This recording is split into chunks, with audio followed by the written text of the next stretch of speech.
play against, and it was like 9 to 10 pro teams that you could just constantly scrim against 12 hours a day.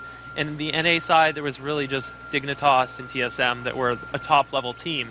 So there's a really big training distinction. Like, even if Dignitas and TSM tried their hardest to train, they would only be able to scrim each other and maybe like 1 or 2 American teams like MME Ferris and like Orb. You know, it's really hard to get exceptional practice in. So then, what would you do? Would you keep trying to go to the Korean tournaments or keep trying to travel abroad? Would you take like a mid-season break and try to practice against the world's best elsewhere? Or how would you level your game? This is a really hard struggle that NA has to kind of find on their own. Do we want to try to develop the scene as a whole and try to encourage each other to, create a better NA, or do we want to just every team kind of fend for themselves and go to the across the world if they want to train and get better themselves? So I guess that's a decision that has to be made come Season 3. All right. Well, we're going to see if that ends up being the case. Season 3, of course, starting up, I think, early next year. I don't remember the exact time frame or if it's been announced, so, but, certainly a lot of exciting matches, in store for you guys as this tournament goes on. So, Hotshot, thank you very much for your insights. Looks like the players are getting ready pretty soon. So, Riv, what do we got in store? It's going to be our first semifinal matchup between Freak, 2 huge regional superpowers, M5 BenQ and the Taipei Assassins, to come out very strong. We've seen a little bit from M5 BenQ and from Taipei. We'll have to see what this game brings out. So it's interesting because these teams, I wouldn't say they're untested by any means, but they came through as regional buys, both in winning in the region, automatically into the quarterfinals. And in their quarterfinals, they 2-0'd the opposition. That's a really good track record so far. Yes. These guys are, for all intents and purposes, very much undefeated, and that's a great place to start. But you still got these teams that are kind of traveling across the world and trying to set themselves up. We are in for a treat. These guys have never played each other before. TPA said M5 was their most respected team in the world. They called them the best team in Europe. And M5, they've beaten one of China's best teams, but can they keep that up? And Freak, let's figure it out. Let's get these teams introduced, guys. Starting as the red team, they are the dominant powerhouse, hailing from Taiwan. It is the Taipei Assassins. Freak.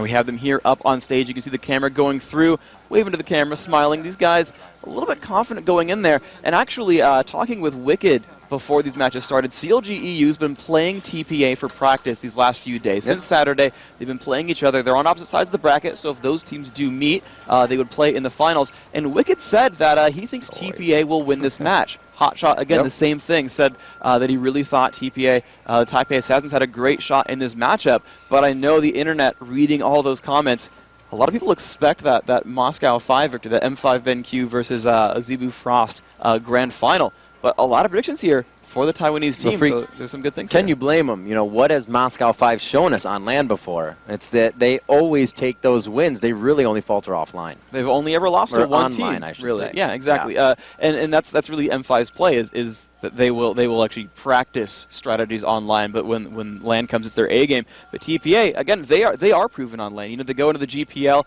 they win a lot of games there. 3 losses, I think, in that entire league. They've come through demolishing a lot of competition. Sword 3-0'd the group. Sword beat CLG EU. TPA came up and said, that's nice, Maknoon, but 2-0 is going to be your fate. Thank you very much. TPA, really, really good.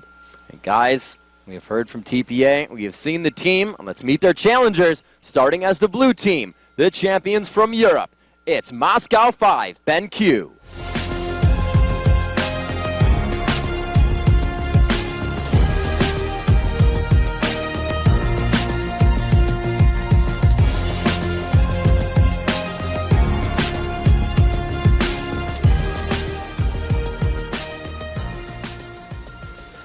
And what a star-studded lineup. You can see their bottom lane on screen right now.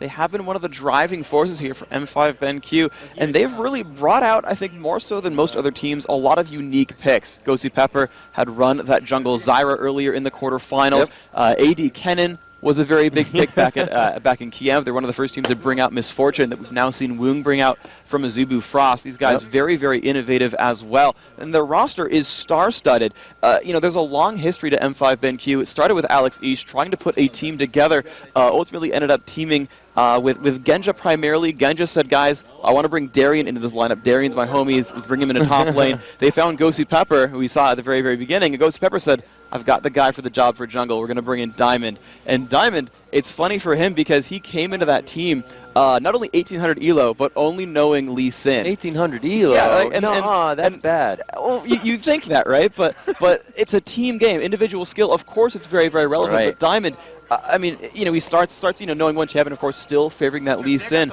But he's so strong. It's teamwork based, right? That famous M5 counter jungling is not just because he runs in there and kills a guy, steals golem, and walks out. It's the team overall playing so strongly. Yeah, there's Darien up on screen, and that's all the solo lanes or the bottom lanes pushing to the turret and allowing everyone else to collapse together. So any star performance you see from any individual on this roster is really the whole team coming together and being strong as a unit. And Freak, as you said before, Moscow 5 piecing together a team that didn't work for them in the beginning, and then somehow coming to light now with one of the best teams in the world from Season 2 on. Taipei Assassins just grabbing their house actually a few weeks before Season 2 started, as we just talked about really what that means for a team and how well they can coordinate in scrims and just how they're practicing. It's going to be very big for them. However, on April 7th, Freak, that roster was changed to add in BB and Toys. So we'll see if that really affects anything for them. They still have Mistake, they still have Stanley Top, and their team is very good on paper and still great on Summoner's Rift. And they are phenomenal overall. I mean, these guys, again, not losing many matches. The regional champions coming through with just giant victories the whole way out. And this is the good thing, right? These are two rosters that have been together and solid for at least 6 months each. And that's a really good sort of time frame for a team to really gel together and solidify. Both these teams just all stars throughout that entire roster. And, we had a couple of predictions, but I really can't call it either way. Let's find out what we kind of think of what's going to happen in the match, guys. We have our keys to the match as always, so let's look what both teams have to do right after we get this awesome checkout of what these teams feel about this life-changing semifinal matchup in this next video. Taipei Assassins had faster wins than any other team in this tournament so far. If they continue that kind of fast-tier play, it's going to crash up against Moscow 5, who also plays really aggressive. Moscow 5 is always ready to come in very strong, but people don't know that much about Taipei Assassins, so it's going to be an amazing matchup if they bring out something innovative. 他们很厉害，然后我们很尊敬他，我们也很想跟他们一决胜负。我们想知道我们可以把他们逼得怎么样，甚至从他们手上拿下胜利。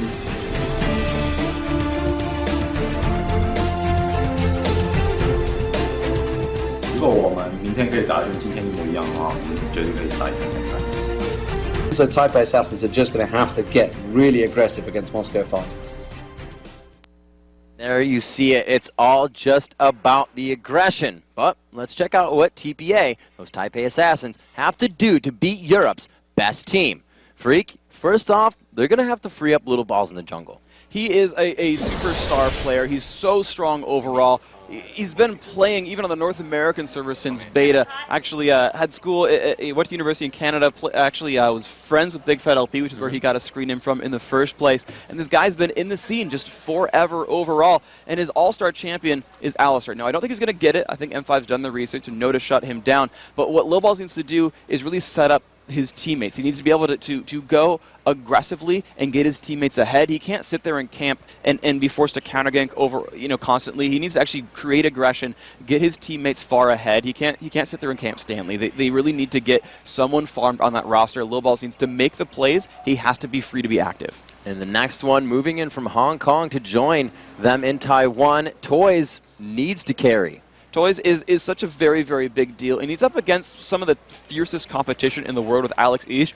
Alex, a heavy roamer, makes a lot of plays throughout the map, and he's pretty much the one mid laner who roams more than anyone else. So Toys needs to take that and realize that he needs to put on a lot of pressure. He needs to push Alex down. We saw actually in the Invictus matchup versus M5 where Alex gave up a couple of kills to the mid laner from Invictus, where he got shut down by Cassiopeia as Evelyn, and that was a really good job by Zatai. Toys needs to embrace that and do the same kind of thing, force people down, bring himself up. And with one of the most versatile champion pools of any team in League of Legends, and the most versatile way to use them, Type A Assassins has to know they just cannot ban out Moscow 5. Yeah, that team has been together for so long, and these players are so experienced that there's no way they can shut down M5 just based on picks.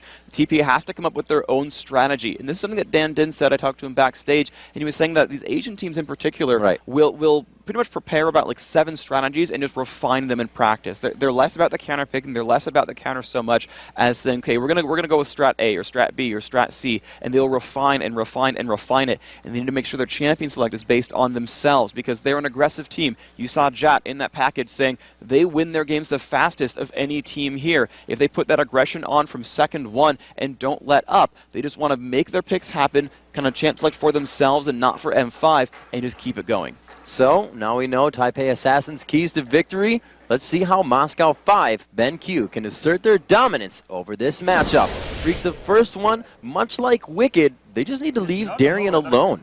Yeah, Darian on an island is the best place for him to be because you saw his matches against Invictus and it just did not matter. He got shut down, what, 0-4 on Olaf and then ended the game 8-4, just picking up kills all day. And on the first game. Yeah, in Xin Zhao, he had a really bad start as well, still got the Sunfire Cape done, still became the tank, did fine. They don't need to have Diamond to run around babysitting him. He always comes back. Darian is so fearsome, actually. If you think about SK Gaming a few months back, where they had a kind of a roster swap where they sent Kevin down to AD carry, and they had Ocelot run up to top lane. Yep. It was rumored that it was Kevin quitting top lane because he said he could never beat Darian. Now, that might be unconfirmed, that might not be true, but I heard it. And, you know, Darian is fearsome. Like, you got to believe that's absolutely a possibility here. And you look at players like Alex Ish here on screen, you know, those are the guys you actually want to get farmed because they'll have more of an impact early mid-game. Darian will always show up late. Let him do it.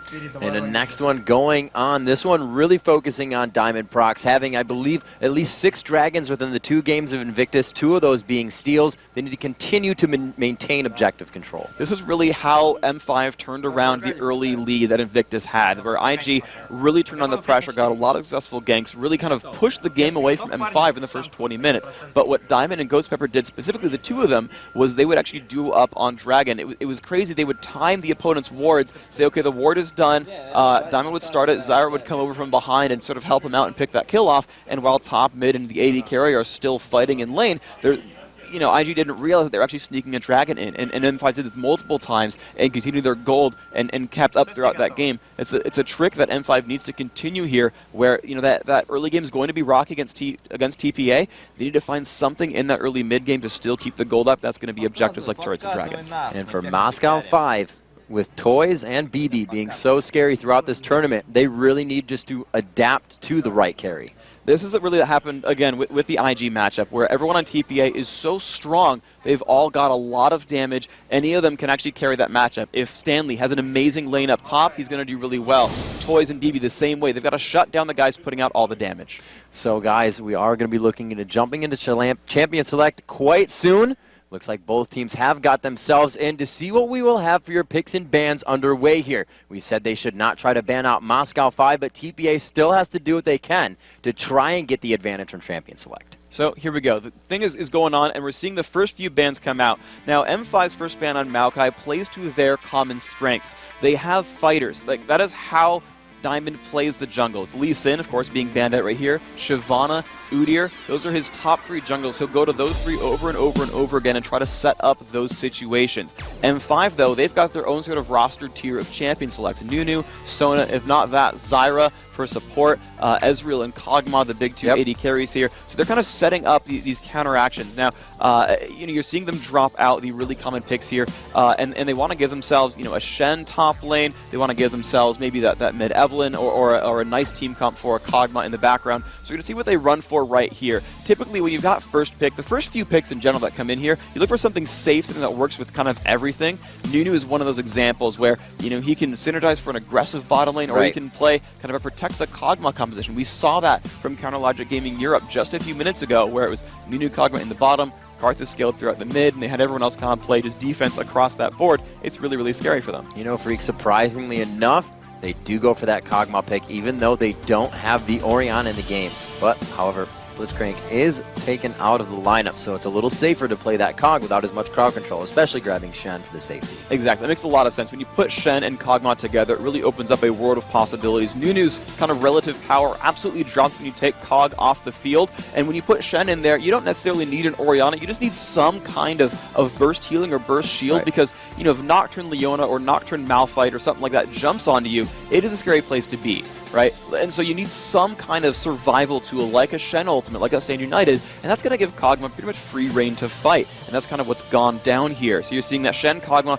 really strong combo. Alex Each going right back to that Evelynn. He forced Invictus to ban Eve the very second game. And, you know, we'd seen her banned so very much, but picked up immediately by M5. And they're like, yep, we're going to go for Eve. You know, again, whenever it's available, a very, very strong roamer, sets up a lot of opportunities, will scale throughout the game. And the crazy thing here, this is the second time we've seen M5 pick Evelynn and not care about that mid lane. He does not care what he's up against. Like, you know, we saw the Cassiopeia counter pick against Invictus, did not care. Lost a kill in lane, but still scaled throughout. Went like 8-3 in that game. Had a phenomenal job. Diamond still trying to figure out what his champion is, but you're seeing M5 already set up for a late game scaling composition. Grabbing this Yorick here in this means they're also not burstable anymore. No matter who TPA tries to kill out, they're still going to be able to put, you know, a clone back on someone, whether they revive Alex Each, whether they revive Genja, no matter what it is, the guy's going to come back to life and continue fighting. It's a really strong setup still here for M5. So now, knowing with those picks, do you still think they may go with the Vayne? That would be a super late game team coming from Moscow 5, Ben Q, but they've,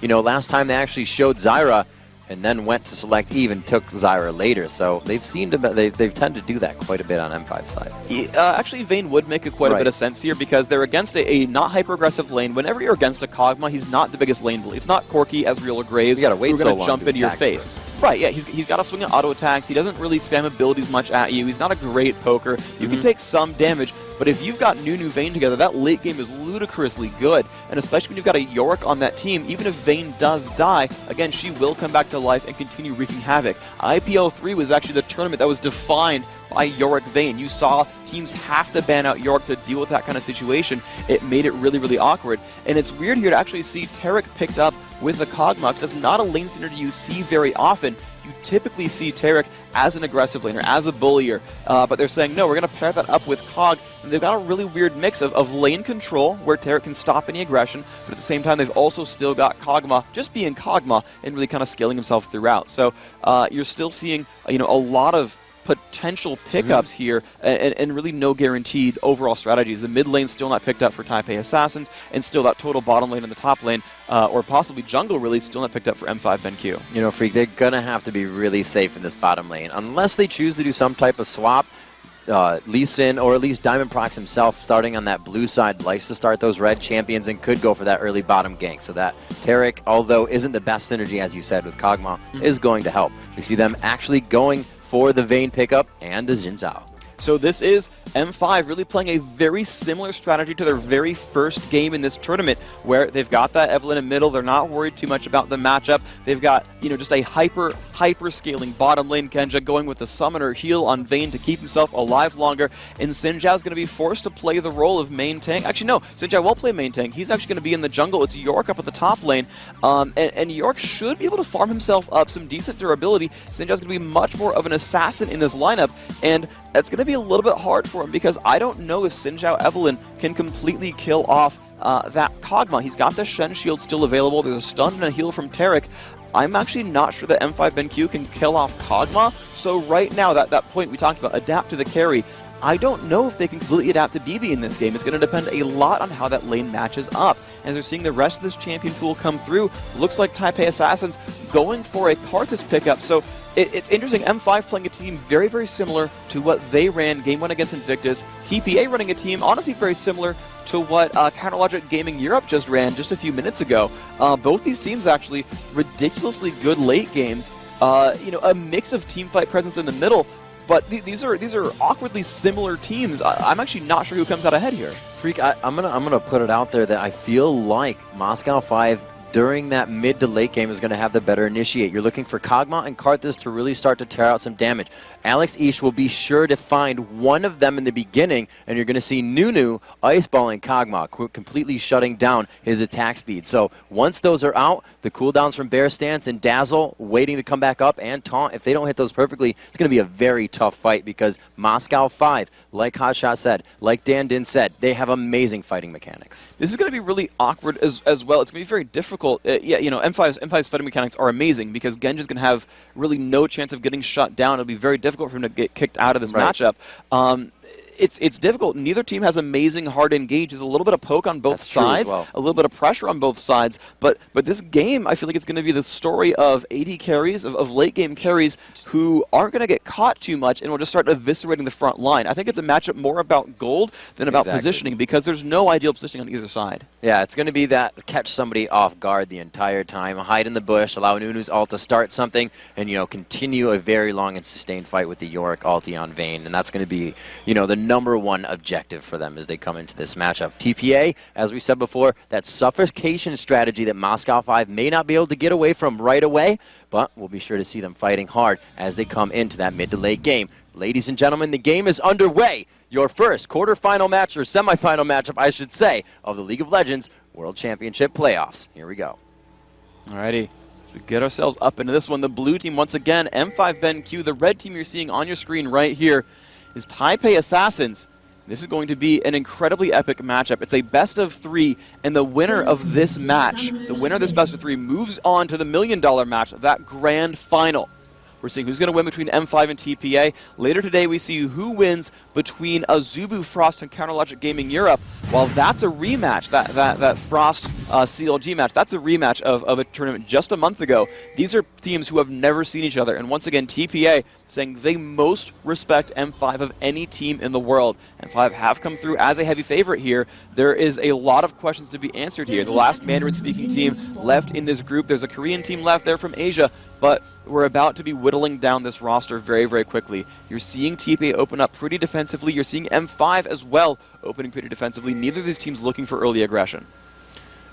It looks like Alex Ich just using that invisibility to his advantage right now, just staying slightly out of range, seeing a glimpse of each of the champions on Taipei's side as they are hovering that top side.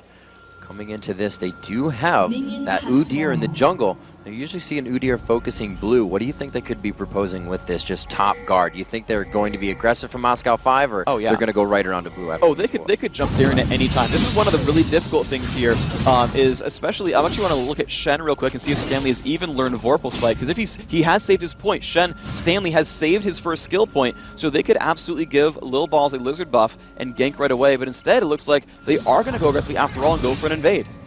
Looks like they're coming around at just the right time. That blue buff spawning 5 seconds ago, they are going to push them off of this. Moscow 5 kind of conceding here. They're not putting too much pressure. Alex Ish coming around from the backside as well. The top is in. The Dazzler goes down. Too much focus. Little Ball is going to help his team now. Diamond with the flash. Alex Ish in poor positioning. And it looks like Taipei Assassins, although in somewhat of not a solid position, they will be able to just walk this back and forth. They force the flash from Diamond, and that's going to be very good. You're not going to see huge aggression from him, and that'll kind of shut down his presence out of the jungle. So this is interesting overall. Oh my gosh, Toys actually teleported into the bottom lane to deal with Genja. I have not seen this in quite some time, but they are lane swapping, and it's just like the Koreans play against Caston. They're putting a 2-on-1 in that mid lane. Any sort of melee mage to run the mid lane, especially one without great long-range tools. Like if it's Gragas can 2v1, it's not really that big of a deal, but someone like Evelyn or Cassidon is going to have a really hard time fighting that 2-on-1 there, so that might have been why Tarek got picked up, is once they realized that Blitzcrank was banned out, they said, you know what, okay, let's go for an aggressive mid lane here. You know, you can't do the same thing with Leona because Leona must jump on top of you, but with Tarek here, they can shut down Alex. They have a completely free lane for Kog'Maw, so he's going to have gold this entire matchup. This is really, really good. You know, TPA formulated this perfectly. They went into the jungle and made sure that Moscow 5 wasn't in lane. They weren't soaking up experience. Then when they brought these lanes into sight, they did not give Moscow 5 enough time to react, so they're going to have to stick with what they have for now until they can really have to go back or are forced out of lane. So TPA with a very great strat mentally right now. And yeah, I think they hope they actually give that golem buff away to Toys at the beginning. They know Udyr can jungle without that kind of buff. but Choice wants that mana to survive the lane. At the same time, they're pushing up for a gank. And this is what you get out of a squishy AP carry going down for first blood for Moscow 5. That is the perfect play right there. That is exactly what they need to do, is they know he's got a bit of a weak matchup. They got Diamond around the jungle fast enough that he did show up for that gank. That's a really, really great play. Even got the blue steal as part of it. That's really good counter-strat orchestration here by M5 BenQ. Alex still with a bad lane, only 2 minion kills. You've got to remember that. That's a very big disadvantage, but at the same time, it's still risky for it's still difficult for both these teams this early game. So we see Udyr coming out to middle. Looks like he could try to get some help on Little Balls, showing some presence, going back into the jungle. They had that ward on Wraiths, so he could retime it, actually putting another one down. Diamond with both buffs, making his way through the jungle. Gosu joining in mid so Alex can get a little bit easier of a time here. We see Mistake's hand is raised, and we're going to get him fixed up. Probably just pointing out a few things with his headphones. Could have a little bit of a sound issue, but these guys right now with that lane swap, you saw Karthus go down, and I'd say Vayne is a pretty good counter to that. You can condemn him away if he's getting close. You can just dive away from the lay waste. That's going to be, like you said, a fed lane for that. It's difficult on both sides. It's interesting. So as far as the lane goes, you're absolutely right. That Genji's going to have a really good time fighting Karthus one-on-one. She's got Tumble to dodge lay waste. She's got Contempt to push him back. In general, she should be pretty safe. The difficulty, though, is that he's not worried about the lane too much. He's just trying to farm and survive, and as long as M5 doesn't keep showing up, he'll be okay. The difficulty for Vayne actually is team fights. Yes, she can condemn him back, and that makes it a little bit nice, but if she's ever to fight, she will be in range for Wall of Pain, she will be in range for Lay Waste, and she's almost definitely going to be in range for Defile, especially if you played Suicide Karthus, who just runs into the front and tries to soak up hits and tries to just, get you in range for everything. You've got to sort of realize, like, even if Genja has a really good team fight and Karthus dies, he's got to realize, okay, well, do I stay in Defile and keep team fighting and hope to out-lifesteal it, or do I get zoned for 7 seconds, get forced out of the battle because of Defile and because of Lay Waste, and come back later? Leaving 7 seconds for BB to fight people as Kog'Maw is really, really scary. So Genja in a bit of a tricky spot. I think that's actually why partially TPA waited so long to pick their mage, is they were trying to see what was going to come out from M5. When it's Vayne that comes out, Karthus is a really, really good pick here, and actually can really screw with her early mid game. When we used to see Kennen be more popular, we saw Kennen as a counter pick to Vayne because that's slicing Maelstrom the same way. If Vayne is to fight at all, she's going to be in range of slicing Maelstrom, and if she's to fight at all here, she's going to be in range of Defile and Lay Waste. That could be very tough for them. They have that oriented team that wants to get into the fight. They have Xin, they have Nunu that's going to have to get in there to ult, if anything, to slow people down with that Ice Blast as well, and you just have a team that wants to get in. So they're going to have to, at some point, leave him to himself, so he's got to be careful.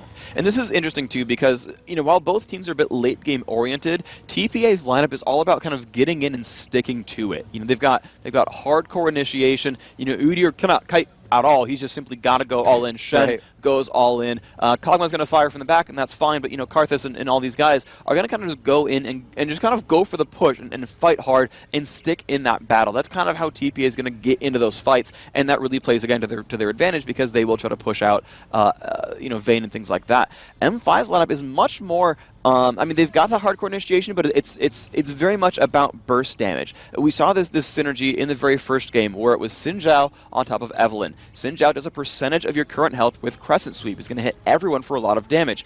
Evelynn's going to hit everyone with her ultimate for a percentage of their maximum health. So at the very start of the fight, if TPA is not positioned well and their team is melee heavy, it's aggression to the fight, it's get close together, they can all get hit by those ultimates and all get chunked down to half health the second the fight starts. That is a scary place to be in. We just saw that first team comp, 3 of them dealing percentage max health damage. Right? Again, Xin Zhao, Evelynn, and Kog'Maw. Without Xin Zhao, Evelynn, and Vayne, all of them will continue to keep scaling with the game for free. Again, it's a late game team composition, a lot of burst damage at the beginning, and it's just kind of held in the back by a late game carry who will keep killing people off. So you're going to look for these fights to be, you're going to look basically to the first 4 seconds of the fight. Where is M5's initiation good? Did Alex get free roam? Did Genja get free roam? If yes to either of those, great. They're going to be in pretty good shape for the fight overall. TP has to go all in their persistent damage. If they actually catch someone with their all in, with Shen into Udyr into Taric, that person should die. They've got so much persistent damage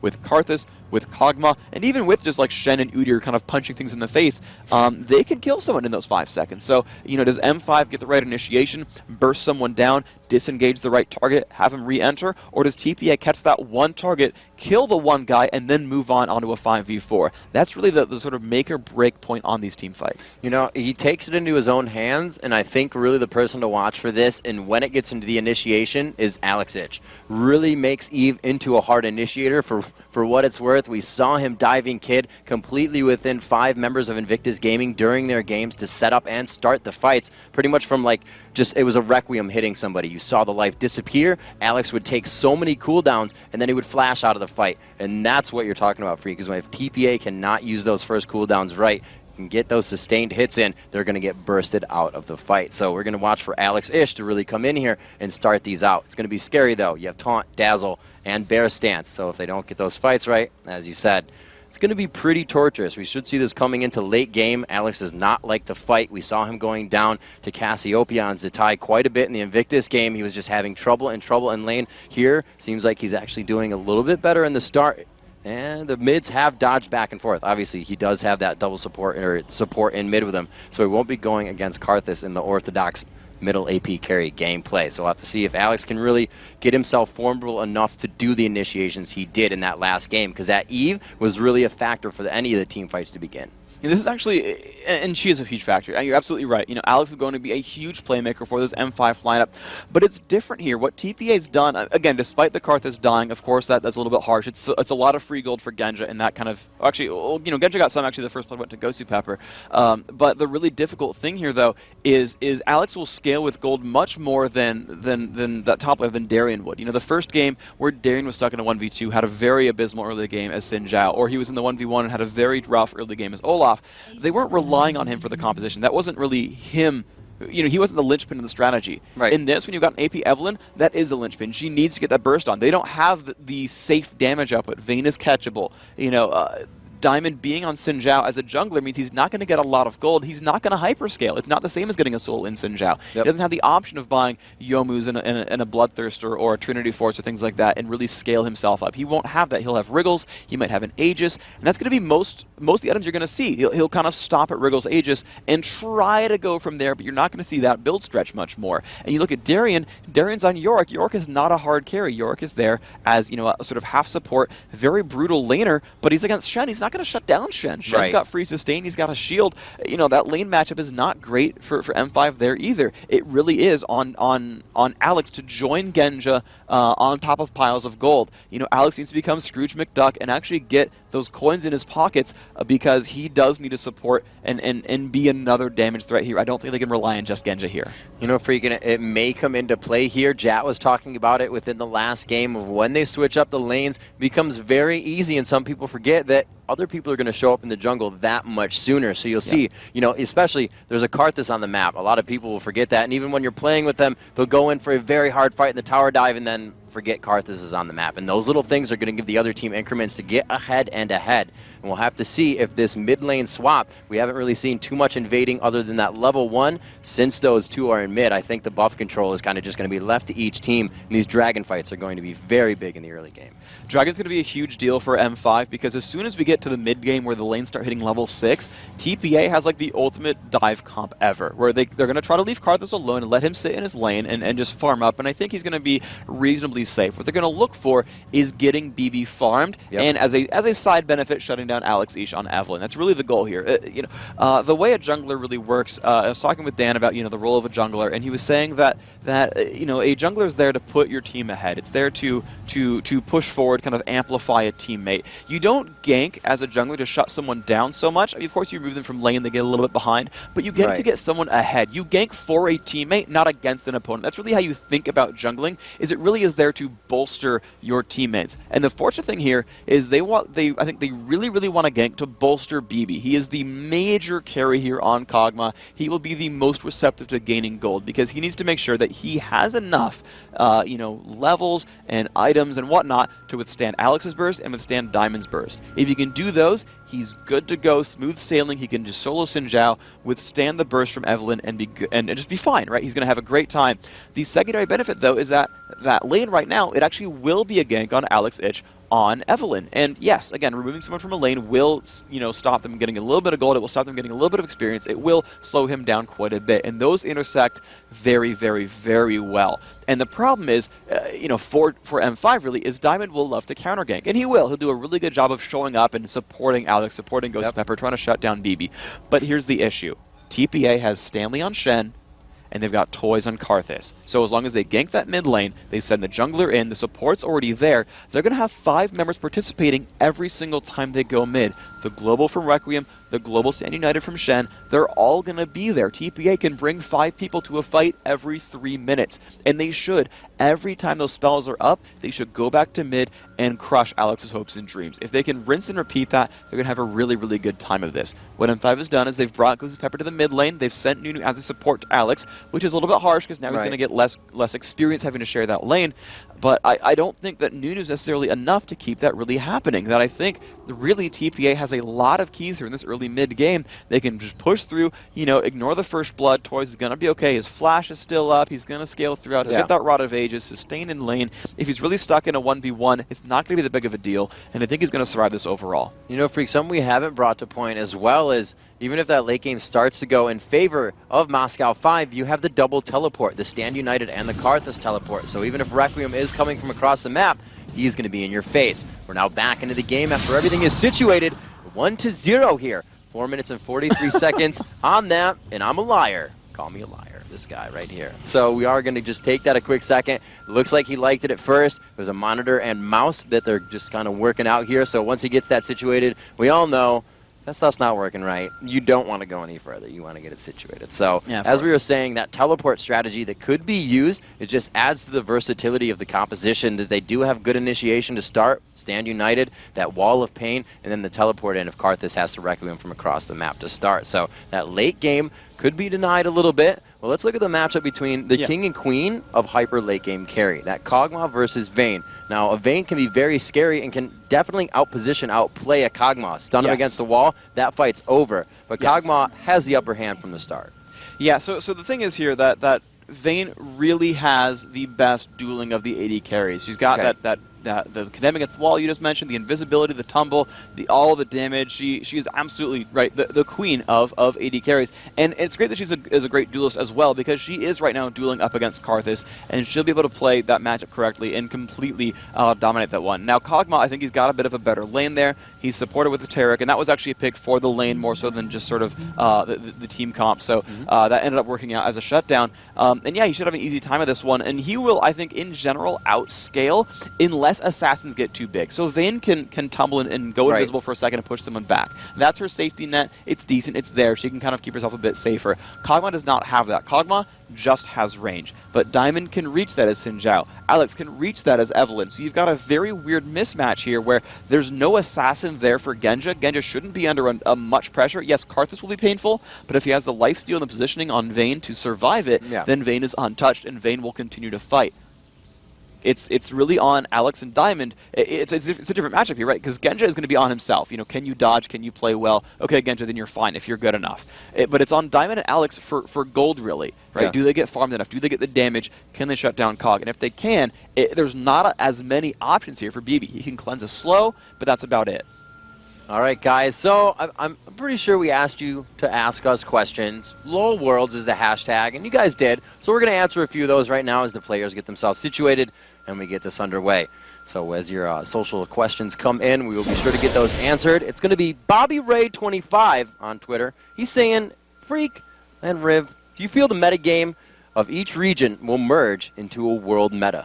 Well, it's interesting because there's actually different approaches on each side. So Dan was talking about, how a lot of the Asian teams play, where they'll prepare their own individual strategies and rehearse them and get them very prepared and kind of go for it. And the Asians in general seem to be very aggressive. They're a little bit M5-esque. And so what I was thinking, as a point was that these guys don't you know, these guys haven't played M5 almost ever. They rarely leave their region. M5's kind of an enigma, but they've got a lot of great teams to practice against. And you know, the only European teams that most of these Asian teams have seen is CLG EU, who plays so different from M5. But realistically, those Asian teams actually just play very similarly. It's aggressive, it's a lot of counter juggling, it's a lot of early movements, and great team fight presence overall. Even in this tournament, though, we've got different strats. CLG EU is late game focused, and the only team that really does that, them and CLG NA, where they avoid team fights early on and then try to win at the 35-minute mark. Now, I think that you know, teams will keep their own strategies. And guys, I believe we are now jumping back into the game. We do see the lane movement going around, so let's get the action back underway here. 5 minutes into the matchup. We are in that bit of a top lane here. It is 5,300 gold to 5,600 gold. You can see Stanley and Darian just kind of duking it out. Stanley preemptively shielding up to make sure he dodges that ghoul damage. Darian just pushing out his mana from that bar. Stanley will have a little bit better time in this lane, but like we said, Freak, that is not a fight lane. Those guys are not going to take each other down. Alex Ish being pressured very hard in mid here. As you see, Gosu Pepper is still forced to go around the map. He is still making sure his lanes are okay, and that's going to be bottom from Genja as well. Alex. Huge damage there. Nice dazzle. BB taking a turret shot. This is the pressure here. This is the stranglehold suffocation that Taipei Assassins wants to throw on. Nunu can't always stay middle. He still wants to support Vayne. That's going to become a tough lane. Genja's not too hurt right now, and he's actually farming just as well. As we see Toys, the flash, the initiation, the dazzle goes down, but he flashes out perfectly. Diamond coming in to deter this attack, and they also waste the Summoner Exhaust there. One attack from Alex. You can see him always doing the little bit amount of damage, getting the upper hand as much as they can. And that was really, really good. Diamond knew that was a prime counter. It was a prime gank attempt right there. Was waiting in the wings, immediately jumped on, put on the crowd control, and a great move. 2 flashes used to try to jump on Alex. Alex, the one flash of himself, got himself out. Really, really good plays. But I want to talk about this top lane a little bit. Stanley's making some cool moves. Whenever a ghoul chases after him, if he can do it, he actually runs into the brush and forces the ghoul to stop and actually hit minions instead. So you'll see when the lane is actually more neutral right here, Stanley will jump to the brush to kind of deter those kind of moves, and it allows him to push back to his turret. That's a really good move to do against Yorick to keep that lane kind of in your favor. But you're seeing that matchup still much better for Shen. He's winning in minions, and he'll continue to do well. And now being the first to level 6 as well means he can really support these gank attempts and really just snowball his side lanes ahead. You won't see Karthus get tower dive nearly as easily again. So not usually seeing the Dorans on a jungler. Xin going for that first. Diamond feels like he just wants lane presence to get out here and wants to be a little bit more tanky. You can see him going down towards bottom lane or into the blue brush. He doesn't see that Karthus is there. And you are going to get some invasion here into the jungle. Just a ward from Diamond. That was his only one. He was backing previously, so we may see him go back to buy. Gosu joining again with even mid. That Blood Boil on. Not going to assist too powerfully much, but obviously help her get out of some sticky situations, especially with Dazzle. And you can see it, Little Ball's doing the exact same thing, pretty much just mirroring what we saw Diamond Prox do, heading around, warding the jungle, making sure every one of the bushes is clear. And we can see they're getting quite aggressive here. The roam comes in from the jungler and support. This is the benefit of having those guys in mid. But like I said, there will be others there. Little Balls may have forgot that right away. And here comes the Stand United into the fight. This means that Stanley, or rather, that's going to be Darian, now having quite a fun top lane Freak. But, as I said before, they weren't controlling objectives. They go and take it. And that was a really orchestrated move. We talked in the pregame about M5 having team-based counter jungling. Well, they actually sent Karthus all the way from bottom lane to walk over saying, we're going to steal the blue, we have the numbers advantage, we know we will outfight an underfarmed Evelynn, we know we will outfight them, we've got Stand United. They simply walked over, and M5 knew it. M5 knew they had complete control, did not even contest anything. Now they had waited in the brush, they knew they couldn't win the fight, but they knew they could at least burn Stand United, and so they burned one of those not summoners, but one of those very long cooldown ultimates. It's a very, very big move there. So we're seeing great defense from Moscow 5, Ben Q in mid. Usually you see the AD carry support switch coming in to really drop a lane as soon as possible and push that person around for the roam. But they've really swapped the lanes just back to normal. That kill going to Genja. They're saying Vayne could start to get a little strong. We see Gosu coming in. They go for a mistake, however. The Dazzle goes out into Xin. The 3 talent has not popped him up yet. The crowd control is great, but there is the teleport as well. Stand United is not going to come in this fight, so they are faced with the amount of champions from TPA they have here, and they're still forced to back up. Very low mana and health coming into that fight, and a scene, Little Balls right here, seeing LHS as he's forced to run in the bush. That ward gives him a bit of vision, and and there's the speed buff steroid coming in for Alex to get out safely. TPA now grabs their own blue buff, but Alex sits on the wing to try and take this one away. Pressure coming in as well from Diamond. They do have that ward, they do not get the steal on it. Goes to Little Balls. And that bottom lane fight really should have gone in M5's favor. There's two rules really of fighting in general. Number one is if you're on a 2-on-2, you always attack the AD carry, because if you don't attack him, he'll attack you back and he'll win that fight. And that was the rule that that Genja was following. You saw him jump up and try to focus down BB's Kog'Maw. The problem was that wasn't a 2-on-2, it was a 3-on-2. It was a free kill completely, and the team focused on the Mistake. They exhausted Mistake. They stunned Mistake. And Genja went for the entire other champion. If he landed 3 attacks on a Mistake, that would have been a kill on the Terror Core, at the very least forcing his flash out. But that's not what they did. They completely did not go for him. And they would have been 300 gold for Genja without a doubt if he went for the right target. So we see 10 minutes coming into the game. The pressure, not so much causing falters, but a little bit of miscommunication there. We did see 10,900 gold to 10,400. Very, very close in the economy situation.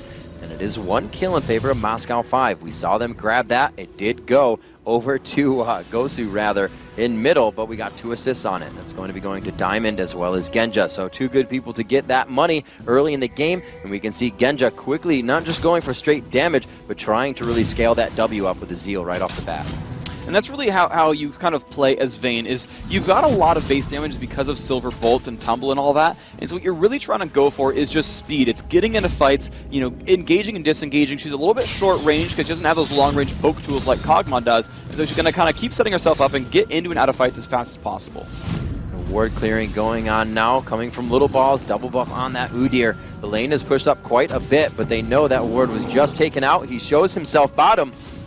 This is going to give some help. This is a perfect chance to counter. Now that he is gone, he's going to walk away quite a bit. We see him coming back here. Diamond's going to know that procced him to just stay. Little Balls is still very much so interested in this fight. Diamond has backed, so still Moscow 5 must be careful. Great job, Gosu Pepper using the mentality to act as just a live ward in the bush to keep Genja safe. And right now you're seeing the sort of matchup for TPA is that I think they're happy to kind of scale throughout this game. And I think they want to keep putting pressure on Alex and get a lot of gold up there and keep him from farming. I think this is the one time you would actually gank to shut someone down, because they don't want to give Alex Evelyn those roam opportunities, because you know, he's at the level now, being level 8 really, where he can actually shove minion waves out. You just saw him do that now, and he's going to roam around the map and look for an opportunity. If they can keep Alex down and burn his spells, he can't do that. And we see quite low health going into a fight. They initiate down bottom. A beautiful job there. They called in the stand united for the fight. Diamond procs coming in very big. He charges in to get the kill. Alice East coming up with that one onto Kog'Maw. BB trying to blast out the true damage. And we are going to find Mistake on the chase. Stanley is quite hurt as well. Darian coming down to assist the fight. This is going to be huge for Moscow 5 if they can continue to micro themselves out of the damage. Little Balls is left by himself as Poise flashes away. The triple kill for Moscow 5. Darian coming up huge. 4 altogether. Can you believe that? That roam coming through, and of course, it is complete control for Dragon. They could even go to mid if they wanted to pick up another turret, but I think they're going to recall back instead. They know if they're low on health, they could get counter-pushed instead, so you're going to see Darian come back, walk to that top lane. You're going to see Genja just kind of get his health back up, life-stealing that whole bottom lane. But what a good opening there. The move down from Darian to show up to that fight in time. The Ghouls putting out so much damage. That was amazing. You see that TPA lineup really trying to use their ultimates for the engage to make that happen. Let's watch a replay and see just what those moves were. Darian, really the MVP in that fight. Пока что. Дарьян, давай, пизди. Хорош, хорош, Дарьян. Удира лучше. Удира. Будет за медлом, будет. Давай, хорош. Yes. Дракона. Хорош, Дарьян. Барашка. There you have it. Such a strong fight coming from Moscow 5, and they really controlled it from the beginning. It was an amazing thought by Taipei Assassins. The initiation from everywhere but the lane itself. The Requiem comes in, the Stand United comes on, and the only real initiation you see from bottom lane is a few steps forward so Shen can get that taunt off. Everything worked perfectly, but kudos to Moscow 5's bottom lane for getting out just an inch in time. And that's really, there's two things to point out there as well. Is the one is you look at how well sort of coordinated M5 BenQ is. The only one even talking in that fight is Alex Ish. Everyone else knows their jobs exactly. No one has to talk.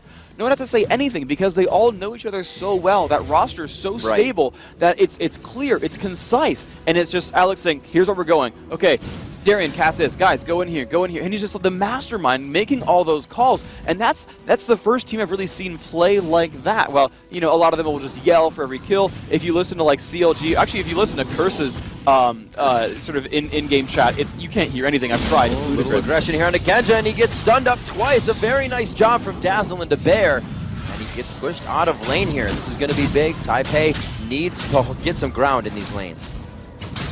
And this is the difficulty, though, is they just try their major engage using all their main cooldowns. So they're coming back the next 30 seconds, that's a big deal. But if you saw how CLG EU did it, is they actually counter-engaged with Requiem. They actually let the fights come to them and then turn them around. Now, I think TPA should put the aggression on. I think they have the team for it. But that's really the difference here, is that if you're kind of going in with those spells, it's much harder to turn those fights around. See the blue buff going out. Alex Ish grabs it away, doesn't even have smite. 15 minutes in the game, Gosu Pepper goes down for this, so kind of a back and forth there. You did lose a champion. It's going to be a kill coming up, I believe, for Bebe there, or BB rather, so he's going to be getting himself some gold. Both the AD carries kind of building up the same way as Kog'Maw, that cheaper build as well, coming in with the Zeal, able to use that W Bio-Arcane Barrage percentage health damage that you're always going to be doing. However, that only comes up every so often, so you'll see him trying to get himself within range in the fight. Coming up from the backside, here's the assassination. Up until mid-game, Alex Ish doesn't want to fight, but there you can see just how aggressive he is once he gets the chance. Once again, it's going to be how he plays that matchup. He is an assassin against a mage with not a lot of defensive escape tools. It's going to be kind of over and over that kind of story. And now next time, Stand United will not be back up. Alex Ish on Evelyn only has 45 seconds to go until that ult is back up. Meanwhile, it's more like 2.5 minutes here for Stanley on Shen, and that is a mismatch that M5 is going to need to do. You heard Jat during the WE-CLG match where he was saying that you know, they've got to put those windows in between Karthus ults. The teleport coming in, Toys now coming out as well, and here the Wall of Pain takes down Gosu. The Wall of Pain is down, Genja's going to be able to run out, and he just continues to lose his support. Obviously, he's happy to not go down, but that is going to continuously feed that bottom lane. That's exactly fine, and every single time, you know, it's a 3-on-2. You don't need to focus the carry. Do not get caught up in the fact that kills are for shutdowns. Kills are for golds. In a team fight, kills are for shutdowns. You don't want them fighting you. But as far as ganks are concerned, ganks are there to just give yourself and your teammates 300 gold and split that 58% assist gold with everyone else who's in that fight. That's what it's for. It's there to get Toys farmed, because he knows that mid lane, it's risky. Alex has his ult back up. Now, he's got no ignite, but he's going to have enough damage here, Sorcerer's Shoes, and a lot of extra ability power to keep putting that pressure and really make life super, super miserable here for Toys. Freak, I think this is one of the times that we've seen either of these teams not start dictating fights, you know, before towers have gone down. They're staying in their lanes. There's been only ganks. Usually we see a huge tower dive coming in. Genja face checking the bushes. They go in without any vision, and it's going to be huge. The Requiem comes down onto Genja. They give mistake against the wall, but he's forced to dash away. Beautiful job knowing he could do the damage there as he dazzled mistakes, or he rather condemned mistakes so he could not dazzle, and got some extra damage in. These guys really playing their mechanics to the top of their limit. 8 kills into this game. It's 5-3 in favor of M5 BenQ as they continue their aggression. There's really no snowball to either team. About of a 3k gold lead here. Genja once again stunned up. They can't get inside for Bear stance. His flash was up, and that could have been a considerable kill for them.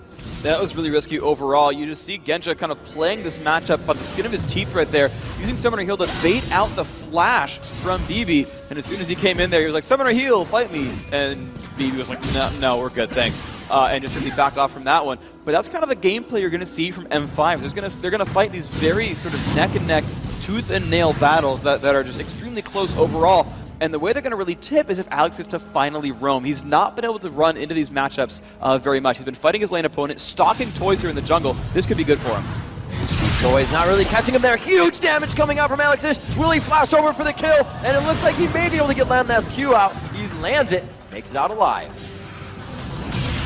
Alex playing that one right. Again, he's got the Deathfire Grasp picked up there. It's exactly what he wanted to do, was simply turn those around and just assassinate Toys. And you look at Toys' build, he's got those flat magic resist lifts, he's got a lot of ages, but he needs more. He needs some actual magic resist. Normally you see Rabbidan's Death Cat come out next, but right now he needs a Negatron Cloak. He needs to not get one-shotted by Alex in lane, because that will keep happening every minute. Oh, BB not looking so good right here, but the Condemn just going off a little bit, and it pushes him towards his turret.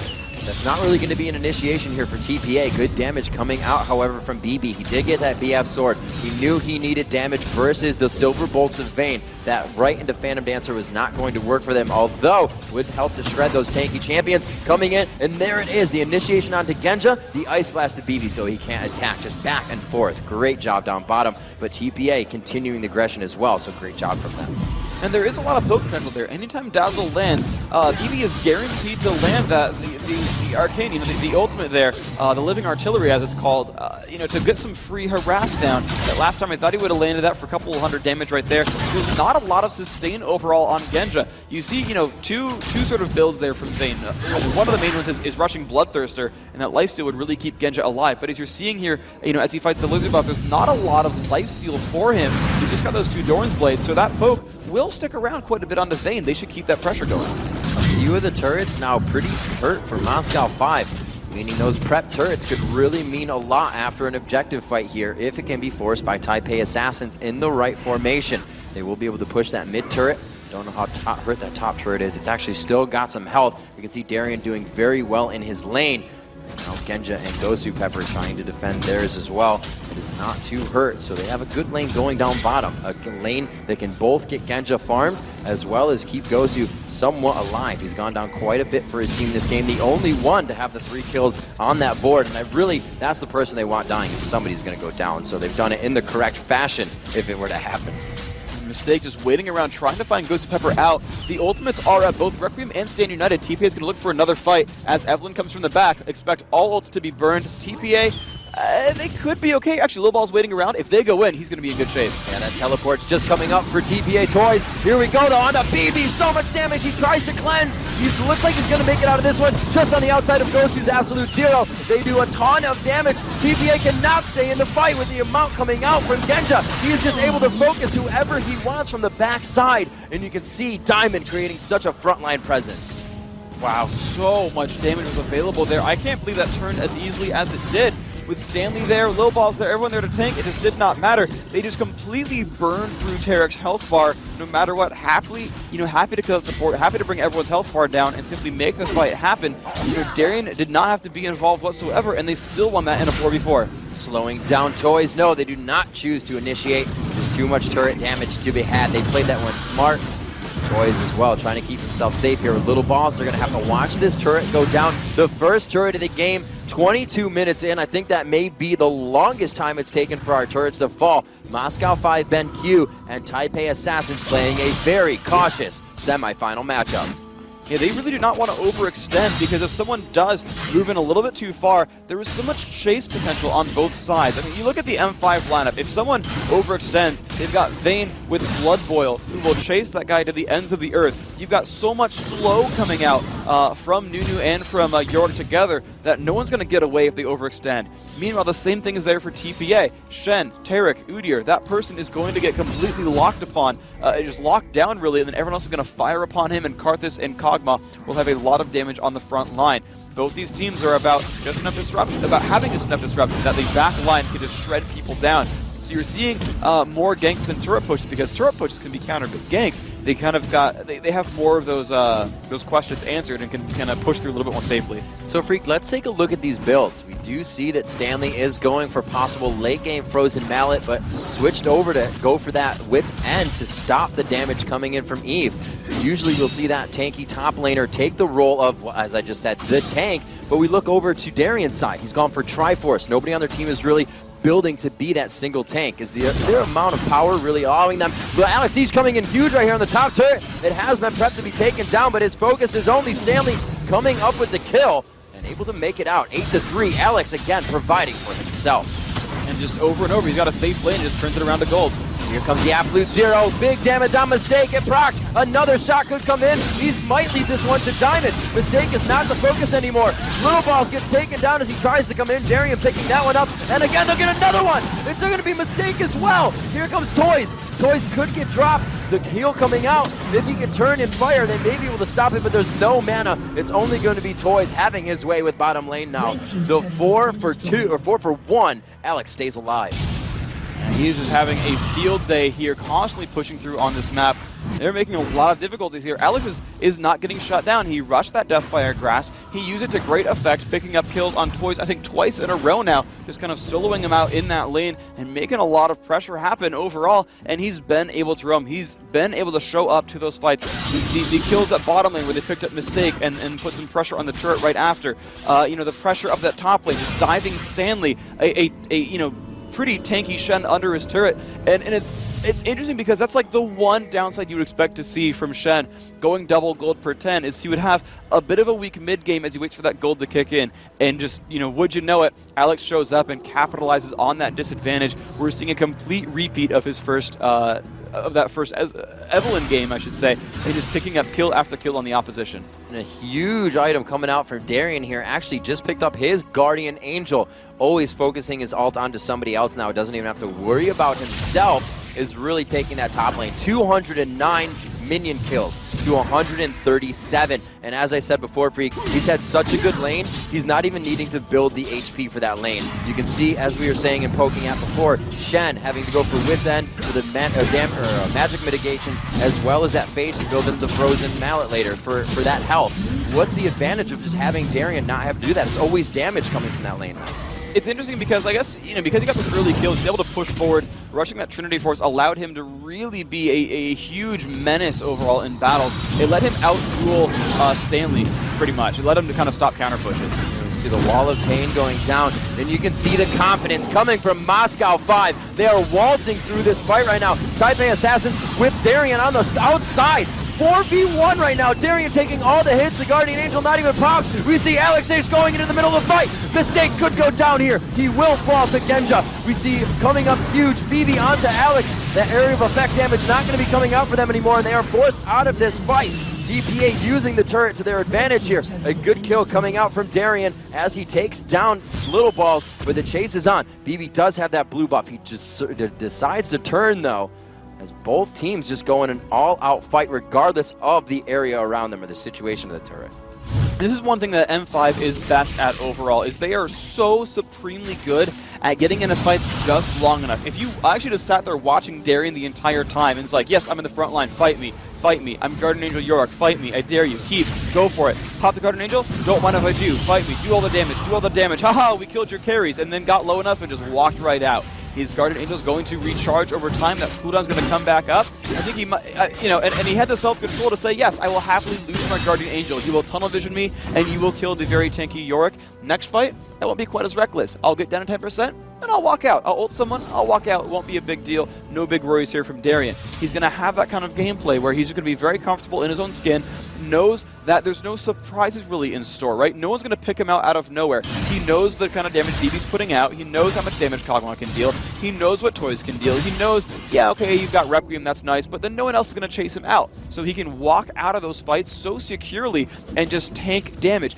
And because he has Trinity Force, because he has those duels, he will actually be a pretty reasonable damage threat. By picking up that Triforce, it gives him just enough presence to say, yes, here's the damage output that you actually care about. If I go for a squishy, he'll actually take damage. You must actually deal with me even though you don't want to. Even though I'm Guardian Angel Yorick, you must deal with me. You must focus me and push me out. Yeah, Freak, that's something actually we talked about with Dan Din earlier and how Moscow 5 BenQ approaches fights. They leave a few that can take the area of effect cooldowns away, causing the other team to only have pinpoint focus attacks.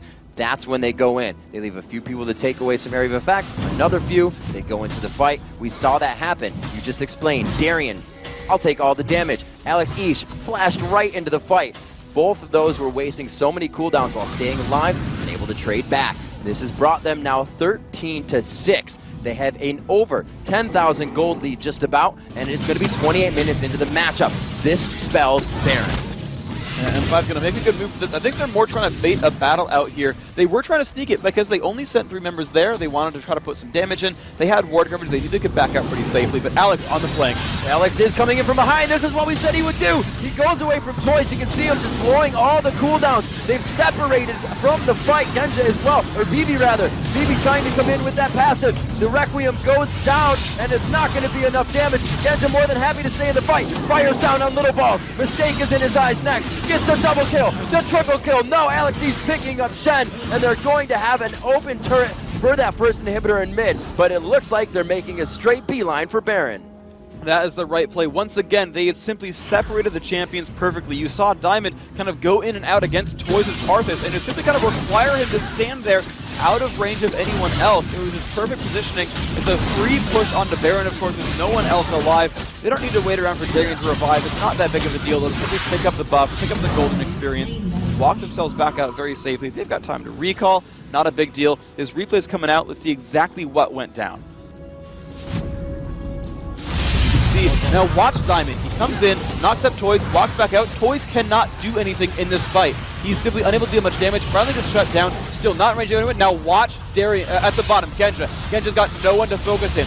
Easy kill on Little Balls. No one there to touch Vayne. Walks up. Mistake. Not a problem. Stanley, the last one alive on Shen. They focus the targets. And they focus the carries properly. BB went down first. Toys went down second. Little Balls went down third. And then Mistake and Stanley, the tanks, went down last. They had exact perfect target prioritization.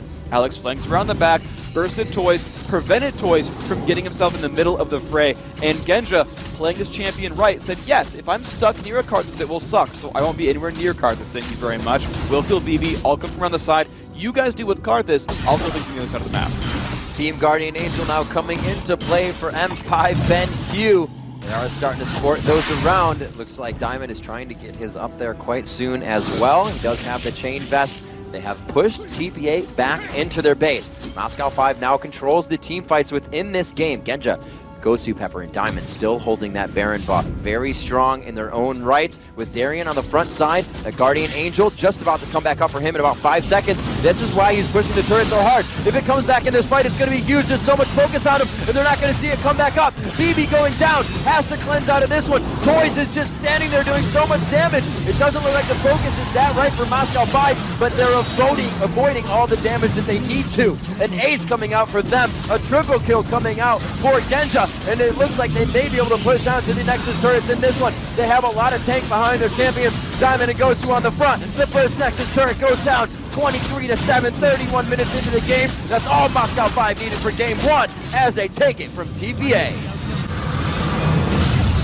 What a perfect play right there. That was amazing. M5 BenQ, the assassin composition did what it was supposed to do. It exactly did what they wanted. And this, you know, it worked out better than I thought it would.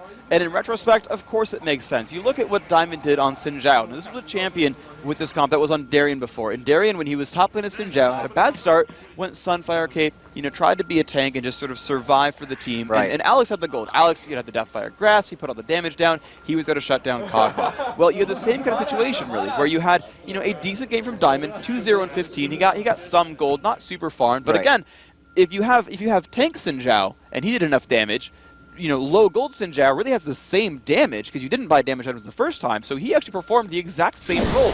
Jumped in there, pressed Crescent Sweep, got some armor and MR for pressing that button, dealing a lot of damage, and just went through and tried to focus down on Kog. And Alex, again, a similarly rough start to his early game, got a lot of damage taken to him, you know, very, very rough start, but still pick up Deathfire Grasp, still dominant through the mid game, still a stellar performance going 5-1 and 10, performed the exact same role. I made sure I watched Kog'Maw in that last fight, and BB, he didn't make any mistakes. He was in the back line, he hit who he could, but the front line of jump super hard. Yorick, like Diamond super farmed, you know, in the end, or at least super tanky. Gosu Pepper on Nunu, like, what's he going to focus? There's nothing there to even attack. Even a Guardian Angel was there on Evelyn. Like, there's nothing for him to kill. He swung as much as he could. Nothing took enough damage. Burst from Evelyn, burst from Xin Zhao, ran backwards, took another set of damage to the face. You actually saw Yorick flash into him to land more abilities, and then he dropped. And there's nothing there for him to survive. Now you could say that Stanley could have used use Stand United at some point there on Shen. That would have given him a couple more seconds to survive, but by that point, everyone else was already still dead. That front line was tanky enough. It was brutal. Let's watch that last fight, and actually this time I'm going to watch Genja and see what he did to keep himself alive. Come in here, just watch him on the backside. There's the invisibility jumping in. Look at that focus, forces Stanley away, drops him down, still on the outside. Focuses low balls, no big deal, kills him. Toys still outside of defile range, completely immune to counterattacks. Genja not once was even attacked in that battle. His front line was voracious, just shoved themselves in there, and he said, yep, I'll kill a tank, yep, I'll kill a tank, just kept going through on individual targets, and there was nothing there to dive him, because there were the assassins in front causing way too much havoc. And that kind of goes to prove the best defense is a good offense, because when Xin Zhao is diving your face, you're not worried about Vayne anymore, you're worried about not dying. And you will die anyway, because holy cow, will an ulted Vayne crush your team. You know, Freak, it really comes back to the window that Moscow 5 was able to play with late game. They just have to fight without Stand United up, without Teleport up, and without Requiem up. Or vice versa, 2 out of the 3, 1 out of the 3. The pressure they continue to have, like I said, Alex Ish going to come in. He is going to be the hard initiation. Deathfire Grass, explode your face, and you have no idea what happened. You're just left clicking buttons to try and do something in Death Defy form. That was pretty much the game coming from Karthus. So they just came in so strong every time and understood those windows, understood they weren't going to get a teleport or a Stand United. And we even saw in that last fight, there wasn't even enough time for Stanley to Stand United because he still has it up. Yeah, he was killed right away. And M5, I think, they're the first team I've seen actually play around Stand United and play around Requiem perfectly. Right. I never saw a single instance of them getting into a fight and being like, oh, right, Karthus pressed R. Double kill. Never once, never once. They knew it was there every single time. I never, ever saw them get caught out. When you looked at CLG versus WE, they would get into those fights, a guy would run back and it was like, oh, right, of course, and then 200 damage and the guy dies. And you've seen that with Shen as well, where they will dive onto a turret and get that shield and be like, oh, crud, I forgot that shield's there. I mean, you saw Alex Ish try to dive Karthus around level 6 or 7, and the Stand United came and he was like, great, Stand United, I'm going to walk out, I'm not going to overcommit, no big deal, and happily just wasted that cooldown. Again, those Requiems never turning around for kills. And I can't stress this enough, M5 played around globals so well, they were never caught out by them. They never overextended and forgot that they existed. And it forced TPA to actually use them offensively. It forced them to say, hey guys, team fight starting, Requiem. And M5 was like, okay, so Requiem's being used. Great, okay, 200 damage, thank you very much. We'll continue on now, thank you, because our health pools are still here. And then there were no surprises left. M5 never got caught out by those globals. I mean, they really seem like the most well-rehearsed team here. I liked everything they did in that game. Guys, don't go anywhere. We're going to be right back after this with a do-or-die semifinal game 2 between Moscow 5 Ben Q and Taipei Assassins. We'll be right back. Welcome back to the live USC Galen Center matchups we have going here for the League of Legends Championship Playoffs. We're into our semifinal matchups right now. Moscow 5 Ben Q taking on Taipei Assassins. Our first matchup left Moscow 5 guessing right in the beginning, but they figured out the lane swap really wasn't anything that was going to throw them off guard. Just left Gosu Pepper to do a little roaming early, and then they were able to start off with some really nice Barons, some great dragon control, and to continue the match to a W. And this matchup was really two people holding that early game down. It was Diamond preparing for that really big... I mean, it was the first blood gank onto Karthus, setting up Genja for a great start, and it was preparing for that counter gank that was a 3-man dive in mid. He got the first 3-man dive for the kill. He was there for the second one, stopped Lil Ball's mistake from getting that kill onto Alex Ish, and so he made some really, really great moves in that isolated lane. Darian, he was left to himself, and he did win that. It started out a little bit rough. He was down in minions, but he started picking up kills, and Darian came down and picked up that triple kill at the bottom matchup, and that really set them apart because he was such a huge tank that he got so far ahead in items that he was no longer really threatened by anyone on that roster anymore. Darian was happy to walk into the front, take the damage, get killed by Kog'Maw, but set up the rest of that fight. So those two members, huge for them. So ladies and gentlemen, throughout the tournament, we've been spotlighting playmakers on each team, figuring out who's doing the best and who's going to give us some great stories throughout this championship. In this next piece, we caught up with Moscow 5 Ben Q as they spoke about Darian, who we were just speaking about, having such a great game as well, and how they harness the power of his unique playstyle. Let's check it out. Darian solo. Darian's the top laner for Moscow 5. Darian's one of these players that have always had a bit of an attitude about him. Darian is an absolutely fearsome top laner. Ну, он иногда любит повыпендриваться, особенно это иногда, так сказать, раздражает, когда особенно мы проигрываем. Он такой включает мод «мне пофигу» и, так сказать, ведет какую-то свою игру. Ну а так, в целом, он адекватный. Если его заставить нужное время и поговорить с ним, то можно ему что-нибудь свое объяснить, и заставить его, так сказать, нормально сыграть. Ну, а так как игрок, он вполне как бы хорошо нажимает кнопочки. И, в общем, он нас вполне устраивает. He really just dominates his lane in a lot of situations. The first time we saw Darian on LAN at IEM Kiev, he pretty much forced bans from the enemy team. His top champions are fearsome and can take over a match. Darian is one of those players that he'll either win the lane, in which case Moscow 5 will destroy the opposition, or he'll lose the lane, in which case he'll farm and the rest of the team will just carry on doing what they do, and then he'll come back and they'll destroy the opposition. Ну, вообще, что вразумить? Если, как показала сегодняшняя игра, мы его не особо вразумили, поэтому мы, так сказать, надеемся, что он сам себя вразумит и сыграет достойно, попытается, так сказать, ну, так сказать, так много не умирать и не подводить нас, и не делать игру тяжелее, как это было сделано сегодня. Так, ничего мы ему не можем сказать. Ну, сделать можно многое, но команда меня заверяет, что 0 во второй графе — это все, что от меня требуется.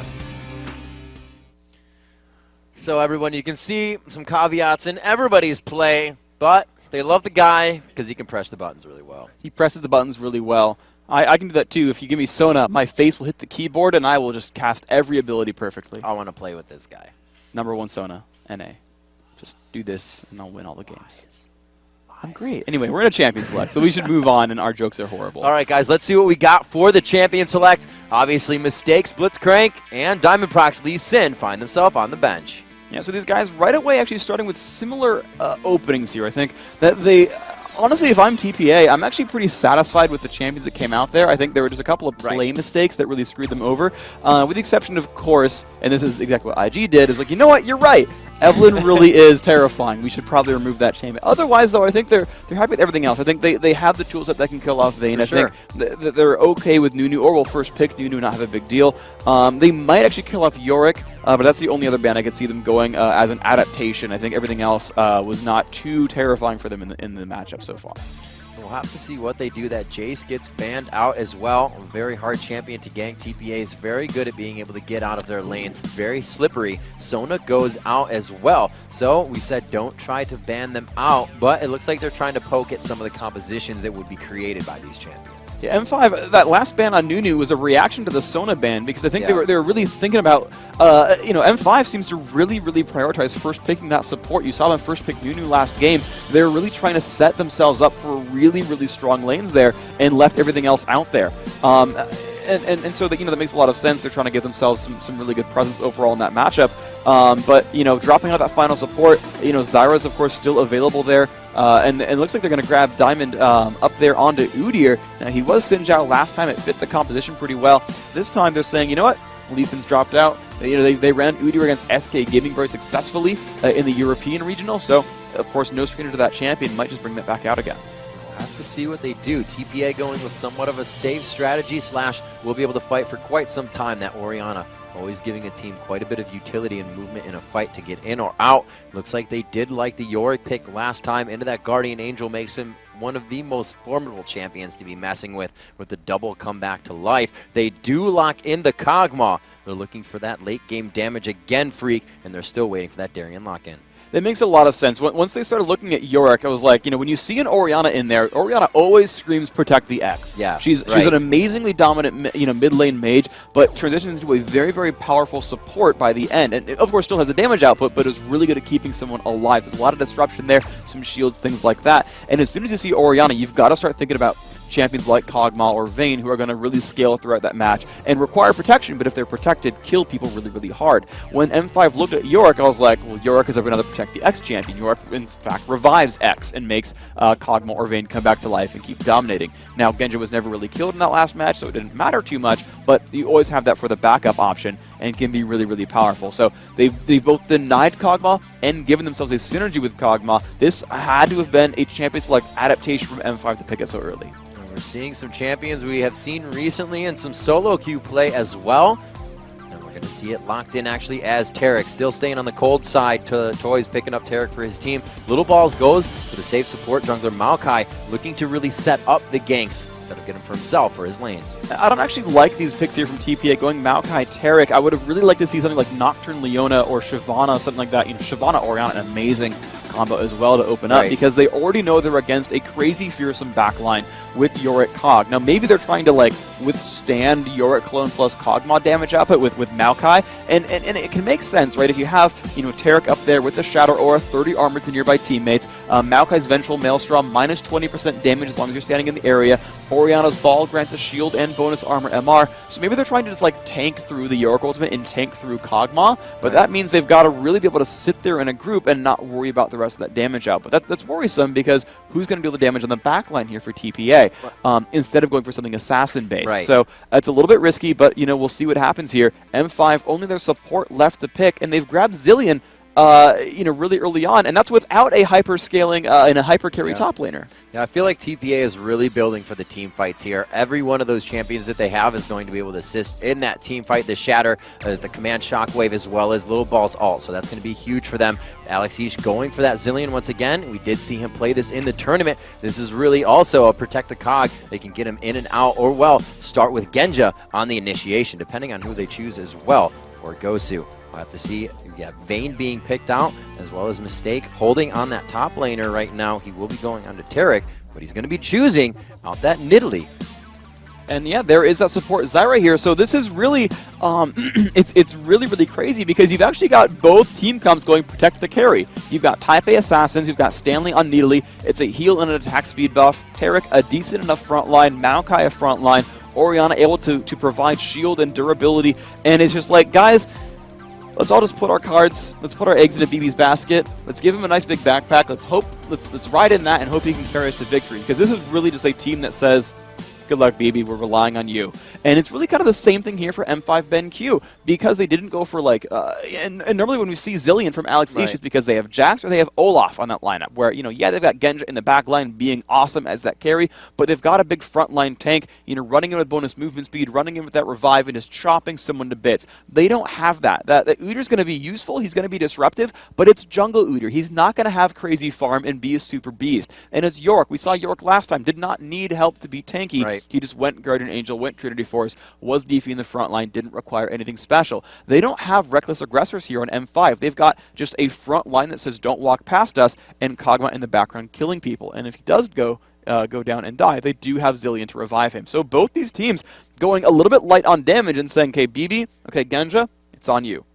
Not that I'm, you know, I don't know very much for Stanley's top Nidalee play, but I feel like they've forced themselves into a composition that wants to use everything from their champions. And if they don't get that right on Taipei's side, you know, if Nidalee can't get in there, yeah, she's going to want to be able to throw heals on Vayne, get that attack speed up, get other things happening, get that shield. So I think if those don't correlate for them within this matchup, they're going to find themselves coming up short. A lot of their initiations last game on Moscow 5 that was 100% ready, that Stand United Requiem attack bottom was an amazing engage by Taipei Assassins and would have taken 99% of any professional player off guard. But Moscow 5 on their game is ready for these little things that Taipei Assassins is going to have to do to really get their composition to come to fruition. And so here we are. The game is started. Let's get ready for Game 2 of these semifinals. This is do or die for Taipei Assassins. You see them on your screen. They are down 0-1. The Galen Center getting prepared for the World Finals to take place on Saturday. Moscow 5 Ben Q. They are one game away from qualifying themselves for that grand final. It's 1-0 in this best of 3. They are winning in this matchup. M5 wants this. TPA needs this to stay alive. Getting that sapling pull. There's going to be a little bit of an invasion here as they saw Darien leaving the bush. They're being very quick on this as well. They have given up the fact that they are now in the jungle, and we're going to see a rotation here that top side. Moscow 5 is going to start going after the other blue as well. TPA is going back, though. Freak, this could completely be a strategy where they push that in there, and then they're going to be waiting for this fight. However, they don't know how many members are on the other side, so they're really walking into danger here. Oh, they got spotted. I mean, their opening play was really cool. Use saplings, use traps, put some wards down. Make sure you keep track of the opposition. They know their level 1 is so much stronger. And they've got the stun on the Gosu Pepper. Gosu not looking good, and this may be the first blood coming out, and BB comes up strong. A full assist to the rest of the team. He's not even going to bother casting the passive. Finally deals, shoots it out at the end. No kill there. Great moves by TP. I'm surprised they picked that up, though, because they got spotted by Zillion on the way through mid. Gosu should have known they were coming across right there, but still a great initiation coming out overall. And, you know, I'm looking at this roster, and yeah, just it took like one flash to make that happen. I mean, really good opening. TPA off in the driver's seat. They did get that 400 gold to BB, but the one thing to remember is he has not spent that gold yet. BB does not have that gold in his he has the gold in his pockets, but not on his character. So that level 1 fight, that top lane's still going to be just the same as always. Great farming help coming in. They're trying to get the junglers through as fast as possible. You do see the smite is down onto Diamond, and he holds his smite on Little Ball, so he's going to be looking to get around the jungle and get out quite quickly. With that assist, it's going to help him get those items that he needs to keep scaling into this game. Looks like we do have boots pots going on to Gosu. He blew one of those as he went down, so that lane is going to be aggressive, but they're going to be looking for fast kills and then to get back out. Freak, they have no vision to be safe in that lane. 2 minutes and 30 seconds in, another invasion coming in here. The red buff dot, or the dot, is still there for Diamond. He can see that they're taking this because the skull is still on the map for him. He looks to go in. He will not be able to get it. It goes to Maokai, and they're going to be forced. No, actually, Little Balls, or he did get that, sorry. Diamond does pick up his red buff. They take out Mistake in this situation. Alex coming up with a kill for himself. Genja forcing himself into this fight, flashing over the wall. And BB rather could pick himself up a kill here. Beautiful shield coming from Orianna. And that makes it 3-1 overall. These invasions so strong from TPA. We said they had a better level 1 team. They're happy to invade, and they're just pushing for it. I'm so actually surprised that M5 said, you know what, yeah, let's keep fighting you at level 1. Let's please put ourselves in these terrible situations. We're about to get picked off. And that was brutal overall. So much damage dealt back onto them. Poor Gosu Pepper still not even level 2. You know, the rank 1 Stranglethorns is nice, but not putting out a lot of punishment overall. That was pretty risky. This opening for TPA so good. Very scary. BB now 2-0-1 as Vayne this early in the game. Vayne is a late game carry, but will still put out the pain if given the chance to do so within these early levels. Only 4 minutes into the game, Gosu trying to throw out the harassment. They know they don't have too much control over that lane, as I said before, with the wards, so they're really trying to push these guys out of lane as much as possible. So if there is a gank, they're not affected by it as much. Zillion, Alex Ish playing the role for everybody on his team, and really everybody is assisting each other right now. And the one thing that M5 needs to do right here is to realize that BB has still not gotten back to lane to buy any items. So despite all these kills, despite everything, at this second, he's on equal footing to Genja. I guess I'd call it the top lane. Those dual lanes there are identical right now as far as power is concerned. There's a little bit of experience in the lead, but that's about it. The golden items, it's a wash right there. And so M5 needs to hold them in lane as long as possible and keep Vayne from buying. The second she buys, she's dominant in lane. These are where the words would come into play. Gosu could find himself out, but he calls the time in his head and says, he feels right for Little Balls. We've seen him around the jungle. I'm going to time this seedling and throw it in the bush. Really throwing Little Balls off there, but he still has a chance to come around the backside. You can see the cautious play. Mistake a little too aggressive there and really telegraphs this one in. No chance for an attack on them.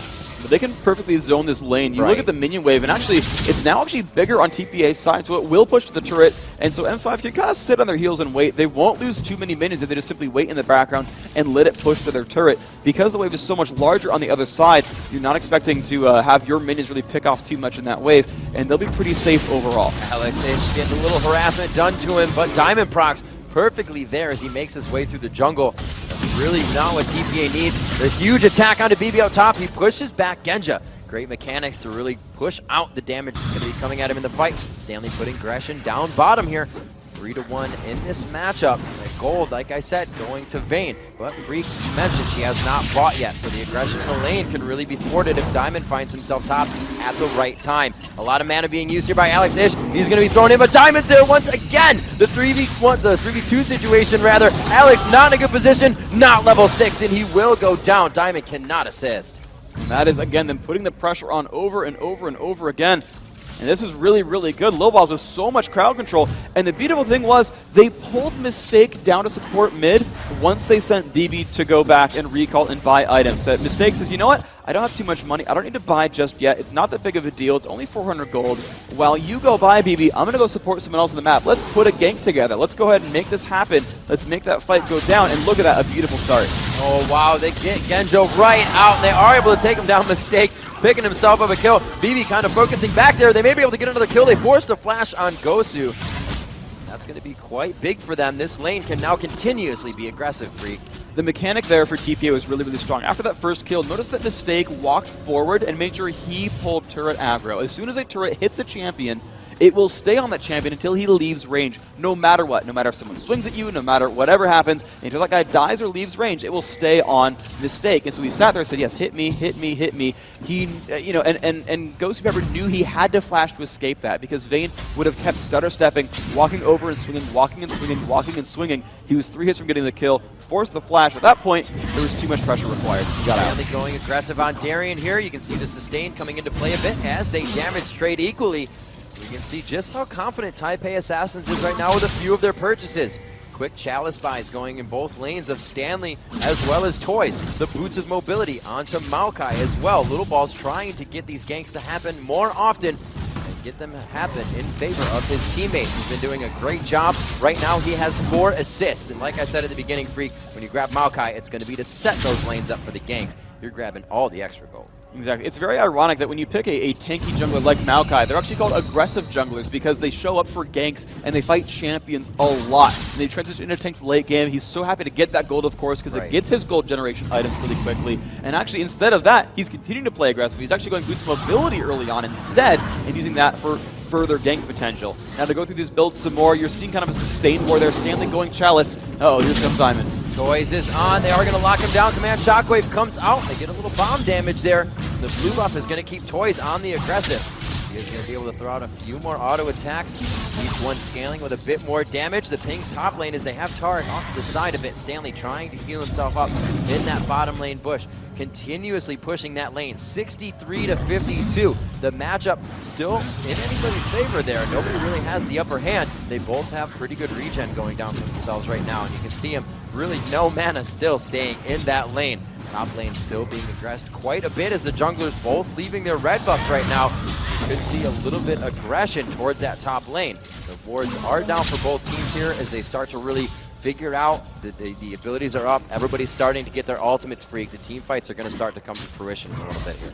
Yeah, I think, and then one big thing here for Stanley is he's actually got Summoner Teleport overall, so he'll be able to show up to those fights much more frequently. I think TPA definitely wants to keep moving in and put that pressure on because they want to keep the aggression going. They've got enough of an advantage. They can actually keep pushing that advantage. Vayne is such a good duelist. We talked about that in the post-game to Game 1, where Vayne was able to go on and do whatever she wanted and just simply be that queen duelist. And so they want to keep putting her in fights where she can win. They want to keep putting Toys in those battles as well. He's got enough mana regen. He's got good enough cooldowns that he will keep putting pressure on the map as well. The overall team fight here 10 minutes into the game is just better for TPA. I think M5 would love to let this kind of sit down and, just let turrets take a bit of damage and just let that, fight equal out.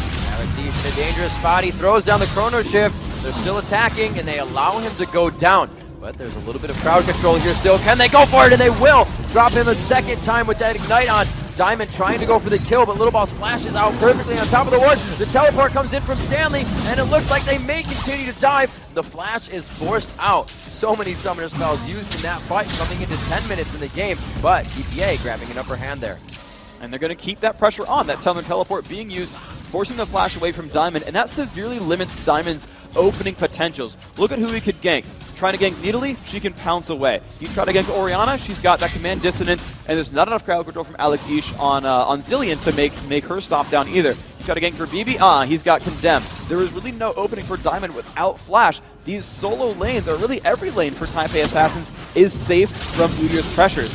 And so they're going to be happy to keep scaling through this game and keep putting pressure on their lanes. Look at the minion count differences. 93 to 59, 83 to 53, 86 to 74. Even Nidalee's winning her solo lane without any aggression from other sides. Freak, I gotta hand it to BB right now. He is connecting so many third silver bolts and just keeping Genjin down in health. Always about 10% HP. rolling into the turret to take one shot and back out. The mechanics of BB right now are completely winning that lane. Stanley definitively winning his bottom lane, but now allowing Darian to farm.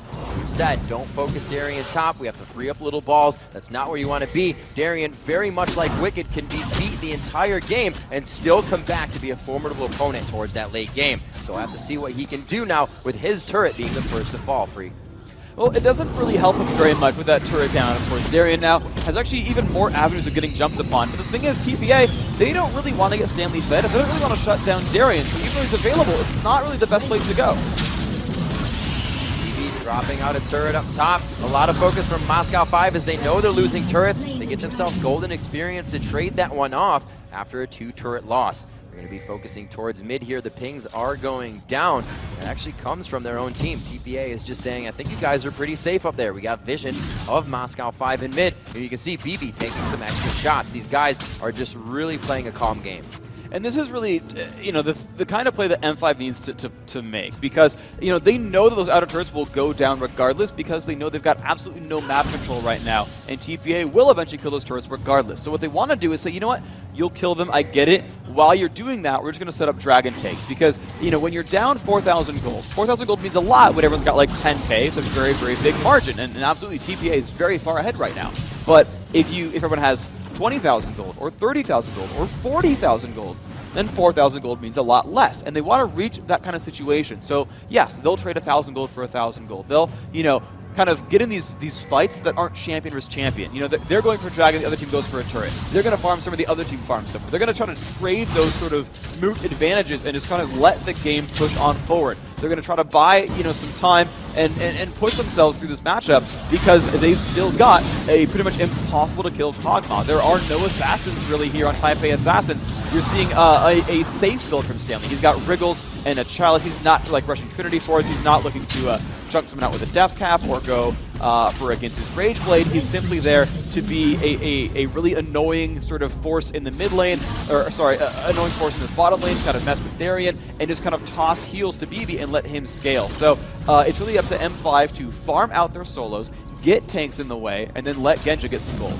So TPA Assassins super bringing out their suffocation strategy right here. If you guys want to rewatch this, tell your friends. This is exactly how it's done. Moscow 5, a definitive game last time. They really come out huge. Everything was crumbling in their favor. The kills from TPA, like we said, the Stand United and Requiem down bottom last game, those were all going in favor of Moscow 5, those little instances. TPA is creating all of these for themselves this game. They destroy top lane. They leave BB now to run. They destroy mid lane, and now suffocating that bottom lane because they knew Darian was going to be down there to farm a broken down turret. So these guys are completely controlling the map. Like Moscow 5 usually does, they get to a lane as soon as it's ready to be pushed. They don't give the other team time to rotate over, and we can see Moscow 5 right along the base of their own entrance, just running back and forth, trying to find where TPA is going to play cat and mouse.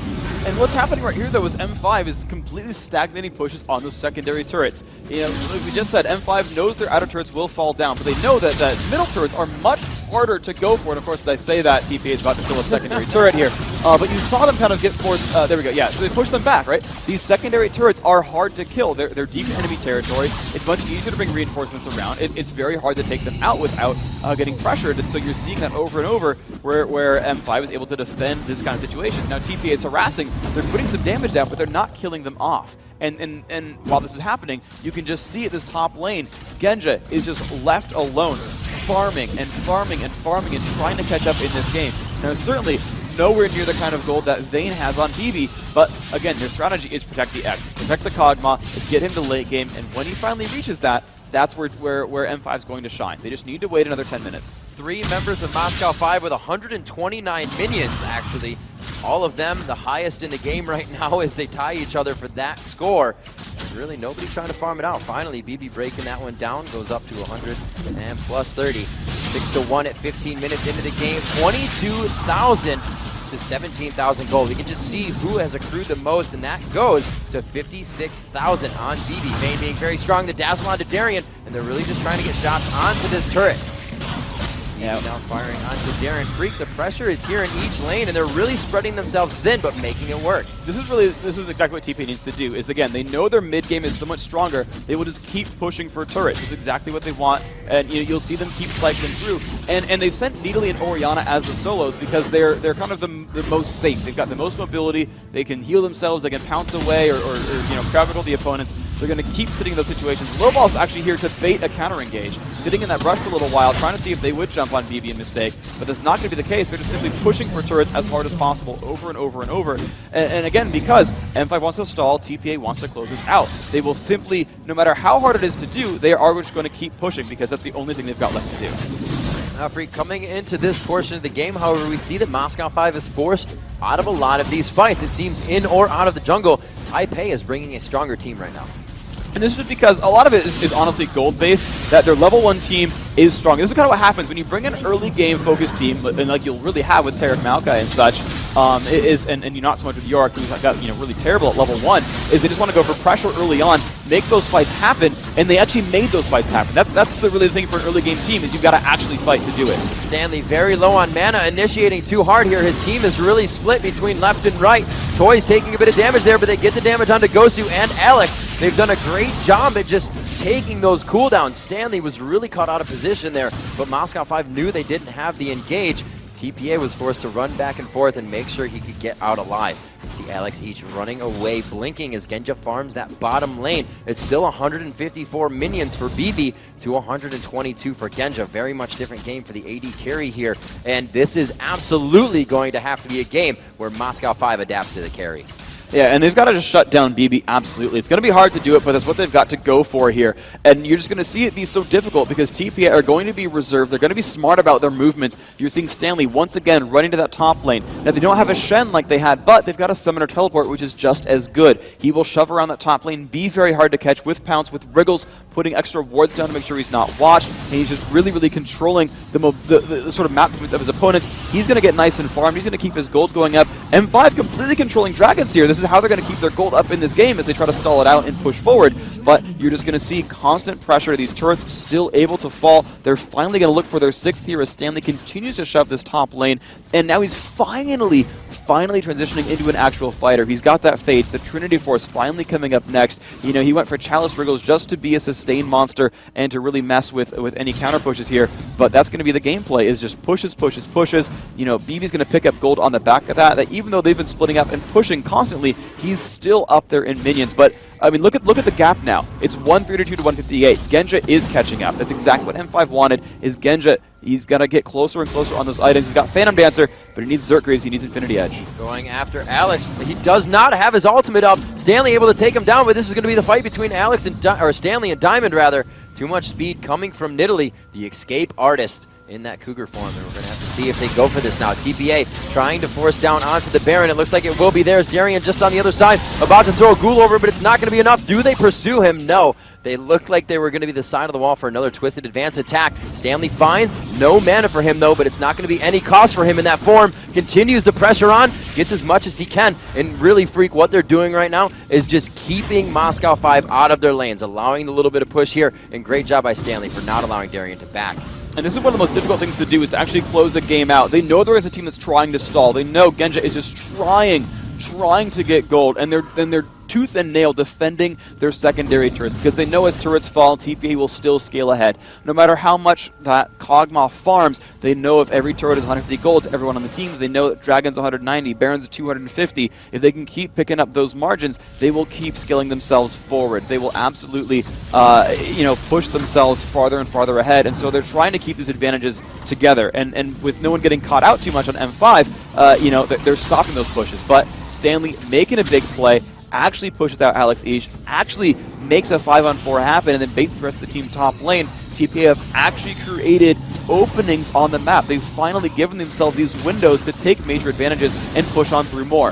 Oh, Genja taking so much damage from Stanley, but he's able to trade it back here. He may have enough mana to get this. That W is still on. Throws out the living artillery, but here goes BB! Slams him against the wall. The Yorick ulti is on, so he will come back to life, but he's instantly brought back down again.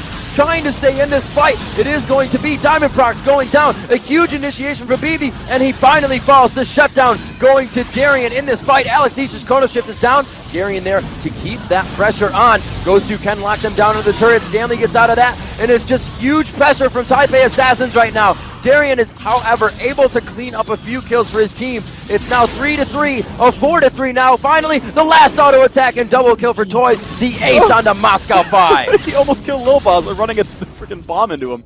But they did survive that one overall. This turret low enough they could backdoor it. Toys, yep, there's the shield. Says Lil Boz, come on, dude, thank you. She almost died to the turret as a result there.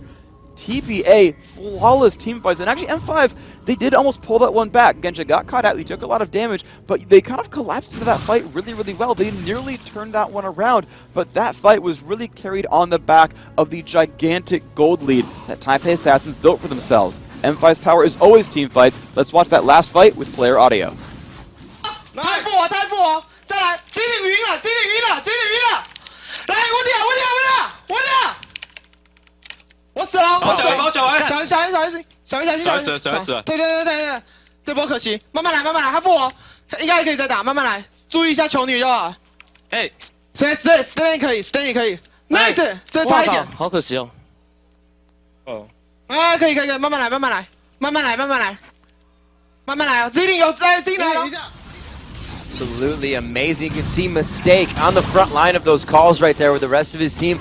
Once it got a little hectic, but Mistake took right back over. We see Alex doing that for Moscow 5 in these fights. And you're seeing that, both these teams, and you can see just how good they are at team fighting, is they have that one caller who's making the play, saying, here's what we're focusing, here's how we're moving, this is the focus here. And again, I want to reiterate, I've heard so many teams on their comms just incredibly hectic, everyone barking out orders. That one captain there making the calls. I mean, this is a looking like a game 3 coming up in the semifinals.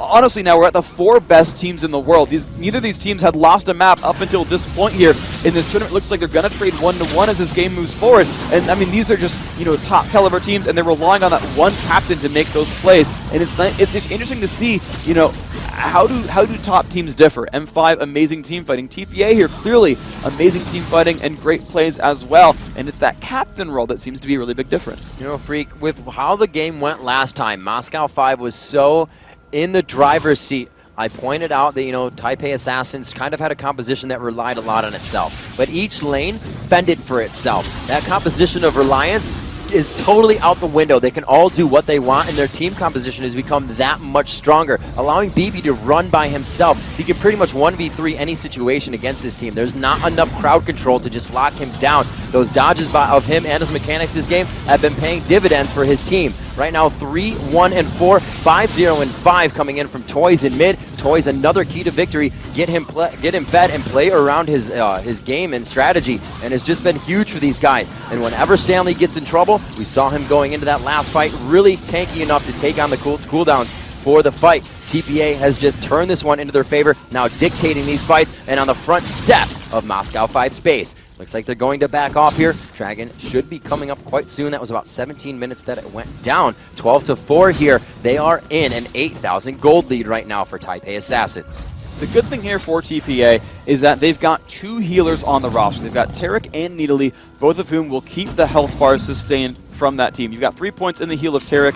You've got, I'm going to guess, 5. You have 5 points in the heal for Needly as well. So they've got a decent amount of sustain here, plus the Chalice there on Needly, giving her some nice mana regeneration. I mean, this roster is about sieging. And when you consider one of the biggest long-range nukes is going to be Time Bomb, it's very easy for Toys and Oriana to shield that damage output as well. Honestly, TPA, as long as they've got the mana for it, are going to be near immune to long-range harass. And that's really the only tool M5 has. Because what M5 needs to do is try to swipe out minion waves, which will be very difficult. They don't have a Nivea or Karthus or Caitlyn or things like that that'll sweep waves out really, really easily. So they're really relying on kind of getting into the fight, taking a bit of flack as they do it, and trying to harass back TPA. But as TPA Assassins heals themselves back up, they're just going to put themselves over and over again in these long-range sort of siege situations where they're just at odds, and they're going to take some damage, and they're going to hope to heal it back. Stanley now with the Golem buff is a huge deal here. He's going to have a lot more presence in those fights. So Darian, forced to build a little bit differently this game. We saw him go straight Triforce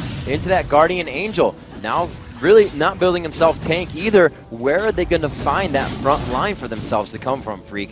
Stanley is getting quite tanky, and they're really able to just come into these fights a lot stronger. And the difficulty here is that, they're going to hopefully rely on Diamond to be a tank, but, with him going Manamune into a Trinity Force here, they don't have that front line. You heard Dan talk about the fact that the team needed a Frozen Heart, and Randall's Omen was in that mix as well onto Olaf in WE versus CLG. They need, very directly, a Frozen Heart in this matchup. They need that to help shut down BB on Vayne.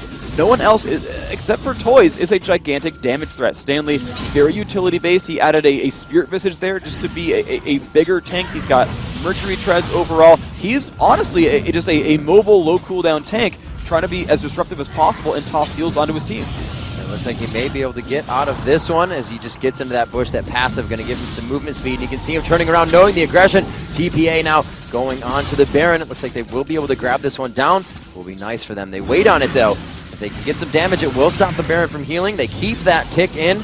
They're just waiting for them to come out. They're really baiting this fight out. They know that M5 is too spread out. Coming in from the side, it's going to be Diamond. He tries to steal it on Udyr, and he's not going to make it out alive. BB takes him down 13-4. A huge push by TPA coming up. And that was really smart how they played that one out, because they kept trying to bait Diamond into flash over the wall. They did not want to risk that smite. You saw, again, with the WE-CLG match, where they had control over Baron, they knew they'd probably get it, but Snoopy was afraid of getting out-smited. And they went, okay, we'll push it. Okay, hold on. All right, now Kog'Maw got vision. Okay, but wards are swept. Okay, go back in. And they bursted it down at the last second. You saw Diamond's flash come in after Baron was killed, because they just psyched him out enough to get full control.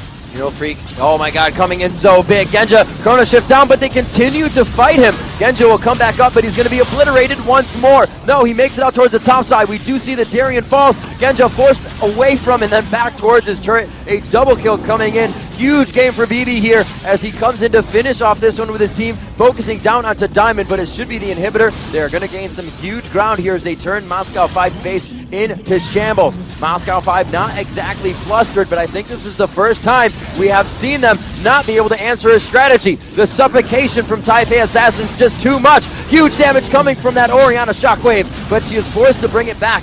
No, yes, coming out huge. Toys just back down to his team, and it's going to be that first Nexus turret, the second Nexus turret, the Nexus now, a Game 3, Moscow 5 forced to defend on the fountain, and it's going to be a huge matchup. Your first semifinal match going into a best-of-3 between Taipei and Moscow 5. And what a match that was from second #1 TPA coming out with the strategies, jumping in and invading onto the jungle. You saw them kind of run in there, put a ward down, really put down traps and saplings, make sure there was no counterattack from M5. And again, that level 1 team so strong. They said, okay, you're not starting blue. We know you can't start blue because we warded it out and made sure you weren't there. Cool. We're going to go back to our own golem buff. Make sure Maokai has that. Make sure he's got mana to spend and make sure that we're happy here. Cool. Okay. Now let's move forward. Now we're going to invade your red. We're going to kind of suffocate that a little bit, make sure nothing was available there. And they completely did. They suffocated Diamond's Udyr. Now Diamond did make a nice move. He actually stole Lizard buff that entire time. They had the awareness. They had the mobility to say, yes, okay, we can get that buff. We know where you're going because M5 the same way. They had actually warded blue themselves, and they knew just where TPA was going. But the team collapsed together. TPA spent a lot of time, 4 men strong, just jumping in there and saying, yes, we're gonna invade. Those are just ours. Let's steal stuff away. That's gonna be fine. Again, they still had the other golem warded, so they knew where a lot of the movements were available. And on the back of that, Stanley, he went and sold the bottom lane and it had Summoner teleport. So even if something went wrong, he could teleport in onto a secondary ward and make that a full 5-man push, no matter what happened. So TPA's level 1 from the get-go was controlling. They got the kill on Zyra early on, that first blood, thanks to stuns and condemn and everything else. A lot of damage available. They just kept pushing forward and forward and forward.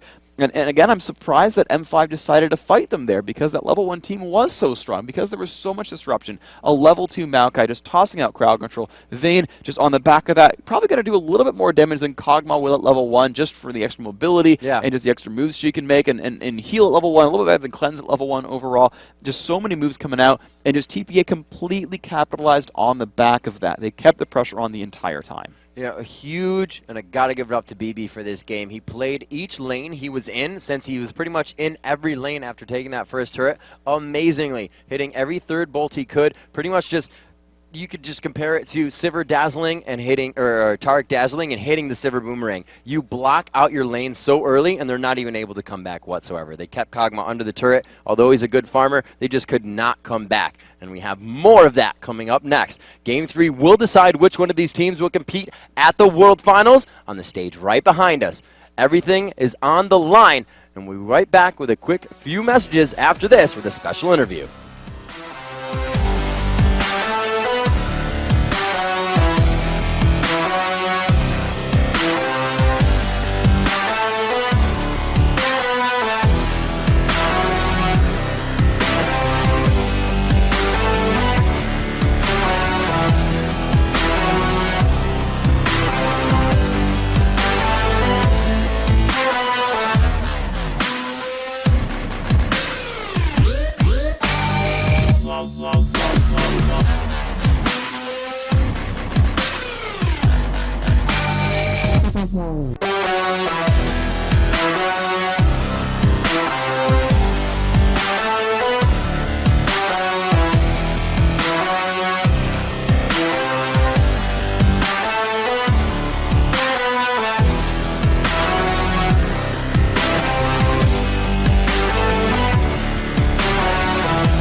Ladies and gentlemen, welcome back. I'm Rivington III. With me, as always, David Freak Turley here, still live from the Galen Center here at USC Stadium. And we're here to discuss a few of the matchups, and we're lucky enough to be joined by Solo Mid's very own AB Carry, Reginald.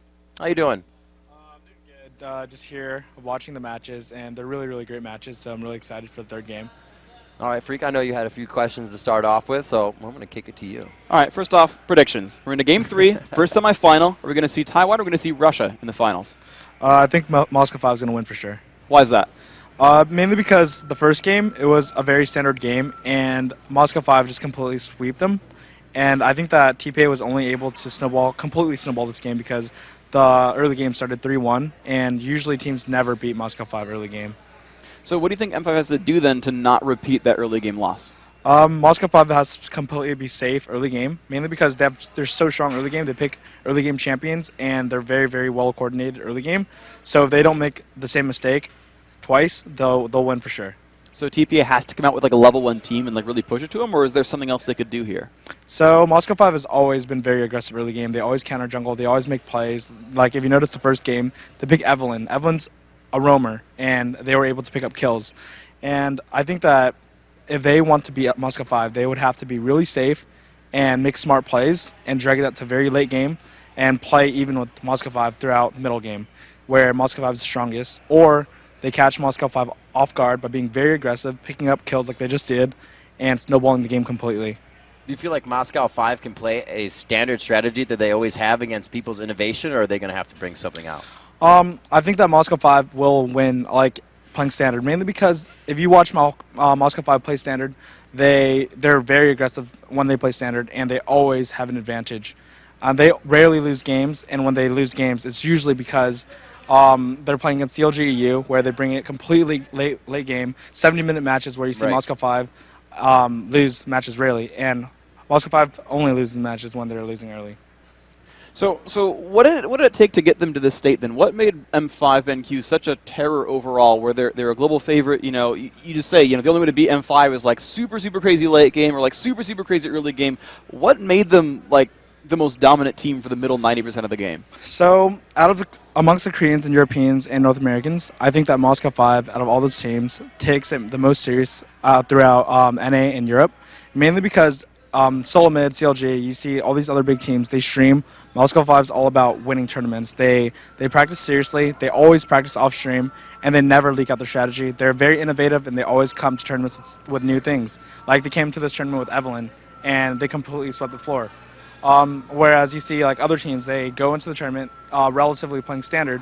You still see Moscow 5 with these crazy comps like Zyra and Kog'Maw, where you do completely true damage when you die. Like Kog'Maw and Zyra both do like around 1,000 true damage together just by dying. And like they bring out these crazy comps. They're very, very innovative, and that's why you only see them lose games when they make horrible mistakes. Right on. All right, guys, and we are going to have another question. It's actually be coming from our social media as we branch out to Twitter to see what they have to say. So it's from Clinny Lowell, League of Legends in the Twitter name. I like it, Clinny. We have, why do you think Alex... No, she was banned. Yeah. What? Yeah. Evelyn was banned actually by TP in the second game. I think he was happy to pick her, you know, both times actually, you know, coming out both against Invictus and TPA Assassins. Game 1, crushing faces Evelyn, that roamer, playing aggressively, making a lot of plays early on, and actually did force the ban away. You know, TPA banned at Game 2, IG banned at Game 2. Actually worked for TPA this time. They made the early leads happen. So Alex really, he is forcing those bans. I think he would have been happy to pick Evelyn again, because it's, you know, both times, Game 1, they're like, yes, we'll bring out Eve. Once it's banned, they'll pick something else. So coming into this, we know Moscow 5, like I said, are they going to need innovative strategies or not? Do you feel they're a team that will, somewhat like Team Solo Mid, find a strategy like modify that to the best of their ability, or they are one to come out with strategies of their own? I think that Moscow 5 is the team to come out with strategies on their own, and I think that they are, like, if they don't bring something new, they're still very strong standard. So, like, I'm not really worried that Moscow 5 will falter. So you think M5 in the finals? Yeah. Who's against M5 in the finals? You got Logic Gaming Europe and Azebu Frost. Who's against them? I think that I'm rooting for CLG EU versus Frost, but Frost has been phenomenal this tournament, and they haven't really lost a match. I think that, like, if I were to bet, I would bet Azebu Frost and Moscow 5, but I'm definitely cheering for CLG EU, mainly because a lot of the members on their team are my friends, so I'm hoping that it's a European final. Wow. All right. Well, thank you very much, Reginald, for your insights, and you know, good luck to you guys in Season 3 as well. And it seems that you're going to be playing as well in Season 3, so good luck to you individually as well as your team. And you know, we're going to be going into Game 3 now of this semifinal. It's on the line. You know, Reginald's saying that it's going to require early game aggression or crazy late game from TPA Assassins, but we're going to find out because Champion Select is now underway. Who's got what it takes? All right. Let's see what we do have as we get into Champion Select. We are going to be taking these guys for a ride here, or they're going to be taking us for quite a ride. Maokai going out first. They did not like how they had made that happen, and Diamond Prox, again, they get his least in benched.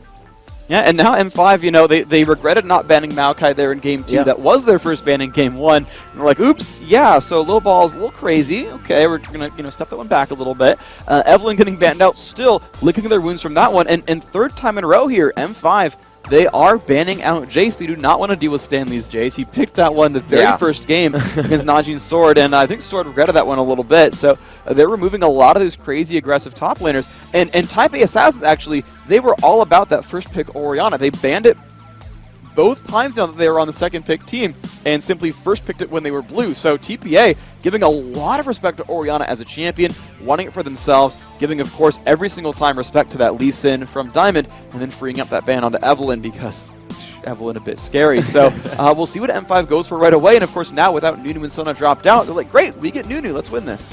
Yeah, this is going to be big for them. They can go a lot of ways with this. You can obviously go poke, you can go straight to the tower, you can just go for an aggressive lane like they had in Vayne, and then roam the map as well. Blood Boil opens up so many possibilities. It's incredible.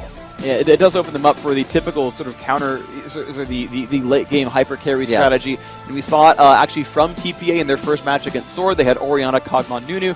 We saw CLG run that out in their third game against Team WE, where they had that Nunu Kog'Maw scariness. And then once again, you got Nunu here. I've got to expect the Kog'Maw coming out. Yeah, it could be very big for them. They pick up Sona right away. Obviously, Nunu's on the map, so they're not going to grab that Sona as well, but they still want it. That poke and lane is going to be huge, especially if they can't initiate the fights that they want. And they're going to be getting little balls on Mundo, so even more poke for the composition itself. So right away, TPA is showing me that they want to play a counter strategy. They want to get some picks out. M5 has to pick an AD carry, their mid, or their top laner here. Okay, yeah, their jungler's in. Okay, their support is in. And they've finally shown, if this is the Kog'Maw pickup, it is going to be not only a crazy aggressive jungler who will make a lot of plays and often steal some buffs and steal some gold, but they've said, yes, Nunu Kog'Maw is our bottom lane. It's late game. It's scary. Come at me, bro. And honestly, with Sona in this mix, I think this is pretty okay for TPA, honestly, because I think Sona's a good matchup against Nunu because she can poke at him from out of Ice Blast range. If they do grab, and the insta-lock there on Ezreal, this is the lane I expected to see. Sona Ezreal is very long range. It's a lot of poke, and there is no sustain here for M5 BenQ. Nunu and Kog'Maw here are going to be kind of left to absorb damage and have very few openings to counterattack back. Even if they do counterattack, even with Blood Boil and Ice Blast, I still think Essence Flux wins that matchup, and that Sona Ezreal are still going to win a 2-on-2 fight. So it's going to be on the junglers here, because the general gameplay here, I expect TPA's dual lane, if they 2-on-2 at all, to win that matchup. On the flip side, though, if one jungler does better than the other, you'll see that matchup flip. As far as an equal trade goes, I like that for Type A Assassins. And they've now, this looks very similar to a prior strategy where they've run Anivia with Mundo together. There is a lot of area control here. Yeah, they're just looking to completely disperse that fight. Anivia's ultimate, great at disengaging and make a team split, and then you lock them down with that Mundo and Ezreal as well. We have the Sona for disengage or engage if they want, but like you said, that lane matchup could favor the bottom for TPA. You see that Genja waiting to pick here, as well as Gosu. They really only have that Nunu coming in for Gosu as well as Kog'Maw for Genja. So they're picking, obviously, for other champions on this. They're looking to counter somewhat here. They have a little bit of time left, and what they're looking at is really to be able to dodge and get back into a fight. The reinitiation after the cooldowns have been wasted, really. Dodging that crescendo, getting out of range of BB, as he's just been amazing in his positioning this entire matchup. It looks like they find safety in Yorick, as well as Shyvana, which has been a really big mainstay since the first time we've seen Moscow 5 in offline play. Yeah, this makes a lot of really good openings here for M5 BenQ. They've got, once again, the Protect the Kog'Maw composition is coming through. They've grabbed Yorick to clone that and make him really, really powerful. TPA, again, actually running Needly as a counter lane here to Yorick. Really wanting to shut him down. Now, I don't think she made any really major plays on Darien early on. They did keep him locked up in his lane. They kept him there. It kept him from roaming because he had that triple kill in Game 1 that really turned the game around. But I didn't really see Stanley doing anything all that different otherwise. He's going to be there split pushing and setting up a lot of moves for his team. But without that crazy Vayne scaling, without the crazy Orianna scaling, I don't know, it feels like a very different composition here where, you know, I don't like TPA playing split push. I don't like TPA playing for the late game because they've got Nunu Kog'Maw with Gragas there to completely split up a team. If Mundo or Nidalee tries to dive in, Explosive Cast will shove back the back line. They will push Nidalee even farther into the group, and then she'll just get eviscerated right here by a blood-boiled Cog. And I don't think Mundo's got enough presence there to follow that up and make that a kill. M5, I think they've got all the champions they need to make this a really, really powerful Game 3. Now, as far as level 1 power is concerned, TPA is pretty strong. Ezreal, Anivia, Dr. Mundo, Sona, all these guys are great early on. But I think TPA's got to make something in the first 10 minutes or it's going to start really running away from them. I got to ask, you know, Diamond Prox, amazing on Shyvana, and it's not a necessity, but what is your feeling about the lack of hard crowd control for that Shyvana jungle? It's not too bad overall, and he's actually not even bringing exhaust in, so he's not looking for all that much gank power. And when you look at really his lanes, you don't really need to gank for Cog Nunu. I mean, they have some gank presence, Right. They have slows, they have damage, but like, you don't really care. Gragas doesn't need ganks, he can just escape. You never really want to gank for a Yorick, because he doesn't contribute much to that gank either. They're looking at Diamond, I think, to just be hyper-aggressive and deny jungle. And the problem is, though, he's against Dr. Mundo, who's going to be really good in the jungle and get the farm anyway. You know, Right. the Shyvana pick I don't love a whole lot. But you can at least use the Dragon's Descent to push back aggressors. They've got pushback from Gragas, pushback from Shyvana, and that might be all it's for. Is, you know, it's one of the junglers he's comfortable on. It's a fast clearer. You know, she does a lot of damage overall. So if something does dive in, she can support that. I don't expect her to run in and try to kill Ezreal. I expect her to run in and kill not Shyvana, but to kill Nidalee. Maybe try to kill Dr. Mundo and kind of sit on the front line with Darian. And they'll just kind of all coalesce around Genja and have that nice little bubble there. And then it's fine. You don't need crowd control. You just need damage, and that's acceptable really overall, especially when you've got Ice Blast, Absolute Zero, Explosive Cast, Body Slam, things like that to keep them in place. Then yeah, just, you know, sit in the front line, be there, and just let Kog'Maw kill everything. That's pretty reasonable. So I think that Diamond's going to kind of sit in the jungle a little bit more, farm more than you would normally see him on someone like Lee Sin or Xin Zhao, where he'll Another gank safe pretty game. frequently. Yeah, he's going to be a little bit safe. You know, they're not looking for any crazy major moves early on because it burned them a little bit in the beginning where they you know, tried to stop the counter jungle. So I think it's a more reserved game from M5. And it's just like, Genja, just have a safe lane. I might even see M5 go for a lane swap just to give Genja free farm and to let him get to that late game. Yeah, TPA was really focused just on how to hold and start the aggression in the game. We saw the turret at 22 minutes. That's quite a late turret. They were allowing Moscow 5 to grab Dragon. We'll see if it happens again. It really didn't affect the game that much for him. Jumping into the match now, we are ready to get underway with your last matchup, do or die for both teams as we come into the semifinal match. Moscow 5 BenQ versus Taipei Assassins. One team is going home and one team is going on to the World Finals. Yeah, these teams are guaranteed $150,000 for being one of the 4 best teams in the world. By all rights, the 4 best teams in the world. You're seeing them in front of you today.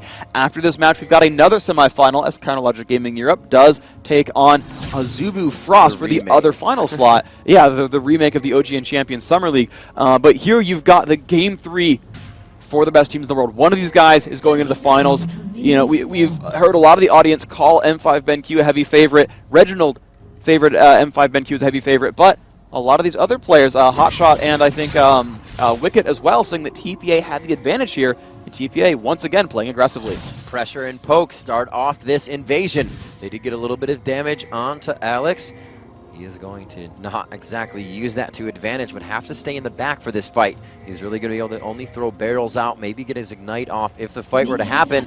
But I'm talking about something that won't. These guys are headed down a little bit here. It looks like they're going to try to Flash Frost over that bush and grab somebody if they can. They found Gosu! He is forced to flash out, which then gives them the aggression they would love to have in that bottom lane, Freak. It's going to make it very good for them. Diamond trying to clear out his jungle, knowing that they could be close. They have the ward down, and he says, I just figured they took it already. And this is actually really smart. TPA already planned to go for red from minute 1. If you look at the top river, they already warded where Shyvana's running by right now, looking for the lizard buff invade. So they know that's happening there as a counterattack right now. And so Lil Balls with the lizard buff knows that there was one coming by, and he's going to go for the steal himself. And the thing is, though, TPA is not actually not really ready to stop that. So despite all their early move, that lizard buff is really just going to trade hands no matter what.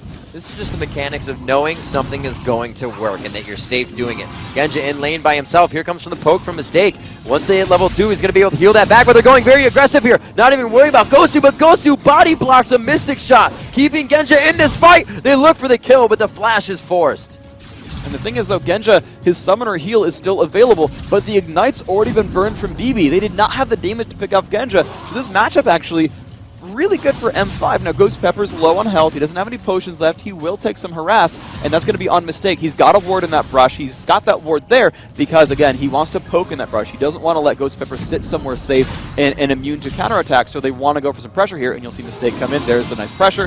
You know, lower the counterattack damage and just walk into the brush safe and sound. And that's going to be nice. There's actually no wards here for Ghost Pepper. He opened with boots, which really hurt his lane control. This lane is going to be so hard for M5 because they've got no ward presence whatsoever. You're going to see so much poke come from TPA unless they make any major mistakes, and it'll be hard to capitalize because Ghost Pepper, his exhaust is down. There's not a lot of options here for M5 to counterattack. Oh, Diamond coming on the backside here. He gets the first bit of damage down. The Twin Bite hits. The Ignite is off. A beautiful Flash Frost from Anivia keeps them from following, and Low Balls will be forced back into his own jungle. He may be able to get some experience here, but you can see how Diamond Prox is using this to his advantage. He is just going through the jungle now, stealing what he can, knowing Little Balls cannot face him. This bottom lane pushing quite hard. Freak, you said it's going to be hard without wards, and even with the composition, Mistake wants to Q all day long. He's going to be doing damage to minions, and that wave is going to continue to push, making it even harder for them.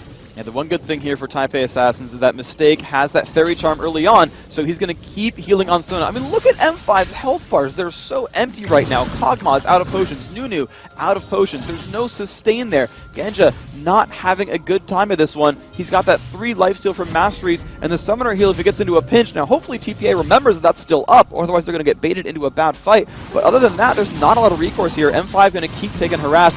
Maybe they lose their turret, but, you know, ultimately it just makes it a really, really scary situation for Genja. You know, Freak, I really like Sona as a matchup to Nunu. The heals usually just negate the Flash Frost, and to the point where you gain an advantage in the lane. You can carry it off of that as well as the poke. Little Balls coming in mid here. Alex taking a cleaver, but he realizes that, you know, it's kind of just aggressiveness in mid. I'll back off from this. They do still have Little Balls around that area, and we have seen that Mundo gank come in quite hard. Is actually going for his Wraith. Stanley pushing top, keeping Darien down at low mana, but keeping him in that lane as well. Stanley is trying to keep him farming these minions at the turret, but he just wants to keep pushing them in as well, denying that experience as much as possible. You can see Darien trying to just throw his mana out to get minions in his favor. 27-27, he's keeping it actually quite even. There's really no lead in any lane, and as I say that, I look down, it's going to be BB with 34 CS to Genja's 18. And that is a huge lead. That is, again, that bottom lane being so incredibly amazing, but this top lane is super safe as well. Of course, we just pan away from that, but Stanley knows that there is no exhaust on the opposing jungler. The Lizard buff is timed out by now. He doesn't even need wards. You know, Darien can't follow up. He's out of mana, so he can't slow. Shyvana, again, has no crowd control as well. This Nidalee is super, super safe. Still has all 3 health potions. There is no reason for Nidalee to leave until that 7.5 minute mark when Lizard buff comes back out. You know, Darien finally recalled back and got some mana, but even still, there's not a lot of options here for M5 to stop Stanley. He will happily stay in this lane and happily keep pressuring. There is no way to stop him in this top lane. Both junglers feeling comfortable in the opposing enemy's jungle. We can see Mundo going down bottom as Diamond Proc smites away the big Wraith. He will be coming from behind. There is no ward here, and it looks like he will take a bit of damage. Goes for Gosu, though, and they're playing in a safe position. No real damage taken there. Alex pushing his lane into Anivia. Not exactly the best last hitter at the turret, but they are both level 6, so she's going to be able to clean up quite easily. His toys more than happy to just auto-attack a siege there under his turret. 7 minutes into the game, no turrets, no kills. First blood still to come out. Somebody to get that gold lead. It is 7.5 thousand gold even right now. And they are just absolutely splitting this gold. The one thing that's going well for M5 BenQ is that their bottom lane is able to clear off the minion wave and then run to their jungle and pick up the double golems down there. They've done that at least once now. That helps them keep up in gold. It's about 65 gold every time you clear that wave out, and that does, you know, scale up throughout the game. But it's the one thing that's going to keep Genja in this game because this lane's still a bit of a mismatch, still very difficult for him. See Mundo again. See Hotshot building those Doran shields onto Mundo when he plays them as well. Little Balls taking the same into consideration with that health regen as well as a little bit of armor and health. So we'll see him trying to really utilize that to get himself out in lane to be more aggressive. He's going to soak up some experience here in mid as Alex Ich goes back. Very well timed on the minion wave, crushing into the turret in middle. Aggression here up atop. Stanley just trying to throw down. You can see the damage trade completely in his favor this time. It's a different game. Darian did not have that swap lane to farm against, and that just the one player. So it's going to be a little bit different for him this game. We can see him falling behind. There's a really good piece of teamwork coming on, though, from M5 BenQ, is that Diamond now at 7 minutes has picked up an Oracle's Elixir. What this means is he's about to hit level 6 and have his ultimate so he can initiate for fights, and he's got Lizard buff again for the next 2 minutes as well. And Alex Ich in that mid lane, who loves to roam and is on Gragas, has now surpassed level 6 as well.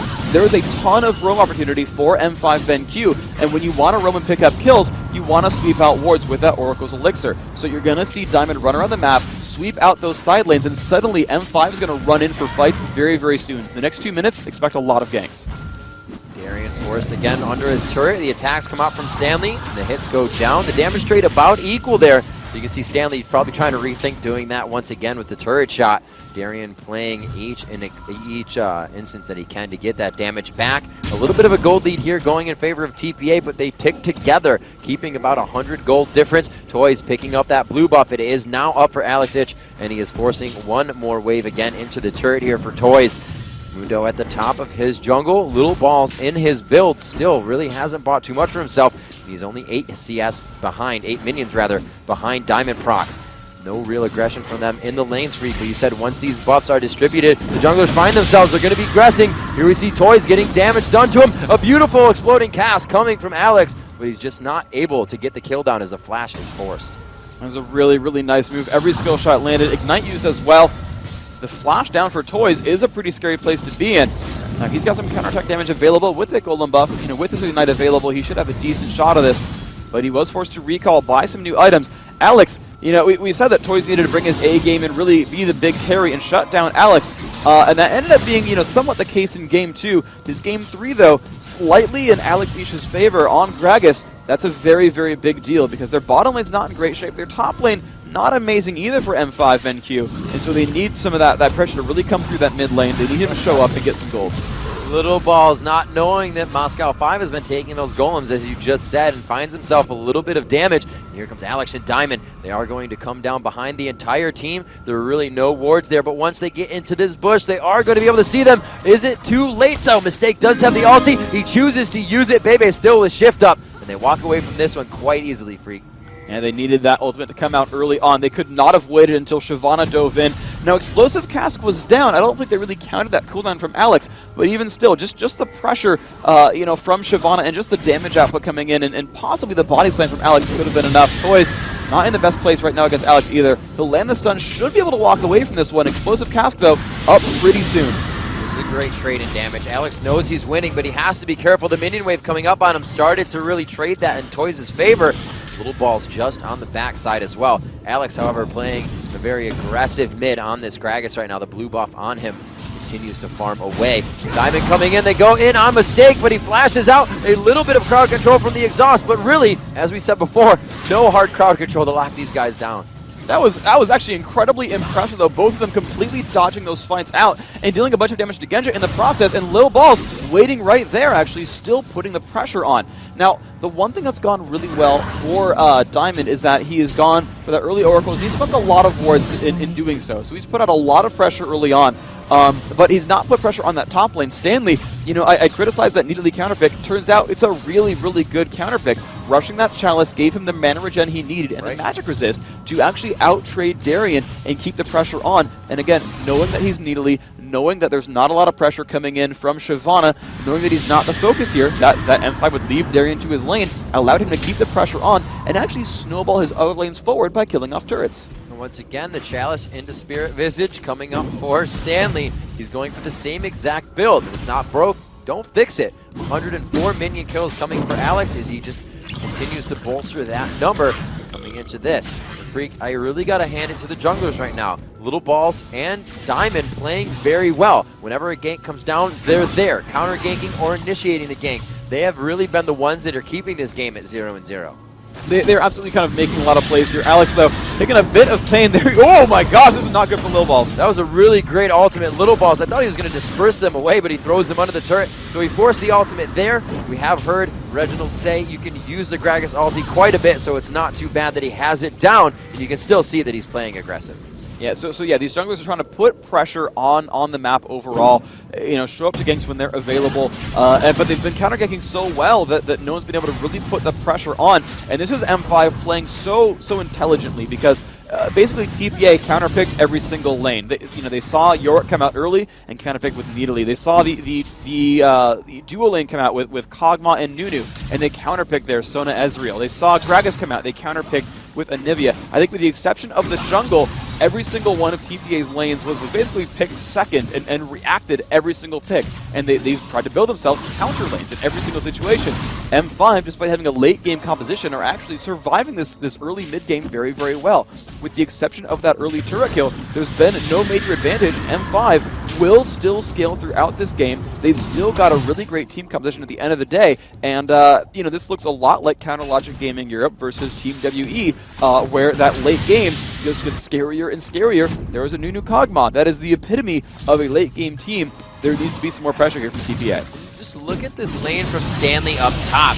He has so much more confidence this game. I said if it's not broken, don't fix it. He plays Nidalee versus Yorick again. You can see him taking some damage here, trying to jump past, get some minions in his favor during this fight, but he's going to be forced out of this one. However, he took that turret down way earlier than last game, at least 10 minutes before that, knowing he would win his lane definitively, pushing Darien in. There's going to be a lot quicker roam now, a 2,000 gold lead coming from TPA, and they're going to be able to control the map just as they did last time. So that play from Stanley is just huge this game.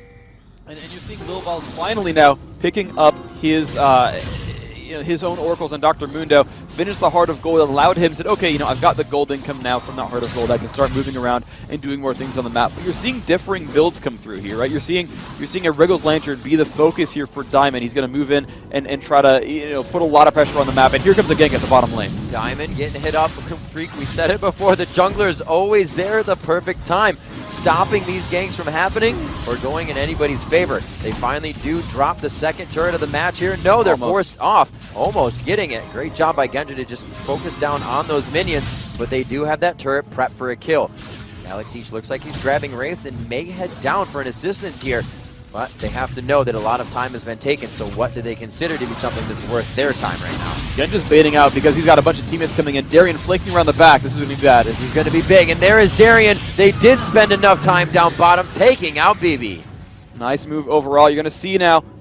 They get map control for it too, of course. They've got that Oracles, they've got all that pressure. Stanley will trade for a turret, and actually, this is a really good turret to trade for. It is very hard to kill secondary turrets here, so this is actually, I think, an advantageous trade overall for TPA.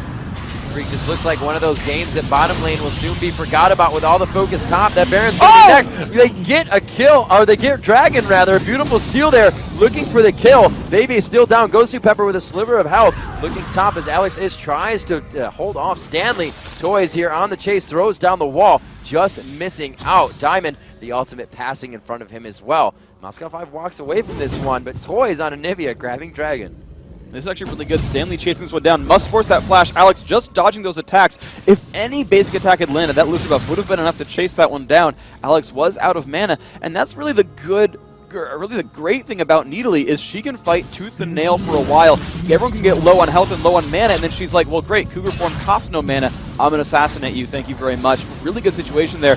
And with that Dragon Steel in there as well, they've actually pushed themselves very, very far ahead. That's normally really the skill there for Diamond. And I think there was some coordination there, TPA saying, you know what? Yeah, our smite, we're not going to kill it, but Anivia can last hit it. We'll smite early and make that happen. And that who has the most gold. Anivia, 5,600 for Toys. So right behind him is actually going to be BB. These guys are carrying the game. 49,000 for Alex East, or 4,900 I should say. He hasn't even hit 5,000 yet, so you can see that money domination for Taipei Assassins is really what keeps them winning these fights. Now we do have that first blood coming in for Darien. but it's going to be that money that really helps TPA in these fights as they get together as a team. We've seen Moscow 5 has very strong mechanics, but Taipei Assassins is finding a way through that, and they're really taking these fights in their favor. The Dragon Steel helped them a lot with the control of gold. They have 3 turrets down on the map. Freak, the entry of the jungle becomes so much more heavy for them now. They're able to just initiate so much more. Stanley getting himself in a pretty sticky situation here as he makes his way into the bush, dodges the Flash Frost, or Ice Blast, I should say, and they make it out for the teleport. So really, TPA just continuously pressuring the aggression until they find a fight they want. This is really exactly what is happening here, because M5, you know, they know M5 does not want to fight yet. They know that they've, just like Reginald said, picked that early game dominant team, even though they didn't start out 3-1 like last time, but they're actually starting to win their lanes. You're seeing 156 to 120 at the top lane, 180 to 170, actually pretty much a wash in the middle, but the big difference is 150 to 110 at that bottom lane. You're seeing a Bloodthirster Phage versus just a Zeal among the AD carries, so you're absolutely seeing TPA with a big advantage early on. They know that the fight is not there for M5, that they are just happy to, M5 actually must really sit in the back and defend, and so they're turning that advantage into turret.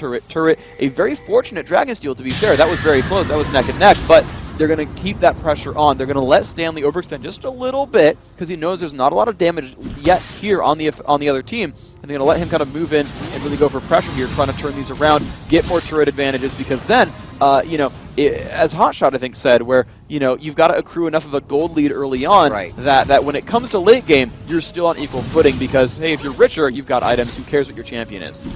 Forced out of the fight there. Taipei Assassins continuing to keep the aggression on as they are now in the jungle, trying to get the smite out, and they do grab it. You see that going to BB, so that's going to be very effective for him in these upcoming fights. Taipei Assassins, they've, up until this point, it went a lot faster than last game. Oh, Genja getting aggressed down here, down in the bottom. It does not look like he's in a happy place, and it looks like the ultimate will be able to wipe him out. He will not be in position for Cathian's surprise. A little bit on mistake. More than happy to take it as they wipe out that wave as well, trying to stop the damage on the turret. You can see Toys clearing the experience as they just continue to deny. And this is really what we saw Taipei Assassins. I was just about to say they're not doing this as fast as they did last game. We got to this point where they took down the turrets, and then we've extremely slowed down. This is when we saw Vayne running around, taking down turrets one after the other. Taipei Assassins rolling back into the flow of things here. They're going to micro the damage from the turret in and out, and they're going to be able to take this one down as the minions finally come in. They have such control over the map, and even for this to happen, a great job mentally knowing that the rest of M5 was really hurt or backing. There's not even a chance for Baron. They have all the time to walk around. And this is really, you know, TPA playing this, and I'm surprised actually, they played it as a split push, but it's actually working out because they accrued that early game lead. You know, I said, you know, my first guess was that I'm worried about playing split push because they're going to be able to, you know, scale on you late game. But with all the lanes winning, that split push is allowing them to actually put a lot of pressure on different lanes, because the difficulty for them is that they're facing against Kog'Maw, who's got Area of Effect, and against Gragas, who's got amazing Area of Effect damage. M5 is really good at sweeping out minion waves. And so what Taipei Assassins is doing is putting pressure on so many places on the map that M5 can't stop them all. In fact, they're not stopping them anywhere. The bottom lane second turret went down. The top lane second turret went down. There's now a 5,000 gold lead. Despite splitting, you know, champion kills equally 1-to-1, they're up 5 turrets to 1. They stole the dragon. They're winning in minions because of their lane mismatches, and they're continuing to keep the pressure on. They're still up 50 gold, 40 minions top lane, 50 minions bottom lane, a negligible amount in that mid lane, which is fine. That's not, you know, really the emphasis there. And Nivea is there to put a lot of pressure and stop pushes. If you look at M5 trying to engage on, Crystallized Wall will stop them in their tracks and prevent the rest of the team from following in. If Diamond does dive in with Shyvana, Crystallized will stop anyone else from following up. So Moscow 5 stopping the amount of deaths this time. By last game, it was about 6-1 in favor of Taipei Assassins coming from the blue side. And right now, with the Dragons and everything in their favor, they actually have 5,000 gold lead because of the turrets. They went a lot more for objectives this game instead of those early kills, and they're really controlling this matchup. Trying to throw out some damage there. They're just trying to push Gosu out of lane. They cannot, Moscow 5 cannot allow TPA to continue winning those small damage streaks. And this is TPA, actually. Now that I think about it, I didn't think about this in Champion Select, but everyone on that team has poke. Sona, not the longest range overall, but you've got Nidalee, you've got Dr. Mooney, you've got Anivia, you've got Ezreal. All of them can deal damage 1,000 range away on the opposition. And as soon as M5 picked up that new first pick, they knew there is no healer on this roster. Not a single person except for Yorick and a little bit of Gragas as well, can really replenish their health bars easily. And oh, look at that, we're Crystallize blocking out Darien, forcing him to flash away, and that is a loss right there. See, he's still trying to focus. He is not happy about what happened in that situation. They pushed him out of the fight. Ultimates used on both sides. Looks like they're forced out of this one. The teleport coming in from Nidalee, but it is stopped as well. So he's going to stay bottom lane and harass Genja. So Stanley now versus Genja in that bottom lane as the rest of his team begins to push here. He's going to be able to get some good damage. No, he hit actually Genja with something there. Took a little turret dagger, was forced to walk back. But if his team can keep them up top, no, they can't. They've allowed him towards the bottom. Stanley now forced to fend for himself, flashing over the wall. If he can hit that bush, he's pretty much out of here and gone. His team will be able to help him. And we can see the pressure he's able to push. Just Stanley is dictating where Moscow 5 needs to be. And look at Toys' build. It's really interesting. He rushed Athene's Unholy Grail, but then immediately jumped onto Banshee's Veil, knowing that TPA's strength, again, is a long-range poke team. Now that they've sieged a lot of turrets, now that they've built themselves a 5,000 gold lead, this actually looks a lot like a Zubu Frost versus TSM Game 1, where their team is so long-range, and M5 has to have a really kind of unfortunate engagement, a very difficult engagement to push themselves in. And the best way to do that is explosive cast, pushing Toys out of position, and just making an omelet out of Anivia.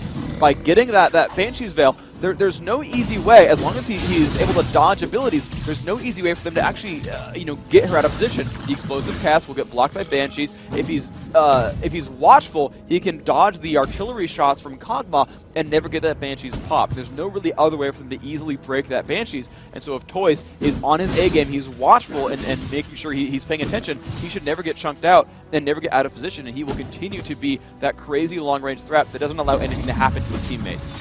So both teams have considerably slowed down now. It's still 1-1. There's a lot of caution being played here throughout this semifinal matchup, as it is do or die for League of Legends Season 2. These teams trying to get themselves a ticket here to the World Finals to vie for that $2 million prize pool. At 24 minutes into the game, TPA has a slight gold lead, but at the 1-1 on kills, these team fights really have not had true definition in them. Both teams have kind of been spread out during the fights. You've had somebody pushing bottom. Genja wasn't the last one with Stanley, and then they were forced to go bottom. We see how tanky Stanley is, though.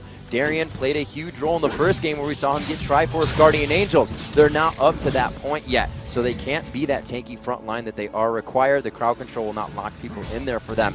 And Freak, like you said, the poke strap from Type A Assassins has obviously just crushed down the turrets of Moscow 5. They're now forced to defend this, really putting vision in their own jungle, trying to defend and catch somebody off guard on a team that is very, very mobile. And what TPA is going for now is they realize that these turrets are much harder to kill. It's very difficult to go for an inhibitor turret. Their split push got the pressure and killed the top and bottom middle turrets there. So they're down to the inhibitors there. This mid lane is the only easily accessed turret left, but like we just talked about, M5's lineup with specifically with Kog'Maw and Gragas are very good at stopping pushes. So M5 are looking to sweep wards, or not M5 rather, but TPA are looking to sweep wards and bait M5 into an unfavorable battle. The entire area from blue team into Baron is just filled with amazing places for Anivia walls. If you go from the Golem area, there's just like a really tiny choke point that even level 1 Crystallize would block out. You go from the other entrance near the brush, again, Crystallize will block that out as well without much effort. If you ever see TPA go for a Baron attempt, expect to see Toys in one of these brushes once he gets Golem buff. Expect to see him in one of those brushes near that Baron pit, but not actually fighting Baron too much himself, ready to Crystallize and block off M5 when they go in. Now he might block off all 5 if they think they can kill Baron in time and just simply pick up the kill, or they'll wait for someone to cross, wall off the rest of the team, and then jump in onto that teammate. Now the problem is, if they wall off one person like Diamond or Darien, Darien's flash is about to come up. Diamond, of course, is Shyvana, can ult back over or flash back over. Alex can body slam or flash, and again, everyone on M5 has flash. So I would not expect TPA to try to wall off one member, go for a kill, because it means, they'll have to turn around, Baron will get some health back, let him flash back over, Crystallize will be on cooldown, and then M5 can go back into the fight. So what they want to do is finally clear out enough wards that M5 has to guess when they go for Baron. And when they guess, they need to get to the point where they see someone at the bottom lane, like Genja's trying to farm at the bottom, or Stanley split pushes, forces Genja to defend, and then teleports to his team. Once they've blinded all the ward vision, and once they've done that with their Oracle sweeps and started out Baron, they can deal a whole bunch of damage, they can pick that out, and just crush it down really fast, and Mundo, Nidalee, and Ezreal are really good at that. And then they can kind of go together, wall off the engagement, pick up Baron, and then siege again from there. With Baron buff, it's very easy to siege. As they are going for it, I feel that some of Moscow 5's points to victory are now being nullified as everybody on TPA is acting as the carry. Very nice barrel coming in from Alex. A lot of damage being taken off there, and that is something that is considerable in a fight, especially on BB. If you can separate him from Mistake, there is not much peel that will stop the fight from happening. Stanley off on the side, but can get to the fight very quickly. True Shot Barrage going out. It looks like the blue buff actually goes to Toys on that one. Again, stealing a buff for himself. Actually stole Dragon last time. The initiation goes down. This is the damage that they needed. They are able to get a good amount down. They do drop 1 for 1 right now. BB finds himself on the ground. The focus on Stanley, but it is the escape artist Nidalee to flash out alive, and they're only able to grab 2 for Gosu. A huge fight for Moscow 5. And that was an unfortunate initiation. TPA burned all of their cooldowns on Ngozi Pepper, but they were all grouped together. They were just touching each other, holding hands, and getting just crushed down by Absolute Zero, getting crushed down by Shyvana's initiation, and the barrels coming out from Alex Ish. That was the exact fight they needed, killing out the AD carry. M5 now has map control, and they're going to immediately jump for the biggest thing they can. They've got to risk it here. They're going for Baron. They put Genja in the right spot. If they did not have him for this, they would not be attempting Baron. But good pressure now coming in from Stanley. They have a Nivea on the right side, and that just spells too much burst damage for them. They back off. And that's just so unfortunate. And that is, and part of that is TPA putting so much pressure on the map that look at the top wave. The top wave is so shoved down. M5 could not counterattack and go for like a top lane turret. Dragon was dead. That bottom lane maybe had enough pressure to push for that, but the problem is they can't go bottom lane because it enables Baron to TPA. So TPA, you know, because of how much pressure they put throughout this map, they've only allowed Baron as like the only counterattack option for M5. As long as that top lane is pushed down, M5 can win fights for days and never capitalize with any kind of major objective. And that means that a team fight is only worth 450 gold per champion. It's not worth more than that. And that actually allows TPA to kind of hold on to this gold lead longer, even if they misstep. Really just super safe play around Baron. You see Stanley putting down the bushwhacks, acting as semi-wards. Obviously the team has to walk through them. They start to clear out the Baron pit and they go to force the fight again. They may have waited a little too long as they were pushing away Moscow 5 there during that portion of time when they were back to base. There it is, the crescendo going off, missing the entire team. Stanley all by himself forcing Gosu out of the fight. He won't even be assisted. And it is going to be huge damage onto Toys. Diamond now forced out. You can see the area of effect coming from that Anivia ultimate has completely spread out Moscow 5's team. They're all forced to get kills now. The mobility of this team, however, allows them to catch up in these ganks. You can see just how spread out. Genja had to go to the left. We saw them going to the right. Gosu Pepper did go down in that fight as Stanley just had his way with them freaks. TPA dictated that fight from the second one.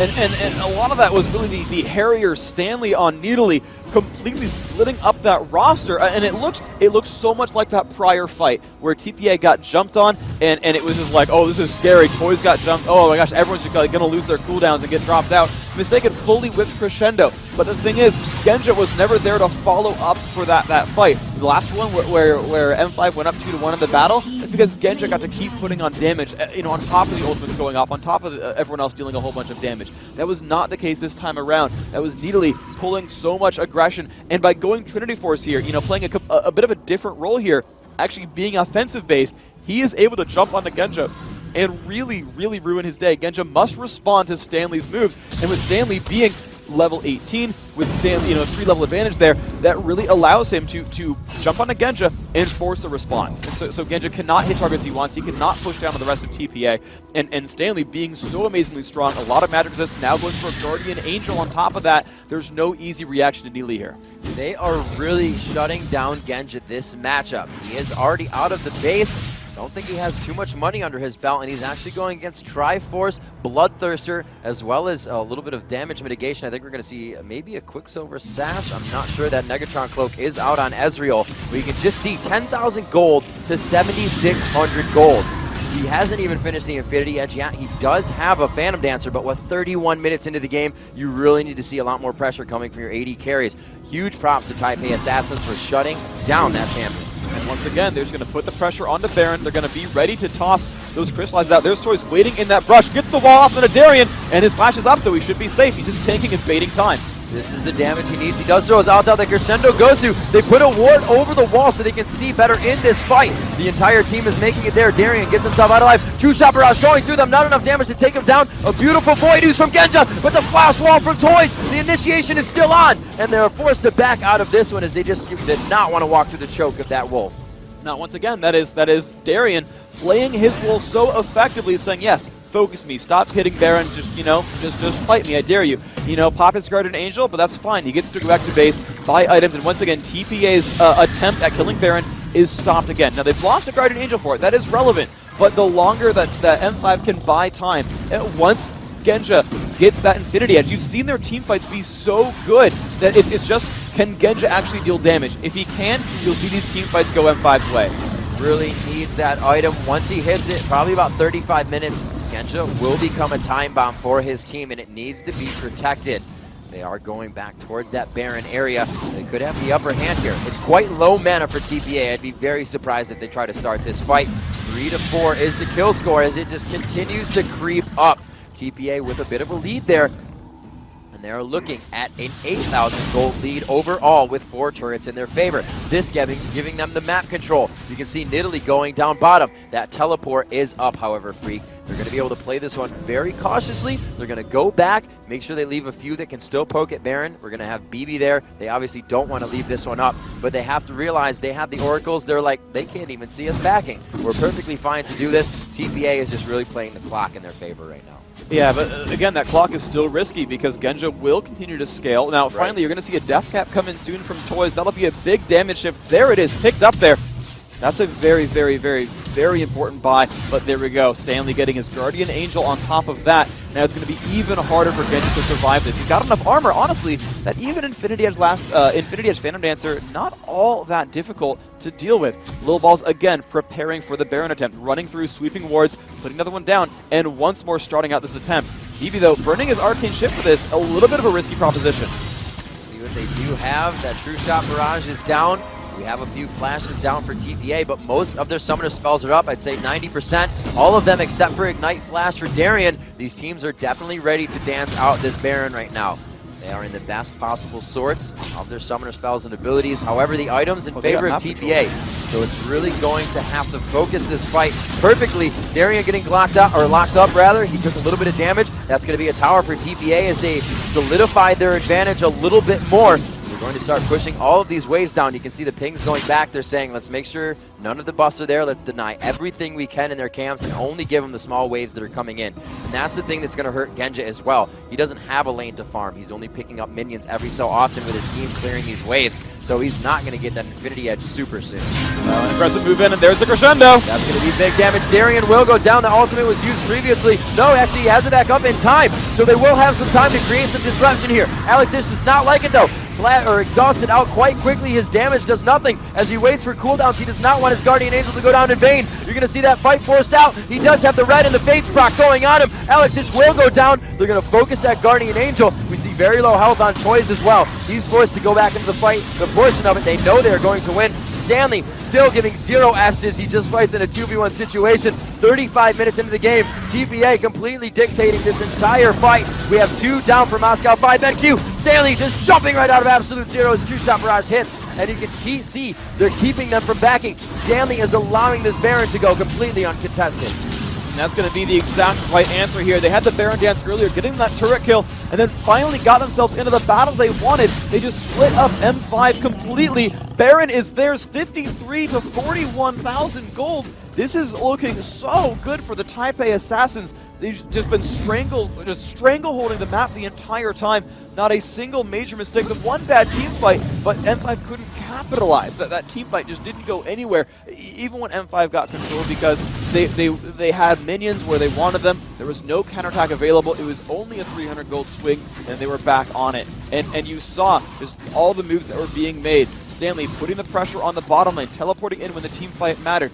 TPA constantly forcing M5 off of their turret, making them lose minion waves on their own turrets, and making them run in to stop Baron, walling and burning flashes, walling and making Darian lose a Guardian Angel, just accruing small advantages after small advantages. And as long as they keep doing them with enough frequency, they come back in before the Guardian Angels back up. They come back in before Flash is back up. They do that enough, and they pick up some kills. Forcing a Flash out of Stanley. He does have Flash and Teleport down now.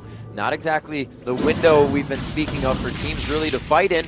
They do have to get that Infinity Edge. Finally now onto Genja. 36 minutes in. Genja very pushed back throughout this entire game. Has done well for himself. However, he's only going to be about, he's just 60 minions down on BB. BB's had free reign over the map, and like I said, with the lanes being pushed, they don't have much to farm singly, so Genja's been forced to find what he can in and out of Gragas barrels from Alex Hitch. And that's really not trying to hurt each other, really doing that on purpose, but it is going to hurt in general as they come into these fights. BB so far ahead right now, Freak. This Baron buff could cause that tower to go down. This is do or die right now for M5. There's no teleport on Stanley. He's only a half lane away, but they did poke off the Banshee's Veil from Aniv. You can see that ticking down on the bottom right of your screen. It's about halfway down. That's really their time to go in. They need to get toys out in the fight. Oh, very nice stop there. Genja on the right side. They get that. Oh, Little Ball's going down instantly as he gets caught out. They take down Mistake. They have the initiation on this fight, but they choose to halt on it, push out their lanes, and figure out where they can go from here. So much damage being dealt, and you just saw the explosive cask forcing that fight to go the way they wanted. Lil Ball's just not tanky enough to withstand all of that pressure. But again, there was no counterattack available for M5 BenQ. In fact, TPA will even get the Dragon for themselves despite losing 2 for nothing. They're even going to try for this Golem right here that, again, yes, losing 2 kills is a gold swing. It's about 750 gold, actually more like 800 gold for getting that kill taken away, but it's still not that big of a deal. They've still got map control, and they're still ready to put the advantage on. But now, we're getting to that point where gold matters less and less. That late game finally starting to happen. M5 channeling their fellow continent CLG EU into their gameplay and force themselves in that late game. Nunu Kog'Maw will be incredibly difficult to deal with at the end of this game. So right now what I think is that a Frozen Heart needs to come out, I think, from Nidalee here. She needs to put that on and slow down the attack speed of that opposition, because Kog'Maw's now really scary, Shyvana's now really scary, and even Yorick's going to be a bit difficult. He's got that Trinity Force, he's got some decent damage output, but it's mostly to survive Kog'Maw. Again, these team comps are about bashing their skulls into each other in the front line, and they've got to withstand the damage from Genjin Kog'Maw here. We saw how much pressure Gosu was getting in the early part of the game. He really just went for an item that's going to facilitate Kog'Maw 100%, as well as Diamond procs, but really that Zeke's Herald rather, the lifesteal as well as attack speed, just buffing up, and it's really going to be going to Kog'Maw. You'll see them really sticking together. Gosu has been forced out of the fight, and Stanley's been doing a great job at that. He can only blood boil once. It lasts quite a long time, but that aura from Zeke's is not going to be assisting the team. So we'll see if Stanley goes ahead, focuses Gosu one more time in the fight. They're also missing out a few times now. I think the last time we saw Gosu use Absolute Zero in a fight was in bottom lane. It's been quite a while overall, and that's really, really significant that that Absolute Zero is going to be a huge deal, because there's actually very few interrupts for it. Now, it won't hit all that hard. He's only level 12, and there is a front line to deal with, and BB and Toys, as they play it right, shouldn't be hit by that damage whatsoever. But the thing is, it's still a significant amount of crowd control, and it really will mess with the front line, not allowing them to kite, and it really just lets Genja melt that front line more. That's what this is all about. It's just, again, bashing your skulls into the skulls of your opponents, and just saying who's got more gold, who does more damage. And so the M5 frontline is there to just lock up the TPA frontline and say, Genja, look, you've been cloned, you've got Blood Boil, hope you got some items, man. I add Last Whisper and Phantom Dancer all in here now. He's hit that late game point. It's now the Kog'Maw show. TPA needs an answer. It is kind of crazy how that takes such an effective turn here. He is going to be outputting probably more damage than Ezreal. The 4 or 5 shot Kog'Maw kills could be coming out now, especially with that Blood Boil on. He's going to be able to drop somebody and be out of the fight and play even safer Kog'Maw than usual. Alex is trying to push this lane out. Stanley continuously staying top lane. You can see him communicating with his team on the screen at the bottom as they just kind of chat this one out and figure out how they're going to continuously push this lane. With that Baron down, you can see Little Balls can focus down bottom. They don't really have to worry about too many objectives. And you see a good aggress onto Stanley. He's pushed out of the fight though.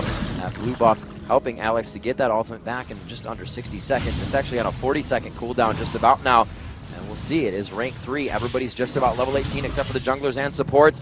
Diamond knows they are going through his jungle. This would not be the engage that Moscow 5 is looking for. No, they're just going to keep stealing these buffs. And again, this is TPA knowing that they have map control, and in a general fight, especially in the jungle, TPA is happy to just fight like, oh my gosh, Genja, there's a crescendo, he's going to get almost taken down! Oh, he does live though. However, Yorick ulti coming in. It looks like he wants to get back into this fight, but the Bio Arcane Barrage not even hitting anybody. He throws out one auto attack that entire fight. Very unfortunate. He did take a lot of damage, Freak. Two blinking emblems right now for Moscow 5 as his tower is being pushed. We do see Alex coming down to help his team, but Stanley is by himself up top, pushing that turret. This is not looking good for Moscow 5. The ultimate onto Little Balls. They are going to drop Alex. The Guardian Angel triggering his Diamond. Dragon's Descent into the middle of the fight to blow cooldowns for his team. Toys, so much damage going down to him, and they are able to back this one out as he comes up from Rebirth. BB focusing onto the inhibitor. It looks like they drop it. Stanley doing so much work up top, going to drop his own inhibitor as well. Two go down at the 42-minute mark, and TPA looks to just hang out in Moscow 5's base.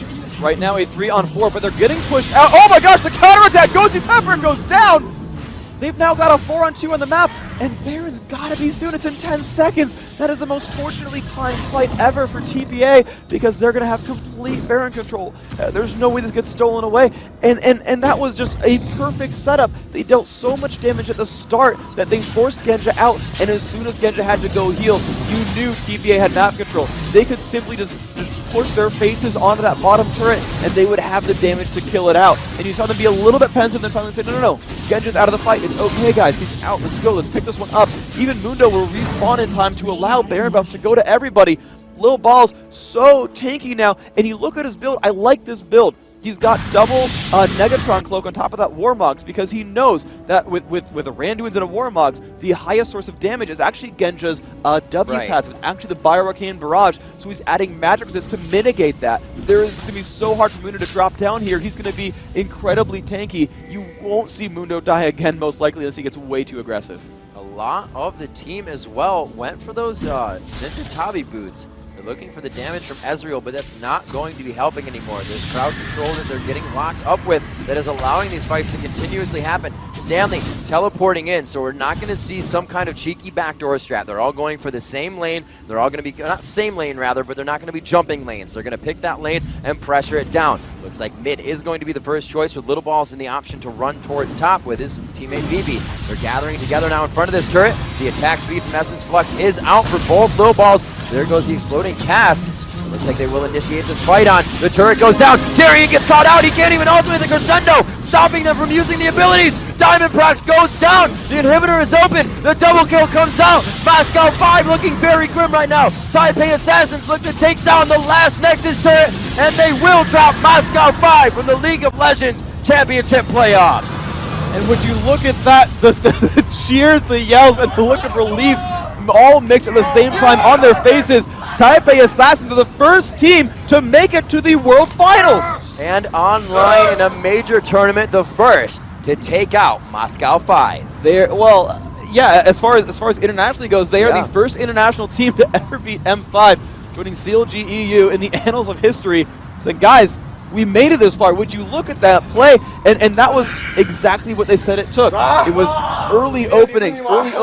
Stanley crushing faces top lane, absolutely took out Darian. I mean, Darian is scary. He didn't feed, he didn't make any bad mistakes, but that lane matchup was brutal. You saw him take the turret down about 12 minutes in, a lot of pressure there. You saw the bottom lane come out ahead, that Sona Ezreal, that counter lane. That was exactly what it took. They knew they were fighting Nunu Cog. They knew it was late game, and they said, yes, M5 BenQ, we know you're late game. We know you will scale like crazy at this game, but we know we can play this game perfectly. We know we can put the pressure on from minute one, win mid, win top, win bottom. A little rocky in the jungle, but that was okay. They won all their carry lanes, every single one of them winning in minions for the first 20 minutes, you know, taking turrets out early on as well, getting control over everything. The Dragon Steel was great, and then once 25 minutes hit, it was, okay, we can bait you at Baron. We've built a 6, 8, 10,000 gold lead.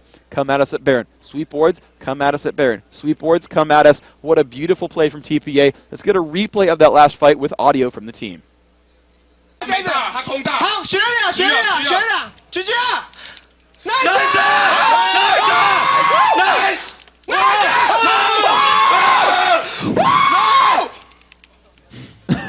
Damn, awesome.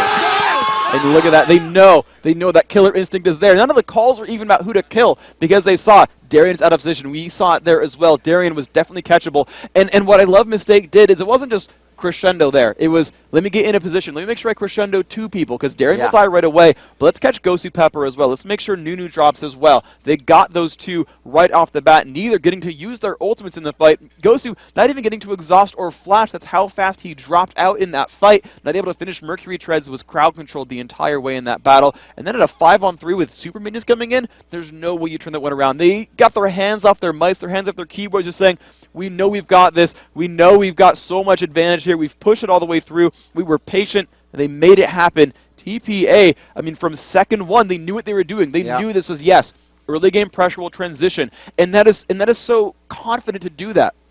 Where it's not saying, we'll play a standard game, we think we're better than you. It's like, we know we're on a clock. And it's so scary to play an early game team versus a late game team because you can't slip up. You can't give them that advantage. You can't let them snowball ahead of you because there's no coming back once that happens. But every step of the way, they turned it up and turned it up and turned it up and kept that pressure on and completely collapsed on M5. Ladies and gentlemen, our first semifinal scorecard in the best of 3, going to a full 3 games with hopes that the next will as well for CounterLogic Europe, going up against the Zubu Frost. An amazing matchup for these 2 teams as we have our first world finalists in Taipei Assassins. They're going to be heading up against, like I said, CounterLogic Europe or Zubu Frost on the stage being built right now behind us for the finals. We can see how the brackets have gone out here. CLG EU, a Zubu Frost matchup.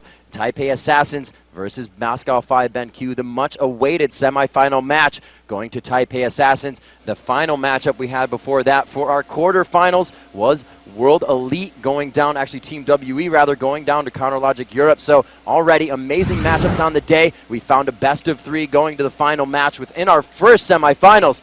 Hopefully the next one will be just as amazing, Freak. Coming up shortly of Zubu Frost, as I said, faces off against CounterLogic Europe to decide who will join the Taipei Assassins in the World Finals on Saturday here at the USC's Galen Center. Don't go anywhere. Rivington III and Freak. You're going to have Jat and D-Man next. Stick with us.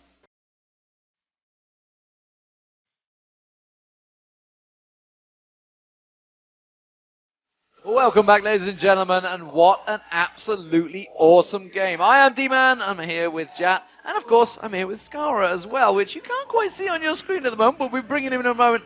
We've reached the final match. It is the Zubu Frost versus CLG EU. One team, the Taipei Assassins, has already advanced to the final on October 13th. What an absolute amazing game. 2 teams look to join them shortly. We'll see shortly who will earn the right to get there. But Skara is here. Skara, I'm going to jump straight across to you because we have just seen absolutely amazing games. Firstly, help us break down what we just saw.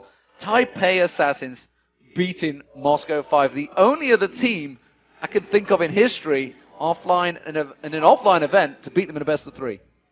I think TPA has come into this tournament as by far the most improved team in the shortest period of time. No one expected them to be this good, including like any of the teams at this event.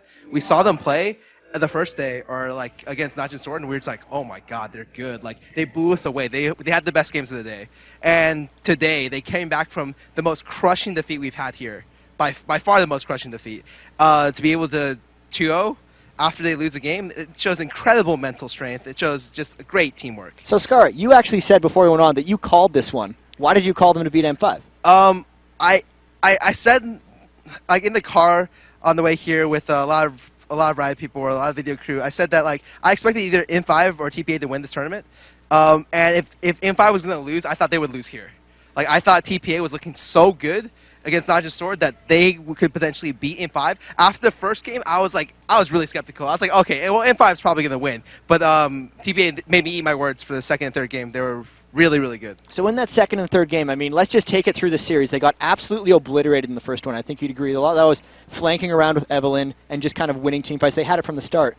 But then in the second game, even though we've seen how good Toys was on Orianna, they just kind of let it through. Why do you think they did that? I don't know. I think their bans and picks for the second and third games were a little bit off to me. Like, for instance, obviously they value Nunu and Sona a lot because those are like Ghosty Peppers, and like he's probably the only support that gets bans on both his supports in these games. And if they were really looking for a Nunu pick with an Ori up, at least I would say like either ban the Orianna as last ban or leave up the Nunus that if they first pick Ori, you can at least have Nunu plus another champion that you want.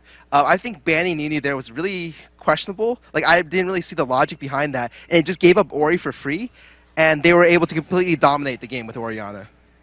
And what about the Nidalee? What about Stanley? Stanley has Holy just crap. absolutely bossed it there against Darien. Darien, he picked Yorick both games, and Stanley just said, fine, I can Nidalee both games and destroy you. I think he took the turret, I think it was 8 or 9 minutes we were talking about it in the second game, and then I think it was 11 minutes. It was 11 minutes in in the third. game. Just straight 1v1, had no help from the junglers. I think they analyzed M5 really well, and they're like, M5's strength is that their team fight's probably the best in the world. Like, you look at their team fighting, you look at their communication during team fights, how they switch targets, how they call targets, how they stick on different targets in the same team fight, and how they get away. They're obviously one of like top 3 in the world at team fighting, and so they're like, okay, we'll pick Nidalee every game and not even look at team fight, especially against a Yorick comp which wants a team fight. All they want to do with Nidalee is split push and see if they can split push M5 to death. It looks like Darien and M5 don't have much experience against Nidalee, AD Nidalee in the solo lane, especially how the Koreans play with Chalice first, and it seemed to be a deciding factor in both games. So you've actually had to deal with this affair, but I know at least it was Zion Spartan, at least from Team Dynamic, you guys had to play against his Italy fairly often. What is it that you guys do to shut down Italy? Because it seemed like Moscow 5 couldn't quite do it. Is there anything they could have done to stop that? Is there something they could have picked other than York or maybe somewhere else in the team comp to shut down Italy? Or no? I didn't really hear you. I'm okay, sorry. So, I mean, this is the Sorry, beauty it's of live. construction. There is construction going on right behind us. Just saying, what did Dignitas do more, whether Crumbs does, to shut down Italy in that top lane? Obviously, we were saying Zion Spartan was a problem against you guys before.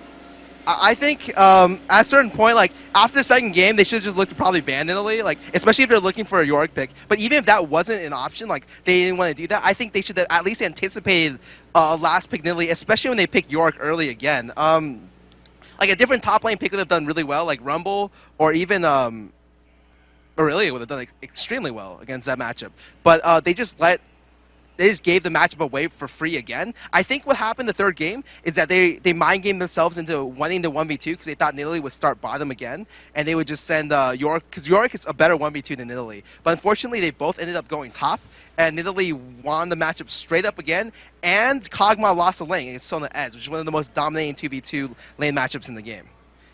And so, I mean, we can talk about obviously the venue we're in right now. It's under construction. You can look behind you. It's coming together pretty well since even we came on air, really. You as a player, obviously, you wanted to be here. How would it feel to come into a venue like this and play here? I mean, this is going to be awesome. Yeah, it looks crazy. Like, it looks like I am in like a basketball stadium, right? Mm-hmm. Yeah, like it is a basketball stadium. Yeah, huge. Like, USC's Galen Center. Yeah, it's absolutely gigantic. I would love to play here as a venue. Like, there's a bunch of constructions here, but even with the construction, even the construction looks cool. Like, that's the best thing I could say about this. Like, even the construction looks amazing. So I can't even wait to see the finished product. Yeah, I mean, they can see it on the screens right now. Obviously, there's going to be seating down there. There's all sorts of secret stuff planned for you guys that I nearly gave away, actually. I got to make sure I don't give any of these secrets away. And you can see there is obviously the work construction going on there. Now we got upcoming. We're going to have Twitter questions coming up shortly. But, I mean, we've got the upcoming match.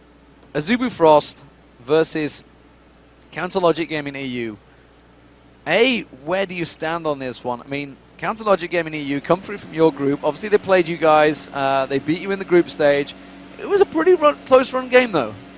I think the teams are fairly equally matched. Like, I feel like both have equal strengths in different areas of the game. I feel like obviously CLG, if this game has been two parts of the coin, CLG has mastered the defensive portion of the game. Like, they're masters of it. They're 100% like they 100% believe in their late game over any other team, and that's what they go with. They go with their strength every game. They try to drag you into their strength and play with you on their terms, and they win every time they do it. It's up to Azubu Frost to look to make plays, with champions like Diana, Malphite, Alistar, stuff they've done before, and have been able to turn the game really, really early into your advantage. Like, I don't think they want to look for a late game comp against CLGU just because that's a little bit questionable. I honestly feel like the bans and picks were obviously very important in every game, every series, but in this set of series, like, definitely look to see like Orianna ban and pick almost every game.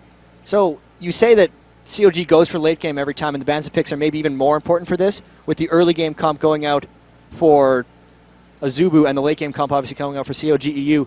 What would you ban now against COG EU? Because WE did seem to have success getting rid of things like Aurelia and Anivia. Do you think they're going to let that stuff through, or do you think they're going to try to ban out some other late game heroes? I think they're just going to go for Aurelia and Anivia, definitely.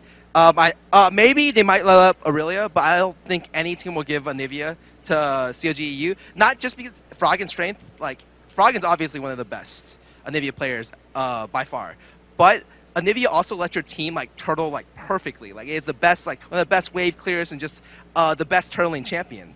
But Aurelia, like, is a possibility. I can maybe see an Orianna ban or a Karthus ban even, because they've been having a lot of success with that. Really, it's up to Azubu Frost to figure out what exactly they're looking for, because like, if they're looking for like a Malphite-oriented comp, maybe they want to look to bait like a Karthus. Maybe they're looking to maybe they're looking to like bait an Orianna and then look to just dive it with 3 divers. It's really hard to tell, and it's not something that I would recommend, like diving a champion like that. I don't know. It's something that obviously they prepared a long time for this, or at least I saw them taking notes in the backstage, so they definitely come into this match with a sense of like what they would like to play. I'm curious at what they'll come up with. Okay, so earlier on in the day, we asked you guys to send us some questions, of course.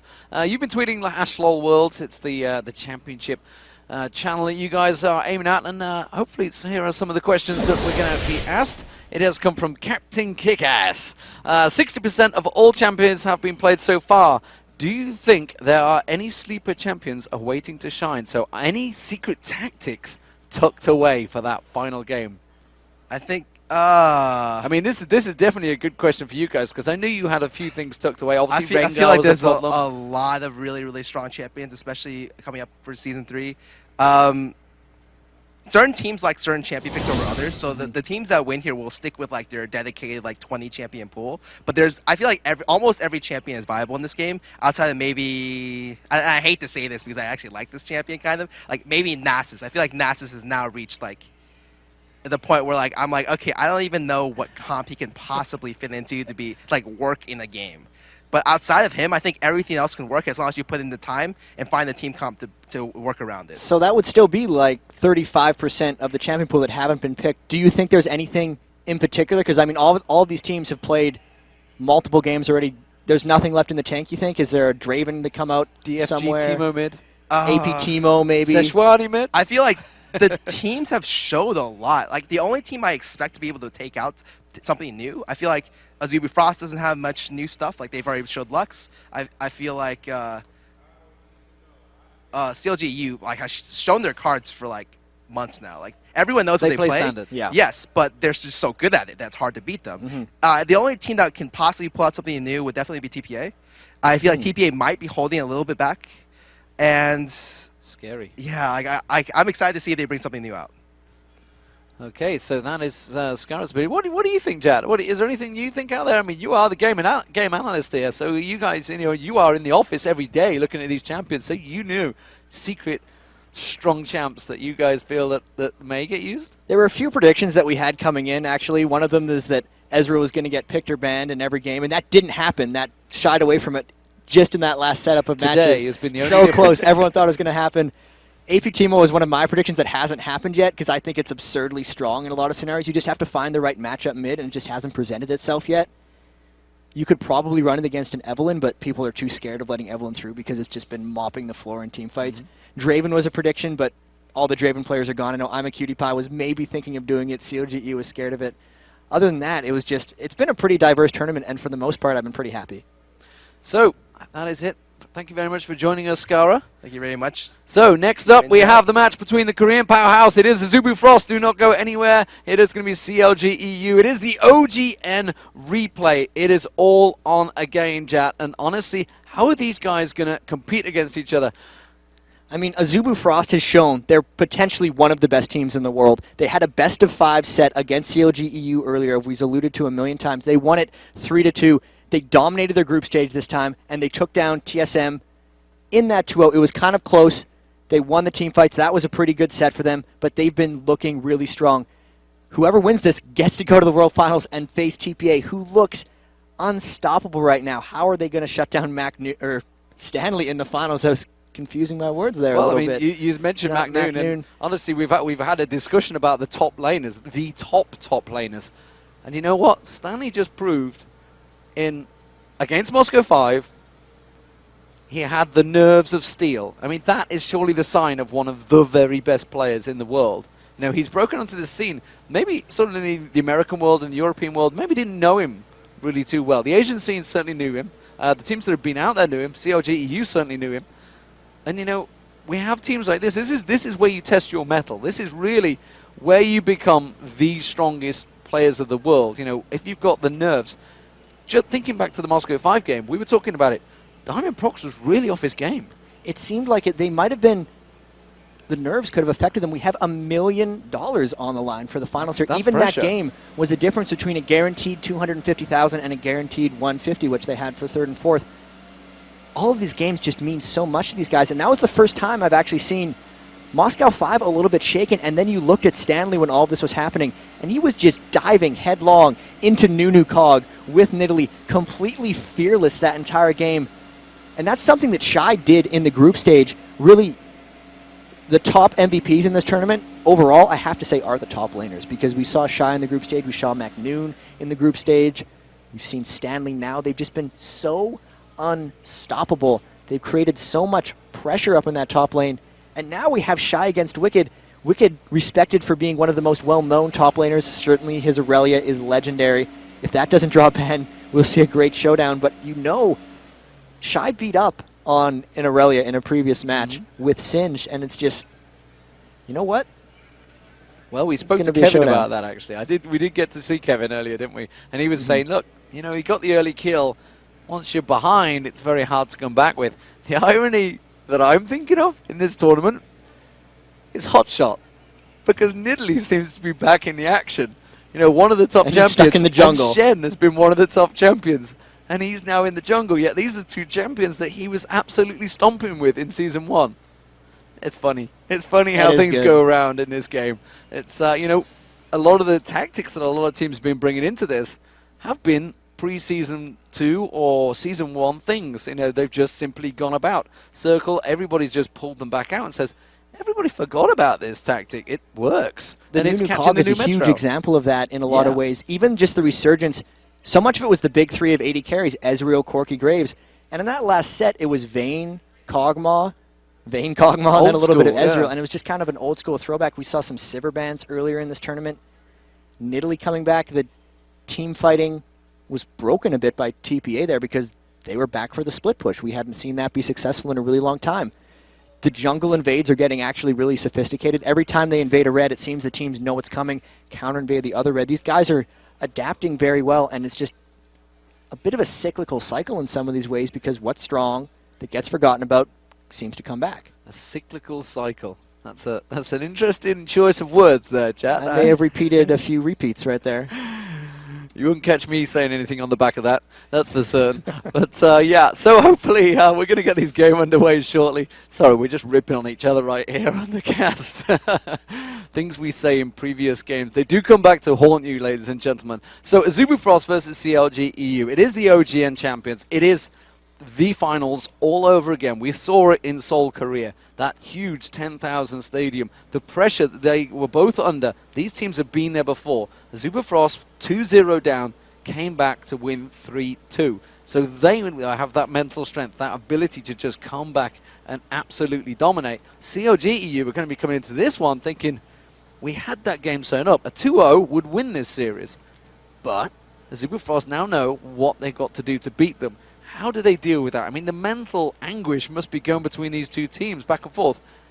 On the back of that, as I say it again, CLG EU have only just beat Team WE, so they've had that playing in their mind for the last 3 days. Azubu Frost have just sat there and, you know, sat back and just worked things out.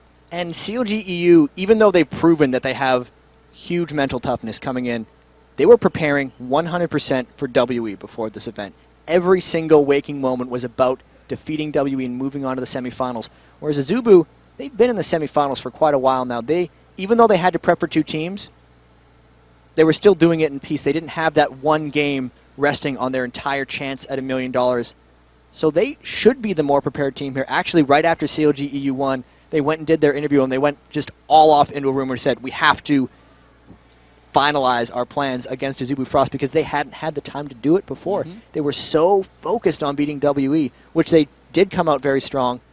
And even they had to come back from a game 1 loss to WE. I mean, going all the way back to Saturday. They took it to late game 5 days later and ended up to finish off the series.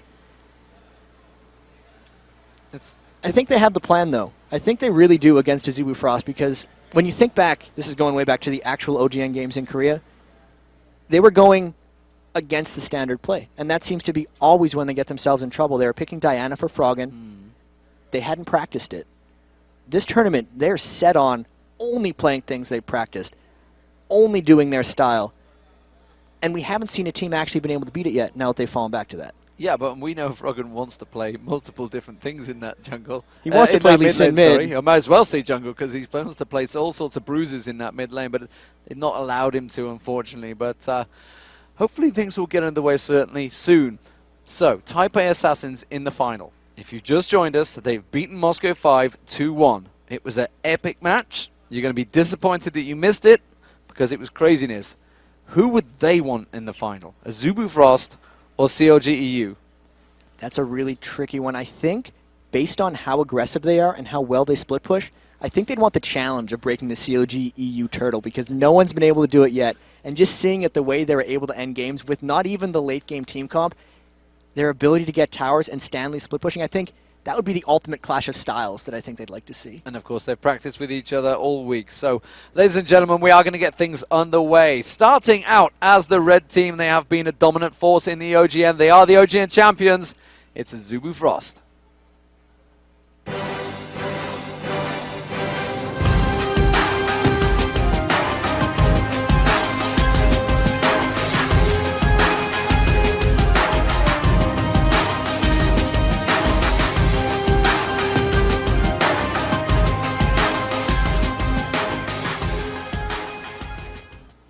And there is Azubu Frost, Shy, really one of the players of the tournament so far, Jack. Says he's only been playing League of Legends for 6 months. The amount of just skill he's picked up there. We see Cloud Templar. He is the just caller of that team. He's the only one who's actually been through his 2 years mandatory military service, and it really shows in the way they listen to his commands.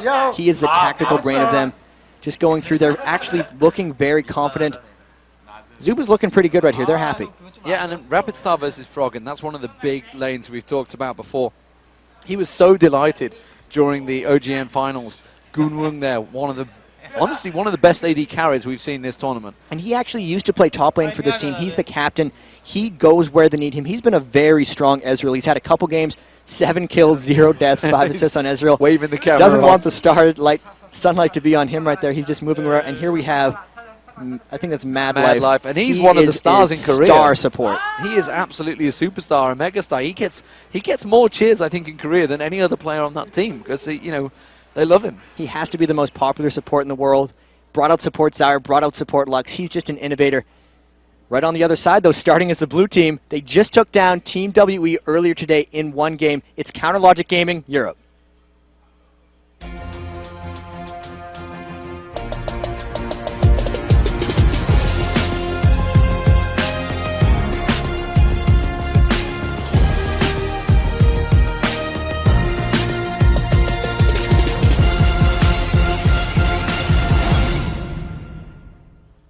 And of course, these guys are no. Wicked cannot keep on the Snoopy stare. He couldn't do the Snoopy stare. He tried his best. They are not unknown to you guys. Certainly the American crowd and the European crowd, and to be fair, the Korean crowd as well. Everybody knows them because they've seen them for 3 months in Korea. They were stars in that league, and they saw them in the finals to that 10,000 fans at the War Memorial. And the top lane for him against Shy is going to be so huge. I have a feeling they're going to leave them isolated. 1v1. Here we have Snoopy. That's a different stare in this way. He's just trying to peer into our souls. Getting a little bit trolled by Froggen in the back, but his early game is so key. We've always said the key to the game, let Snoopy control the pace, because that's always what he needs to do for them. Froggen in the mid lane, that matchup against Rapid Star is going to be so key. They've actually played Anivia against Froggen in the past. He can't do the stare. There's no chance. He tried. Instead, he just waves. waves to his fans. And Yellow Pete, you know, we're seeing emotions from Yellow Pete here. He's smiling. He was all super serious business on Saturday. He's definitely come out of his shell a little bit throughout this tournament. And his Kog'Maw play in the last game against WE was great. He's been struggling a little bit this tournament. There's Crepo spinning around in his chair. They're having James a good Bond time. They're villain keeping like it that. really light in this setup. I think they're going to go for Kog'Maw if I had to make a pick here, because that's what they've had success with. They haven't had success with the big 380 carries, and that's been their fallback. They combo Karthus with Kog'Maw in a lot of these scenarios, and that could be something like what we see. Yeah, so we'll see how those picks go. They had so long to think about the picks and bans against Team WE. They've just had to sit down, put their heads together, and figure out a plan against the Zubu Frost in the last 2 hours. We had a chance to sit down earlier on with the teams, of course. This was pre-Saturday. Here is what they had to say about their upcoming opponents. CLGU랑 그 예전에 경기했었을 때도 되게 힘들었어요. 그래서 You just need to scout their top champions. You need to see who their target players are and try to shut them down. Pretty much offense instead of defense. Like, you want them to think of something against you, not you think of something against them. We're all known for being one of the best teams in terms of teamwork and attitude and things like that. I don't care if you support, I don't care if I'm jungle, I don't care if he's AP carry. Everyone's equal in a team. You're all trying to achieve one goal. You're all trying to win together. 저번보다도 훨씬 많은 팀워크 그런 것도 다 업그레이드 됐고, 그 CLG 이유가 요새 되게 좀 많이 힘들어하는 것 같아서 이번엔 저희가 쉽게 이겨주려고. Wow, Gunwung saying so winning will be pretty easy. They're not doing well as a team lately. That is confidence. And even Cloud Templar talked with him briefly. I said, who would you rather have faced, CLG EU or World Elite? He actually said CLG EU. They wanted the rematch. They wanted to beat them again, and they think they can take it. So we are straight into the picks and bans. Let's get things underway, ladies and gentlemen. This is the game that we all wanted to see. It is a Zubu Frost versus CLG EU, and immediately Jackson Blitzcrank being banned out by CLG EU, aiming at Shy. Don't want that nasty hook that's been going on. It's what Madlife was using earlier on, and Kog'Maw and Aurelia being banned out by a Zubu Frost. Interesting they went for Kog'Maw. You know, we've seen Yellow Pete playing it quite a few times. They're really target banning again back and forth. We saw Scar earlier said he's doubtful that Orion is going to get played in the rest of this tournament. A Nivea ban targeted at Froggen, and the first pick Jace. This is something CLG has done numerous times here. Not only do they block Shy and the other team from having it, they gain so much disengage and fight control with that acceleration gate from Jace. And that first pick is going to work out well for them. So how will the Zubu Frost pick against that with the Jace pick? We've seen a number of things from Shy. We've seen Shen in there. We've seen Singed in there. What will they go with against Wicked's Jace? And you can see Shy there on your screen. The thing is that Aurelia has shown as somewhat of the counter to Jace, and the fact that they pick it first means what are you actually going to do about it? We know that Stanley played an amazing Nidalee in the past game. That would line up against Jace. Taking the Karthus away from CLG EU would be very strong.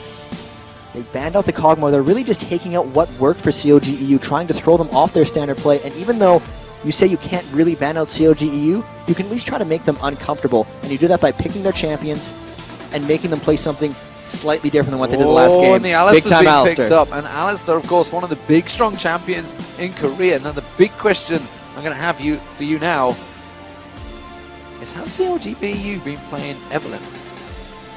I don't think Froggen's actually been playing Evelyn because it got left off of the picker ban.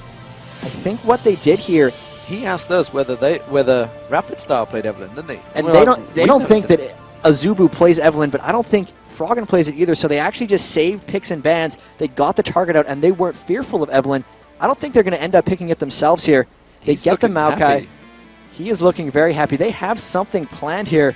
It's not going to be Nasus, surely. No way. After we just heard Skara saying, I can't think of any team comp that Nasus fits into, I would be extremely surprised if they go Nasus versus Jace. Have Skara eat his words almost immediately if that were to happen, but I am doubtful as well. That's Zyra, however. That's a definite support. Could very well be a support, and if they did that, they'd put Alistair into the jungle, which would be surprising to me because Mad Life's Alistair play against CLG EU in the 5th game of that was crazy. They made a highlight reel out of everything he was doing to zone people out of fights. Coming in with Shen and York would be pretty strong for them here. Seeing as Wicked hasn't picked a Nidalee, obviously, because we saw how well that matchup turned out. And Shah's had success with York in the past. So Yorick has been locked in. Looks like it's going to be Shen in the jungle, which means it's going to be Mad Life support. We're just waiting for the final AD. I would hesitate and guess it's going to be Graves. So we're pretty sure what Azubu Frost are going to pick. It could be Corki, of course. He could go Corki, but he's a pretty popular Graves player, I believe, Gunwung. Gunwung has shown that he really does subscribe to that big three, pick 80 carries with dashes. Seeing as Ezreal's already gone, Graves is his natural fallback, especially when he has to deal with something like Maokai going on him. In the past, though, teams up against Maokai would generally pick Corki over Graves because the dash range is more likely to take them into a tower. If Crepo gets to play Soraka, he used to play an absolute ton of this. And if they do this, they're going to go for a Morgana potentially. They try to land a Dark Binding and then combo it up with the Jace. This is something that they were talking about earlier. This is a poke comp, essentially. They try to get a lead, they land the Binding, and they combo it down in. Bringing out game one, that means Flash Bananas are available to Crepo. That's where it came from, where that phrase was coined against Moscow 5. However, they're against the Azubu Frost, and Moscow 5 are out of the tournament. We'll see how GEU follow them. That is the question. Final pick. Now we're just waiting for that Morgana to get locked in. Expecting it will do. And will it be Graves or will it be Corki? I'd be surprised if they pull out something else. It could be Draven, which is definitely an interesting one because remember CLGEU banned out Draven against Dignitas because they said, we simply don't know how to play against Draven. That would be a level of research that I think would be absolutely crazy for them. I don't think they're willing to play an 80 carry without a blink, especially against Maokai and Morgana. It's too vulnerable in all these scenarios. Tristana, I can see it because of how they know CLGEU takes it super late game, and that's when Tristana would become relevant because her range would get above 700. But the misfortune, we did see that twice in the group stage already, but that is, just remembering, I'm kind of eating my own words here, they have played 80 carries that don't have blinks. They did play MF twice, and it was very successful. But this is very dangerous. This is the mid-game strategy for them, because if it does get hyper late, he won't have enough safety to be able to take it over. That's a very aggressive pick by Azubu Frost. So you're seeing the team comps. You know exactly what CLGEU are going to do because, well, they told us. As simply as that. You know, they told you. I was like, don't tell me. I don't want to know. I just want to see it. I will leak this stuff. This is a strategy they had prepared really before any of this. It's something they've really wanted to run. It's all about Dark Binding queued into everything else. I'm a little concerned for CLGEU because this does differ slightly from their standard play that they've been so good at. We haven't seen Froggen on Morgana in forever. We don't know his confidence level. They're so comfortable playing Karthus, and that got taken away from them by Rapid Star. So this is going to be tricky for them. They really have to execute well, and it does feel like they're out of their comfort zone. Well, they said that this is a tactic we discovered 2 days ago, and we've been practicing it since. So that tells me they've been practicing it with Type A Assassins. That would be a good possibility, and who better to practice against from Type A Assassins, the team that just beat Moscow 5 and also mimics a very aggressive style. If all CLG wants to do is turtle, who better to practice that against than TPA? And of course, you know, there's no point saving it because TPA know exactly what it is. So they have to use it now. They have to use it anyway. Yeah, so Azubu Frost, how do you counter this one? They've got 2 global ultis in there. They've got the Karthus Shen. They've got the Yorick as well to help out. We know a Mad Life is absolutely awesome on Alistair. The team comps definitely are strong in favor of Azubu Frost, certainly from their point of view of being relaxed on the characters they're with. I don't think they're going to be able to outpoke because we've seen Mad Life's ability to just initiate fights with Alistair before, even zoning out in the start of them. They have a team comp that can create. They have the Shen taunts, they have the Karthus walls, which we've seen. They stopped the double wall strategy from CLGEU as well. They had the Jace Karthus walls before. They blocked that. Really, Azubu Frost done their homework as they all now run out of the base. Everyone up top. They might try something sneaky, maybe a delayed Blue Invade or something along that. So if you've just joined us, ladies and gentlemen, the semi-final has got underway. This is the second semi-final. If you missed the first one, Type A Assassins versus Moscow 5. It was epic. And Type A Assassins are now in the finals, waiting to see who they will face on Saturday, October 13th, here in the Galen Center in Los Angeles. CLG and the blue team, Azubu Frost as the red team. It is OGN Summer Championships all over again. Who will be facing Type A Assassins? Some would say a definite shock finalist, but honestly, they have proven themselves. They come against Najin Sword and Moscow 5, 2 really of very strong teams, and they've beaten them both cleanly. So crazy to think that Moscow 5 is out of this tournament here, and a lot of poke going back and forth. These are the last 3 teams in the world that are here. We're going to see one of these, and they would be playing for $1 million after this. It's crazy to think about. Everything lies on these next 3 games. They've already played that best of 5. They're poking back and forth, and there's a defensive start by both of these guys. They got the wards down where they wanted them, but other than that, it looks like they're just going to go standard in the jungle. And we talked about the nerves, the pressure, the adrenaline, the shakes in your hand coming into this match. It's just, I can't even imagine what these guys go through when they have to really come up against these big pressure situations. As it is, we're going to get no crazy invades coming out here. Snoopy, CLG playing it standard, Azubu Frost playing it standard. They've got to start off, they want to be where they're comfortable. And we did see a double golem take by CLG EU.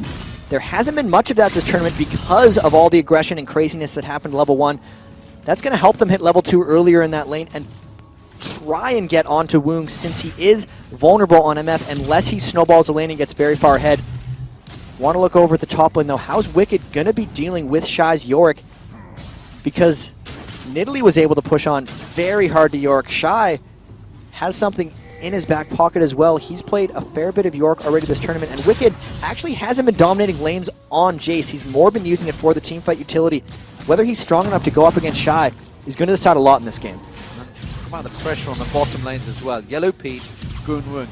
The Asian AD carriers have really been showing strong signs in this whole tournament. Yellow Pete struggled heavily in the last game as well, you know, against Wei Zhao. Wei Zhao was very much out farming, and Wicked already losing a lot of hit points in that top lane, so again, showing the confidence they have early levels in Yorick.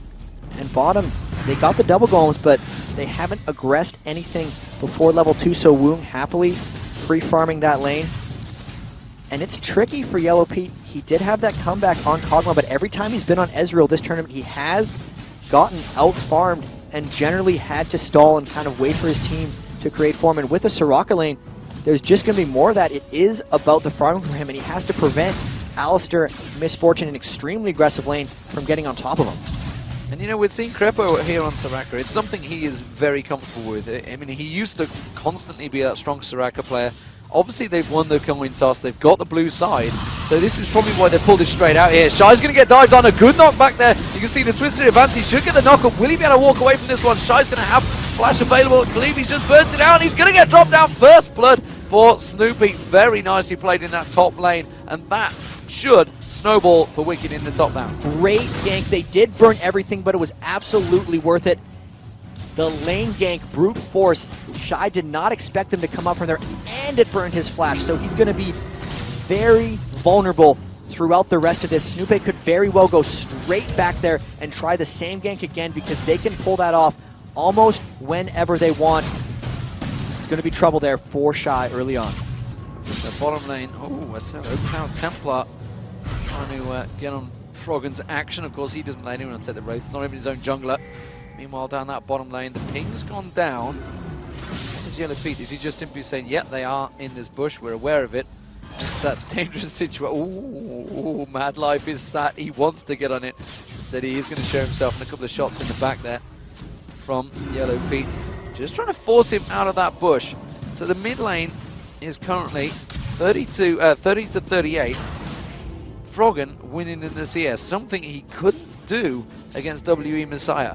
And that's a good start for Froggen. Karthus and Morgana is a farm out lane, and there were not enough wards here. Snoopy coming around again for Shy. Shy has no flash. Snoopy coming around. There's going to be the sapling going down. Twisted advance knocks him back again. Wicked's going to get the knockback. This should be another kill. And Shy is in all manner of trouble here. Who's going to pick it up? He's going to have Cloud Templar coming around. Tried to support him, but Wicked picks up the kill once again. 1-0-1. Both those now. That's going to help out the jungler as well as the AD carry. The top lane bruiser. And just look around the map for Azubu Frost right now. That only good ward for them on the map is that one in the top lane river, but Snoopy was able to sneak around. This is sometimes a ward mid can save your top laner's life, and Azubu Frost did not have it there. If they had the ward on CLG EU's jungle exits like most teams do, they would have seen Snoopy enter the jungle and sneak around, but since they didn't, it cost Shy his second death of the game, and that is a great start for CLG EU. When they come out ahead in the early game, it is really difficult for teams to come back on them. I've almost never seen it.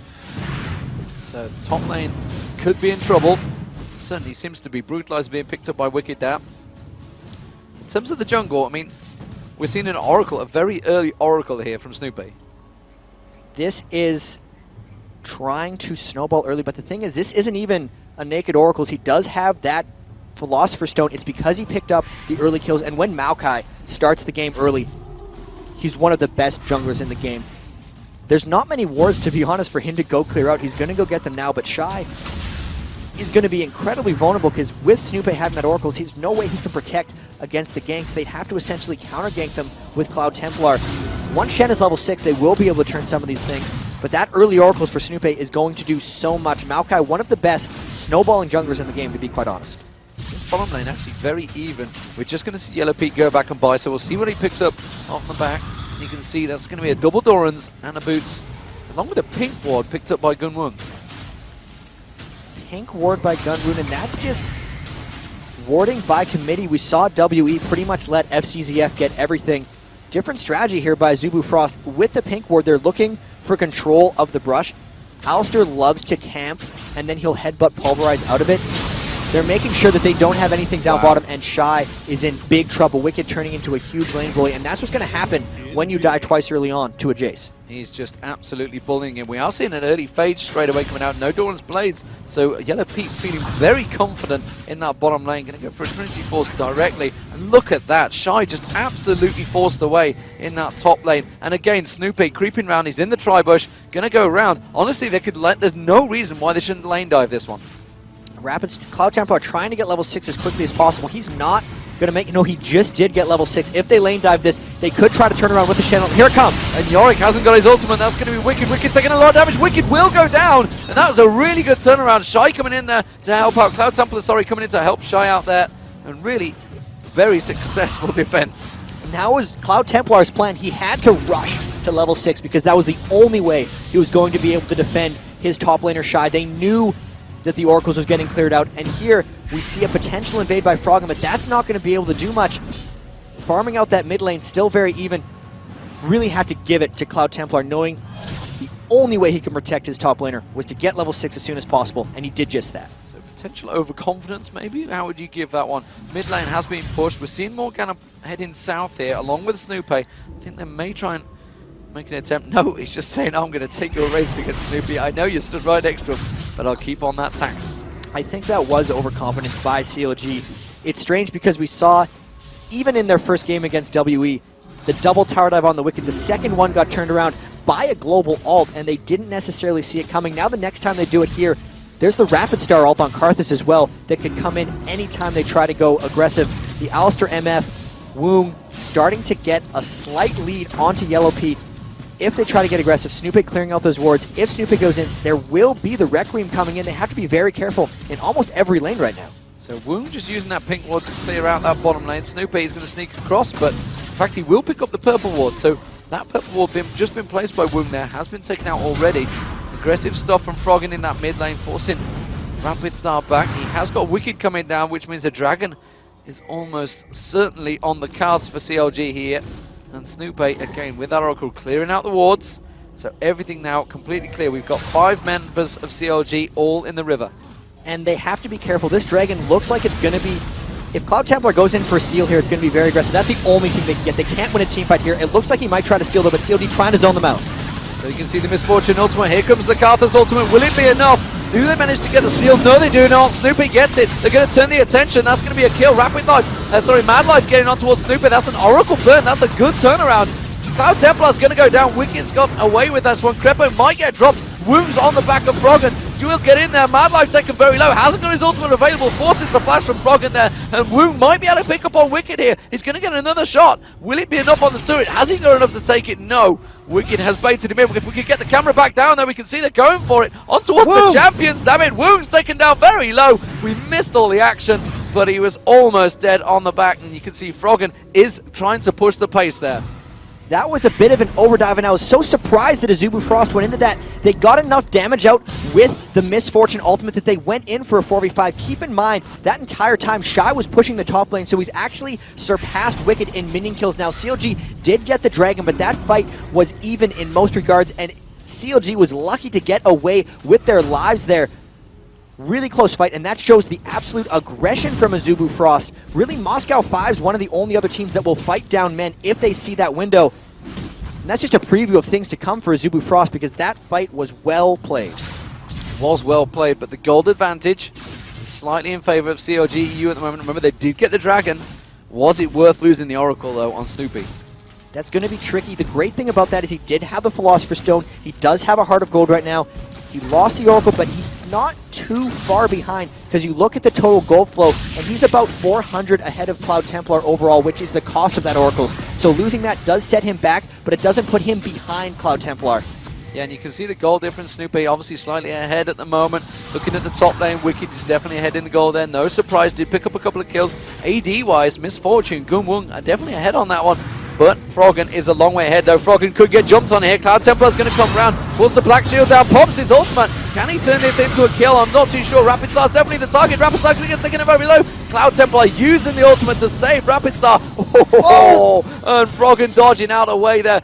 Is the sapling going to get on, though? We didn't go for Rapid Star. Went for Cloud Templar instead. Drew that aggro. And the Ezreal ultimate from Yellow Pete, not quite enough to catch onto them. 65 health there. Froggen living off of the spell vamp, and that Abyssal Scepter rush coming in to fruition there. All the damage from Shen and Karthus was mostly magical. He was barely able to stay alive, and the turn was so close by Snoopy. They're taking a lot of tower damage after that fight, and here comes a Karthus ult. I don't know what it's going for. Maybe bottom? Top? Not quite sure there. Could have just been used to push him off the tower. It may well just be pushing him off the tower. It definitely wasn't for Wicked there. He was pushing on towards Shy, probably to get them off that middle turret. Froggen was taken fairly low on the back of it. Was expecting to see whether Gunwin was going to turn something on towards Yellow Pete, but it didn't manage to turn into anything. 13 minutes gone in this game. Just 1k difference. 3-2 in kills. No turrets at all. Very, very tight game. And how is CLG EU going to progress in this game without Karthus? Because they are so comfortable just playing that style. The front line / mid line of Karthus makes it protect the AD carry, because if, for instance, if CLG EU wants to get onto Woong, they have to go through the Karthus defile, and that is an extremely hard thing to ignore. On top of that, you'll have the bullet time coming out from MF. It's actually a very strong teamfight phase from Azubu Frost, which is out of CLG EU's comfort zone. If they have the most confidence going late game, but comp-wise, it's actually going to be fairly close and well fought. This could really just come down to perfect execution in teamfights and the smallest things. The post-game interview, actually, Crepo ended up saying, Azubu Frost is one of the best team-fighting teams, and we think we're one of the best team-fighting teams. It could just come down to straight-up execution by the end of it. Yeah, just a case of who would come and approach it either side. Very detailed and very respectful, I got to be honest, from both teams. As it is at the moment, the bottom lane is definitely being won by Gunwoo. 127 to 103 CS. Mid lane, we are seeing Froggen slightly ahead. We saw how aggressive he was feeling. We're seeing it right again here. Puts the Black Shield out there, pops the ultimate on towards Rapid Star, tries to dodge those layaways. Has he got enough? No, he hasn't. The Dark Binding caught onto a minion there, and they both back away from that one. Yeah, neither player wanted to budge there. They were just like, we are going to duel this one out. Straight up 1v1, no junglers anywhere near. Shen ultimate wasn't available, just went straight by. And quite honestly, that minion saved Rapid Star's life. If he hit the Dark Binding inside of the Tormented Soul, he would have been done. And this bottom lane has really started the turn for Azubu Frost. That impure shots from Misfortune is negating a lot of the de-aggroing of Soraka's heal. It's healing for half as much. They aren't able to just brawl them. Even with that early phase, they're just getting out-pushed. Woong and Mad Life controlling the brushes a lot, just keeping them pushed back to the tower. And aside from that, they can't create much. Cloud Templar now with an Oracle's Elixir trying to create a lot for his team. The top lane is actually equalized during that Dragon when Shy was able to free farm, and also during that tower dive. He clawed his way back into that game, and that's the mark, potentially, of some of the better top laners, is when they fall behind, they know how to claw back. And the fact that he's come back from 0-2 really speaks volumes to his skill up there. Union Boots being picked up here by Wicked. Definitely something we haven't seen him take, I don't think, on Jace. Just keeping my eye across the board. Now, we did see that Phage being picked up very early by Yellow Pete. I don't think he's backed since then, so we'll see where he's going to go. Probably a Zeal, I would guess. No, it's going to go straight Sheen. Okay, has of course got that Vampiric Scepter in there. Has had it for a while, so no surprise. Wants to put just a little bit of proc damage on towards Gunwoo. Gunwoo also backing off. Probably got enough for a PF sword maybe now. And that's going to be Wicked catch on towards Rapid Star, trying to force them back. Dragon is available shortly. There is just spawned up. Ping goes down, and immediately means they're going to push through. Of course, they could go for the middle turret. We could also see a big fight around Dragon here because this time both teams want to engage. The fact that Azubu Frost was almost able to 4v5 them in that fight was big, but with this, all the poke that CLG has come out with has taken Rapid Star to half health. He's just running up towards his blue buff right now. If we can get a look at that, but they're not necessarily in position to teamfight with how low Rapid Star is. This is going to cause CLG to ping down on the Dragon, but they're going back with Froggen as well right here. This is most likely going to be a fight around the Dragon. It could just take a lot of time to develop because neither of these teams wants to engage. Another great poke by Wicked. Look at Rapid Star's health up by the race. That acceleration gated Shock Blast is really chunking him down. So Rapid Star's going to have to back out here. You can see Froggen returning to lane. Yellow Pete, meanwhile, is down farming down that bottom lane. Getting all the free farm. Cloud Templar's going to clear out the wards that had been placed there, but Yellow Pete is taking advantage of this to try and claw back some of that CS score against Goonwoo. You can see it's a 20 difference he was. It's down to 10 already. Definitely catching in things. Cloud Templar, though, trying to clear out, and you can see Yellow Pete saying no. Tri-Bush Ward, that's safe. That mid tower's going down. The mid turret has gone down. Wicked's picked that one up. Actually, Crepo gets the last hit. Scumbag Crepo always does. And that is definitely going to make CLG say, now we have complete focus on this mid lane, the Dragon. And there's a big wave pushing up top, so if they force the Dragon over here, they're going to lose a lot of that experience from the top lane. But because they are poking around this, neither team actually seems to want to start on the Dragon because of the damage it could deal to them. I'd expect Azubu Frost to actually start something here. They do have sort of the strength here with the Misfortune.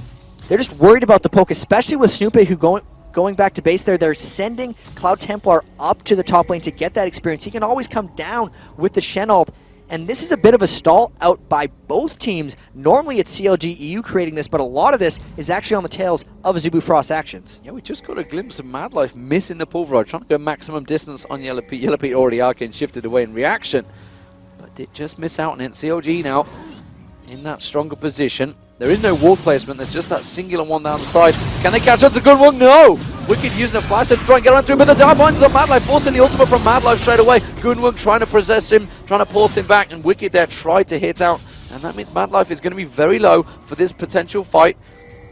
Froggen just waiting, trying to throw out that dark bindage blindly into the Tri-Bush, not landing anything, and they are going to pull out the Dragon.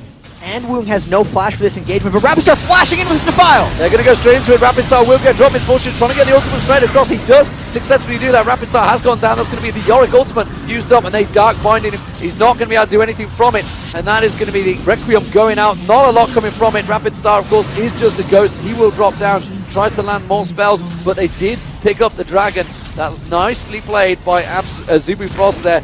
Managed to get that Dragon despite the fact and not using Shen's ultimate. And they got the turret. The ultimate was used by Shen. He just didn't teleport in because they killed him before he could get there. Everything got dumped down onto Rapid Star, but because of the Yorick Ghost, they zoned them out long enough to take the Dragon. So honestly, sacrificing Rapid Star's life for a Dragon and turret pulls them even in gold. And with that as well, Woong continuing to outfarm Yellow Pete. This has been a problem for them almost this entire tournament. These Asian AD carries have been dominating Yellow Pete's lane. Woong, no exception. He's going to be getting that Infinity Edge quite shortly. Yeah, the light's going wild in the venue here. Dazzling even me as we stand and watch this game. 20 minutes gone. You guys are really in for a pleasant surprise when you get here. It's not so much a surprise. Most of you have seen the construction underway. So I expect the atmosphere in here, Jack, will be absolutely outstanding. Funny to hear, actually. We were backstage with the players. The players were chanting TPA. That's a strange thing for them. A lot of them there's a lot of Asian teams. There's been so much Moscow 5 domination for this too, and TPA really proving that the rest of the world is quite strong as well. And no better than that, just because of how well they beat Najin and how much they destroyed. I mean, they didn't destroy Moscow 5, but in those last 2 games they looked the second really game they damn absolutely strong. them. Yeah, I mean, they really did look very good. So Azubu Frost and CLG, they are trying their best to make it to that grand finals on October 13th. 5 p.m. Pacific time here, and that's going to be Cloud Templar getting caught out by the Dark Binding. They're not going to follow up though. It was an Oracle. They really wanted to get the kill, but honestly they didn't know the position of everyone else. Certainly with the Kalthus just off the side there, Froggen continues to be that farming machine. 199 CS to 172 has gone towards the Zhonya's Hourglass. Pretty standard builds across the board. I think we're fine. The big thing here is the Aegis of the Legion on Snoopy does give him a good team fight advantage. And here comes a fight by Madlife. No, he's really just harassing with Headbutt and Pulverize. The disengage by CLG EU, as they pretty much always do, they just say, hey, let's fall back, worked wonders in the last Dragon fight despite losing the objectives. So much of this is on Azubu Frost. Wicked pushing down the bottom turret. They're applying a bit of pressure, but this game is one of the closest CLG EU games I think I've seen this tournament. So the question is, when we start moving into the late game, which we're at 21 minutes, mid-game currently on, CLG tend to turn the tables here. We could continue into pressure and picking up that bottom turret. That is 2-1 in terms of turret. CLG now with that advantage. Of course, the mid turret is the big important one, which they did take down earlier on when they were trying to force that dragon. We're seeing Froggen just off to the side. The wall of pain catching on towards Yellow Pete there. I think they're just trying to bait something in here. CLG EU want to cause a fight here, it seems. And there it is. Madlock gets in. The Pulverize comes down. Hasn't used the headbutt yet. That's going to be the good one using the ultimate across there from Misfortune. The Ezreal ultimate forcing them back as well. But not a great deal. Nobody really dropping below half health there. You can see the accelerator gate. They do catch Rapid Star down a little bit there. And the Yorick ultimate was forced.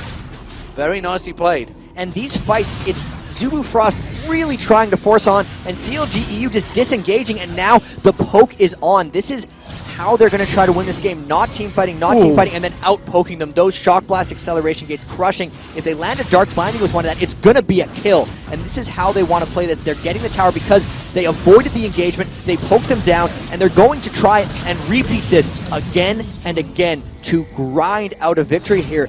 This is what they wanted to do. This is how they play. How many times have we said CLG wants to grind out a victory, but we just saw it because that was everything Azubu Frost tried to dump into that last engagement, and they didn't even get close to a kill. They burned almost everything on that engage, and they got poked right back, lost a tower. They might get a little gun shy here because that hurt them. They need to find a way of flanking. They need to find a new way of team fighting.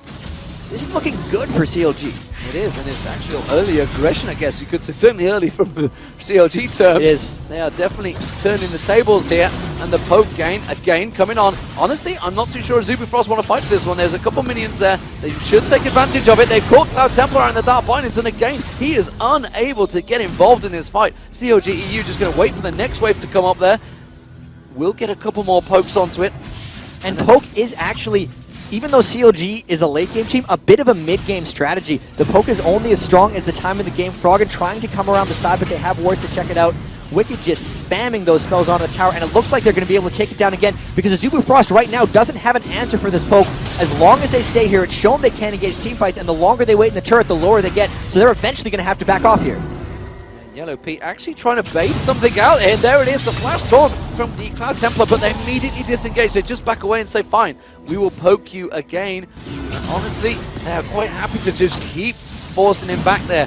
Cloud Templar again taken down. There's the wall. That's surely going to be good one going down. They would just turn everything towards him. Yes, they will. That's the Yorick ultimate dropped on him, and they just back off, say thank you very much. We picked up a kill. We are not in trouble any way, shape, or form. Very, very well executed by CLG EU. They will take the tower off the back of this one. They're going to go in there. Cloud Templar's got to be careful he doesn't get caught out. Yellow Pete will hit the damn tower. This is great for CLG EU. We've seen some poke comps executed well in the past, but this one in particular is a little bit better because they have such a strong team fight if they do actually get engaged on. Normally, Morgana, Maokai, Jace are actually very good at initiating. It's just the disengage. A lot of their ability with this comes from how good CLG EU is at disengaging. They have so much on top of her global healing. It's just Azubu Frost really has to try hard to get in here, but CLG is going to continue and disengage. The blue buff coming into Frog, and that top tower going to be their next target because they pushed down 2 in the mid and in the bot. Those 2 on the top are going to be next to fall for CLG. So the dragon is available. He just backed off. You can see that he put the sapling down. He's going to be well aware of Madlife coming around there. Would have seen him putting that ward down. CLG EU, 26 minute gone. It's 5-2 up. Have the advantage. And we do not see CLG EU throw away these advantages. I'm hard pressed to think the last time in the mid game they have this such huge advantage that they lost the game. In all honesty, game 3 of the OGN finals against a Zubu Frost was actually turned around on them. They had a lead and they gave it away. Really, the only team to ever come back on CLG EU was a Zubu Frost. Can they do it again? They're certainly the ones who know how, but CLG knows how that happened to them. And here, they knew CLG might have been pushing top. They get this dragon for free, but they're eventually going to trade this tower. And after they get this dragon, Azubu has to go defend. That turret's already going to be gone. The turret is going on. You can see the Wicked and Froggen already on there. Yellow Pete was coming around the side. He's going to try and collapse on towards Shen. Shen's just going to back away. Instead, they're going to go around. Is Red available? Red is not available, so they're going to keep driving on. Cloud Templar is coming on. Can they catch someone through the jungle? We can see Froggen just around their side there. Catches Mad Life with the Dark Binding. And that means they're going to be coming around the side. Do they want to defend this one? That's the question. CLG EU just poke them down. They did exactly the same thing on the bottom lane. Azubu already down 5 turrets to 1, and if they're not careful, it's going to be 6, but really, they don't have a good way of defending this. Look at the poke, the Dark Binding, the Tormented Soil, the Shock Blast Acceleration Gate, and really, Azubu's tried so many times to fight them. Now they've already been poked down. There's no way they're initiating this fight. This turret is surely going to fall. They're trying to split push with Cloud Templar, but they're going to lose some members here. They've gone for a Shy. He's going to go down. He's been silenced and he will get dropped eventually. No! Oh, thought he got away with that one. But they can see just got him from the Tormented Soil, and Froggen pushes forward, and now they're in a 4-on-5 situation. CLGU might dive this because they know Cloud Templar is pushing mid. They know they have a man advantage, and this could actually be some aggression. Look at Wound getting extremely low. They might just try to take this turret and inhib. They tried to go for Woong now with the Ezreal True Shot Barrage. Doesn't matter, they could get the inhibitor turret. They will. They've turned it into a real good push here. Still, Shy is in that mid lane. He's going to have to come back. He's taking that turret in the middle. But honestly, trading an inhibitor for an in-outer turret, that's craziness. That's almost a panic move. They thought they'd be able to hold the inhibitor because they knew that they just get out-poked when they sit there. They were hoping CLG was going to try to do an extended dive, but then when Shy got caught out like that, there's no way they could hold with 3, even 4 members. They would have lost the team fight, and if they would have gotten aced on that inhibitor, that would have been a 28-minute defeat for them.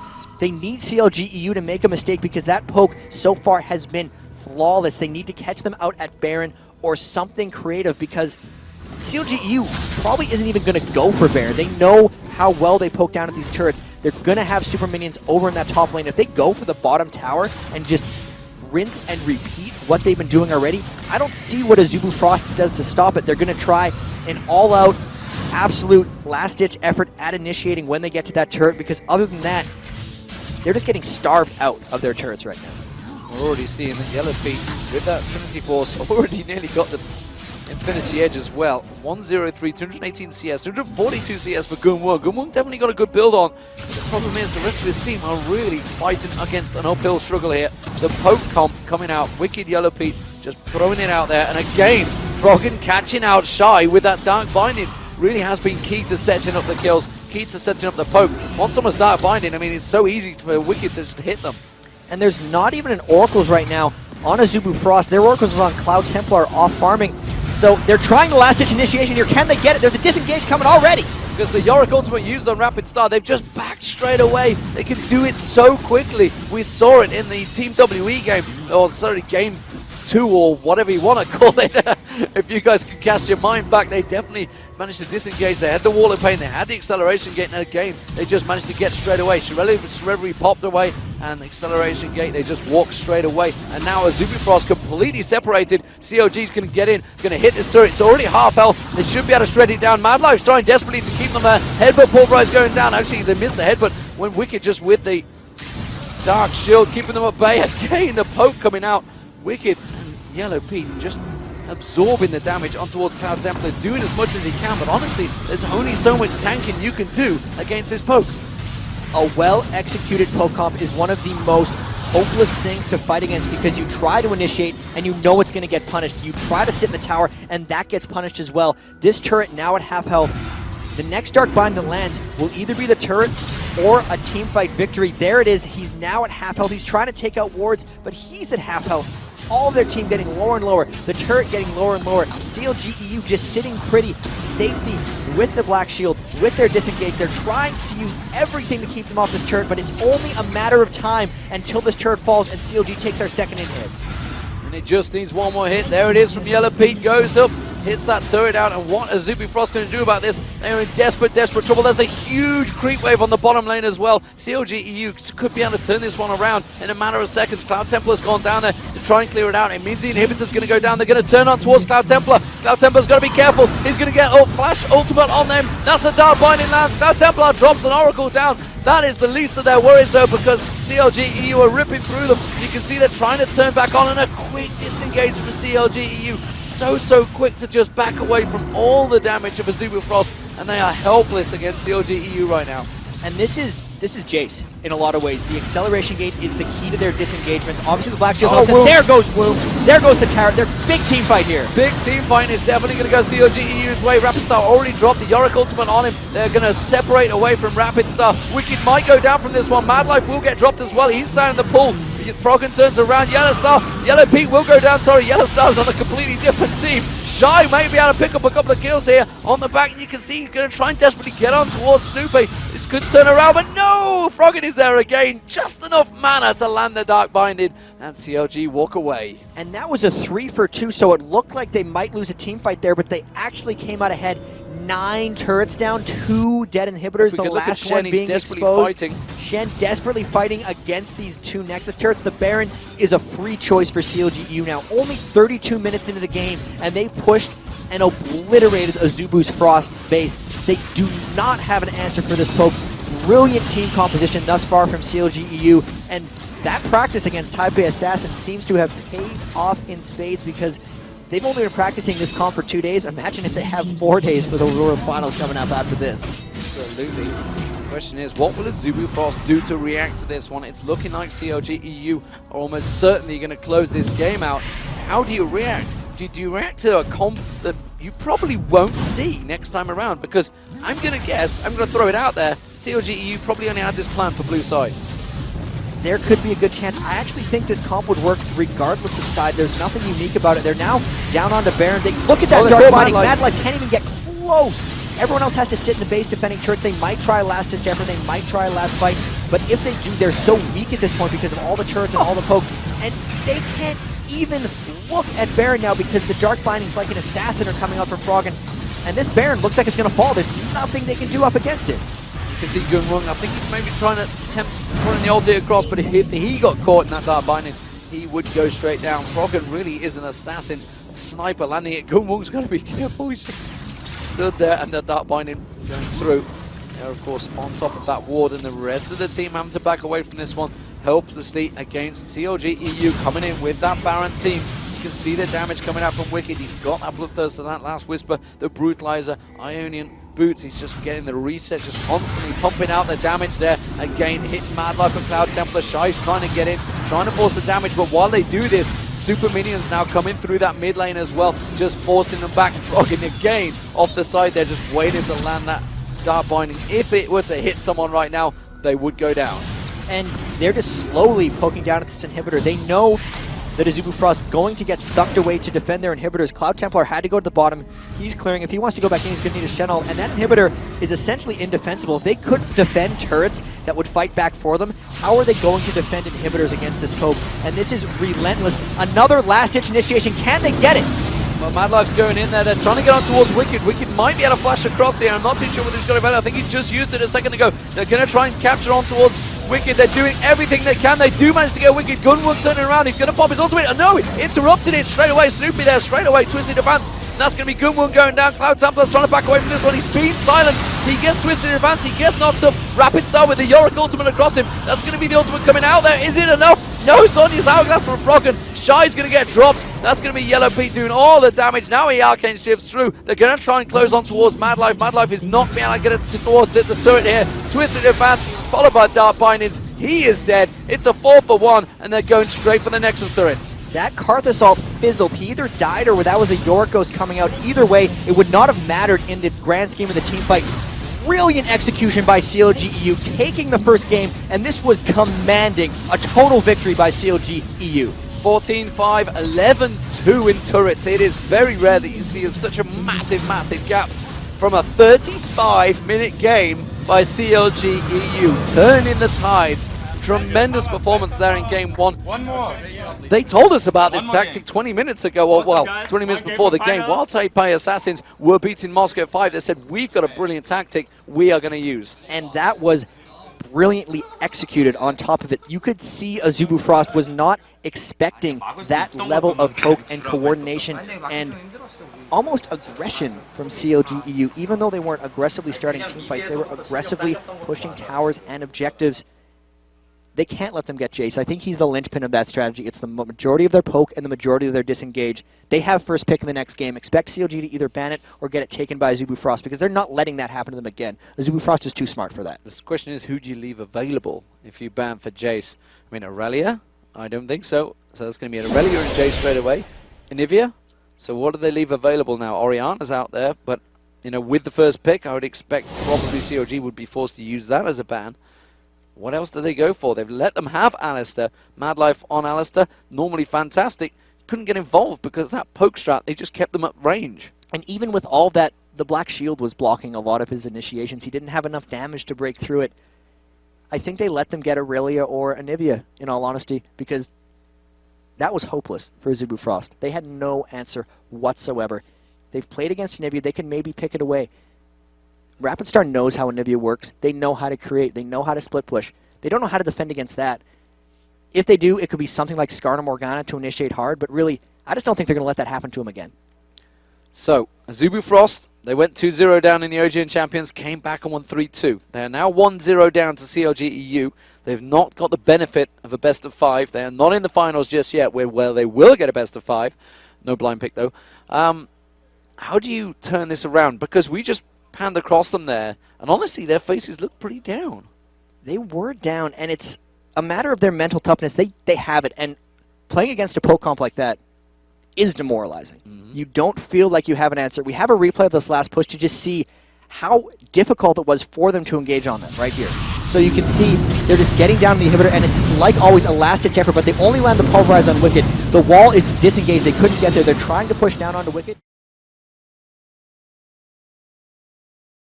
Welcome back, ladies and gentlemen, to the semi-finals. It is Azubu Frost versus CLG EU. CLG 1-0 up currently.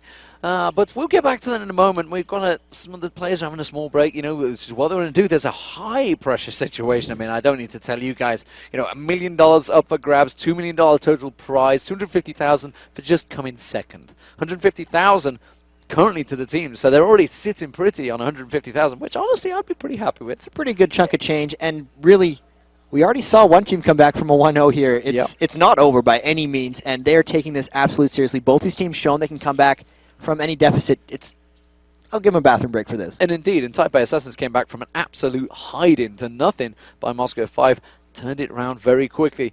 So, ladies and gentlemen, when League of Legends fans add so much to these esports competitions, back at LA Live, we caught up with some of you guys, and there was a lot of you. We saw honeymooners, Australians, all sorts of people coming in, and we luckily got a chance to speak to many of you guys about the thrill of live competition and seeing their favorite pros in action.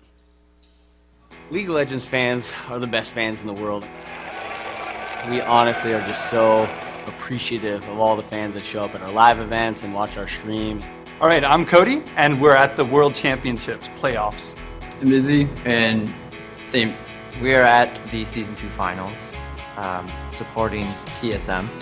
I'm rooting for Moscow 5. People is like so excited for the game. Even though they are not maybe the fans of M5, they are maybe not the fans of this team or that team, they want to watch the game because this is the thing. My favorite player is Special Alex Chu. He's a really talented support player, and I met him in real life, and he's a really nice guy. Froggen, he's easily my favorite, obviously, because, well, a lot of people say I actually look like him. It's kind of funny. They always have time to talk to their fans and take pictures and autographs. We met all of Moscow 5. They had a little meet and greet. That was unexpected completely. And then we met up with a rider, and it was just, it's so amazing. The pro players really feed off of the energy. They're wearing their headsets, but they can hear people cheering, and they get excited by it. They really they feed off of the enthusiasm of the crowd. They always cheer for like somebody, some player or some team. It's like so cool, you know, and that adds so much to the competition. It's like a football match. Man, they got outplayed. Outplayed. Well, what happened was we showed up. We had our friend from last night. He came with us, so we thought he was going to get the LOL thing painted on himself, but he backed out, so we didn't have an O, and it was just L and L, so it was kind of lame. So then Just walked into the venue. They were asking for a random O. I've never seen them before. They're just randomly shouting out, "We need to know, we need to know." Decided, might as well try to have some fun. Got my spray paint, ready to go. Fans go crazy over all the swag that we're throwing out, and we love to shoot t-shirts out of our Kog'Maw cannon, which is probably the most fun thing I get to do. And Yes, the famous Teemo hat. Teemo, my favorite champion. He was one of the first champions I played, and he's so cute. If you don't have one, you're not cool.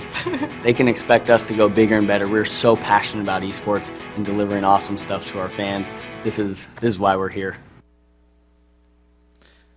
And this is why we're here. CLG EU versus Zubu Frost, the semi-finals. 1-0 to CLG EU. Can a Zubu Frost come back from a deficit just like Taipei Assassins did against Moscow 5? And they're going to have an answer to that poke comp. I'm not even... There's no way they let that get through again in the same way and don't counter it. So either they'll let it through and counter it, or CLG just not going to try it again. So we're into the picks and bans, ladies and gentlemen. Let's get things underway.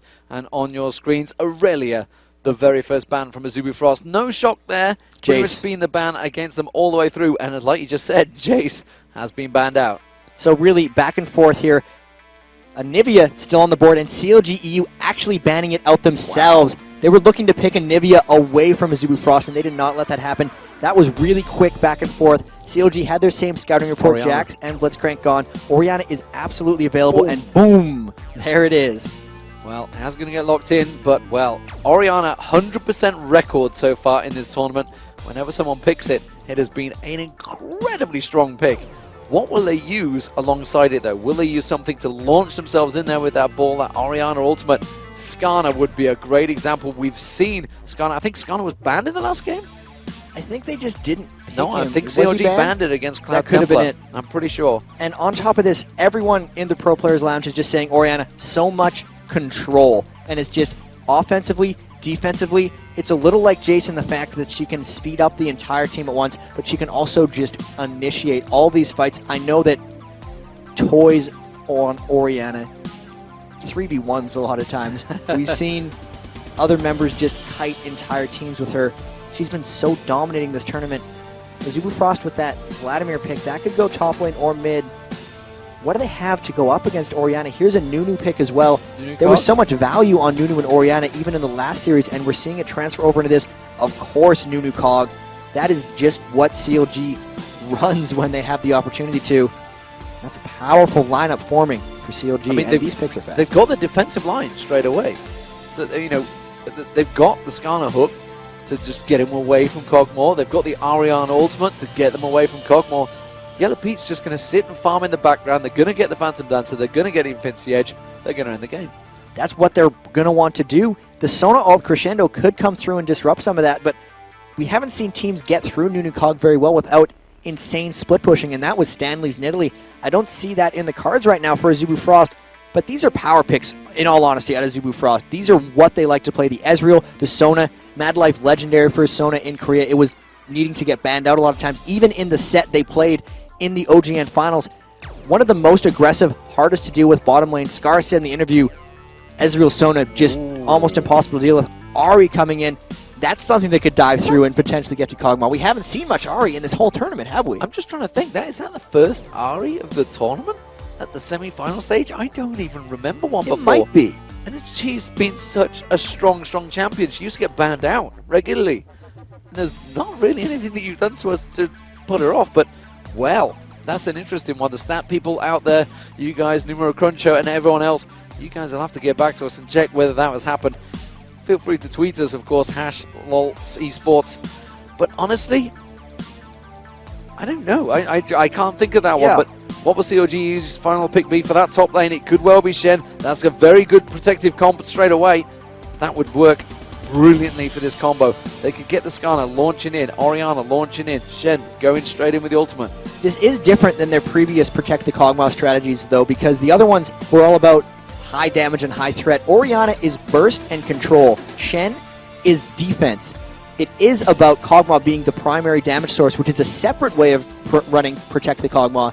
The other one just being to try to blow them away with everyone. Azubu Frost does have the ability to get onto Yellow Pete and take him out. They're not worried about the attack speed slow. They're actually able to get in, around, and through the Nunu ultimate. This is a good composition by Azubu Frost.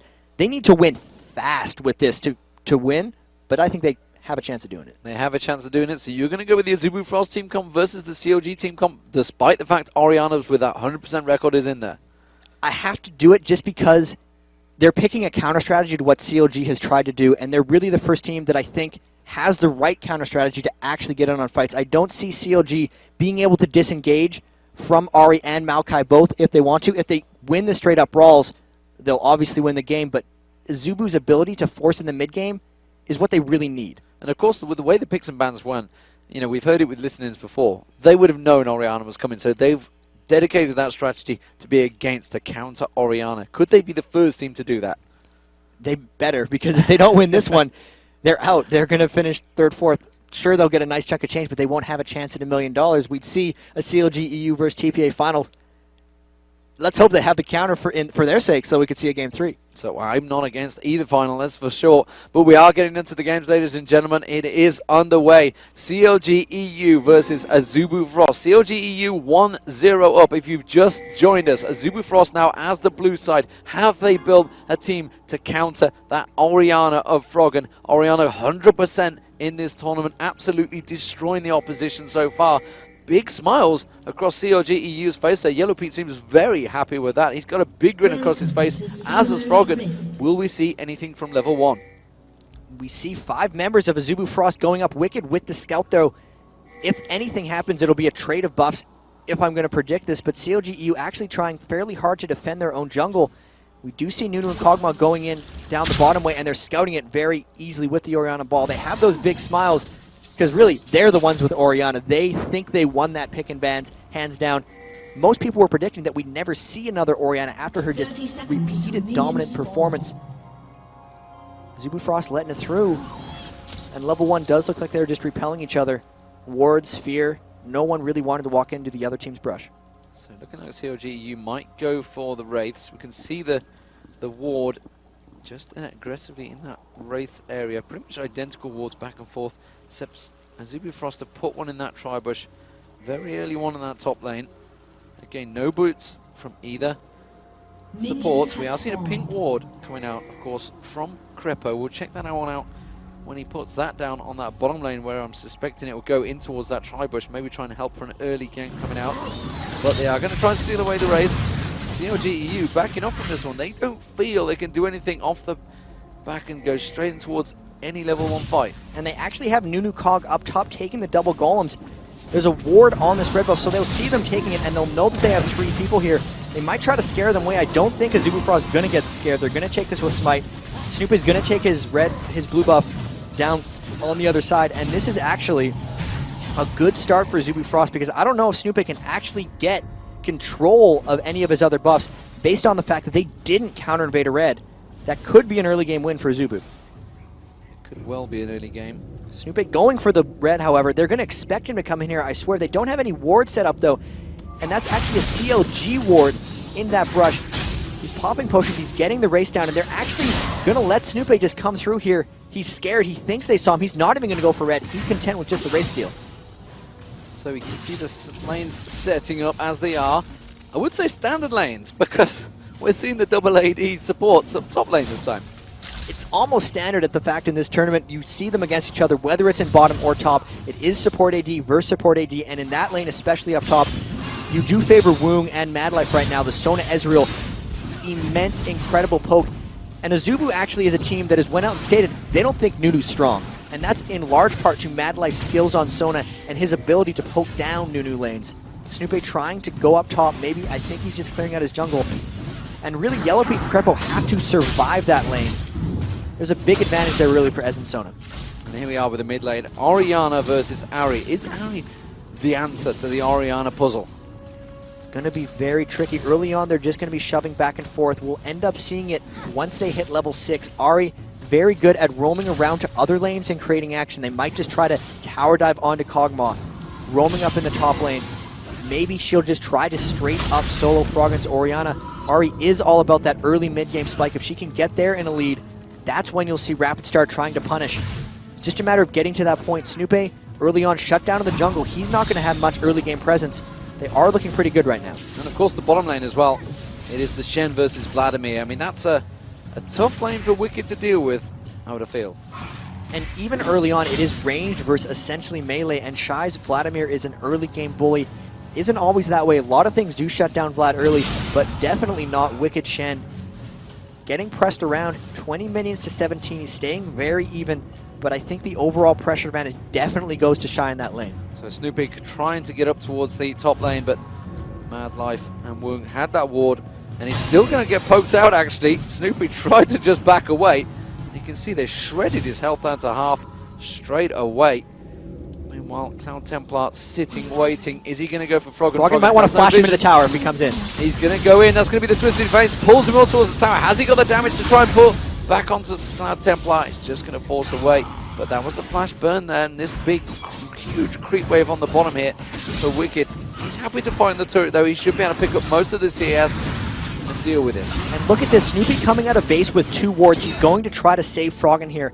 Froggen just had to burn his flash for that Maokai gank, so Snoopy needs to ward both of the entrances. He covers one himself in mid lane. Snoopy's going to cover the other. If he gets ganked again by Maokai and he's not in his tower, he is going to die unless Snoopy is there to save him. That's why he's bought the 2 early wards. Really, CLG trying to stall this one out. They know it's going to be a race against time, as it seems to always be for CLG. But if he flash ults or flash gets the gank right here, Froggen's going to die. Froggen is very close. There's the flash. There's the twisted advance. So Snoopy's luckily there, but the charms landed across Froggen. Froggen will go down first blood to Rapid Star, and Snoopy was not quite there in time. He had just come down and put the ward at Wraith, but it was not enough. They didn't get the wards out soon enough, and Snoopy was not in position to stop that. That was brilliantly set up. One gank into the next, what we see so much. Snoopy still level 3, walking through a ward. Azubu Frost saw him, but they aren't backing out. They don't need to. Look how low CLG EU is. They're going to just try to poke back, and he can just escape this, it looks like. Have they got enough? I don't think they have. Yellow Pete doesn't want to get close to this one, and Snoopy's taking a lot of damage. Immediately, they are really starting to struggle out in the lanes. Azubu Frost, we've seen it before, are very strong in that lane phase, and it's CLG EU that need the pressure on them. And Rapid Star's level 6 trying to roam up into this top lane. They're going to just take this turret right here or tower dive. When they see that they've been gone, I expect them to just take an early turret. They're trying to jump on CLG. 1,400 gold lead already, and it's going to balloon if they're able to take this turret. They are pressuring it. They are all over the turret. I'm not sure they got the creep wave to try and take it down. They're going to back away. Mad Life is backing off. There is another wave coming in. If Woong wants to push for it, they could take it. But instead, they must want to keep this lane phase going. And when you actually look at this here, 51 mini kills to Woong, 26 to Yellow Pete. So that's Sona Ezreal destroying their lane up top. They actually want to extend that for as long as possible. The bigger lead that Woong can get on Yellow Pete while they have this isolated 2v2, the better. They're winning every lane, really hands down. The gank onto Froggen. Snoopy's down in the jungle big because of the early game. Sona Ez, no way of CLG for dealing it right now. And even the bottom lane is the closest one. Shy, even in minion kills, that's going to be their really last hope to turn around. Wicked's going to have to Shen ult in and turn something, but that's just going to give them a lane advantage. This is looking great for Zubu Frost early, and they need it. So potential early Deathfire Grasp going to come out from Ari. The first item's going to go for. The question is, how is Froggen going to deal with it? When Mercury Treads wanted to keep that charm down to a bare minimum. As it stands, Cloud Templar's really helped out with that Maokai. We saw it with Snoopy in the last game, how strong Maokai can be coming out to help with those ganks. Especially when Maokai gets ahead early. They managed to invade red. There's actually I Will Dominate talking in the back saying, I see other teams play Maokai and he looks like the funnest thing in the world. It's because they protect him early game. He's actually one of the most snowbally junglers. The fact they're able to control buffs and get him the first blood means he's in complete control now. He has the Oracle's Elixir. Cloud Templar running up towards the top lane, going to be clearing out another ward and just keeping the pressure on this map in general. Froggen with those Mercury Treads, even though it's going to help him from ganks, it's going to completely kill his aggression and his threat for the foreseeable future until he gets a huge amount of ability power. This is an immense amount of Azubu Frost pressure, and I can't stress enough how important it is for them to strike soon. So Oriana just got the blue buff, needs to be careful that Cloud Templar doesn't come around again. You can see he was just trying to pick up those wraiths.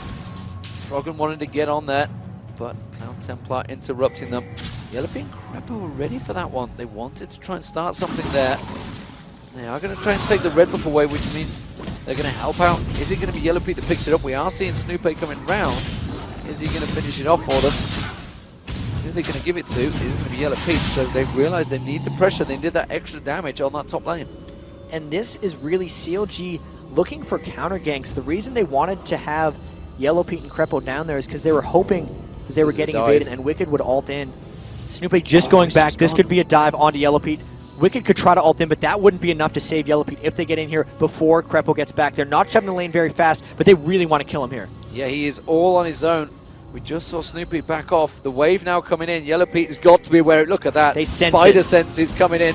But, oh, and he's hit level 6. Is it going to be enough to poke away? Ari's going to come around, and he's backed away. Wisely done there. Yellow Pete, Spider sense is tingling there. There was no vision at all.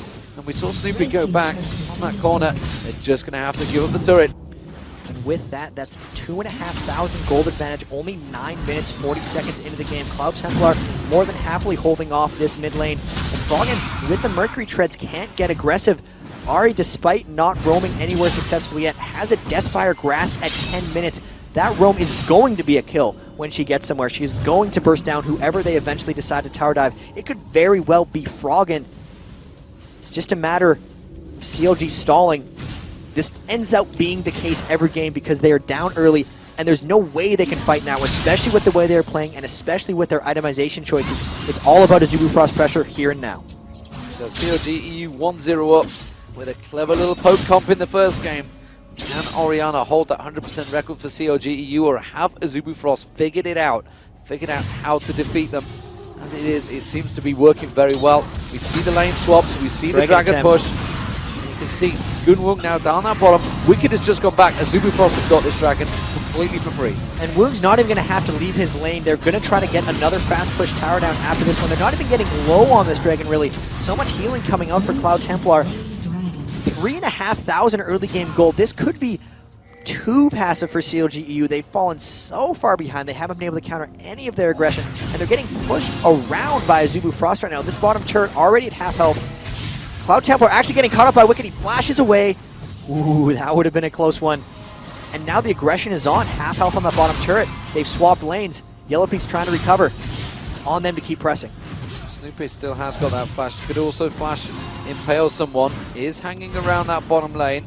But Yellow Pete is off on the top. He's farming. We've got, looks like Cloud Templars just coming down to try and see if he can try and stir up some trouble. Poking the Hornet's Nest. Meanwhile, Rapid Star and Froggen just having a little back and forward in the middle. Cloud Templar is still lingering. I think he's been spotted by the ward that was above, though. It was in the tri-bush. He hasn't shown himself. Now he will, and he'll clear that ward out. And that's actually going to cause... Is it going to cause Wicked to go back? No, it's causing Snoopy to come down. They're going to try and dive it. Cloud Templar trying to be aggressive. They're trying to push on towards the turret. The turret at the moment, and that's going to be a flash engage straight towards the cross. Wicked is trying to get aggressive. Went for good ones, saving out the turret. Might be a little bit too late, though, because that turret is already almost down. And he had to burn his flash for that, so the next engage isn't going to be so easy.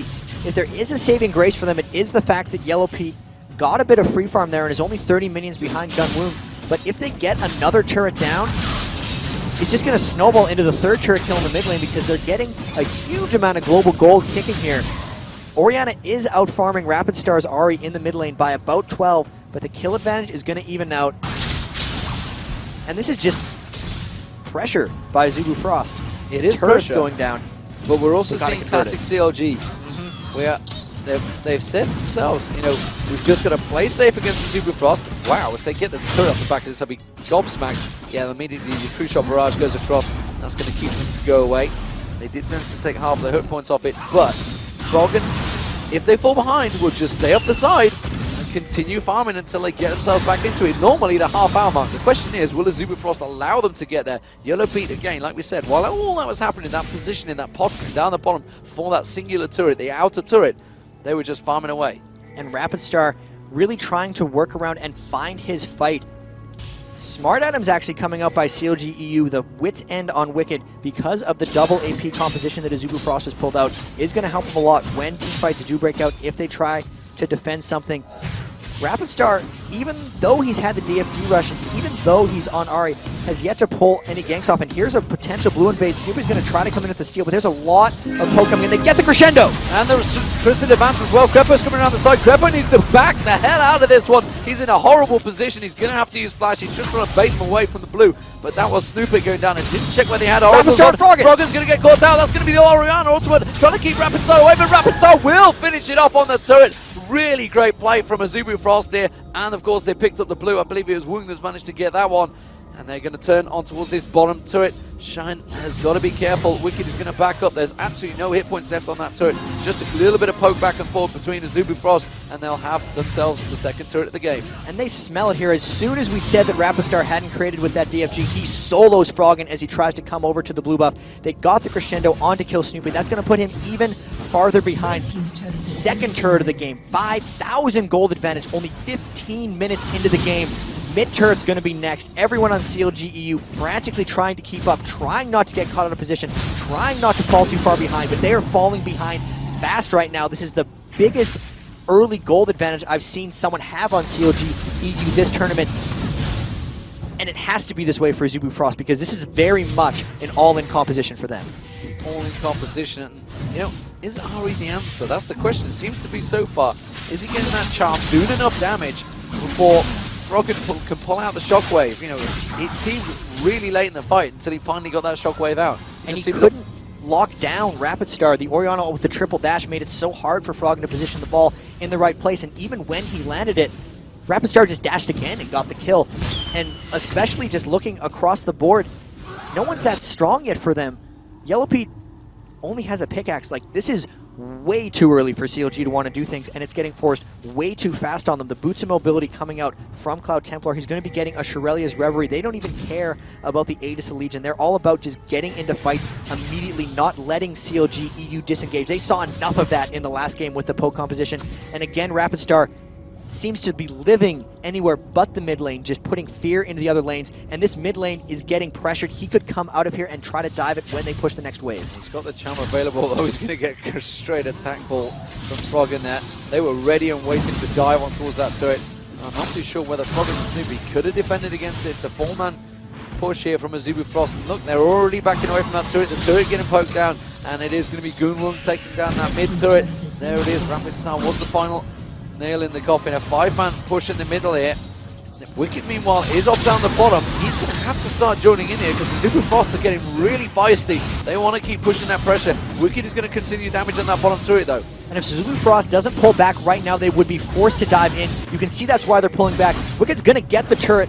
3 turrets to 1 is going to be very good for them. He might have to ult away from this as Maokai is racing down to converge on him. He's just dashing away. He's going to try to ult out of this. He does not want to get caught.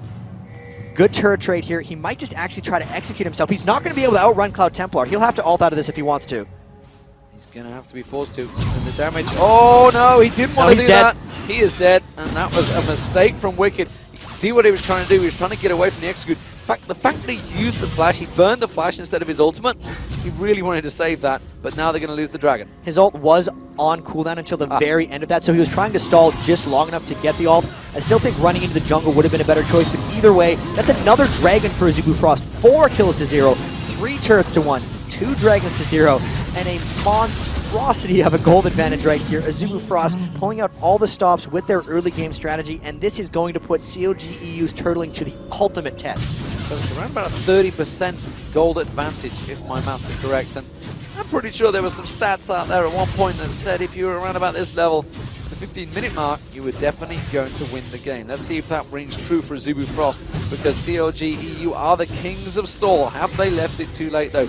We saw it before. I hate mentioning it non-stop, but Moscow 5 game, they were way behind. Massive kill advantage to Moscow 5. They have enough to stall it out. Froggen on Oriana could be able to stall it out just as well as Anivia. And here we have split push coming in a bit. Woong in the bottom lane, Shy in the top lane on Vladimir. They're camping this lane, hoping to catch more members out of position. And they've done a pretty good job of actually surprising CLG EU with buff invades. They haven't had any control over their own red or blue buffs this whole time.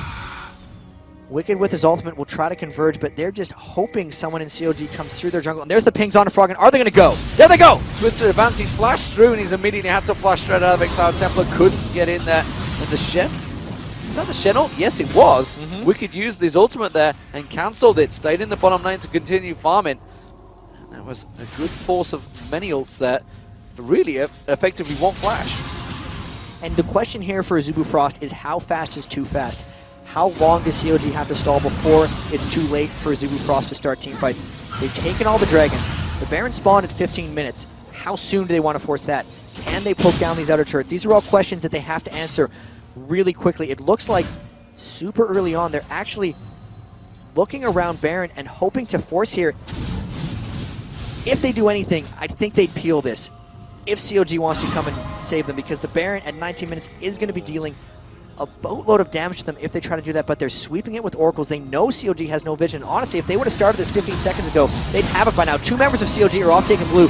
Yellowpeak's the only one that can potentially scalp this. They might end up just sneaking this and getting it clean. I believe they got spotted there. I mean, there was a ward there. Yellowpeak took a peek, but he didn't ult it. Now he just spotted them peeling off to the side there. This. Are they going to get close enough? They're not even making the move. Honestly, they can't even fight for it. It's going to be Azubu Frost picking up the Baron there on 19 minutes 44. Very nicely done, and now an 8k advantage. Here they are waiting in the brush. CLG EU is going to scout here. They're going to go hard for an initiation. Here comes Ari! Shirelli's Reverie been used up. They've dived on towards it. The Wicked's been caught out. Wicked will drop to the side there. That's going to be Woong that picks it up. Sorry, Rapid Star gets the final kill. And they just have to back away. And CLG EU now really up against it. 5-0. Huge goal difference.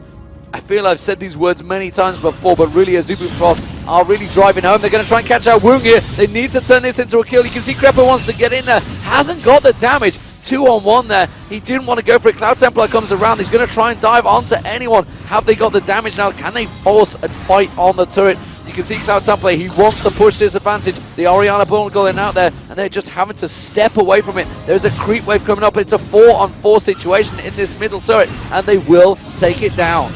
This is unreal. Like, protect the Kog'Maw. There's nothing to protect yet because he hasn't gotten items. He's no kills, no assists. No one on CLG has touched Azubu Frost for 20 minutes. They have been completely taken off their game. This is too far behind to start turtling. CLG has to take action here because they're getting pushed around. You give up an 18-minute Baron. You give up 2 dragons. You give up 5 kills and 4 turrets by 21 minutes. You're putting yourself in a gargantuan hole. The death cap is going to be completed soon on Rapid Star. They have all their ultimates up. They're only down 1 summoner spell. The gold difference between Skarner and Maokai is over 2,000 gold. Cloud Templar destroying Snoopy right now. Just down the line, there's a 2,000 gold advantage for Woong as well. This is what happens when your team is 10,000 gold up at the 21-minute mark.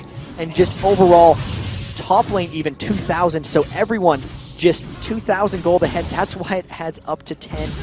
Haunting Guy's Sork shoots on Vladimir, the Abyssal Scepter, so much Magic Pen for their double AP composition. They now have an Aegis of the Legion onto Mad Life.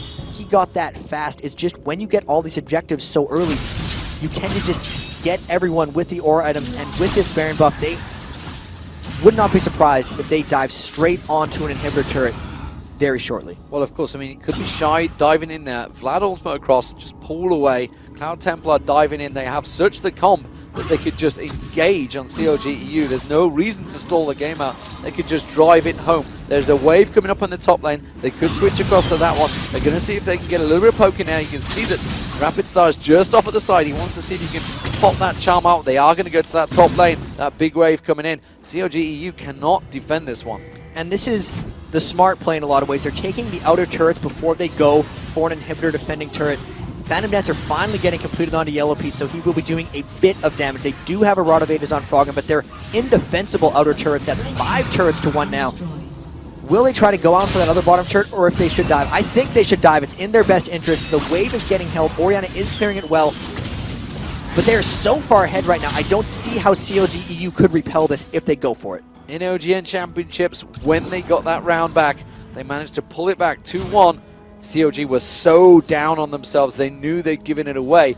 Will they do it again? Azubu Frost looking incredibly strong in this game, and they are just going to switch things up, playing it safe, going to clear out that bottom wave and take the bottom turret. They are not in any aggressive, crazy situation. They have it in full control. 11 16,000 gold difference, 23 minutes gone. That is enormous, almost double in terms of what CLG have managed to gather themselves. And they've really ended the laning phase remarkably early against CLG, which is stopping them from getting to some of those end game items. Oftentimes they can stretch the game out, add Infinity, and just get the max items. Kog'Maw, not at Infinity, it's not even close. They still don't even have an Aegis Legion. Another Dragon coming down for Zubu Frost. Their Baron buff is gone, so they might even wait for the next Baron. Their global gold advantage is just growing and growing. Woong going to be getting that Bloodthirster soon. They can probably take this next outer turret down without having the Baron buff just because their itemization is so far ahead. The death cap has been completed onto Rapid Star. He can one-shot any member of CLGEU, even if it was Wicked at this point, because they are just so far ahead. This is going to have to be a legendary turtle for CLGEU. They've had a couple in the past, but this is asking for a lot. It is asking for a lot, and of course it's for a place in that finals. It could take it 2-0 if they can get it, but it's looking desperately dangerous for CLGEU and Azubu Frost. They seem to be the comeback kings. They've proved it once against CLG. CLG desperately fighting for this one. We got Snoopy off in the mid lane, so it would be a 5-on-4 push. Instead, they're just going to take away that blue buff.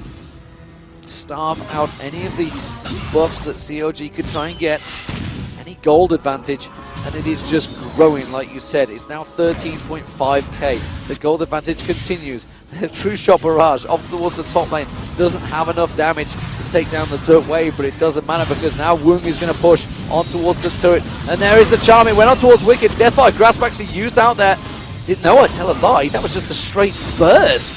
My God, I thought that was the Death by Grasp. We managed to go pops. They're going to go towards Yellow Pete. Yellow Pete has to bash away. They're going to just an advanced crescendo, hitting the entire team. Snoop is going to get dropped. The Orianna ultimate is just not enough. He couldn't shockwave down, and that is Yellow Pete dropping as well. Snoopy went down. It's a 2-for-0 exchange, and Azubu Frost just destroying CLG. And it's not even just the gold advantage, it's the level advantage. You look, Crepo's level 9. Mad Life has 3 levels on him from a support perspective.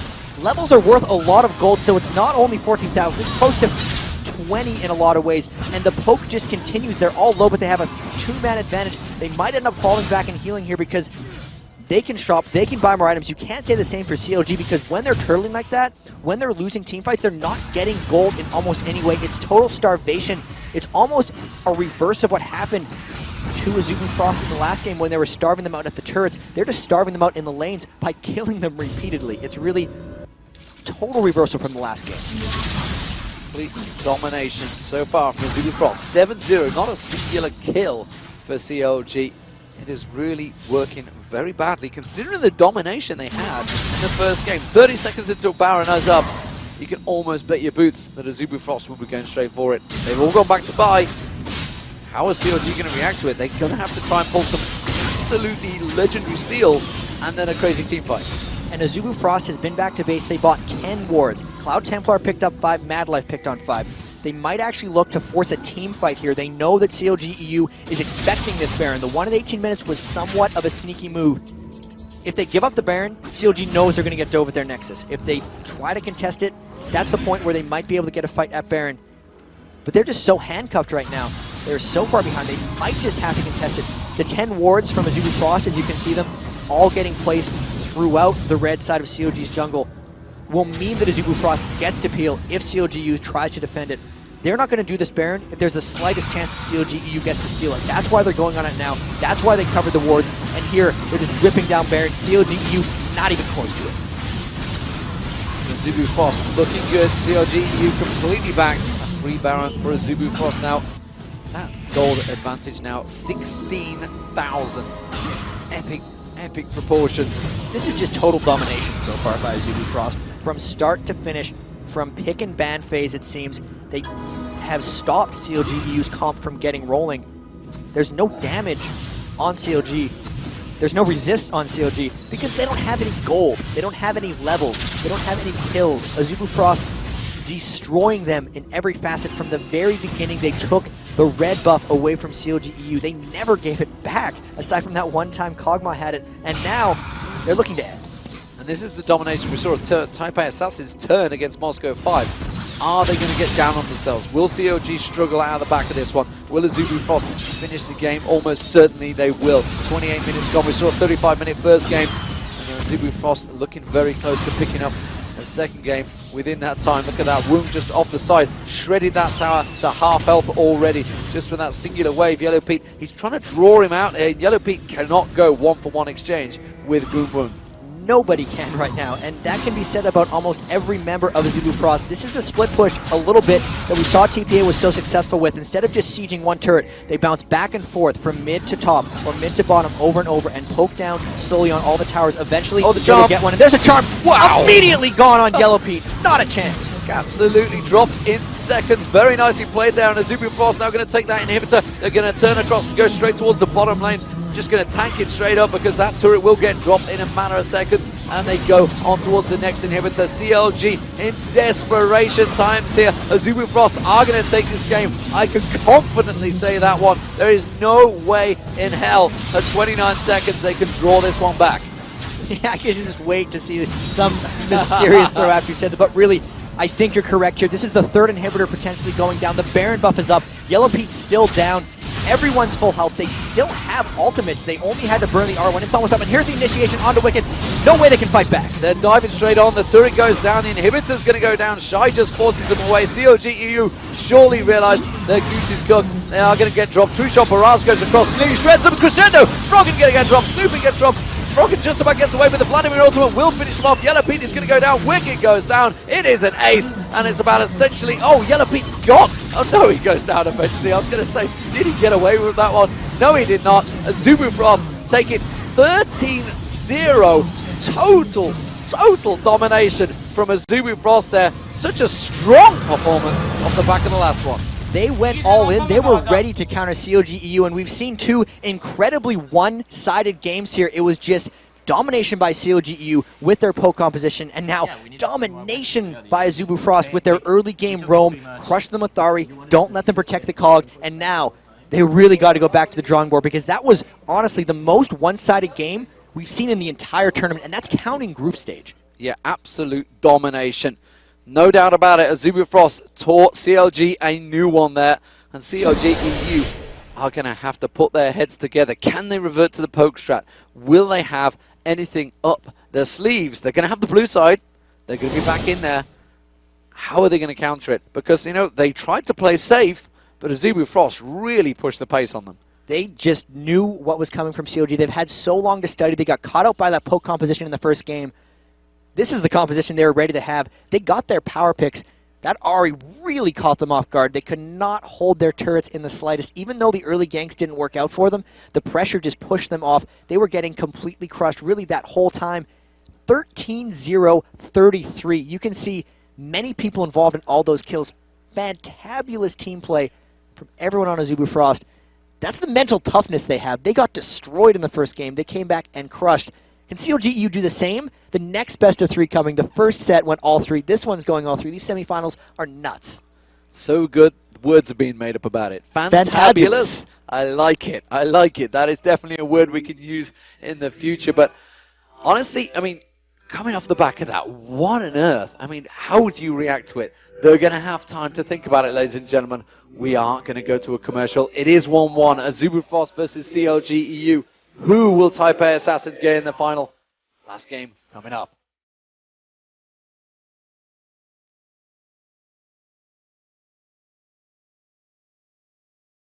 Ladies and gentlemen, to the World Playoffs. Day 4, the extended series. It didn't quite complete at LI Live, but it will complete here at the Galen.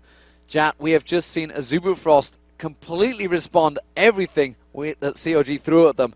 Joining us once again, it is going to be Skara from Team Dignitas, the AP mid. And wow, Skara, what an absolute dominating performance by Azubu Frost. Absolutely crazy, that game. Yeah, I mean, we can see it. We've got the stats in front of it there. So Ahri versus Orianna, is that the key? No, that's the thing is, I feel like that matchup is actually fairly, good for Ori. The issue here was that they had the counter pick potential for a lot of lanes, and they ended up picking themselves into an area where if pre-6, they fell behind, and Skarner is a champion that can't help till 6, and Maokai is a champion that can. So if Maokai was able to make the plays before 6, before Skarner can get big and help his team, they were going to lose. And they counter-picked each of their lane, or like they set themselves for bad lane matchups. Like they last picked Shen, whereas when we were researching CLGEU, Shen actually like. We've noticed that like they don't actually play Shen like extremely well, and they're not very consistent with Shen. So we were actually I was very surprised when they picked Shen there, because I was like, I don't know how good like they are with Shen. And they picked Shen against Vlad, the lane that Vlad wins without jungle pressure. Skarner can't really out pressure Maokai early, and all Maokai had to do was get 1 kill. So he just went in from 2 different sides of middle, burned flash the first time, and then got the guaranteed kill the second time. And as soon as that happened, the game snowballed out of control, because like they just kept trying to like recover, and Zebrafrost wouldn't let them recover because they're like such an excellent team. So then, what does CLG do for the next game? Because we've seen 2 really one-sided games. That last one, that was an early snowball, and they kind of picked themselves into trouble. But that first game, that was a really great poke composition. Dignitas has ran some really good poke comps themselves. How do you counter that? Will Azubu Frost let it through? Can they play against Jace? What do you think they're going to do? I think they're considering the fact that they don't think Wicked can play much outside of Aurelia and Jace. So I think they're definitely go for like Aurelia Jace bans again, just to force Wicked on someone that they think he's weak on. Which, to be honest, I feel like that might be accurate. Okay. So we might this game see something that Wicked's more comfortable with. Like I feel like Wicked they might look for a Malphite comp this game, because Wicked's been really like on the Malphite train for the past couple weeks, especially if Aurelia is banned. And maybe target ban like another like AP mid like Karthus middle, and just look for the identical picks as before, and maybe give them Orianna to try to set back both the AD carry lane and the other lane, because if only Froggen gets ahead and they're able to control the jungle and the rest of the map, then it's not an issue for them to dominate the game. So I mean, they're back on blue side again too. So that last time, CLG had to ban out Anivia for themselves.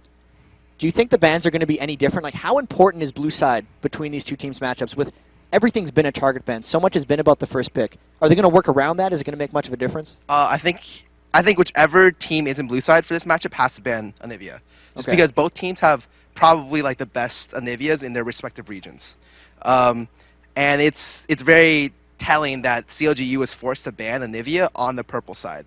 That's how much respect they show Rapid Star. So we're probably going to see another Anivia ban from CLGU, but I'm unsure what they'll target ban now. Like you've seen Maokai and Skarner consistently throughout a lot of CLGU games, so I don't know if they'll target ban like one of those out, because that's what they play, but they might have to just to get one of them and deny one from the other team. Yeah, and of course, I mean, we could talk about the bottom lane. Goonwung has been fantastic this tournament. Yellow Pete seems to have struggled in that bottom lane. Of course, obviously with the Sona comp with the Ezreal, it was obvious they were always going to win that lane, but they absolutely crushed it. Definitely off the first. Yeah. I don't like. That's just a bad lane matchup in my opinion. Like I don't think Yellow Pete could have played that much better and outskilled an Ezreal Sona lane. Like it's up to the Ezreal and Sona lane to win. Like they have the winning numbers, and it's up to them to like play poorly for the Kog'Maw lane to come back, or to even like be in the game. It's really strange, actually. You look. Do you think there's going to be much contention around the Maokai pick? Because even in the previous set between Moscow 5, those Maokais getting ahead early have really swept a lot of these games over. Snoopy's so good at Maokai, and if they want to go with another quick kind of double AP push comp, you'd think they'd want to control that. But as you said, they're out of bans in a lot of ways, because they're going to have to ban Anivia since they're blue side.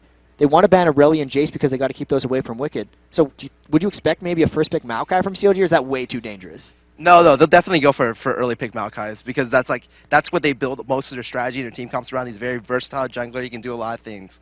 I actually maybe might look for a Vlad ban here if I'm CLGEU. I don't think Wicked has much left in his arsenal that can deal with Vlad. He's left with like maybe Jax. If Jason and Aurelia both get banned, Malphite or Shen against Vlad isn't a really good matchup. So they might actually look to just ban out Vlad and force him to pick something where Wicked can again counterpick correctly. Well, I mean, the problem is that they've been banning Jax, because that is one of Shy's major champions. So would they try and take that away from him? I mean, there's no way Wicked plays Jax. I've never seen it. Do you know? Yeah, no. I don't think he's played much Jax, but I guess if you have to Yeah, I don't know. His Jax is definitely scarier than his Vlad, but leaving the Vlad up means like Wicked has a very limited champion pool. I think he's one of the players with one of the tops of the very limited champion pool, not like a player like Macnoon. Macnoon has like, he can play like every champion top lane. So like when you play against CLGEU, you know like most of their roster has like very comfortable picks they pick all the time. Like scouting CLGEU is very, very easy. It's just outplaying them that's the hard thing. That's what Azubu Frost has been able to bring to the table. Like they mechanically they are as talented or more talented than CLGEU. So all they have to do is be able to control the ban pick phase well, and they're already set to win this game. So how do you deal with it? You've just been crushed so heavily. Probably the biggest win in the tournament, I would say, for Azubu Frost. You know, absolutely destroyed the opposition, even more so than Moscow 5 and TPA Assassins. In the previous game, how do you reset your mind? You know, do you just say we were outpicked, or just just get on with it? You just have to forget about it. Like, especially CLGEU, I know they're a very tight-knit group. They're a strong enough team to be able to get over losses. Like, that's what makes them good.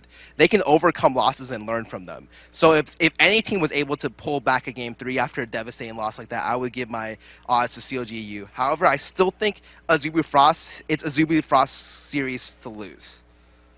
Wow, there's his pick right there. So you think Azubu Frost is the favorite coming into the last game here? Just off the end of that last game? Yes, absolutely. So TPA Assassins, who do you think they would favor right now after seeing these two games?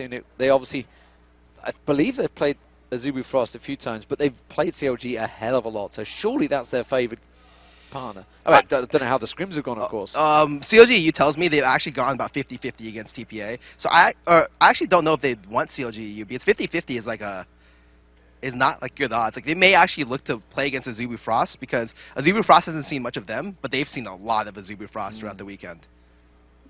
Yeah, there's a lot up for stakes as well. 150,000 already in the bank. They're going to be happy with that one. 250,000 for the loser for second place. But ladies and gentlemen, we are going to go into the picks and bans. Thank you very much, Skara, for joining us once again. Let us get those bans on the screen right now, and we will see which way exactly they will go. Immediately we can see the Jackson Blitzcrank ban going in there, but the Ari ban coming out from CLGEU. Aurelia, Jason, and Nivea banned out by Azubu Frost.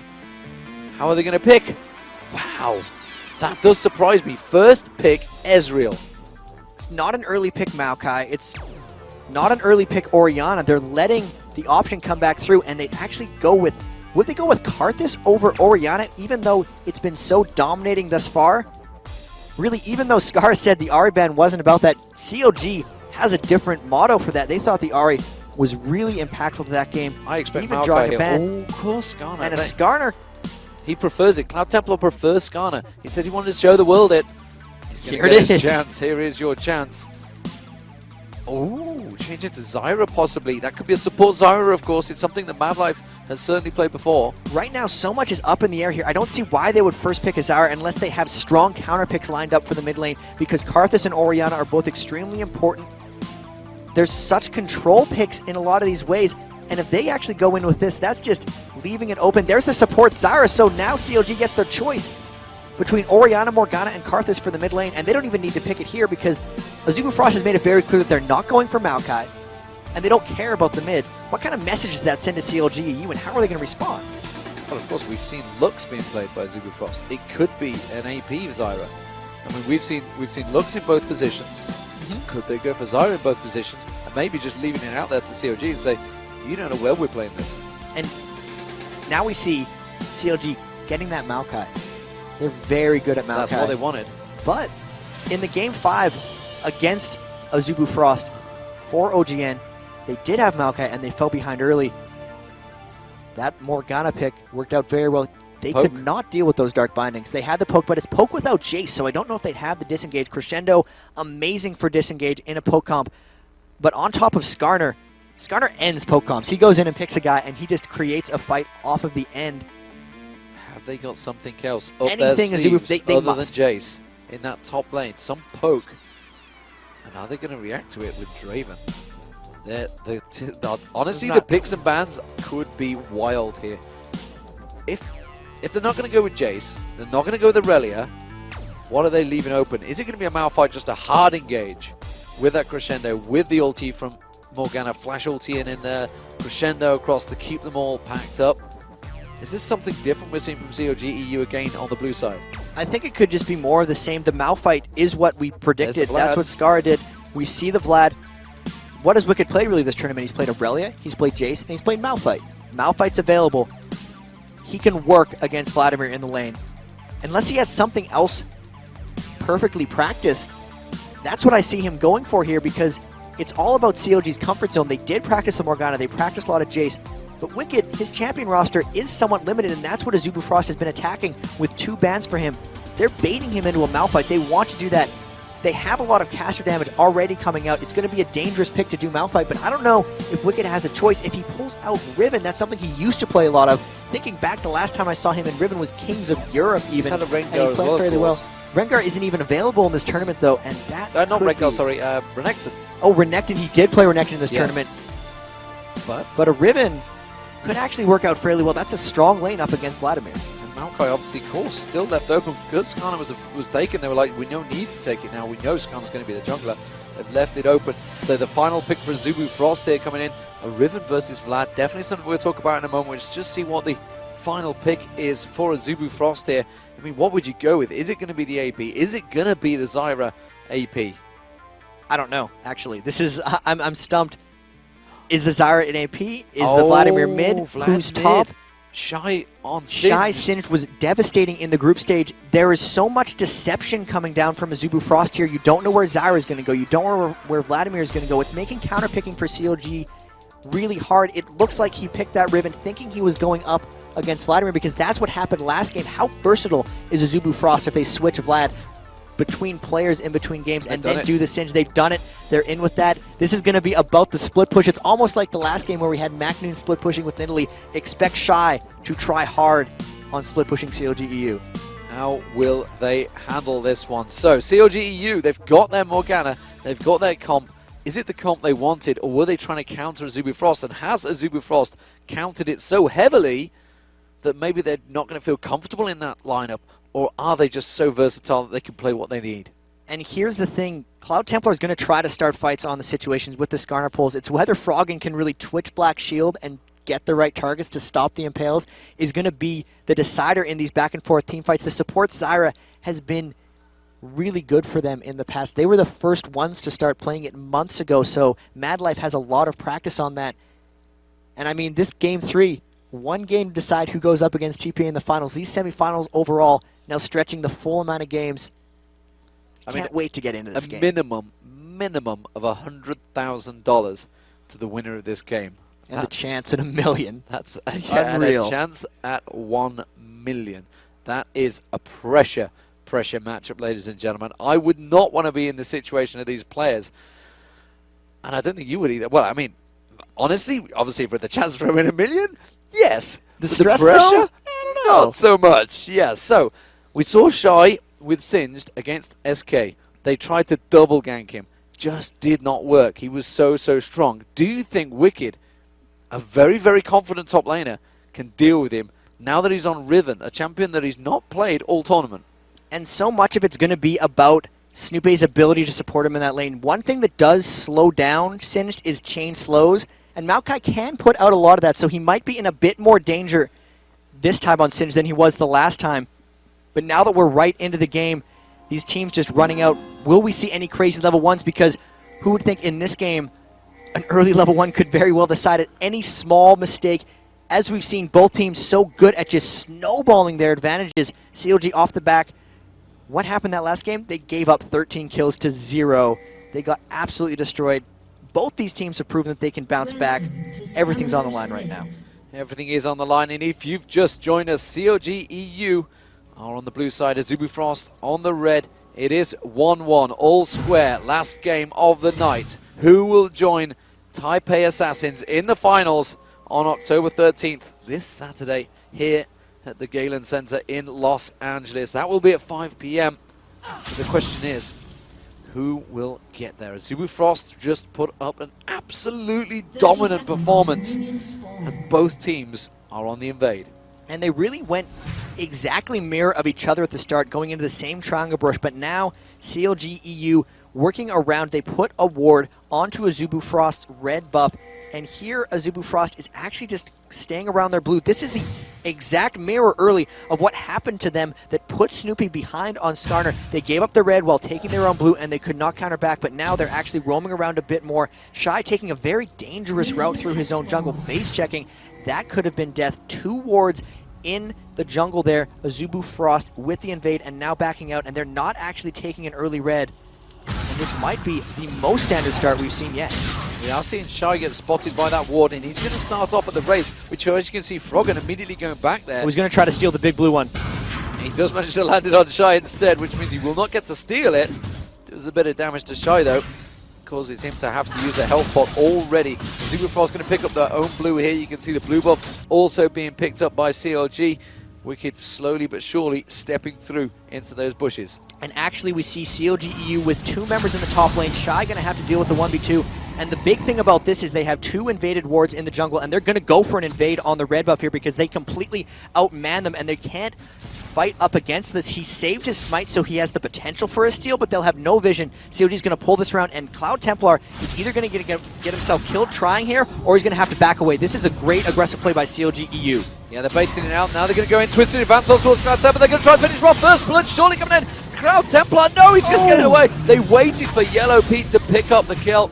And now they're going to try and take away that red buff. Of course, Smite is still there. There's Snoopy, uses it up. They could go to Shy here. Shy on that top lane. He's already realized that he's backing straight away and desperately going to run off. And he will back away from that danger. That early start, so clutch. The 2 wards, the super delayed invade. And that could have been recognized by Zubu Frost when they realized Wicked was bottom and that the 80 carrying support hadn't showed yet. Maybe just a slight slip up. So much pressure on these guys right now, you can hardly blame him, but losing the blue buff and giving it to Ezreal early could be devastating. Now, this is clever. Trying to invade Snoopy. Behind him, Cloud Templar has not been spotted yet, but this could get turned around and be disastrous. Snoopy already picked up the wraiths of Cloud Templar. Now Cloud Templar's out of position. He's just going to try and bully his way out of it. He could just twist to advance straight across to Cloud Templar. Cloud Templar instead forces the flash from Snoopy. Clever, good play there. Madlife could come up. You can see the 2 AD in support had headed north. They're going to turn reverse around and steal the red buff away. And this is clever because they just took the same man advantage. The only disadvantage here is that they will not get the kill onto Snoopy. So the jungle advantage isn't quite there. How Shy going to end up dealing with this top lane though? He had the 1v1. You need to get ahead on Singed in order to do things in the top lane. And if we go up there, you can see he's getting poked down rather heavily. He got that early cloth armor, but it doesn't seem to be enough. The poke from that Ezreal Sona lane, the lane that destroyed CLG in the previous game, is now in the hands of Yellow Pete and Crepo. Was that the difference? Can they turn it around? It's going to be very important in that top lane for Shy. Snoopy going into that top lane, Shy very low, and it is incredibly hard in the early levels, of course, for Singed. Could they just try and drive home the advantage and take this turret? They've got a wave coming in. They're going to have another wave backing up in a moment. They're going to try and fend this one off. Shy has had to back completely away. He's going to take the golems, which in turn is going to cause problems for Cloud Templar. But with that, if CLG just decides to take this turret, they could get it because he's taken his health low on this, and Snoopy would be able to dive in on him. They have Skarner coming up to potentially defend, but low mana, level 3 Skarner's not going to be able to hold this turret. We could very well see a 5-minute tower by CLG, but they are able to repel them, and they're actually ghosting in. They were Not sure why I used that one. Desperately trying to force away from that turret, but eating a lot of damage. Of course, those saplings going in, the poke from Crepo. Yellow Pete putting a couple of mystic shots across. We are seeing the wraiths taken away in that mid lane, but don't worry, we want to stick to this action because CLG still 3-man stacking in that top lane. Froggen's just desperately defending. He's going to clear out that problem. No worries at all. And Snoopy's staying here. Crepo's just covering off, managed to keep away in that distance, but that turret is slowly but surely going down. The poke again on Cloud Templar. He's going to back away. While this is all happening, neither jungler is gaining anything. They're just leeching in the lanes, and that's actually good for Cloud Templar because he was behind, but he's actually pulled ahead of Snoopy in experience. The problem here is, with them sticking around, every time they get to the tower, the turret gets lower, their health gets lower, and their mana gets lower, and CLG EU is not really expunging much to get there. They're going to try to just get this turret fast at 6 minutes. The counter push on the bottom lane is not getting this close. Oh my Rapid start, just at an inch of health. The solo almost coming out from Froggen, and this is pressure being applied right back at Azubu Frost, and they have to concede this top turret. They've conceded the top turret. Shoy has backed away. Here comes Snoopy on towards that top, and that is Cloud Templar already gone away, and they will take the turret. Meanwhile, that bottom lane is being pressured, but here we go. Could be first turret of the game. 6 minutes gone into this game very early. I'm amazed how low that mid lane was taken. It wouldn't have been a kill for anyone, of course. It had just been a funny death. But again, look at this. Yellow Pete immediately recognized the situation, says, we know we're going to take the turret. The minions are going to take it. We'll just carry on farming. Perfect timing on that turret, actually making sure as many minions were denied as possible. They got the cannon dead there. In the bottom lane, though, it's Zyra and Wound trying to get as much pressure on this turret as they can. Wicked just hit 6. He's going to try to clear the tower. But they're going to get this turret shortly as well. Yeah, they will do a return just as well. Goodwin will take the bottom turret. There you go. You can see the last hit coming in. Very fast pressure. Oh, Wicked flashing away there. And healing. He actually burned both of those summoner spells. That could have been a bit of a panic. That was a misclick, surely, to hit both. It had to be. The keys are right next to each other. It's a very rare mistake we see from Wicked. There's no way he meant to hit both. That makes him vulnerable in that lane. And that is the pressure we talked about. I mean, he's going to back away. He's going to go to top lane now. Immediately we're seeing the switch out, so maybe... In fact, no, I mean, the fact that he was backing away had no reason to use the heal. So definitely a misclick. Absolutely sure of that one. So now we're seeing Shy. We do not want to leave Shy left alone because Singed can farm like crazy. Oh, we're seeing Morgana there using the ultimate. Rapid Star forced to back away from Froggen. Black Shield on there. So how is... I mean, we've not really managed to catch a chance of this one. We saw Rapid Star was incredibly low, but this one is still seeming pretty even. And he's been farming out pretty well considering Morgana. Actually, Vladimir should have a favorable matchup against Morgana. He should have been able to bully up early. That's actually props to Froggen for keeping even in the minion score right there. Snoopay level 4 trying to just go around because Shy's went between the turrets, and they're going to try to run him down. They have potentially 3 men coming to gank here. He's got ult and Ghost to try to get away from this one. There's the twisted advance and the knockup. They're going to get the damage. Froggen's just waiting in the wings. He's going to realize that Dark Binding comes if he goes that way. Snoopay taken down very low. He's got to back off there. Snoopay goes down to the ignite and the poison from Shy there. Now Wicked is in trouble. Shy 2v1 in CLG EU. That's just, they thought you could keep him down by putting 2 members up against him. Nothing but Ninja Tabby. He pops the ult, and Snoopy's got to think twice before he goes for another one against Rapid Star mid. In mid, and he's going to get ignited. That will drop him. The pull will not save him from that ignite, and Froggen will pick up the kill. And now they're going to try and turn that pressure in the mid. Crepo there at the moment. Meanwhile, down that bottom, Yellow Pete just quite happily farming off on his own. Wicked having to force Cloud Templar away from this turret. So it started off as a really great advantage for CLG EU, as Zuby Frost do not rule them out yet. I'm not sure what happened with Rapid Star there. He really just got caught in a Dark Binding and spiked down. Back and forth, this gold is very close between them. They split the towers. Shy's looking very strong and formidable. It's a matter of how much pressure is he going to apply in that top lane, because it's already evident that they need to send 3 members to go for him. Froggen, though, being an assassin with those Dark Bindings, Wound taken to half health right away. He's only got that Blasting one. He's going to rush an Abyssal Scepter once again. That's going to make their team fight extremely strong. Rapid Star struggling in this lane against Froggen. Absolutely. Down the bottom, Yellow Pete keeping the farm, this time up with Wound, which is definitely something he's not been able to do, but that bully top and lane, I'm not too sure how that's going to work out. Shy on Singed seems a dangerous, dangerous thing. We're going to get a double Woto coming out here for Zubu Frost, though. Hextech Revolver just going to keep the sustain. Wicked can't out-harass him. You can see him already having to just concede off that turret. Shy in between them. It looks like they're just going to accept their fate and let Shy farm. That's been dangerous in the past. Maybe they'll try to poke around bottom near the Dragon, but it's very difficult and dangerous to try to Dragon against that Zyra ultimate. They're trying to poke onto it now, but they have vision of it. Shy coming down as well. They're going to try to rush it down, but this is a really risky, aggressive play by CLG EU. CLG EU with a 5-man on the Dragon. Can they manage to catch it? Oh, good one. Nearly getting caught out by Dark Binding. There's the Dragon. They're going to go for a fight here. They're going to dive into it. That's going to see Froggen. Actually, they've split off there. Goonwood getting away from it. The damage going down. Snoop is going to get dropped. That's going to be Zyra going down, but honestly, a jungler, I'd take that. Wicked going down as well. Zubu Frost coming out with a 2-for-1 exchange. Really nice exchange for them. And you can see Crepo desperately trying to run away from Shy there. Getting the proc from the phase, though. Taking the Dragon is actually gold-wise worth about 2 kills, and they traded 1 kill back, so that did favor CLG EU, but the problem with that is they've lost the map control, and can Azubu take anything with that advantage? They know the red buff is up. Rapid Star might try to steal this as well. Shy continue to free farm, and they're pushing down on the mid. Even half that turret is a lot of pressure. The mid lane is getting pressured. Man, this game is back and forth. 3 kills to 3, only 11 minutes in. And I really just have to keep my eye on Shy, because 2-0 with that revolver. CLG doesn't seem to have something that can take him down. It's going to be about him split pushing this whole game. Will he be able to suck this pressure from COGU? Will he be able to distract them enough? Because right now he looks unstoppable. Azubu Frost farming out any advantage they could there. Took away the golems, took away the red buff, took away, I believe, the wraiths as well, and put pressure on towards that turret. Took mid half health off. However, Wicked is farming in that top lane, but he's a long way behind, like you mentioned. Willie the Ancient's almost completed that. And it's just, look at that, the difference in gold. It's around about 800 gold for Singed. Big advantage there. Very much even between junglers. Massive advantage for Froggen though. 1,000 difference already.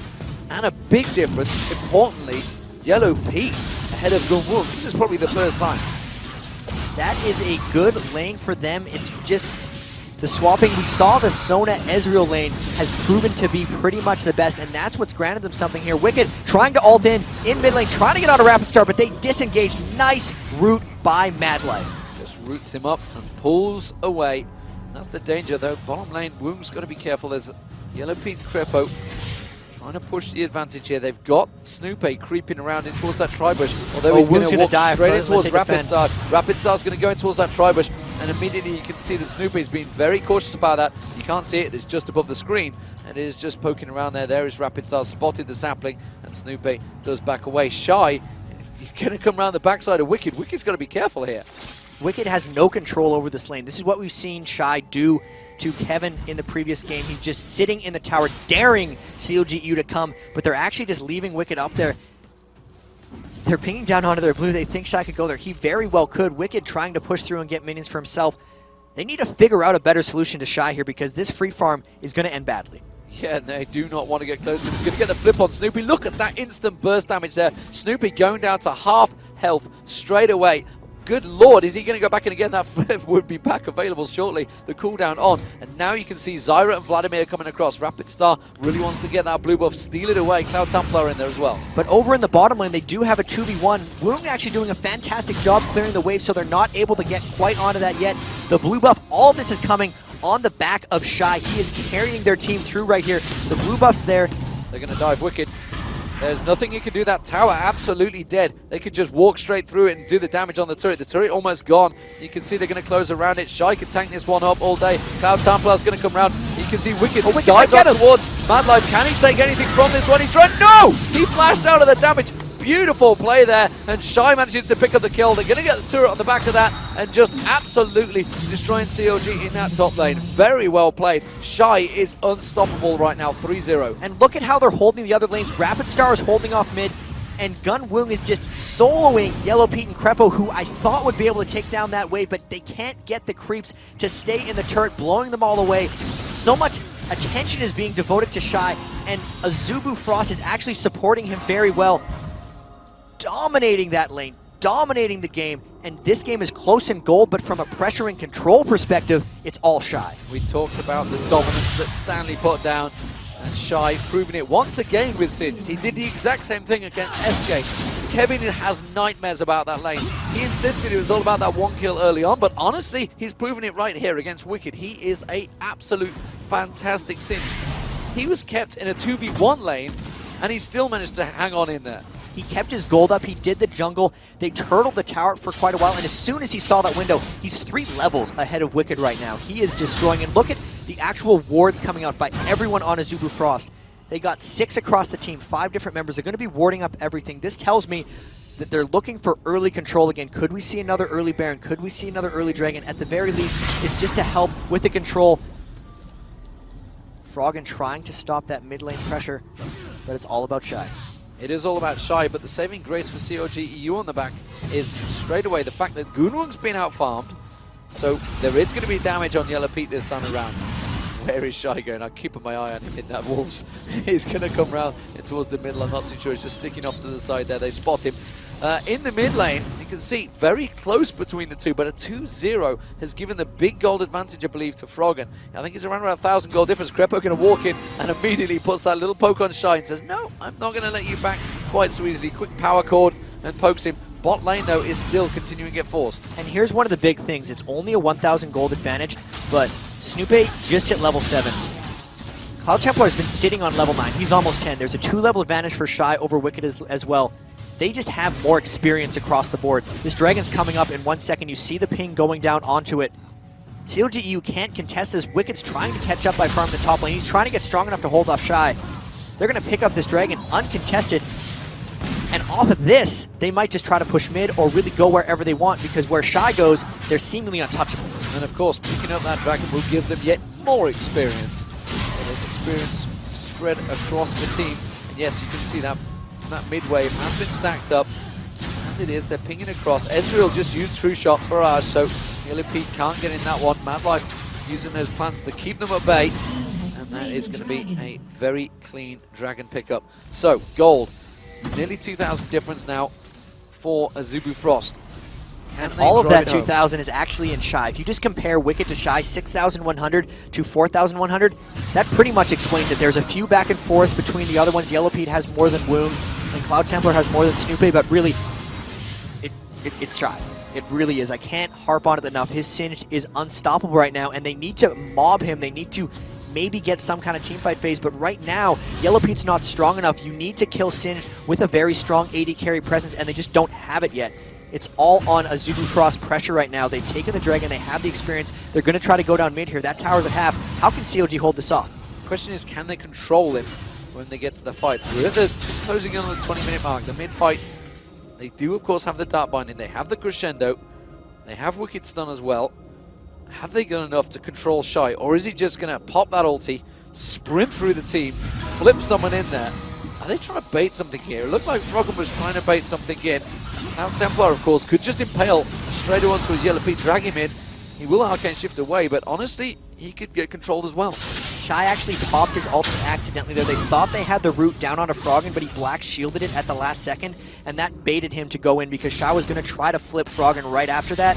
It just didn't happen, so now he ended up using his ultimate to run top lane. Luckily for him, it's on a pretty short cooldown, 68 seconds. With all that, though, they see a 5-man advantage. CLGEU should be able to take this blue pretty safely. No Shy, that's no pressure for Azubu. They're going to have to give this up. Well, Cloud Templar wants to try and get and snipe this one. They're both trying to smite it away. You can see Snoopy wants to smite it as well. He comes in, they try to catch on towards Cloud Templar. Woong just off the side there, but Twisted Advance already used up on Cloud Templar. Snoopy out smiting him this time around, but Shy again off on the side, free farming.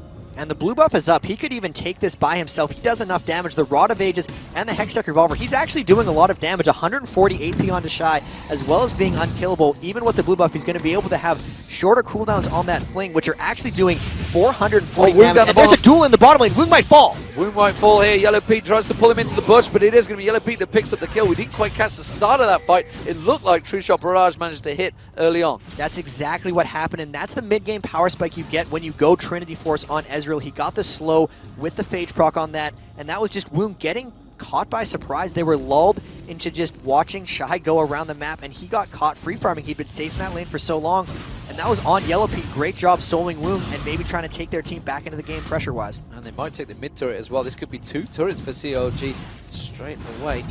Quick response. 3-level difference, by the way, between Wicked and Woong and Shy at the moment, and they immediately look at that. Whole team had to react. They could not handle Shy coming around the back of them. And that bottom lane turret will go down. So that is going to be the second turret for CLGEU. Even in the turrets, still 1k difference. Advantage of Azubu Frost.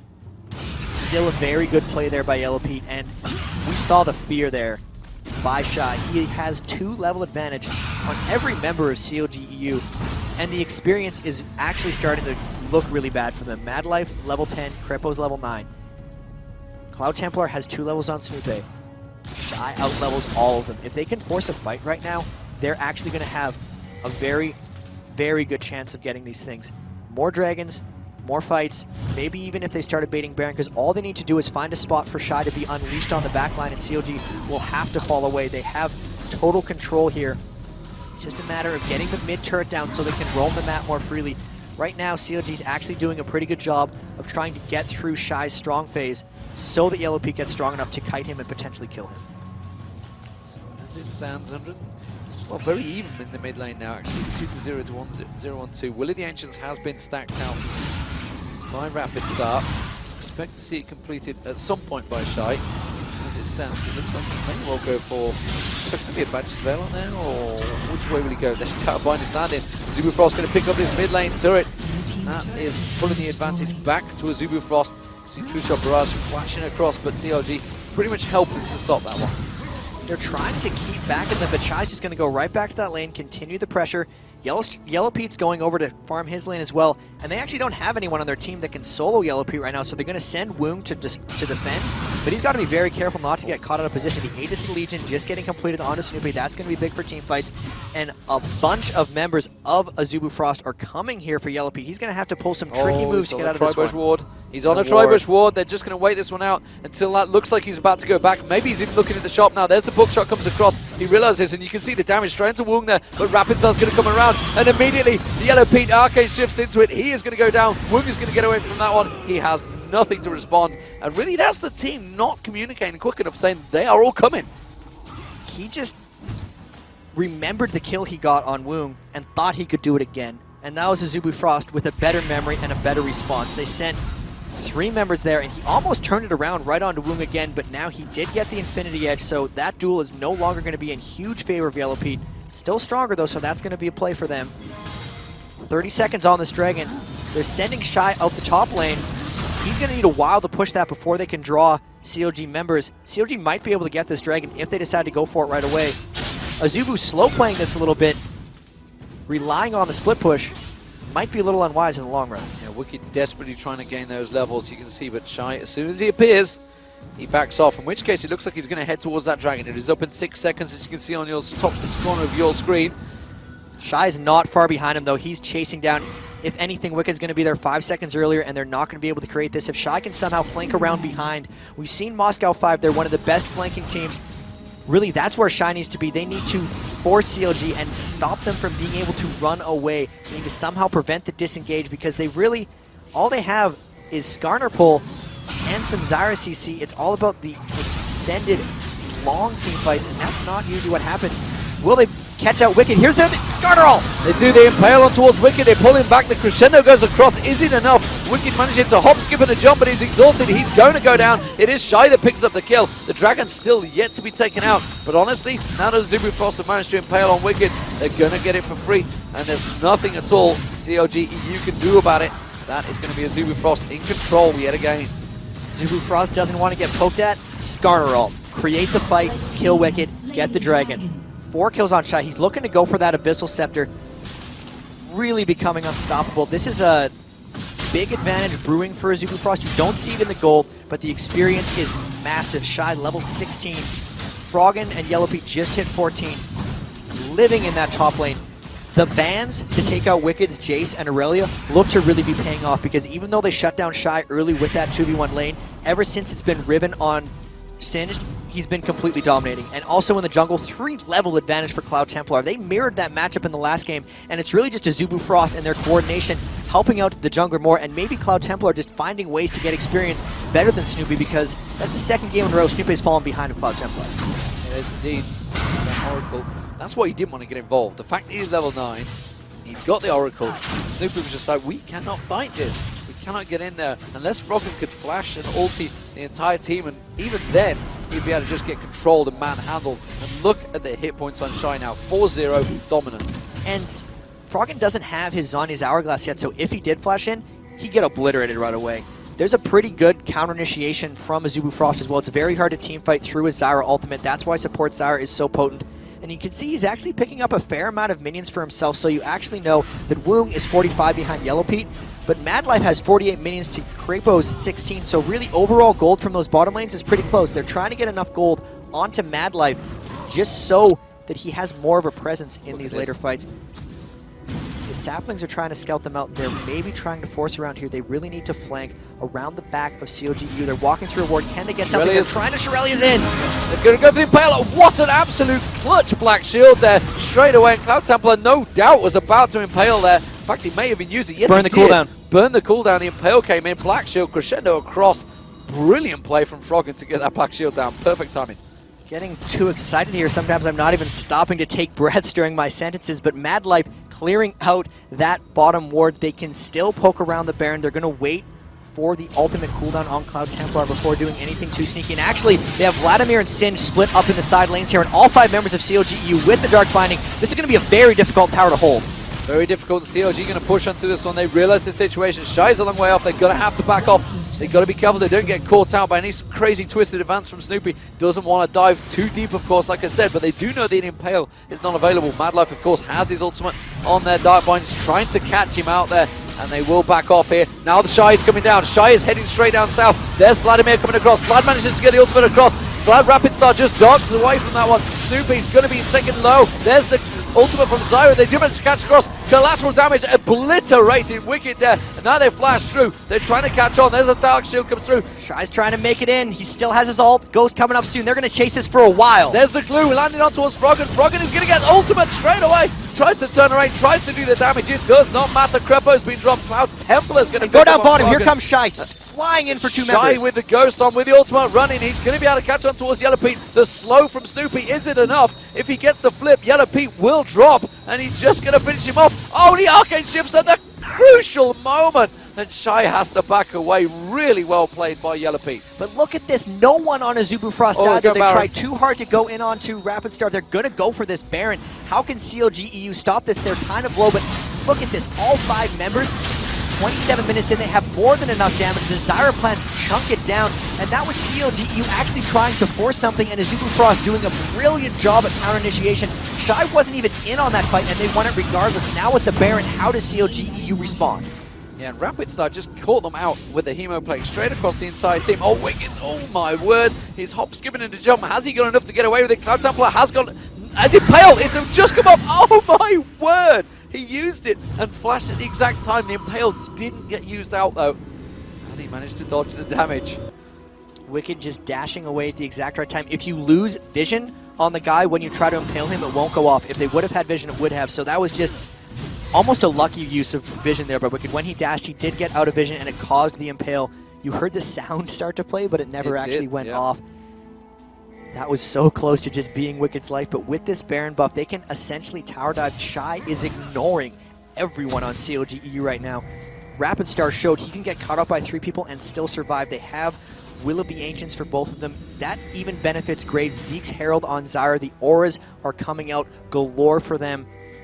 They're looking really strong. They win this game. They're in the finals against TPA. This is huge. This is enormous. Taipei Assassin's going to be sat at the side, sat in the player lounge, watching the match, along with all the other teams. They're all down there watching it. Like I mentioned, the chance of TPA were coming out, showing that they didn't want Moscow 5 in that final. Big Asian presence, of course. There'll be an all-Asian final. Taipei versus Korea. If Zubu Frost were to make it, Cloud Templar's going to get caught with the Dark Bindings from Froggen, but they don't want to engage this, so that he's all by himself. They're so scared of him. They used Shirelli's Reverie there. Could use the Impale in a moment. Froggen's used that Black Shield. That's going to run out. Manages to get the Dark Bindings on, but Shy is 2v1 in CLG EU here. Wicked and Snoopy are all in trouble. Froggen's going to get knifed. Crescendo goes across. Does use a good Zhonya's out. Rapid Star. Look at Shy, he's just in the middle at the turret. May go down finally. No, the turret's not got enough damage. Nothing can stop Shy. He's running through the entire team. Finally, he goes down. A little bit too aggressive, one might ask. It was a 2v1 exchange that CLG, oddly enough, came out on the back of. But is it too much? I mean, that's just the Zubu Frost confidence, surely. That was way too aggressive by Zubu Frost. They thought they'd be able to force that down, and they actually lost a lot in that fight. The shutdown to Shy does give CLG a window to potentially come back in this. That was a failed tower dive, and whenever you fail a tower dive like that, you put the brakes on your team's aggression. That also lost the Baron buff from 2 of their members. Rapid Star and Shy no longer have it. They will get the Dragon here. Oh, Yellow Pete might be able to solo Woong here. Yeah, he's going to go straight for him. Woong's going to have to get away, but it's going to be a twisted advance, and Woong will get dropped. It's Yellow Pete that picks up the kill. Dragon was picked up just as well, but that is a really dangerous move from Zubu Frost. Have they just thrown a big advantage to CLG? They may not have thrown their advantage, but they gave a lot of it back, because giving away the kills onto Woong, they lost that blue buff as well. They could get the Dragon, but they threw away Baron buff on 3 members. The Singed can only tower dive for so long before Yellow Pete has enough damage to take them down. Oh, they're going. Zhonya's Hourglass has been completed, and they're getting cut out again! Twisted advance going straight on towards Rapid Star. Yellow Pete will take it down. The Hemo play comes down. Meanwhile, down the bottom, their Templars also getting caught out down the bottom. What are Zubu Frost doing here? The Dark Bindings could go across. It does. It lands at max range. Wicked is going to get back on towards him. The rest of Zubu Frost are nowhere to be seen. And Cloud Templar got out of position. Now he got Shy coming on towards the top there. He's got Mad Life with him. Shy, you are not unstoppable. Yellow Pete is going to put the damage down. They have the wave coming in. He's going to clear it out. But Azubu Frost are doing the damnedest to throw this game away. That is just the pressure they could be breaking under it. CLG EU, so much composure, they were able to repel that dive, and then just member after member after member of Azubu Frost got caught out. And we're now past the 30-minute mark. This is where CLG seems to take over these games. D-Man, are we going to see another turtle comeback from CLG EU? Because it would only be fitting that they come back from such a huge disadvantage, from giving up a Baron, the turned around tower dive. Azubu Frost has to reset themselves right now. They clearly were on a bit of a tilt there after the lost team fight. Missed communications, missed wards. They need to take control of this game again. They know when the Baron's going to be up. It's no longer a benefit for them. They've given up a lot of kills. Their team fight strength here is questionable. Looking at the items, they have Death Cap and Will of the Ancients on Rapid Star, close to a Randuin's Omen on Shy. They're still really strong. They still have these advantages. They just have to initiate the right fight. CLG got it turned around when they tried to go onto Azubu Frost. How can they recreate that situation? If they do that, they'll still be able to come out on top. But boy, do they have to be careful, because this game is razor close now. Both AD carries are incredibly strong. 4-2-2 for Gunwung, Infinity Edge, Phantom Dancer. 5-1-2 for Yellow Pete. Trinity Force, Bloodthirster, Last Whisper. He's got enough that he can start to shred Shy. We saw it in that last fight there, just as he started to poke, which is why you can see the Warden's Mail now on Shy. He's realized he's going to have to start building a little bit more tanky. There's just a single Mystic shot there on Mad Life, shredded his hit points down. They've got to start being a little bit more cautious about their play. The pressure, you know, the confidence that CLG would have just picked up off the back of catching out all those fights. I mean, we didn't get the player audio, but I can only imagine the shouting that was coming out from Froggen after they caught out those fights, especially with that 2v1 down the bottom. Azubu Frost, until that point, had them demoralized. And the biggest thing about killing Shy in that tower dive is the experience it granted the whole team. When you take down someone who's more than 3 levels above you, you get almost an entire level. So that has just caught CLG EU up enormously. You can see they're all getting close to level 18 now, and they have really got themselves back in the game. You don't see that level value in the gold, but it is so, so important. The Baron coming up in 51 seconds. There are a lot of wards out. Azubu is going to try to litter the jungle. Snoopy with his oracles will try to clear them out. They need to peel for this fight. Wicked's only a level behind Shy now. He's close to 18. They're trying to initiate in mid. They've managed to catch onto Wung there and immediately put some damage down on him. And now the Baron is up in 30 seconds. Shy starting to head south. CLG EU realizing they're at that position. Can we initiate a fight? Do we have something in us? And Azubu Frost have to be a collective unit. Sure, were they to come into the next fight, they got away with it in a 4v5, but I'm not sure they're in the position to do that again. Snoopy is still a long way behind, 3 levels behind Cloud Templar. He cannot dive in. He can't Twisted Advance and initiate quite as crazily as he normally would. We are seeing the AP carries and the AD carries both at their similar levels. Just a slight difference between Rapid Star and Froggen. But like you mentioned, Wicked now just that 1 level behind Shy. He can't get bullied, and CLG EU are poking around the Baron area. There is no wards down there. They're just trying to draw something out. There is a huge wave on the bottom that's going to push itself. CLG EU, ooh, that out binding normally like a sniper shot did not land. So now it's going to be about Skarner trying to initiate the right team fights. We've seen in the past, Froggen's been great with his Black Shield, and he's actually fizzled a couple of pills. The fight CLG EU got in trouble is when they tried to initiate onto Rapid Star. They have to be careful with that. Here, it's going to be Shy just trying to zone out as many people as he can. In the fights where he distracts enough members of CLGU and splits them up, they're good. Really, it's going to be about when Froggen goes in to commit, can Shy unleash himself onto CLG for the distraction, because they have enough magic resist within their team that if Shy takes care of Yellow Pete and Wicked, the rest of the team will win the fight. It's really about poking back and forth here. They're pushing down the mid lane. Krepo is actually going back to base. Will Azubu Frost actually try to rush down a Baron? Or are they too worried if CLG's initiate? Well, they pinged up towards Snoopy there. They thought they could maybe engage. Pulled Snoopy out the way, take away that smite, flash engage and flash impale, anything really to just drop him down. Woom actually doing a lot of damage to that mid turret while Krepo was gone, so no Crescendo to save them. Now he's back in there. They should be able to defend this one out there. They did also spot that the red buff was being picked up. They've got clever ward placement here at Azubu Frost, and you notice a lot of the times when they do back away, Woong will quite happily sneak in there and take away that buff. Now we've got Shy around the back. Shy is thinking of engaging for this one. He's just behind they the could turret. take out this turret and then start a fight. They're going. The turret's not dead, but here it comes. They've impaled on towards Yellow Pete. Yellow Pete's going to get dropped down very quickly. This is a Zubu Frost can turn his fight incredibly strong. That's going to be a crescendo on the turret. The turret's trying to do as much damage, but Shy is just laying his poisonous weight across the entire CLG. They're going to have to evacuate this one. You can see Snoopy. He's going to get dropped. The Oracle's going to get burnt out there. Doesn't manage to escape. No, Rapid Star takes him down as well. Sniped off. Wicked's going to get dropped. The Zubu Frost turned in this fight massively in their advantage. Guardian Angel's going to drop back up, but there's nothing you can do about it. But the dive findings on Shy, just the person they wanted to land it on. Zonya's Hourglass popped by Froggen. Is he going to be able to come out of this one alive? No, he's not. Zubu Frost take him down as well. 14-9 in kills. They're going to pick up the inhibitor turret. Zubu Frost just turned that fight perfectly.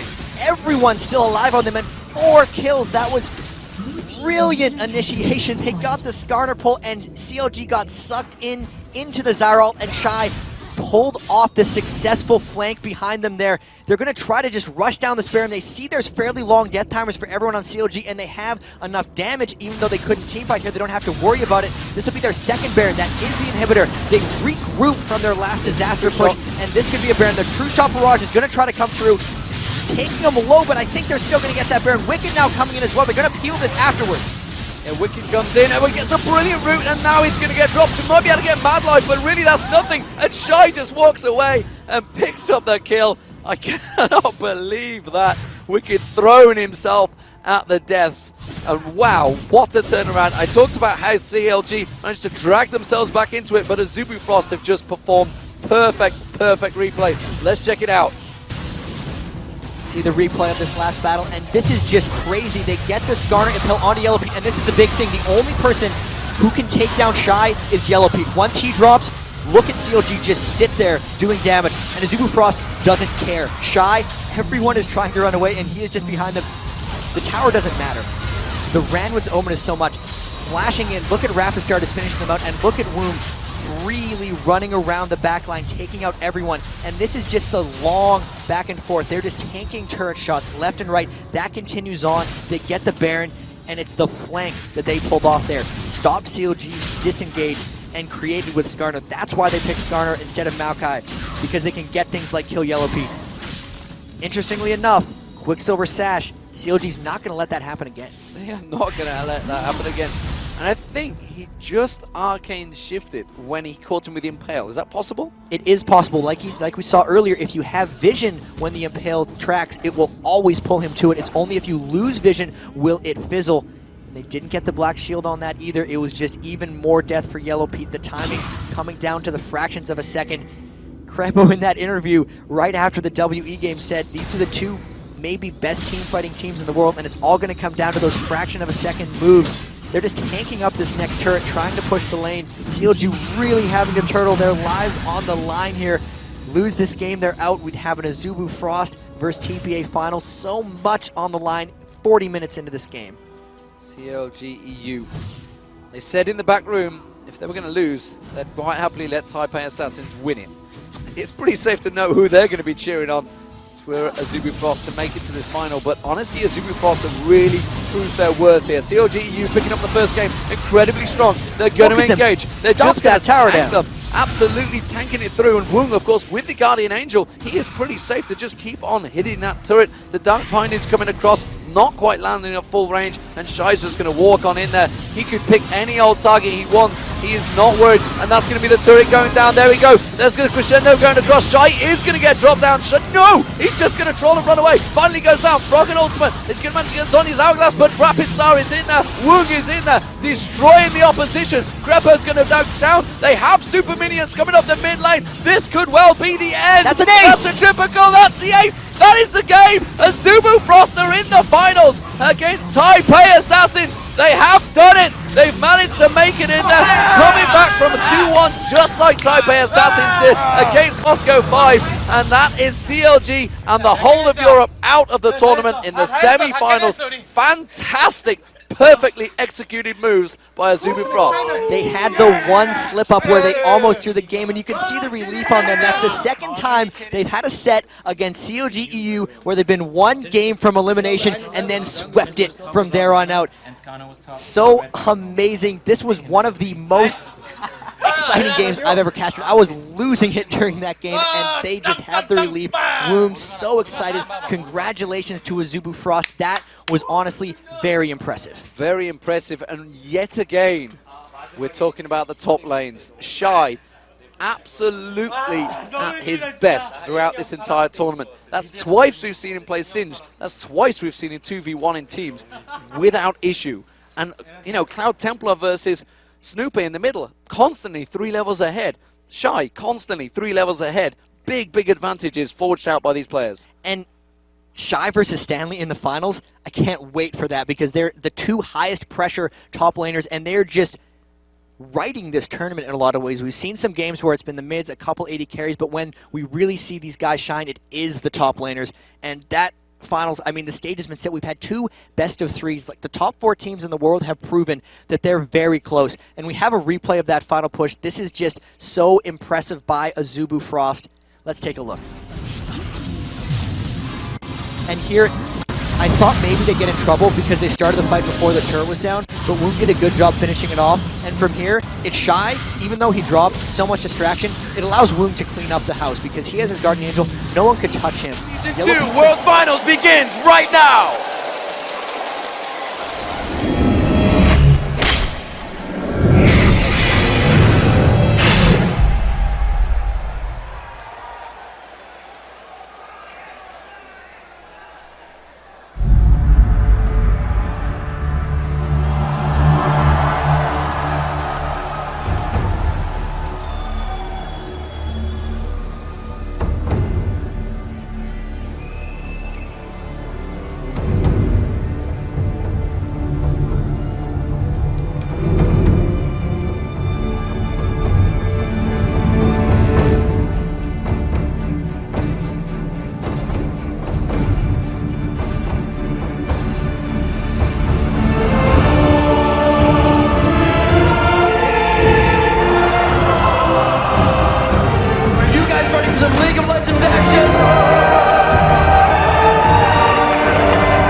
Welcome, ladies and gentlemen, to the official start of the Season 2 World Finals. I am D-Man, and here with me is Jat. And Jat, that was amazing. That was incredible. That piece we just saw was a collaboration between Hollywood Scoring and Riot Games, and actually, the lyrics in that were a Latin verse for a battle between Demacia and Noxus. So whoever wants to go out and translate that, be our guest, because it is awesome. And it is that awesome that we're going to allow you to download that. It will be completely available for free, that full score. An absolutely fantastic start. Jat, we are moving into the World Final, and, well, what a season it has been. We started off the pre-season at Intel Extreme Masters, Gamescom 2011. Obviously, we traveled across the world with the Intel Extreme Masters. We had IPLs, we've had MLGs, we've had OGNs. 2 seasons, the spring and summer, saw Azubu Frost rise to dominance in that. And really, these teams have traveled the world. They've grown to know each other. What a fantastic season it has been. And these teams have been through so much. I know Azubu Frost has played to thousands of people before, so I wonder if they're going to be able to live up to the energy in this room, because just sitting here and listening to that music and just watching the energy in here, my heart is just already pounding, and we haven't even started the games yet, so I can only imagine what the players are feeling right now. I only hope that transmitted just how awesome that was at home, guys, because I've sat and watched that performance probably about 5 times in practice, and I just stayed there every time. It's like, I want to watch this. I watched it in the truck, and then I was like, I want to watch this live. I watched these guys practicing while everybody in this venue, you were snaking around the venue, queuing up. You know, my hat's off to you guys sitting in the sun. A lot of people came in early. Of course, there's a small thing called the Shuttle Endeavour coming next door, which has caused a few problems, I believe, for people. But honestly, this match, you know, the build-up, the hype, we've seen the players sat there. We've seen them, they've watched this whole build-up. How do you deal with the pressure and the nerves coming into this match? So much of this is going to just be about playing the game. They can't actually realize where they are, what's on the line, and they have to focus entirely on their little box and just remember they're here to play League of Legends. You have to put everything else aside. Easier said than done, obviously, but they really just have to focus on playing their games and using their strategies. Yeah, and honestly, these 2 teams, they've come through. So we saw Taipei Assassins join it in the quarterfinals. They were one of the #1 seeds. Azubu Frost were one of the #1 seeds, but had to go through the group stage. Do you feel they're just going to feel, you know, we deserve that spot, we should be there? But honestly, these 2 teams, who's had the biggest advantage? Have they had that advantage coming in from the quarterfinals? Or is Azubu Frost having that big, long day 1 really give them that advantage? Just going all the way back to day 1, Azubu Frost, they lost out on the 5 regional winners drawings, and they were the ones that got stuck in the group stage.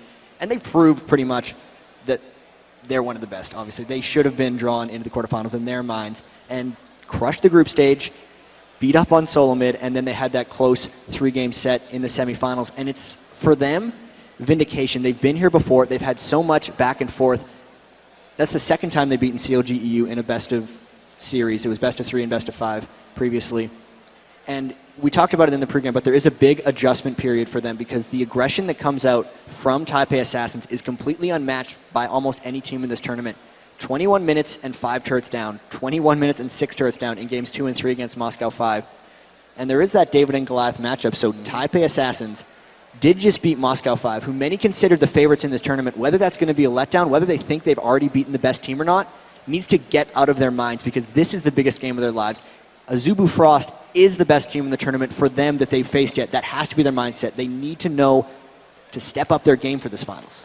Absolutely, and of course Azubu Frost coming into this with that massive game experience, you know, the fact that they've played in front of huge crowds already. Taipei Assassins, you could argue, in their regional qualifiers also had a very big crowd. I'm sure everybody has seen the screenshots, the pictures that were taken in Taipei, and it was just fantastic. So really, with that mindset, I mean, with this crowd, the size of the crowd, the fact that the crowd is probably going to get behind one team or another, I don't know how split they are really, we'll find out shortly, I'm sure, but you know, if you suddenly find out you're the favorite, you're unexpected, or, you know, the crowd are really getting behind you, screaming your name, how does that affect you when you're sat either in game or something, making big plays? Snoopé was talking about this earlier, being a fan favorite, and it really feeds their energy. And I think, if I had to guess, the crowd favorite here is going to be the Taipei Assassins. It's an underdog story. People put power rankings out before this tournament. Who do you think has a chance? They were ranked 10th, they were ranked 6th. they've proven to the world that they deserve to be there, and really, it does seem like they have a lot of fans and followers behind them, and in between games, if they do fall back a match, they need to re-pick up that nothing-to-lose attitude that they picked up in the semifinals. They got crushed that first one against Moscow 5, and then they came back strong. They stormed, they were aggressive, they invaded the jungle, they pushed turrets, and they have to have that really from game one, but it might take a loss to get them into that mode. And I'm going to throw a completely different slant on this. All the pro players are sat there. How jealous do you think they are right now?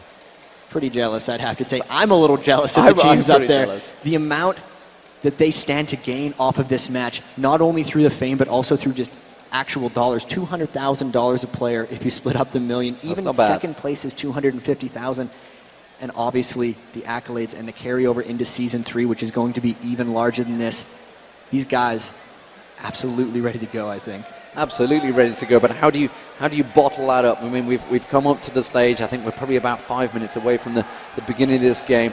All them practice hours. I mean, we don't even know who these guys were practicing with. It was that secretive. They literally had the doors closed. I can only guess Zubu Frost had a Zubu Blaze up through the early hours of the morning practicing with them. And that's what they did so much of, even during OGN Summer. They were actually the team that scrimmed everyone else, and then they would exclusively scrim with the Zubu Blaze. Turned out making them a better team in the end, but they've practiced against pretty much everyone, and in this, they have that Azubu family in a lot of senses, and they must have been practicing against Blaze because they are ready to go. And then Taipei Assassins, CLGEU was a very good practice partner for them, and who better to give them scouting advice than a team that's taken multiple games from them and had to play them in the semifinals. So both of these teams, even though they've tried to be secretive, have ways of scouting each other, and this match is going to be insane. It is going to be insane. Ladies and gentlemen, let's head over to the main stage and join Rachel and DJ Wheat to get the World Finals underway.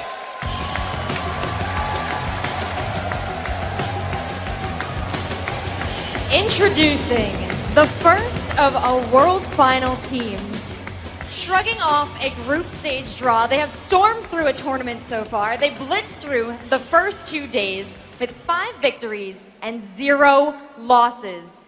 And they took down CLGEU in a heart-pounding epic semifinals match.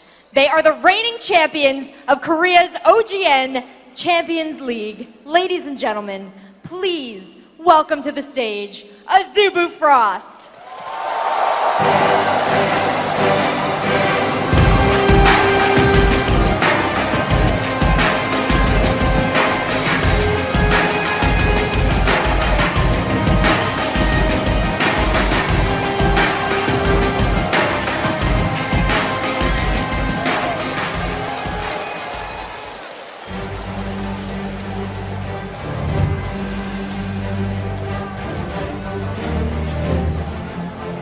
Playing as support, his 10.4 assists per game is the highest in the World Championships.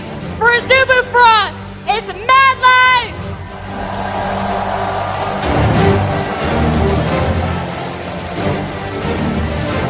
A former #1 player on the Korean realm, he has also had at one point owned 4 of the top 20 solo queue spots in North America. The AD carry for Azubu Frost, give it up for Woo!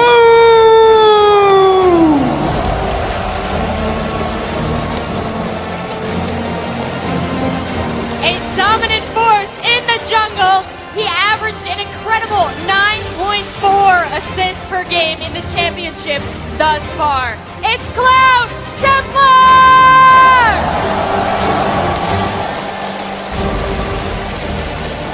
Starting his League of Legends career by playing from level 10 to 2200 ELO on only Anivia.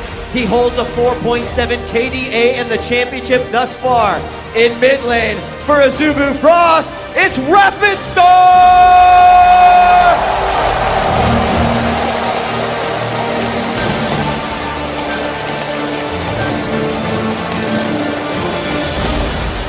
You know him for his invincible Singe and epic top lane victories.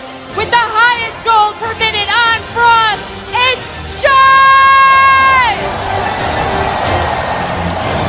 Let's hear it one more time for Azubu Frost!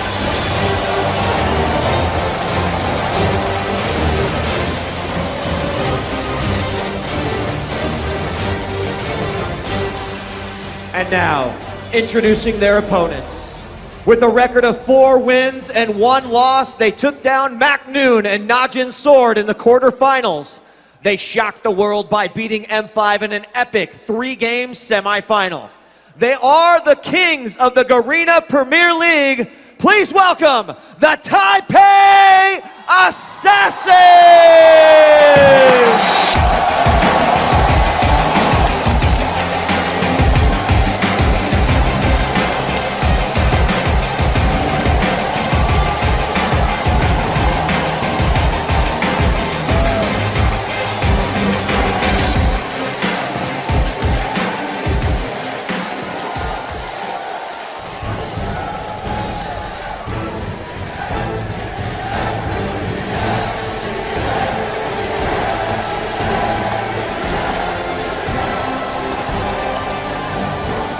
The play caller and support for Taipei Assassins. He's averaging 8.4 assists per game. It's Mistake!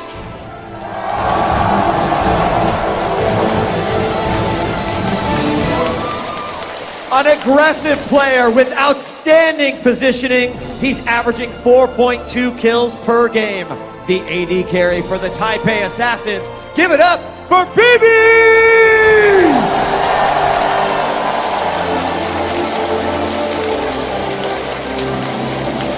In the jungle, he has held the top 2 solo queue positions during the League of Legends beta with a 3.1 KDA in the championship. It's none other than Little Balls!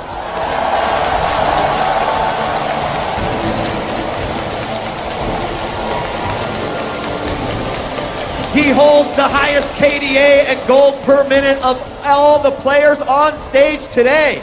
Playing as the AP carry with a staggering 13.3 KDA. Give it up for Toys!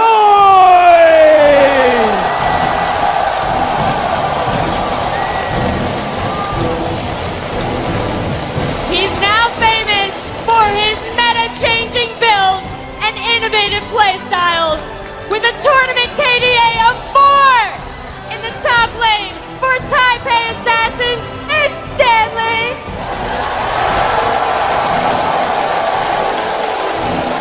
Let's give it up one more time for the Taipei Assassins!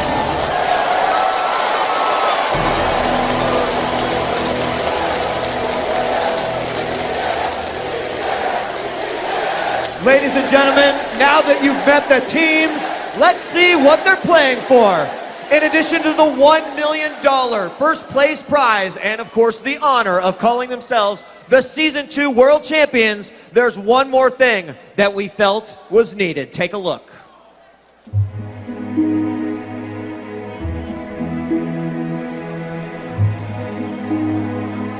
Everything starts with an idea, followed by a desire to make or build or do something great. The need is in our DNA. It rests within our soul.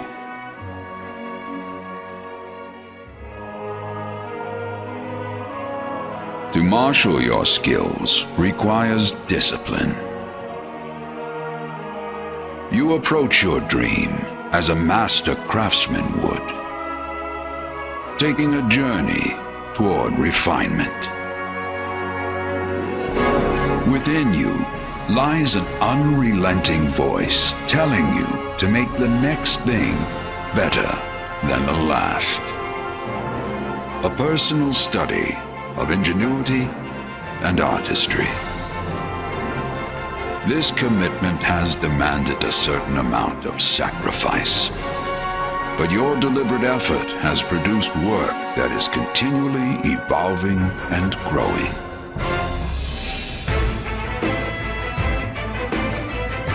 We make this in your honor, because you choose to meet the ultimate challenge. To challenge yourself to be the best of the best. This belongs to you, the champion.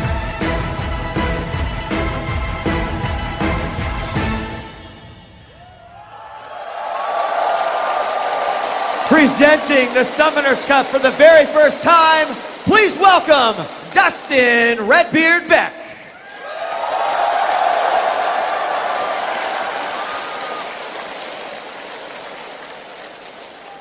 Hey guys, love you too. No championship would be complete without a trophy, a symbol of the talent, the sacrifice, and the dedication of all the teams that have been competing over the course of this year and for years to come.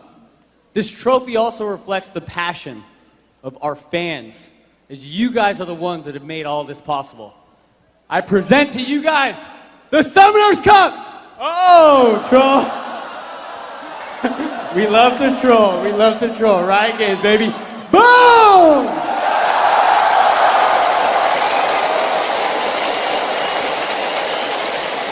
Oh, looks good.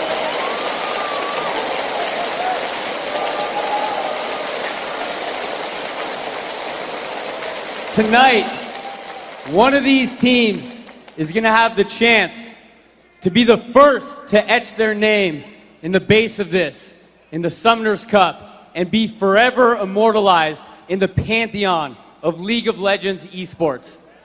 Azubu Frost, Taipei Assassins, good luck, you guys.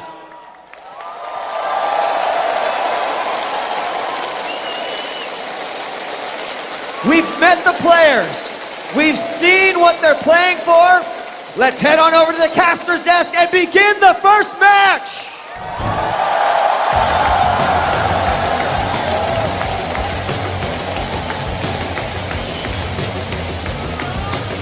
Thank you very much, DJ Wheat, Redbeard, and of course, Rachel. What a fantastic start. What an amazing trophy these guys are going to win. On top of $1 million. It's not bad. It's a nice little addition to all of the things that they've had so far. And we're going to be going into Champion Select as soon as these players are ready. It's crazy that it's happening right now, because I never expected, maybe 6 months ago, to see this kind of turnout for an esports event, and just the growth and the love of all the fans and the passion they have in this game. To see everyone here, it's amazing. Yeah, and then obviously you've been at Riot Games for 6 months now. You used to be in Dignitas, of course. I'm sure everybody is watching at home is aware of that fact. Coming into this, you know, seeing the whole venue full of League of Legends fans. You know, we went out to get food earlier on and people wanted photos. It's like, even as casters, it's a little strange, but the players, they are the real superstars of this tournament. How much pressure. And it seems the crowd have a favorite at this tournament. It's hard to argue with. That is just awesome. That is awesome. I mean, immediately, that sort of pressure is immediately, you're the favorite, apparently, according to the crowd here at the venue. Now Azubu has to deal with not being the fan favorite. There's, even in the pre-games, though, there are many Azubu supporters in the crowd, but TPA, no one expected them coming into this tourney. Then they knocked out Moscow 5, and now they got the support of all these fans. They do seem to have the support of all these fans, of course. Azubu Frost had some big cheers, you know, very generous support from both sets of fans. Coming into this, okay, let's have a look through the lanes. I mean, we saw, obviously, Freak and Rivington touched on all the players. We've just seen some phenomenal stats from these guys. The shot callers, interestingly enough, are both support players. And the thing with the Azubu Frost is it's a shared duty between their support player Mad Life and also their jungler Cloud Templar. I know Cloud Templar does have a very large voice in their teams, and here we go into Champion Select. How are they going to go back and forth? I know Blitzcrank has been pretty contested through this whole thing. Everyone's ready to go. Everyone is ready to go. It has been a big build-up. Let's see what they go with. There is the first ban, Blitzcrank. Both teams have had it banned against them 3 times, I believe, so no surprise that that was banned out there. Jace also been a very strong favorite in this tournament. Of course, they don't want Stanley having that, but we know how well Stanley has that backup of Nidalee. Those spears so strong. Skarner being banned out, that's Cloud Templar's one of his favorite champions. And the Nidalee, if they pick it, it wouldn't be early because they very much like to do that in a counter pick. The Jace ban, no surprise. Stanley was actually the first player to pick Jace competitively, so he's feared. Everyone knows that. They're not letting Toys have Orianna. Collective size from everyone. I'm not expecting to see that anytime soon with how dominating he's been with it and how much control that adds. And back and forth, these are all just directed bans at the players. Jax is for Shy. Back and forth, these guys obviously obviously done their homework. We only got to see Jax, I think, one time in the tournament from Azubu Frost. That was against COG, I believe, COG NA. And we actually had a clip of him getting a double kill at a sliver of health, and they're just Yeah. like, you know what? That's I why wanna we're see not that. going to let him have him. Yeah, indeed. Final pick to ban, sorry, taking a little while from Azubu Frost because there's a few things been left open. They've gone with Cogmore. That is a surprise ban, and definitely the fans are very much knowledgeable. And Anivia may well get locked in here. We don't know. You never know with these players, you see. We don't like to bite things early, but I don't think we've seen Toys Anivia throughout this tournament. He has played Anivia, actually. It was in the second game against Najin Sword, and he went 6-0-5 with it. That was a brilliant ploy by them because they knew that Rapid Star wanted it. CLG EU had to ban that out earlier. They're going to lock in the Sona, I'm pretty sure, because they love Sona. It's the #1 support for them, and it also potentially blocks TPA from a safe Nunu pick because the high poke from them is, and the Sona Ezreal, scouted by many as being the best two-man high poke lane you can have in the game. What's TPA going to do to counter that? And the question is, that means Azubu Frost surely might use this in the top lane. We saw it against COG. They just shoved that top lane down with that combo. Maokai, it has been one of the strongest junglers probably throughout the tournament. Definitely sets up those ganks early. Matches the aggressive play that Type A Assassins have. Maokai is going to be a contested pick amongst both these guys. The only junglers that Lowballs has actually won on have been Dr. Mundo and Maokai, so this is a very clear pick for him. Cloud Templar has had most success on Maokai and Skarner as well, so if they pick that away, that leaves it open for the other side. If they do end up going with the Maokai, I'd almost expect a Shen from Cloud Templar because he's been very much about control of the map, and if he can just sit in the jungle and come out with Shen, that fits right into their style, especially with high pressure lanes coming out from Sona Ezreal. They're taking their time with this one, though. You can tell they don't know if they got the strategy, and a Lulu pick coming out. Poke versus Poke, gonna go in versus Sona there. This could be a very aggressive team pick. The next two picks, and like you mentioned, the deliberately slowness of it. He saw a mistake there, talking across. Obviously, the shot call that we said, I guess they're having a global discussion. Vladimir, we saw Vladimir in the middle for Azubu Frost against CLG. Froggen said he was well aware of that fact, expecting it against Morgana. Definitely can farm strongly against Morgana and against Anivia. And Rapid Star really likes Vladimir. He knows the ins and outs of the TPA matchup, and here could be a Karthus. Strangely enough, though, the two times, both of these teams have picked a Karthus Shen comp twice, and that was the only game they lost in the tournament. But they like the Karthus versus Anivia matchup.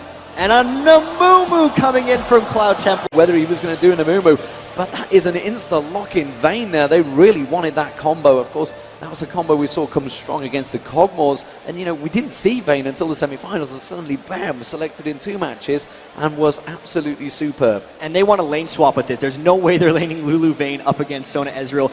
Now this last pick is going to be a very skilled 1v2 laner. The trouble is they don't know what Azubu Frost last pick is, and there's an Olaf, perfect for the 1v2 lane. So Stanley going to be on Olaf. He's going to be against the Ezreal Sona poke. What will be the final pick? Will it be Singed? Will it be Shen? They've done Singed in 1v2 lanes before, and Shai's had much success on it. It would be tricky, though, because slows and even the wall could shut down him if he's trying to run away, and you can spam the slows down with Lulu and Maokai. Singed would be a very, very dangerous pick here. I'd expect him to go with something else, but what does Shai have up his sleeve here, because he's been so dominating with that Singed, and they do have this last pick potential to counter everything. And there's the Aurelia. Here are the teams. Aurelia being locked in. Talk about the teams. Right now we have the Amumu is going to be so huge for Azubu Frost. They're going to have to get to a point where they can teamfight, and when they have that, the Amumu ult on top of the Crescendo, on top of the Ezreal ult, could just clean the floor. TPA has very much Maokai trying to get around early, and the Vayne fast push with 2v1 lanes is going to be what they try to create. Toys is going to try to shut them out in teamfights, and back and forth, these guys actually have very good late games together. But based on their styles, it's going to be about fast pushing towers, and who can better prepare for that. So, ladies and gentlemen, the teams are locked in. The OGN Summer Champions, Azubu Frost. If you would like them to take this game, take this trophy, take the Summoners Cup, give them a cheer.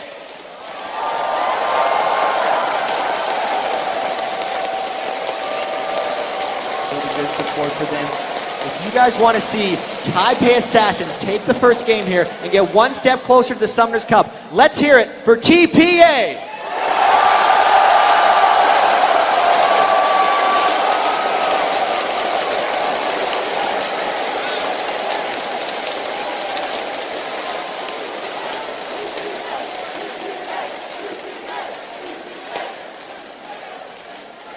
And what a tremendous trophy that is. TPA seems to be the champ, but it's pretty even, I think, across the board.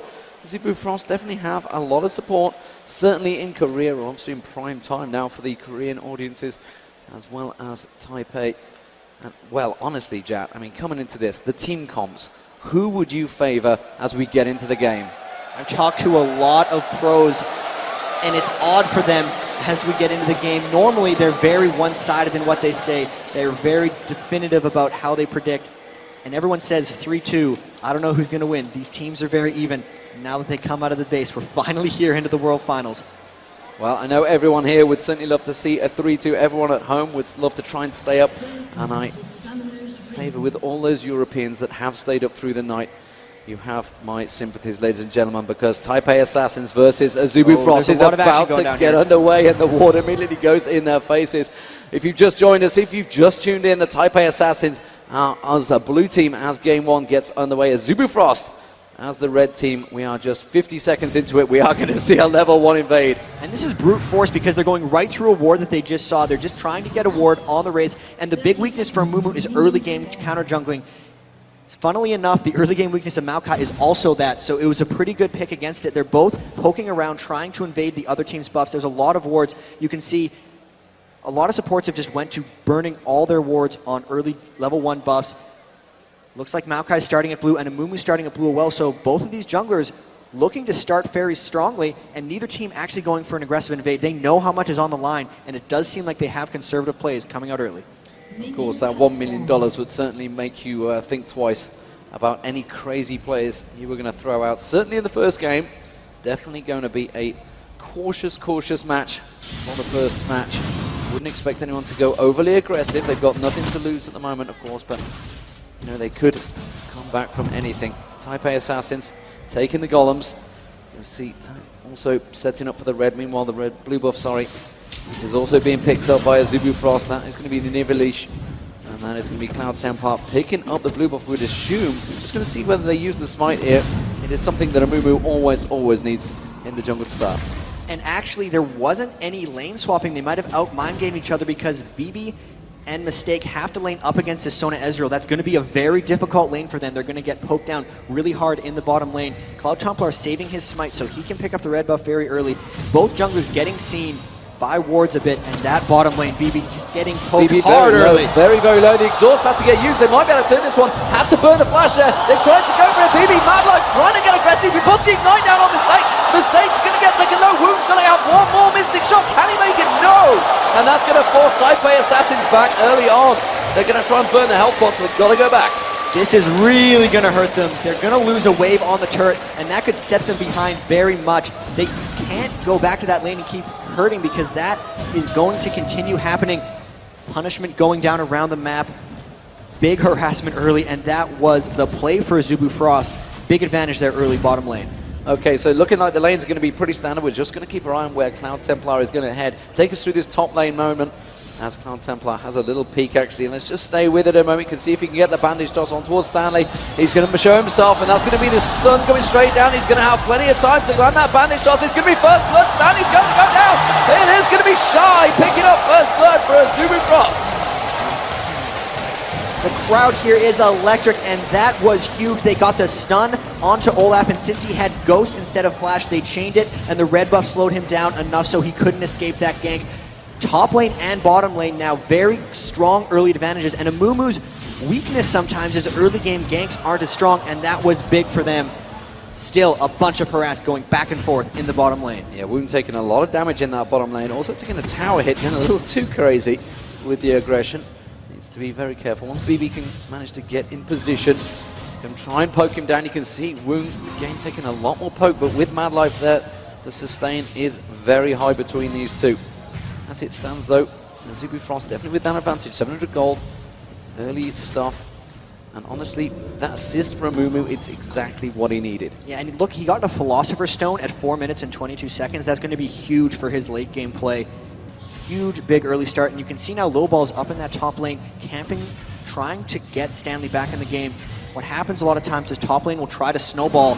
You can get in on that. Lowball's still camping up in the top, Aurelia coming back in the lane, and Cloud Templar isn't quite there to support. Shy's going to look to get aggressive here, and if he does, Low Balls will be coming right out for the gank. Now, they've already pinged on Little Ball, so I think they realize he may be there. We're seeing Cloud Templar coming around the side. They've dived on towards Shy. Here comes a Mumu coming around the side. Shy's heading towards him. Have they got enough, though? I think Shy might go down before they get the chance to finish it off. There goes Shy. Stanley manages to get it down. Can they get another stun on towards Cloud Templar? Cloud Templar with the double buff. He doesn't want to go down. He twists the mats. Little Ball makes it.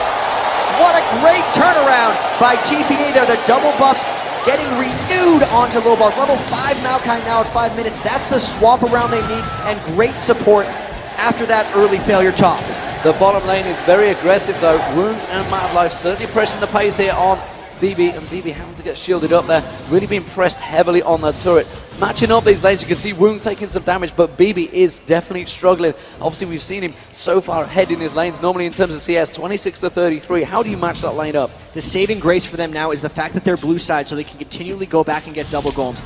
Most likely, they're going to lose their tower fairly early if a Zubu Frost decides to push it, but as it is, they're going to be basing very frequently and continually picking up those double golems to make up for the experience loss. They're sticking in there fairly well considering the level 1 loss, 28 minion kills to 39. They're down at Doran's Blade in items. You can see Woong picking up that second one, and it's just going to be a constant struggle for them to stay in the game. Luckily, they got that turnaround in the top lane, and that's going to be big.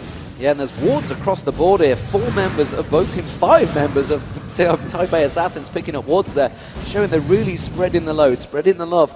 Toys versus Rapid Star. We haven't really had a chance to look at this one so far because the aggression has been in them top and bottom lanes. Take us through Anivia versus Kalthus. It's mostly a farm off, and then it will come into aggression, mostly once Maokai starts ganking Karthus. I don't know if they can actually get onto Toys. He's been pretty much unkillable. He plays so passive in lane before he ends up getting aggressive, and you can actually see both teams preemptively did a lane swap. Taipei Assassins went up top to try to get some free farm, and Azumu Frost was right on top of it, both going up to top lane. They're not going to let Vayne get a 2v1 in free farm because they need to keep the pressure on.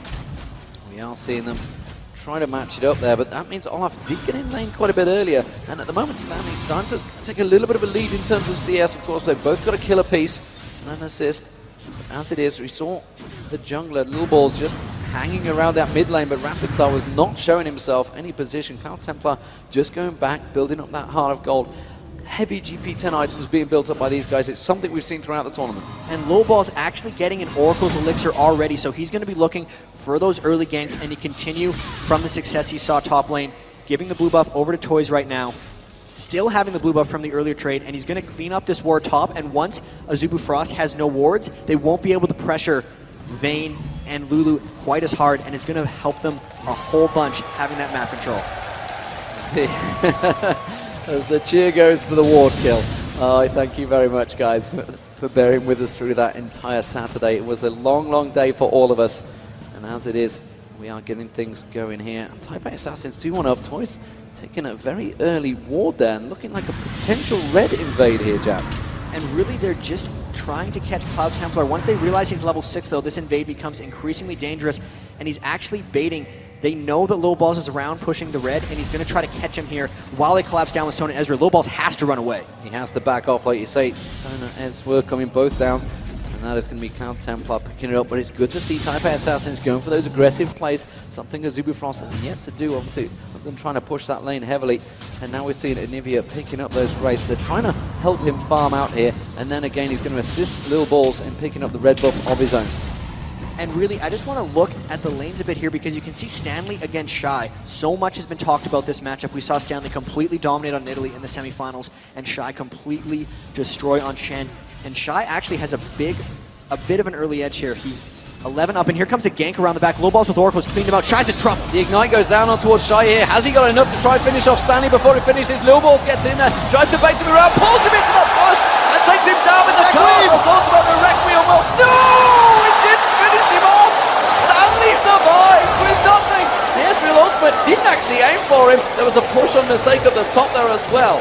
The clutchest of plays by Olaf there. He popped his Ragnarok at the end there because it gives him armor and MR, and because of that he lived through the Requiem, so he burned the ultimate from Rapid Star, and they got the successful gank. Brilliant play. But that top lane is being pushed very heavily here from Woong. You can see alongside him, they are really driving it home, and this could be a turning point. Azubu Frost with Sona Ezreal is such a strong lane. Often we've seen Woong getting so far ahead of his lane partner, and you can see already 71 to 59, effectively 60 any second as soon as he returns to lane. Definitely building up that advantage, which we've seen throughout this tournament for Woom. And immediately, since they realize that they're falling a bit behind in kills, they turn on the fast push. They're trying to get this tower down, and they're trying to get the global gold back into their hands to pull them back. That'll give them more than 700 gold, killing that tower as a team, and they really need to make sure they keep BB down. Vayne's actually made kind of 2 appearances in this tournament, both of them being victories. Another ward kill by Lil Balls. That Oracles is coming in handy. It is definitely coming in handy. So Lil Balls shows himself up the top there, puts down a sapling, I think, in the Triber Shell. I think it was a ward, and that's going to be Cloud Templar walking directly into it. That's going to give them a warning, and they'll back away. But that bottom lane, despite the fact it's 2-1 as the sapling disrupts the pullback. Oh, Toy's actually trying to get aggressive on Rapid Star here. Has he got enough to finish him off? He might. The Ignite goes in. The basic shot. Yes, he does. Toy takes him down and continues his unstoppable record in that mid lane. Toy's just bullying out Rapid Star, and you look at that, he's got a 20 minion kill lead on him as well, so really, there haven't been jungle ganks to give him that edge. That's all Toys in that lane, and that's 4 kills to 1 now for TPA after that first blood, taking the next 4, and they are taking control of this game. You can see Lil Balls still clearing out the wards, and Azubu Frost can't keep pace with the pressure right now. Shy scouting up towards Dragon because he's just trying to get vision, and Lil Balls is going to catch him out in the river here if Olaf can support. No, they're just going to end up disengaging. They're both going to back off. They see each other. They realize they were there. And as it is, though, that bottom lane, Stanley being outpumped quite heavily by Shaw. We can see they're turning on towards Madlife here. Crescendo comes across, but the ultimate goes straight towards BB. He wants to take down Madlife. One more shot, but Wound round the side of them will take BB down. No! Redemptive tries to push him back, but Wound with a beautiful Mystic shot takes down. And can he get on towards Mistake here? He's going to get Arcane Shift available. He hasn't got the mana, though, and he's going to have to step off. Cloud Templar with an Oracles as well, taking out this top ward. But the big play for that was actually for BB. They went aggressive onto a lane that's supposed to be destroying them. They're only down by about 13 minion kills. It's going to get a bit worse now that he's died. But that was still a pretty good play for BB and Mistake. They're going to lose this tower. That was going to happen anyway.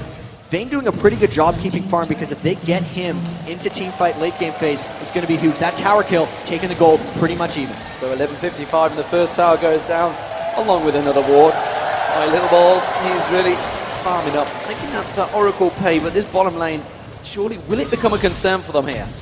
You actually only need to clear out 16 wards for the Oracles to pay for himself. He's getting close to that point, and it's really just created so much map pressure for them. The Dragon play is going to be happening shortly. Both junglers trying to clear out the area. Cloud Templar has his Amumu ult up. They have Requiem back.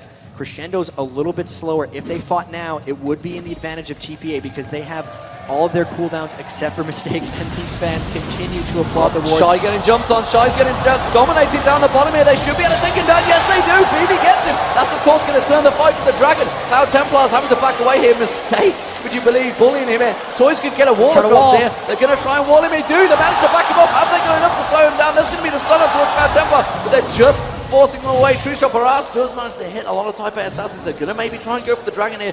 Nope, they are going to back away. They got harassed down pretty heavily. Most of that with True Shot Barrage from Womb. It didn't have any damage fall off, getting them all pretty straight on. TPA actually backing off. The kill onto Shy, though, is pretty big. They're picking on him a little bit. He's out minion killing Stanley and trying to apply pressure, but because the Oracles clears and because he isn't safe with vision, they're continually ganking him and getting him down. And Cloud Templar getting seen by all those wards, not clearing out wards as fast as Lil Balls. And this game, 6-2, TPA coming out with a lot of aggression. They need to start getting turrets, however. If you guys can keep that ward cheering up throughout these 5 matches, I'll be very impressed. But the first game, you've got to give it to Type A Assassins. They're certainly trying it. It is 6-2. Type A Assassins currently up in kills, but you can see the goal is still very close. That one tower, of course, turning it for Zubu Frost there, spotting it, and Lil Balls has been caught high. Cloud Templar pops his ultimate. You can see Ezreal coming in. That's going to be the counter's ultimate. Is it enough to save Lil Balls? No! He goes down. The Oracle burns. Can they catch on towards Mistake? They're going to try and turn this Stanley. one. Olaf Stanley coming down the side there. There comes the axe. He's going to get on Cloud Templar. He does. He takes both Oracles now burned. Can they turn it on to Wound? Just one more axe. Will he get the slowdown? Stanley's going to be able to tank the turrets up. They are going to go for this one. They take him down. Have they got enough to take Madlife? Yes, they do! And BB picks it up.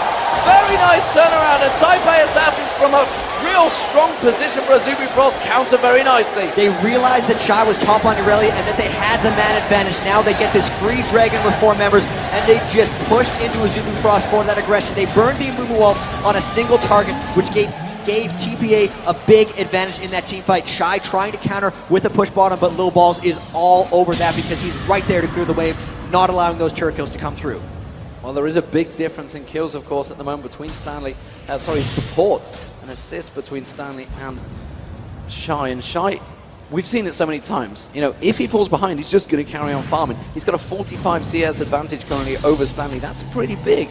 But the 2-1-5 for Stanley has given him that gold advantage. And that mid lane, of course, Toys versus Rapid Start. Toys seemingly winning it out currently on Anivia. And Shy, despite his incredible performances on Singed, has been a little bit up and down in this tournament. This does seem to be a down game. He hasn't tuned back his aggression. He's getting the minions, but he's just letting Vayne and the rest of TPA get very farmed. We look at the gold. This is the big difference here. Woong versus BB. 4,900 for BB, 4,200 for Woong. And considering that was a Vayne versus Ezreal matchup, the early farm going to Vayne means very scary things for them. Stanley dodging the bandage toss in the top lane, and he's just going to walk away. He's toying with Azubu Frost right now. Absolutely loving him. We saw it with his Nidalee against Moscow 5, and Darian, he's going to have nightmares against that Nidalee up against him in that lane. But Stanley quite happy, despite the fact he has got no ward coverage, to continue holding that position. Quite confident that Cloud Templar has backed off. Lil Balls was there to help out, but BB, like you mentioned, the fact that he fell behind, he's got those 4 kills. He's got that gold advantage now, and despite all the pushing, has really worked in favor of Taipei Assassins. And you can see this lane dynamic has completely changed, especially now with BB having the red buff. They're bullying back on to Woong and Madlife, and actually should be able to push onto this turret and just get him continually farming. He's only down 8 minions. He's getting a Phantom Dancer soon, and they are just pushing the pressure onto them, going back into the mid lane as well. Toys playing with Rapid Star as well. 11 minion kills up. Athene's Unholy Grail like we've seen this entire tournament. And top lane, we might have a fight. No, not really, but a Mumu coming down bottom. There's the Crescendo. Crescendo goes across. They actually cleansed it off there, BB. That's going to be the Carthus ultimate. Will it be enough to take down BB? Yes, it will. Mistake might follow. Woong's going to get dived on there. Will he manage to finish off Mistake? That's going to be Cloud Templar trying to take the tower damage. Yes, he will. And he misses the ultimate. He missed the ultimate. Now Lil Balls is coming around the side. Has he got anything? He's just going to have to force them back. We do see Toys, though, taking down that mid turret as well on the way through. And Toys might be trying to collapse down onto Cloud Templar. Lil Balls trying to keep pace. They might go for this if he gets the twisted advance. And you can see Cloud Templar is trying to back away. Has he got enough? He dives on towards Woong there. He's going to get the ignite. Surely he's going to get the stun down. Yes, he does. Will he finish him off? He's going to take him down. Now we have Stanley going around the back on towards Cloud Templar. The wall completely missed him, and it doesn't matter. Stanley gets one. Can he get another? He's all over Madlife. He's going to take him down. He gets the double kill. It's 12-5 for Taipei Assassins. And that's just the counter gank from TPA. Every time Azubu Frost uses that Amumu ult, they get a kill out of it, and it's followed by multiple kills from TPA. Stanley comes down and collapses, and it's Shy not countering where Stanley is moving. He's trying to farm up and push that side lane, but right now, the plays are coming out for TPA. Stanley, 4 kills, 1 death, 5 assists, being the playmaker very much so for them. Been a part of 9 kills, and even though they're trying to split push, there always seems to be a TPA member that's there to stop the turret pushes. They're now up 2 turrets to 1, and in kills and in gold, really starting to snowball this a little bit. Azubu Frost has to stop the bleeding. This is something we've seen with the Korean teams and with the Asian teams, the fact that they can counter, they can sense that attack, and they already get in position. We saw it with Azubu Blaze versus TSM at the MLG New York, when they were just countering everything TSM had at them. At the moment, Taipei Assassins are doing the exact same thing to Azubu Frost, and they're just unsure of what to do. The Dragon is coming up shortly. Of course, it's not taken. You can see them hanging around the blue swarm. We are looking at the top lane, though, and here we go. Lil Ball's going to come in. He's going to take down that ward, of course, and Toys is with him. They will steal the blue. And there's nothing Azubu Frost can do to stop this one. Cloud Templar having fallen behind Lil Balls. He lost that Oracle, so did Lil Balls, but they've been creating more action, TPA that is, so it's not hurting them as much. Amumu also requires more farm than Maokai to get things done, so it's falling hard for them. Stanley trying to get pushed on by Shy, but he's just able to repel that. He's substantially behind in minion kills, 152 to 92 in that top lane matchup, but the pressure Stanley's created is more than worth it. Yeah, and we're seeing the Shirelia's Reverie being built by Stanley pretty early on there. You can see gold-wise, he's 1,000 gold ahead of Shy, despite the fact he is down, because he's got that 4-1-5 kill ratio. And the Reverie is playing right into his style. We've seen these really long chases. He has Ghost. He is unCCable. He's just been charging through towers. And that's the build for him. Olaf doesn't need to build damage items. He's building in just with health, just with move speed, just with cooldown reduction, and that's really his play style. Azubu Frost not really having an answer for what Stanley's doing so far because he's just ran straight at Woong, and Woong hasn't had an answer yet. As it is at the moment, we can see this bottom lane. Woong's continuing to farm. He's going to try and pull it back, but he's actually fell behind in farm because he's been dived on so many times by BB and co. As it is, Lil Ball's looking to maybe get aggressive, try and take away that red buff. You can see the ward control in there from Type A Assassins. They're starting to try and invade all of the jungle, take away everything that Azubu Frost has. And this is something they did so well up against Moscow 5. As soon as they got rid of that mid tower, the jungle also came into their control. They've taken the red buff now. That's after the blue buff steal, so they're completely controlling Azubu Frost buffs and starving them from any enhancements. Now they're going up for the third turret. But actually they sense the counterplay by Azubu Frost, and they're happy with this because BB's off in the bottom lane getting free farm, and Azubu Frost doesn't have an aggressive play to make here. They're going to try to push mid, but it's probably going to get repelled by TPA. Yeah, they're going to try and cover across that mid. They do not want to lose it. They realize the dragon is now available, and Azubu Frost look like they've managed to peel away and get onto this one. You can see Type A Assassins are reacting though. They're going to try to get this dragon really fast, and BB had to run all the way around, so it looks like they'll get this dragon uncontested. If they can fight after this though, TPA would want to. They might try for an engage here. They might try and go for the gauge. There's going to be the ultimate coming out from Mumu. Isn't it enough? Toys is surely going to get dropped. He's down to an egg right now. Cloud Templar is getting dived on. The damage really coming from his wound though at the back. That's going to be cleaning up. Stanley gets one. Stanley gets two. BB gets the other one. That's going to be the Cardinals ultimate. He might pop over this one. He gets the quadra kill. He gets the quadra kill off the back. My word, Stanley though, he's trying to avoid the damage, but Woong is in there. And could Azubu Frost get a better turnaround than that? Everyone sat in top of Rapid Star's Defile, and then when they took him out, the perfect timing for the Requiem. They just weren't ready for that damage. Quick impression there for the quadra kill. That was insane. So much farm coming out from Rapid Star here, and it's going to make team fighting very difficult because Stanley needs to run through the team. Everyone needs to just dive onto Azubu, and now that he's gotten so much farm from that fight, he's going to be heavy. Okay, we're going to check out a replay of this one, try and take us through it in a calm manner. You can actually see after the dragon, they get a perfect Inroom wall. The Ezreal hits them all as well, and this looks like a fight that's going to go in TPA's favor, but you can see the Karthus Defile is just sitting there. Rapid Star doesn't fall until quite a while. He got so much damage going off there, and then really everyone's low. Sona's finishing up after, and that ultimate just cleaned house. Everyone got low because they didn't realize the Defile was going to last that long. I think they thought Rapid Star died earlier and that the Defile was going to be worth sitting in. Boy, were they wrong. The irony is they're the only kills so far that Rapid Star has got. He just gets them all at once. That will turn his play very much, and you can see that's going to give him a big chunk of change. He's now ahead of Toys in the kill. And let's not forget the fact that as soon as Toys dies, TPA lose. And that's the second Oracles Type A Assassins have lost. Toys really his first death. Can he stop the trend of winning without dying? Can he win with the death? He's got the Negatron Cloak here, and everyone realizing they need Magic Resist after that fight because they know they have to sit in Rapid Star. Toys picked up the Negatron Cloak, Stanley picked up the Negatron Cloak. Vayne is yet to build any Magic Resist. That's going to be dangerous for them since he's a close range AD carry. Even with that death though, and that team fight loss, they're keeping the pressure up. This is their style. They're trying to camp the blue buff, hoping someone comes in and checks.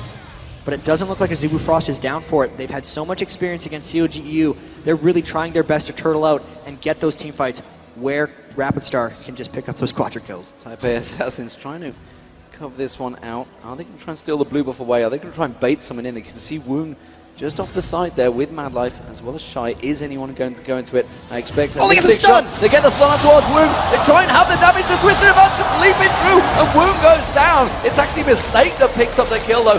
Not the ideal, but Mad Life now getting dived on. BB thinks he can take this one. The crescendo on the turret. Mad Life might turn it. He's got him. He's got him back. That's going to be a 1-for-1 down in that lane. Meanwhile, Stanley getting very aggressive here. He's going to have to back off. That's going to be a straight stun there, but Stanley will walk away. And they just took the blue buff away from Azubu Frost as well, so they're continually denying that blue buff, and repetitive blue steals have led to victory very frequently in this tournament. It's another one for them. Cloud Templar gonna get that Aegis of the Legion soon to match up with Little Balls. These team fights are so close. Both teams actually have very good late game synergy. Might have to give a slight edge to Azubu Frost just because a Mumu on top of Karthus on top of Crescendo is so powerful. but with the pressure that TPA is putting out, they need to start to extend this lead. They lost a lot in that fight. The gold lead now shrinking below 3,000. They do have total control of the jungle. They seem to have total control of the map. And when BB gets going, nothing trucks like late game Vayne. And that's just more farm in the bottom lane for him to pick up. Indeed, we are 25 minutes into it. We've talked about how the Asian teams tend to fall off after the 20-minute mark. That's when we saw the European teams much stronger in the team compositions. As it is, though, as Uberfrost, you know, COG called them one of the best team fighting teams in the world. The question is, can they pull themselves out of this 3k gold deficit they have? And, of course, a fed Stanley and a fed Vayne as well from BB. It could be a problem for them, but we saw the skill of the players. Madlife managing to turn a lost, you know, potentially a death easily there, and just managed to pick up a kill on the AD carry because he got too confident. And TPA needs to worry about that confidence. They did get a little too confident at the Dragon fight. They're still putting the pressure on, and the kills are really in a pretty good distribution for them. Having Stanley being big and being able to dive through for Woong, as long as he can solo Woong and dive through the team, TPA is going to win this game. But the instant that he dies before he can get to Ezreal is when TPA has to start worrying. The ward kill comes out, people cheer, and they're actually pushing around Baron, trying to get ward control. They're looking to force something here. They're trying to get a Zubufrost into their grill so they can turn something around. So TPA Assassins with the 5-man group up. They have, of course, the Oracle on mistake. So both supports picking up those Oracles, clearing out all of those wards. TPA Assassins looking to try and force something here. And TPA Assassins spreading the Oracles around. They had to lose 2 when Lowballs died, and they are sitting on a ward that they have yet to clear. So Zubufrost actually looking for Cloud Templar maybe to initiate something here. They're trying to push down mid, but this play is forcing TPA into them. If they go for a turret, we're going to see a fight off this, and they're pushing hard down mid. They're cornering themselves, and TPA might come in for a fight. Yeah, Cloud Templar looks like he was ready for that one. But they're gonna have, of course, they've got a big amount of stun in there. Axe coming across. Here they come! Oh, they've used it. Shirelli's really going to go down. They're going to catch the ultimate across them. Didn't really hit the right spot though. Crescendo goes across. Cloud Templar's getting dropped very low. Toys is being taken down. Not really the right target. Rapid Star is getting dropped. Rapid Star is down. Has he got his ultimate available? Cloud Templar taken down very low. Here comes the Requiem. It should hit a few. It does hit a few. And Woong, a Madlife comes in. And a Zubufrost turning into a 3-on-1 fight. Toys manages to get back out of his rebirth. But that was a good fight for Zubufrost, as we see Toys trying to pin off Woong.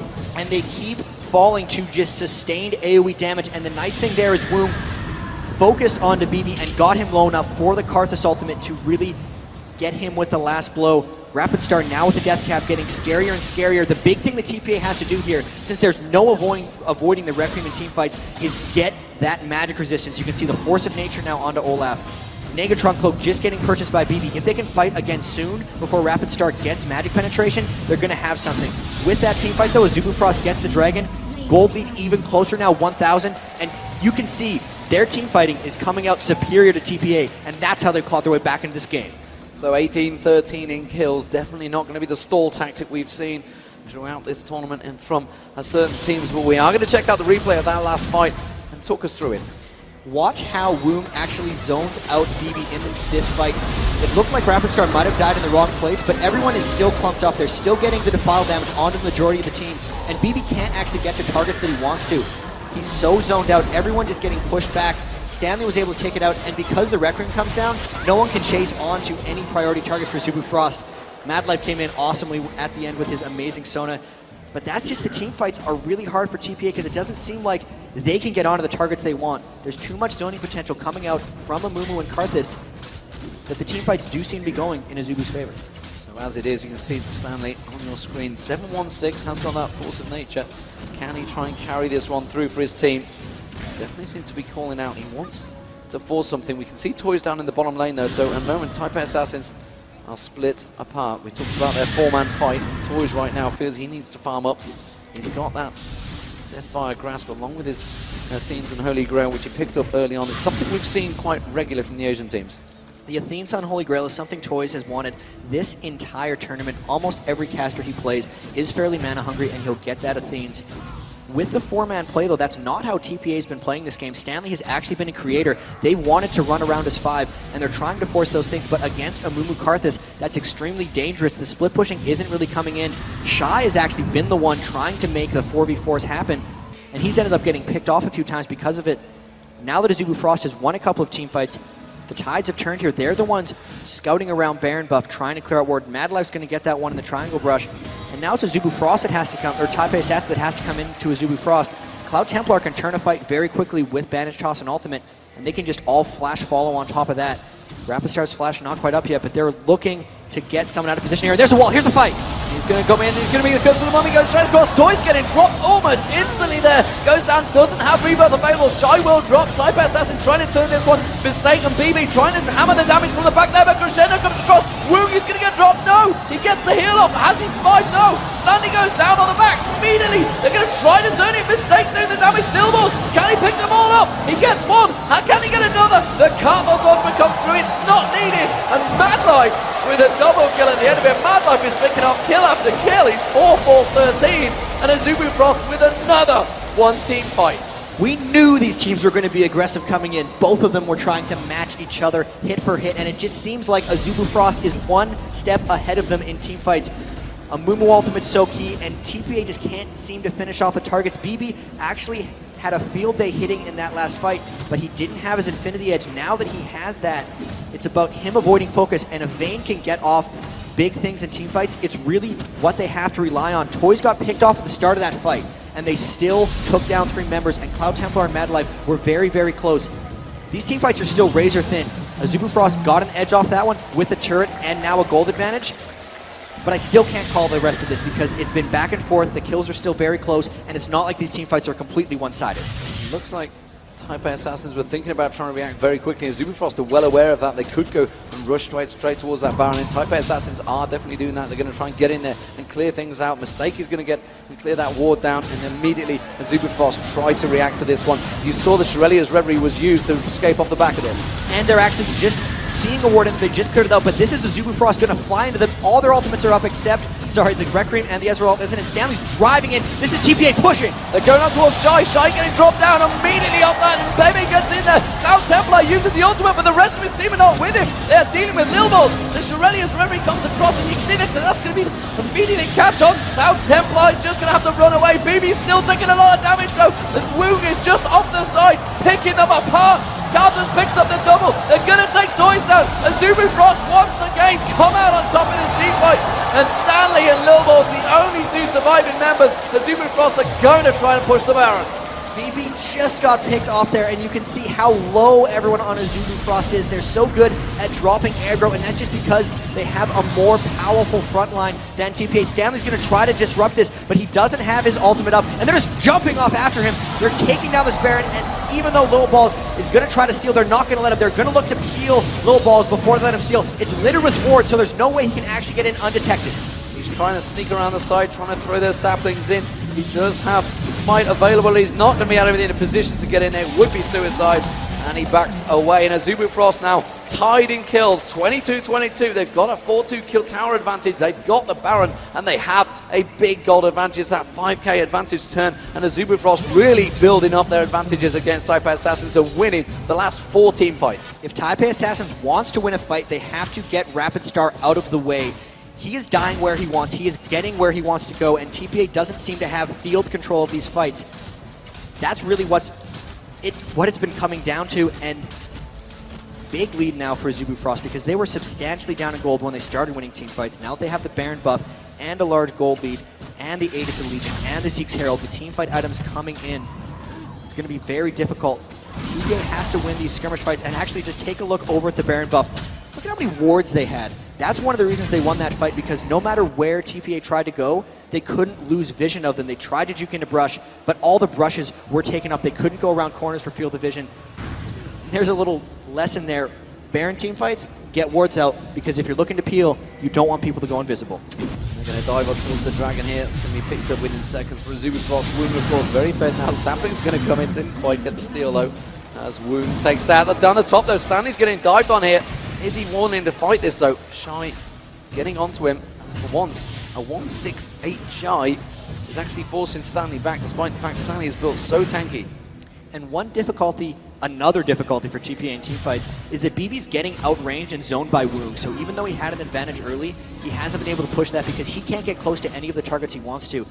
Even if he gets around the tank line, it's Woong that's going in on him. And now Azubu Frost are the ones doing the 4v4. They have Shy going off. They realize Stanley is the only diver. He's really the best frontliner for TPA, and since they can't match up their dive buddies with Lil Balls and Stanley, they're struggling in teamfights to get to priority targets. This turret's going to be very difficult for them to hold just because of the flank potential from Azubu Frost coming around the back. Yeah, Stanley versus Shy in that top lane, and honestly, you could see a Mumu come around the side and try and get in there, which is why you see Lil Balls putting that ward just above. Mistake trying to cover it off.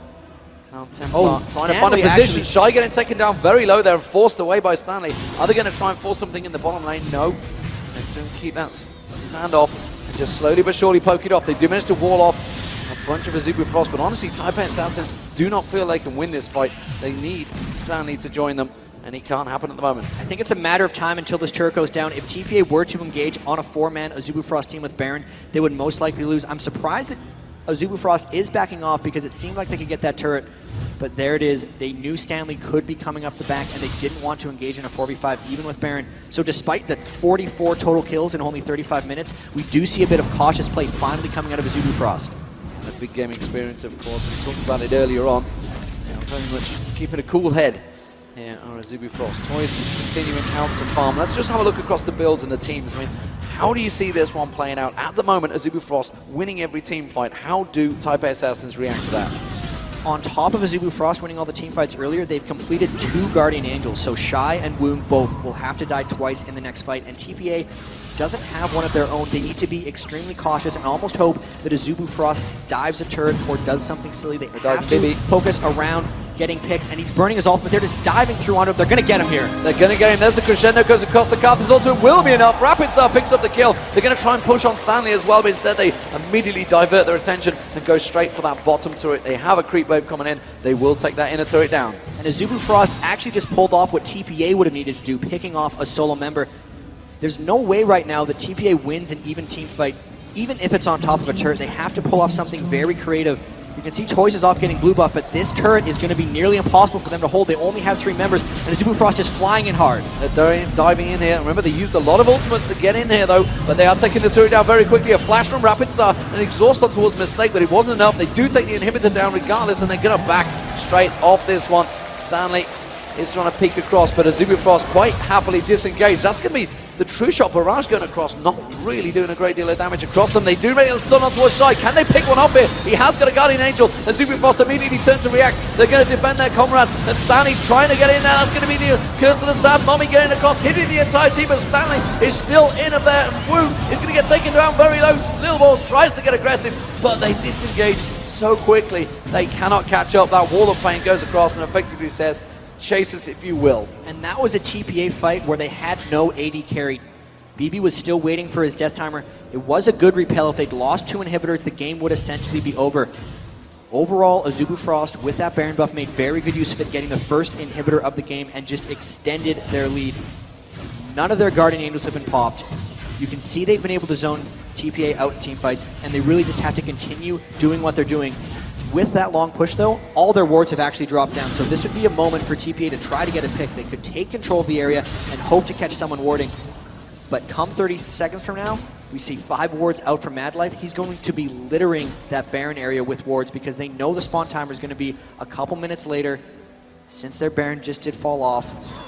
And this is actually maybe a bit of a pause for Azubu Frost because their next play is forcing around Baron.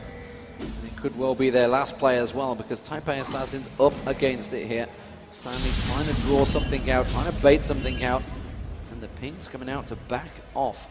You do not want to go into towards the situation. Azubu Frost, of course, with all the ultimates available, are going to continue. Oh, this might be what they need! They got caught out Cloud Templar. Isn't enough though? He's just going to pop his ultimate. The Curse of the Sad Mommy comes out. He does get dropped. Have they got enough to try and continue? Or will they just disengage very quickly? Shirelli is wherever he was popped, and they do back away. BB with the ultimate just goes down to clear out those super minions. More of that though for TPA. They caught Cloud Templar scouting and trying to ward, and the wall from Toys completely split him away from the rest of the team.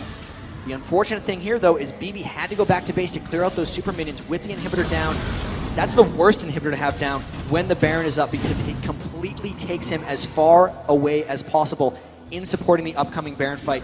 That Baron spawning in 20 seconds. You can see TPA is trying to take control of it, but without 5 members, they don't have the confidence to start any team fights. There's the Death Timer on Cloud Templar, and they might actually charge this, knowing that Cloud Templar won't be up for the very start of it. If there's a desperation play, this might be it. And of course, without that Amumu ultimate, it may just give them that slight advantage they want in them 4v5 fights. But are they aware of the timer? It is now up. They will have vision of it, and Cloud Templar spawns. They are not in position to try and fight for it, and they're going to have to react and back off from this one. TPA Assassins and Zubu Frost are going to be happy with that one. They realized that the danger they were in, but now they've got themselves back as a 5-man team, and they are in the stronger position, Jab. And they can go wherever they want as long as they stay grouped up.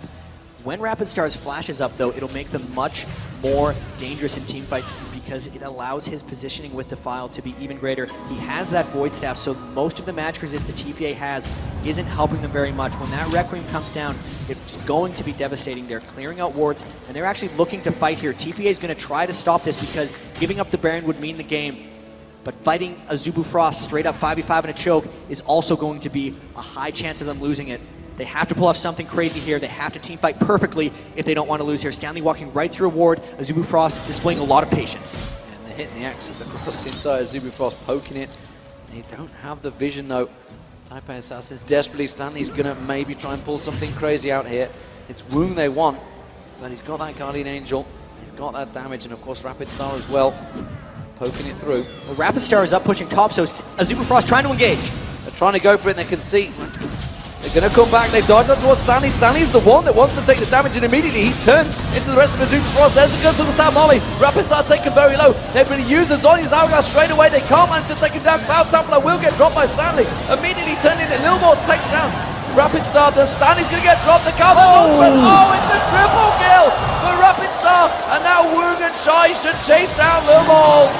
And Shai gets the kill. And surely the game for a Zubu Frost. We are 28-26. They're going directly for the Nexus turrets. Jat, what an amazing turnaround. I thought that BB might be able to pull off the end of that fight, but the Requiem just destroyed him, and Rapid Star picked up his 13th kill of the game. They're now pushing down onto this Nexus. This looks to be the end for Zubu Frost. They look to have the 1-0 advantage, and what an amazing way to open the World Finals. 54 kills, 42-minute victory. What a fantastic performance there. 42-minute game and a lot of kills. That is the way to open up the Season 2 World Final. And as Zubu Frost, despite the fact they lost out, I think they're about 9-3 down after the lane phase, they certainly turned it around. That big game experience shown through. There's the Summoner Cup. That is what they're fighting for. TPA Assassins, we saw them get destroyed by Moscow 5 in that first match. They're going to have to pick themselves up just like they did. Gotta play like they have nothing to lose, and honestly, that's kind of how they're playing in that game. All of the tower dives, all of the aggression, exactly what we expected to see from both these teams. They were trying to outdo each other, and they can't get dejected with themselves after just one loss. There's plenty more League of Legends for them to play. They still have to win 3 games. Zubu Frost still has to beat them twice more. And considering how strong Zubu Frost was in that, or TPA Assassins was in that early game, they can't get down on themselves. There's very easy ways to turn this around for them because so many of these team fights were razor thin for them, and the slightest change could have granted them a victory. And you know, I think back to the OGN Summer Finals, I think about what Loco Doka said, and he was talking about how Zubu Frost love the area of effect fights. They love them AE team comps, and that's why they picked. They went back to what they knew. It's something we've talked about throughout this tournament. Stick to what you know really well, and it worked so fantastically well for them. And especially the Amumu pick coming out was something that I don't think TPA expected in all the games we've seen in this entire World Playoffs, World Finals. No Amumu. They picked the right time to bring out that surprise mummy. The surprise mummy. He wasn't very sad either. Obviously picked up a good couple of kills. We're going to check out the replay just at the end of that game with the audio from a Zubu Frost. 정리하면서 가야 돼. 나이스. 끝내. 이번에 끝낸 거로. 이래 밀어. 아, 죽여. 끝내. 형 바로 와. Absolutely stunning stuff. And well, actually seemed a little bit chaotic in the comms there. They celebrated not pick chaotic because there was a really close team fight there. If that Requiem didn't finish off BB, Vayne gets close to unstoppable at that point with the Infinity Edge, Phantom Dancer, QSS, and an extra Zeal on top of that. He was really close to turning that fight around to the very last fight. That game was really close, so That's why the comms were chaotic. 42 minutes of chaos for them, and they were the ones that came out on top. Yeah, and they have absolutely awesome team fights. So, put yourself in Taipei Assassin's mindset. They've just seen an Amumu come out. They weren't expecting it. How do you approach the picks and bans of the next match? They almost have to stay somewhat the same. If anything, they're going to take away Karthus or ban in the way because they need to either play around it or just get rid of it. They picked a very dive, close together team fight. Even the Lulu and Vayne are short range AD carry combo. They didn't have the range and poke to deal with all that clump and all that front line. So they might take out Karthus, or they'll just pick a more mobile team so they don't get trapped in the file.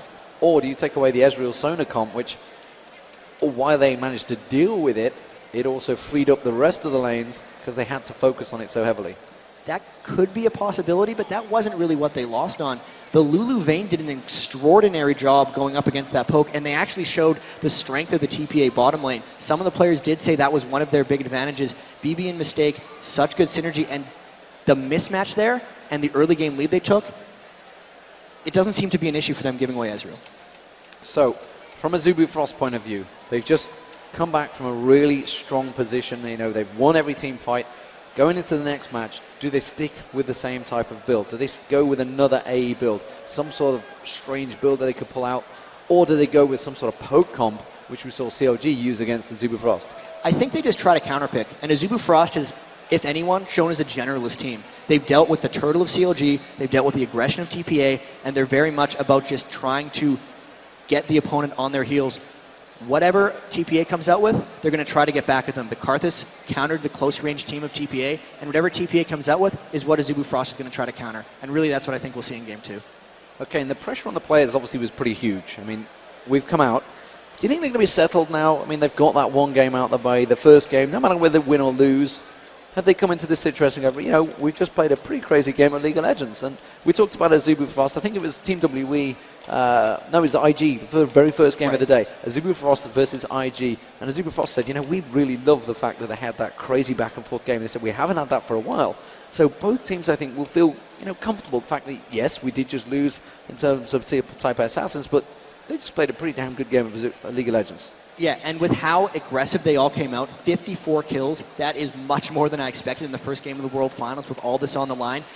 You thought they were going to be more conservative, maybe be scared of the stakes. Neither team was scared to step up. Neither team was scared to team fight. And I think if they weren't settled in then, how many kills are we going to see in the second game? Because it would be nuts. I think they're good to go. Yeah, we hope they're good to go. Ladies and gentlemen, we'll be right back. We're going to have the second game. We're just going to get a small commercial. And Game 2 of the World Finals. We'll be back right after this. I think Zubu Frost is going to win the final. They might not have the best individual skill in the world, but they have the heart to win. It's just a gut feeling because they have really good teamwork and they don't give up. They keep fighting. They certainly do keep fighting, and ladies and gentlemen, hopefully we're going to get underway in just a few moments. The teams are setting themselves up, and Jat, what a fantastic start for Zubu Frost. You know, Taipei Assassins are going to have that in their heads, the fact that we were winning the lane phase, but we lost the team fights. And that's just big for them. They are the best team fighting team left in this tournament. Really, CLG EU, I think, was the best team fighting team, and they got knocked out due to just early game laning phase, maybe some other options there. So much of that game was just brawling. I can't believe how many kills we saw for them. And this is big for Zubu Frost because usually they lose the first game and then come back. But the fact that they've jumped out on top means they really have their feet under them. And I don't know what TPA can do to come back for it. They have to take the same, we don't care about what's happening, nothing to lose attitude, then they could go in for it. Yeah, and I mean, that's your opinion. Let's get another opinion, a rather professional opinion. Let's send it down to Rachel, who is standing by with Team Solo Mid's AP carry, Reginald. Hey everybody, good to see you again. Much like the bat signal in the sky, you called for TSM and Reginald has appeared. We were in the back watching the game, and in the beginning it looked like Taipei Assassins was clearly ahead. You thought so yourself, so how did they get control of the game early on? So TPA played phenomenal. Their counter ganks were really strong, very spot on. Every single time Frost tried to gank them, TPA would have their whole team there, counter gank them, and clean up the whole entire fight. And their early game was very solid, and I felt like they got complacent during the match. So you said that that point where they got complacent was the turning point in the match as Zubu managed to step in and take a hold. So what exactly in being complacent did they allow Azubu Frost to do? So TPA was really ahead, up in gold, up in towers, up in dragons, and up in kills. And what happened was they lost sight of dragon, they chose some very bad fights, and they chose to target Amumu. Karthus did crazy damage that game, if everyone saw. He got like a quadra kill, a triple kill, and what they did was they focused on Amumu every single time. They wanted to kill the Amumu before, so his ult would last less, right? Because if you kill Amumu, his ult no longer is there and it just disappears. And they would focus on Amumu every fight and ignore Karthus, and Karthus does like 5 times more damage than anyone on the team. So I think it was just bad focusing and a little bit of being cocky because they're winning so much early game. Well, thank you so much for your insight. I'm going to send it back to Jat and D-Man at the casting booth. Thanks, guys. Yeah, and Reginald has an interesting point there. I mean, they did focus Amumu. They should have gone straight onto Rapid Star instead of Cloud Templar. The problem with that, though, is they didn't have the team to go through anything. If Vayne tries to go through Amumu, he's just going to get wiped out. And that is a good analysis by Reginald, but I don't think they had the team comp to do what they needed to do. And there was a lot of good counterpicking and just play by Zubu Frost, and especially Cloud Templar, putting himself in that position where he was the only choice to focus. He was so far ahead of his team at the start of a lot of those team fights, and once he landed his ultimate, everyone then followed up. But just the timing between it meant it cost him his life almost every time. I think that was just according to plan for almost both teams. So the picks and bans underway, and Azubu Frost starting out the banning with Nidalee and Cogmore. Blitzcrank being banned out by TPA Assassins once again. Something they did in the first match as well. How are they going to go? Is it interesting for me to see Cogmore being banned? It's strange as well, and that could almost just be Azubu Frost not having the confidence against that. Maybe they haven't played against much Kog'Maw, and they realize maybe these games are potentially going late. Maybe Azubu Frost is just trying to pick better late game comps, and Kog'Maw is one of the best late game AD carries. That's could just be the laning, could just be TPA has a very strong Kog'Maw lane. It is a curious ban, and the Rapid Star could have picked Anivia there, but it looks like they're going to go for Ezreal. Again, I expect TPA to take away Sona if they have Ezreal. They might not want to have that synergy. The team fight crescendos were very, very heavy. Yeah, surely they cannot allow it. So same bans, I think, of last game, yes? No, Nidalee the wasn't Nidalee banned. is a new ban. Yeah, Nidalee is a new ban. So it hasn't been locked in yet, though, Ezreal. See if they do choose it. I'd be surprised. I mean, Woong does like Ezreal. Corki, of course, is available. Something you highlighted earlier on has that slight advantage. But Ezreal has pretty much been the pick of the tournament that everybody has favored. Hasn't had the best win rate, though. He was 100% pick ban, actually, up until the semifinals, where the teams did go away from him. So both of these guys realized they have the ability to play against Ezreal. Ezreal's kind of a luxury for these teams. They like having him, but he's not game-changing. And I think that is going to be a Sona that they get in to avoid that synergy. And I actually don't know what TPA is going to go for here, because they had a split push comp with Nidalee. But with that being banned out, they do have to be forced to almost group up unless Stanley has something else he can pull out that he's able to split push with. Azubu Frost liked all the 5v5 team fights in the last game, and they might be trying to force that type of composition again. Remember, we did see Lux support, we've seen Zyra support, we've seen many different supports from Mad Life, not forgetting Alistair available, one of his favorite champions. We saw him picking up a couple of kills, and there is the Sona pick, along with Lil Balls taking Mundo. Definitely interesting pick, and immediately Rapid Star gonna take up Anivia. Obviously, we saw toys with Anivia last time. Rapid Star, we mentioned it in the start, he went from level 10 to 2,200 elo on Anivia alone. He's the Korean Froggen in a lot of ways for Anivia, and known like that on the Korean servers. Lil Balls only had victories on Maokai and Mundo this time. He had his first loss with Maokai in the last game, switching it up, saying, I'm just going to go with Mundo here, trying to keep his undefeated record going. I would expect that Anivia to be locked in. They don't want, well, they want the comfort from Rapid Star and the control, especially after a Mundo pick. They can wall him off, they can stun him. Mundo has to walk straight into fights, so he's very easy to kite around if you have something like an Anivia. And they could be going for a very mobile comp if they go with these two picks. And that could just be on top of it. They might just be looking for global map presence and mobility. So Shen being switched, and it is going to be Maokai locked in. And that is going to be Cloud Templar very happy that he's got his tree back. And it could be a Caitlyn poke alongside Sona. That works well. The Piltover Peacemaker, it's just as good as the Mystic Shot. And these guys are actually taking their time with picks and bends. We've seen some much faster champion selects in the previous rounds. There's a lot of discussion going down, and TPA coming out with the unconventional AD carries. Caitlyn lock in, and we could see a Twisted Fate. Not sure. I haven't seen TPA play a Twisted Fate yet in this tournament. It's majorly just been banned out because Messiah from Team WE was so good at it. This would be their nothing to lose strategy, all in early, trying to gank other lanes. But they're just sitting on these picks. They're really talking it over, or they're just trying to mind game the enemy. Well, Toys isn't talking at all right there on your camera. He is switching to a Kassadin. What's he thinking of? He goes for Karthus. It's a mirror matchup from what we saw last time, but different players on it. So even though this will be very telling because Toys outlaned Rapid Star, Anivia versus Karthus last time, and then Rapid Star came in with the team fights on Karthus.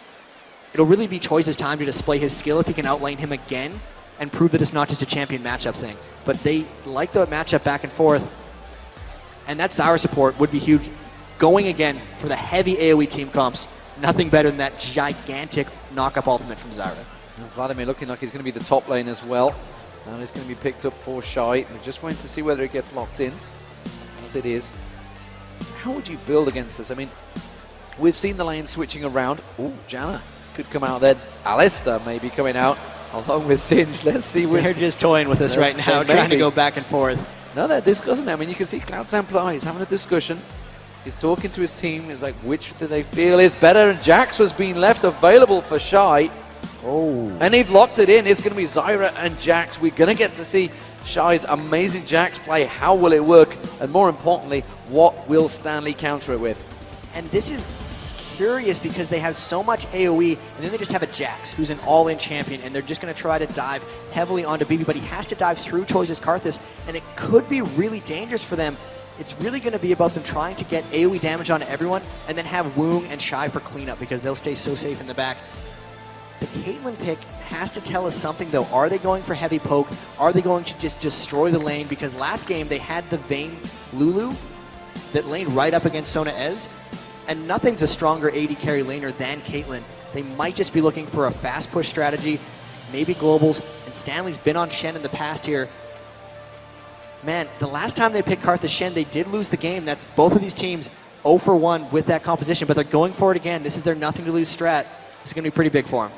Well, there's a lot of global play in there, of course, with the Karthus and the Shen ultimate. They're going to be diving down. They could multiple pile on, certainly the bottom lane or top lane, wherever they choose to go, especially with BB in play. We saw it very aggressive early on. How do you match these up? And this is going to be a lot about early ganks coming out from Cloud Templar versus the early laning from TPA. That Caitlyn Sona lane, super high poke, is going to decide so much of this game. If they can obliterate Woong and get him out of the game, that's what they'll need to do. And the team fights, of course, coming out from Karthus, trying to get back the errors they made last game. So, ladies and gentlemen, we're about to get underway. It is going to be game 2. Azubifrost 1-0 up. If you would like to see them take a second game and clean sweep 2-0 into a possible 3-0, give them a cheer, ladies and gentlemen, Azubifrost.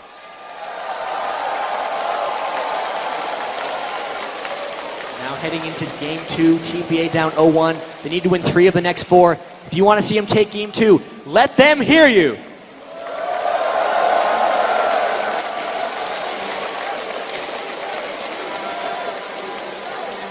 So as we get into the game, there you see the stage, there you see the Summoners Cup. That is what they are playing for. Very sparkly, and I can assure you, it is also very heavy. It's a pretty huge thing as we are getting the game underway. So, Taipei Assassins coming into this next match. They are They're going aggressive level 1. TPA trying to hold this off. They do have a defensive formation. They're actually all grouped up around here. They have a ward on their blue buff. They're worried about Azubu's level 1, and they might just try to do something sneaky. So Azubifrost stood on top of a ward at the moment, so Taipei Assassins know exactly where they are. There goes the sapling showing Taipei Assassins in the bush. If you have just joined us, ladies and gentlemen, Azubifrost 1-0 up as the blue side against Taipei Assassins as the red side. Currently, the invades seem to have backed off. Everybody has gone back their own way. Taipei Assassins still lingering though. We see Cloud Templar backing away. Cloud Templar teleporting off. Yeah, and that was actually because he used so much of his mana scouting with his saplings, he had to go back to base if he wanted to have mana for his jungle, especially since it looks like they're starting red buff. he'll need to have mana left for his blue if they go for an invade. They did place that ward early, which tells me they might want to see a delayed invade possible, but it could get countered by the fact there's 2 wards on that blue buff. There's a lot of pings going down here, and it does seem to me that Azubu Frost has something kind of sneaky planned here. We'll see if they are able to execute it. And Toys taking away the major Wraith there. Very nicely done. As a level 1, getting that steal in. Took a bit of damage for his troubles. Is he going to go for a lane change though? He is heading south. This could be a Karthus down the bottom, or is he just going to go for the blue? I'm not too sure whether he's going to help out. Oh, and this is actually a fast push mid strategy. We know they like taking the mid tower first early, and they're going to have Sona Caitlyn trying to 1v2 up against them, but they're counter switching, trying to get Rapid Star into a 1v2 against Toys. That's an extremely dangerous lane for both of them, and the ganks are going to be extremely impactful. But TPA, even with this matchup, should still win the mid lane. It's going to be a bit of a farm off though, and there'll be a lot of attention paid to that bottom lane since both those guys are extremely vulnerable to ganks. So nothing coming in the jungles, but all going on in the lanes. Let's have a look, and you can see Lil Ball's picking up the blue buff. He's going to take it, and TPA Assassins immediately switching things up. They're going to try and come around the backside of Rapid Star. Rapid Star maybe spotting it. He's going to back straight off, puts the ward in that tri-bush, and you can see Sona coming around. Going to have that poke. Stanley taken down very low by Shy there. Meanwhile, down the bottom, if we can just get a glimpse of Sona. Sona taking some damage from Rapid Star, and again, the lanes trying to change their dynamic, and Karthus has gone back to the middle.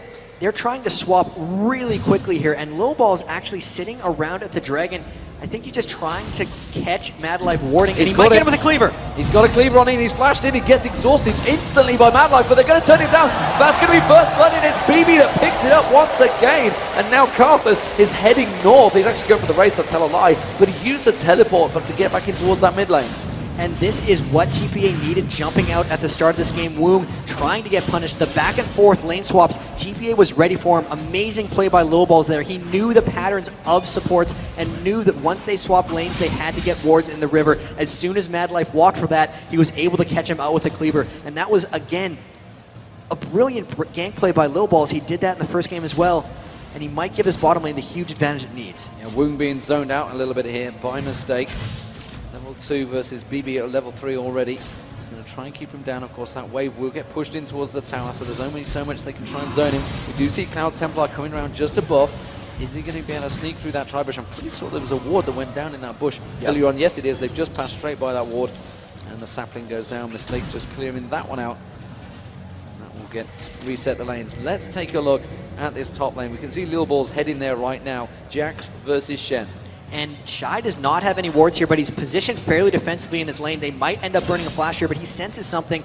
Stanley gave a bit of a tell. He pushed up where he wouldn't normally, and Shy's playing very carefully here. Lil Ball's now going back down. His Wraith's completely getting sacrificed for Toys, and going into that mid lane, this is Toys' crazy laning skills coming into play again. 34 minions to 18 of Rapid Star. That lane swapping, he was one step ahead and gave him an early lead. Now he's just trying to punish Rapid Star with it. The clever player Cloud Templar there. You can see thrown a sapling at the wolves. He's trying to get the timers going down, trying to keep the position of Lil Balls. We know that he's at the top there, just taking the golems. He's going to come around. Shy is just going to get pushed against his tower. Instead, Lil Balls looking like he may go for the invade of his own.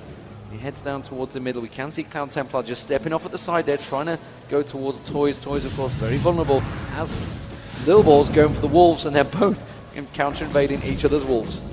They're just both trying to get scouting information, and they are right on top of each other, same level. Lil Ball's going with his Doran Shield Mundo build once again. Very effective in the previous games. And even just Stanley's aggression in the top lane is keeping him in it. Oftentimes Jax can be very aggressive trades 1v2, but he sensed Lil Balls was there, and it's allowed Shen to push up the tower. Now Lil Ball's trying to gank around Rapid Star. And Cloud Templar again trying to get bottom. He got spotted out by the end of that ward. Lil Ball's just trying to zone Rapid Star at a mid. Yeah, he steps onto a trap, actually, I think it was.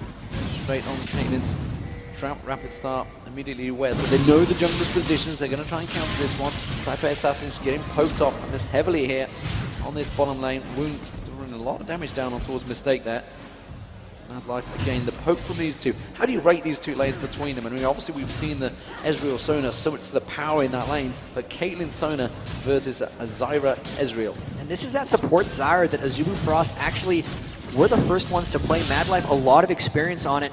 It's all about the team fighting phase, but you can actually get extremely aggressive with Zyra in the lane.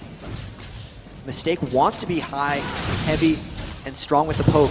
But BB gets caught up by the root. You can see the aggression that comes down. 2 plants getting spawned, and BB getting zoned out right away. Getting pushed heavily there, and Mad Life managing to put a lot of damage down on him, forcing him back. Is he going to go back off? Yes, he will. He's going to have to buy. He will not be able to stick around. Of course, Sona had gone back. We are seeing the top lane trading blows as well. Jack's down to about half health there. And Toys now heading south. Are they going to go for invaders? Is it just going to be simply be the Wraiths, or are they going to try a 4-man gank down at the bottom here? You can see that Azubu Frost had pushed up, and since BB went back to base, you thought maybe they were going to try a tower push, but they're also playing conservatively, and they had to walk back out. They decided against that one. Lowball's spending a lot of time trying to countervade and create things. He's falling a bit behind for himself. He's only level 4 at 7 minutes, and giving a level or experience edge to Cloud Templar's Maokai could be dangerous. Every time Cloud Templar's had a level advantage on an enemy jungler, he's pushed it really, really hard, and if they get some kind of successful gank, it could be very dangerous for TPA. Yeah, and in the middle, we're seeing a huge CS advantage already building by Toys. Toys 63 to 42. He's got a 20 CS difference. And the top lane, Stanley versus Shy, there's a 10 CS difference there. Stanley's starting to build a lead as well. So these lanes actually going out quite well for TPA Assassins. You can see that reflected in the gold advantage already built up. And this is what they need, because Azubu Frost has went with a very strong AoE team fight late game team, and TPA is a lot more about laning. Karthus is the kind of the other thing that will be their late game insurance if they can get there, but for the most part this is a composition revolving around early game pressure, and that's what they're applying right now. They've got the one early kill, but mainly just out laning. 1,500 gold advantage is very high for this point in the game, and they are keeping the pressure down on everyone from Azubu Frost across the map. Toys picking up the blue buff for himself. Rapid Star yet to go across, but Cloud Templar will pull it. Down that bottom lane, Woong you can see with that double Dorans against the single Dorans and Vampiric Scepter for BB. BB trying to continue that poke with Mistake's help, and they're going to get a couple of hits on the tower, the first few hits for the bottom lane. So neither team, able to really fast push either turrets. The top lane, I think, seems to be the one where the turret may go, because you can see Shy being very aggressive on it. And I really just have to hand it to Toys in the mid lane here, because last game he was substantially ahead of Rapid Star with the opposite matchup, and now he's just 34 minions ahead, Karthus versus Anivia. He is outplaying Rapid Star for the most part in this matchup. Rapid Star trying to get in for the race, but Toys is just completely keeping them for himself. He's going to be the fed Karthus here, and if they can turn the team fights around on Azubu Frost, like what happened to them last game, they'll be in good shape, especially with how strong they're laning. Yeah, and of course he's been stealing away Rapid Star's rates as well, so he's getting a grand share of both lanes. As it is, remember he had the use, did you start off down that bottom, did use the teleport, he has got that teleport available should it require it later in the team fights, something that Azubu Frost do not have, not to mention of course you've got Stanley's ultimate that can get himself in there. Bottom lane, there's Toys, now he's taking away the Wolves. Is he leaving anything for Lil Balls? Lil Balls meanwhile in the top lane is forcing the pressure on towards Shy, does keep him back there, and that's going to be a lane push from Lil Balls, which I'm not sure if Stanley's going to be quite happy with that. I think they're okay. They're trying to create a lot of pressure onto Shy, and this is Lil Balls' and TPA's overall team strategy. Because they're giving so much farm to Toys, they don't want Moonga to fall behind, which means he does have to leech experience from other sources. He is about going for lanes. He's level 7, which means he isn't behind despite getting everything for Toys. It's actually much more efficient when 2 members get experience in lanes than just one. With that just push, he's put himself ahead of Cloud Templar, which is extremely important since we talked about it earlier. Yeah, and again, that mid lane, it's just the advantage continues as the crowd still cheers those ward kills. Of course, the Oracle's now been bought, picked up by Cloud Templar. They're clearing out that mid lane. Lil Ball's not quite with that Oracle yet. Gotta be careful he doesn't walk straight into it. Here comes the ultimate. It's actually the capital. So where is it going? Is it just pressure on Mad Life? Are they just trying to force the turret here? You can see BB immediately with that wave, trying to put as much pressure down as possible. Not exactly sure where that ultimate came out though. They're just trying to push down the turret. They're making it not appealing for Azubu Frost to stay there in fear of dying. It forced Mad Life to go back, and it forced Cloud Templar to run to the bottom lane, which essentially makes them safe from ganks. They're just trying to push down this turret as fast as possible. They want to get out of this lane and apply their pressure elsewhere. A little confusing on the use of that ult, but I'm pretty sure it was about the fast push. Yeah, Shy also taking some damage. Cloud Templar was forced to go down there, and there was half the health stripped off that turret. So on that regards, it definitely worked out, but it's a little confusing when we're closing in on the Dragon fight, potentially coming in a minute or two's time. So it's 180 seconds on that cooldown. Stanley just getting stunned out with a counter strike from Shy there, and you can see already Empowered Strike doing a bit of damage to Stanley. And you know, despite the fact they're even in the farm, the Fed Jarrets will be a very, very dangerous thing late game. And this is something Stanley does on Shen. He'll get the Cage's lucky pick as well as the Heart of Gold. He really just likes to get to the late game and make sure he's extremely powerful with all that split push. He had an early edge on Shy, but I think because he went with that double GB10 as Low Balls takes out another ward, he's getting bullied a bit by Shy, and that's why Shy's been able to sit up and camp him in that top lane. It is dangerous if Shy's able to force a team fight before Stanley gets his items. Azubu Frost would have an edge off of that. But Toys still farming, still stealing rates, 124 to 94. Both teams with Oracles now just taking down each other's wards. It is a battle for wards. Many wards died on the Saturday, and it's been reflected in the crowd's appreciation. It is all across the map, which also, of course, means there's not really going to be anything coming from this because they are completely spotting each other's positions out. Of course, Requiem will be available in about 30-40 seconds time. So let's see if TPA Assassins do try and push something on this bottom turret. We are coming into 12.5 minutes, so they want to take this first turret down as much as they can, and of course then turn things onto the Dragon. TPA Assassins definitely appear to be the team trying to push the pace on Azubu Frost. And this is something that TPA may have taken from Team WE. You can see Low Balls is just down there trying to pressure the lane, making Azubu Frost react to them, and that's why Cloud Templar just spent his entire game walking around and hoping Low Balls ganks and tries to counter gank. Will they walk into one here? He's coming out for Rapid Star, trying to land a cleaver. Rapid Star looks like he's just going to walk away. Toy's taking a bit of damage there, but you can see that he's 40 CS ahead of Rapid Star in that mid. And that is a big, big difference, considering they've effectively been 1v1 throughout it with zero help from the junglers. How is that gold laid? You can see the gold stacking. It is a small difference. Wow, it's a light, it's a 700 gold difference. That's a pretty huge difference in the grand scheme of things. And more importantly, BB is leading once again as the AD carry. And this is across the board. They are out farming. Even Low Balls, despite deferring so much farm to Karthus, has a minion kill edge on Cloud Templar. They need to force a team fight almost at some point because their laning phase is coming out big. Once they kill a tower, they're going to try to create action on the rest of the map. Azubu Frost is very much in stall town right now. TPA doing a fantastic job farming, especially Toys. This is a huge score for 13 minutes, 156 minions. And as you said, really going to get that item advantage soon. Maybe he's going to go for Froggen's record. Let's see. In the World Finals. In the World Finals. That would be pretty ballsy play. He got the ability to go for it. Shy being aggressive on towards Stanley again there, but Stanley would quietly back away. And we see Woong, of course, taking away those golems in the bottom there. Rapid Star trying to put a bit of pressure on towards that turret. We're seeing both lanes all taking a bit of a harassment here. Low Ball's coming around the back. Shy is going to get pushed, and Stanley's trying to bait it in there. How's he going to go for the taunt there? Shy is just going to be let to back away. Didn't want to go for the engagement. Wasn't really sure. Spotted Rapid Star heading up the river there. Shy pulling the ward down. And we are seeing that bottom lane. They are very low. The Karthus ultimate not coming out. The sniper's going to come across. That's going to catch Mad Life. Here comes the Karthus ultimate. They might get a double kill. No. A heal comes from Woong. They saved one, but that's going to be the kill from the top lane. The bottom lane, sorry. Here we see Toys going in towards that. There's a teleport from Toys. Wall of Pain not quite landing, but Rapid Star's going to get... Oh, Shen too! The rebound twist goes in, and that's going to be Shen coming across. They're going to try and get out towards Shy. Rapid Star's going to get dropped. Can they take Shy down as well? They do! And it's 3 kills. Meanwhile, down the bottom, there's another trade. That's an ace! It's the Soda going down. They've managed to ace them 15 minutes in with nothing happening for 15 minutes. They suddenly pull off the ace all across the map. And they take down a turret on top of everything, so that 2,000 advantage just ballooned to 5,000. Toys was the key to all that. Karthus ultimate to start it, teleport into finish, and that is across the board coordination by TPA. Almost too hard to follow, and you can tell it caught Azubu Frost completely off guard. It caught me off guard as well, I've got to be honest. 2-0-2 for Toys, 3-0-1 for BB, 0-1-4 for Sona, and wow. The assists and gold spreading across, which suddenly gave them that huge boost in gold. You can see it is a 6,000 gold lead. Obviously, they've built up a big lead to start with from picking up all the CS. They do manage to force down that bottom turret. They're going to pick up the Dragon. That is going to give TPA Assassins another huge lead. Can they deal with it this time, though? Azubu Frost, they had this last time, and Azubu Frost had the team come to deal with it. Can they push the pressure on Azubu Frost? This is a much larger lead than last game.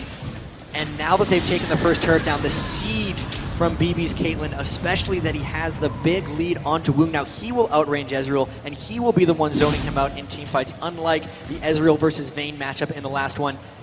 They need to be careful that Shy doesn't get too big because he has been farming quite well and he's going to try to split push this top turret, but everyone is converging onto him and he has no flash. They're trying to collapse on him, but he's going to be leap striking straight away from that one. Shy was not going to get caught out, spotted them early enough. Have they realized that Mistake is in that tri-bush? Was there a ward just below? I can't quite catch it. No, there wasn't. So it's just his spider senses ding being. They're going to take down this mid turret of Azubu Frost though. Now Wall of Pain is not going to be enough to force them away. They will finish it off and Woong getting the damage done. And they will back away. You could see that Stanley was heading straight up north, but getting spotted by that ward. BB's got to be careful up here in the top lane. If Mad Life lands a root, they will be able to kill him. Oh, and there he went through. BB baiting it out there, doing a bit more damage. And as Type A Assassins now turning a push of their own, they're not going to have the minions though to do the damage. While this is all happening, Stanley getting the free farm down the bottom. You can see Woong is going down there to try and deal with him. So now we have a different dynamic. We have Stanley versus Woong in the bottom, and we have Shy versus BB in the top. And the push from TPA is going to be coming out hard, but Azubu Frost has that Anivia, which is legendary for her turtle capabilities. And top lane is just getting pushed down by BB. Shy actually took a hell of a lot of damage there, took a lot of punishment from BB, and BB really is dominating that top lane.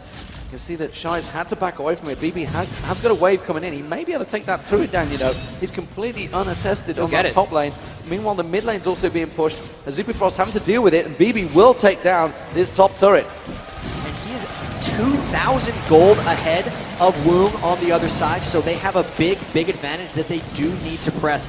We saw them take an early Baron in some of these earlier matches, and since it's so hard to push turrets against Anivia, they might look to force around objectives. That middle turret is being very well held by Azubu Frost. That's going to be the next thing TPA wants to group up and take. It's so difficult to push into an Anivia, but they do have now a 7.3 thousand gold advantage, and this is the moment they need to just pounce. Last time, they had that advantage growing and growing, then they hit everywhere on the map at once, getting that huge lead. Now the Channel's up again, now the Requiem's up again, they might look to do something similar again. Well, that 30% gold advantage they have over Azubu Frost definitely equates to the items. You can see them are nearly completing things. Infinity Edge almost already completed by BB. And he has the gold for it. It's just a matter of him going back. He's going to actually be able to complete an Infinity Edge and a Zeal once he gets back, which is crazy since Woong only has that Phage and he's still a ways away from a Trinity Force. They're now, like they did last game with the advantage, pushing in the blue buff very hard.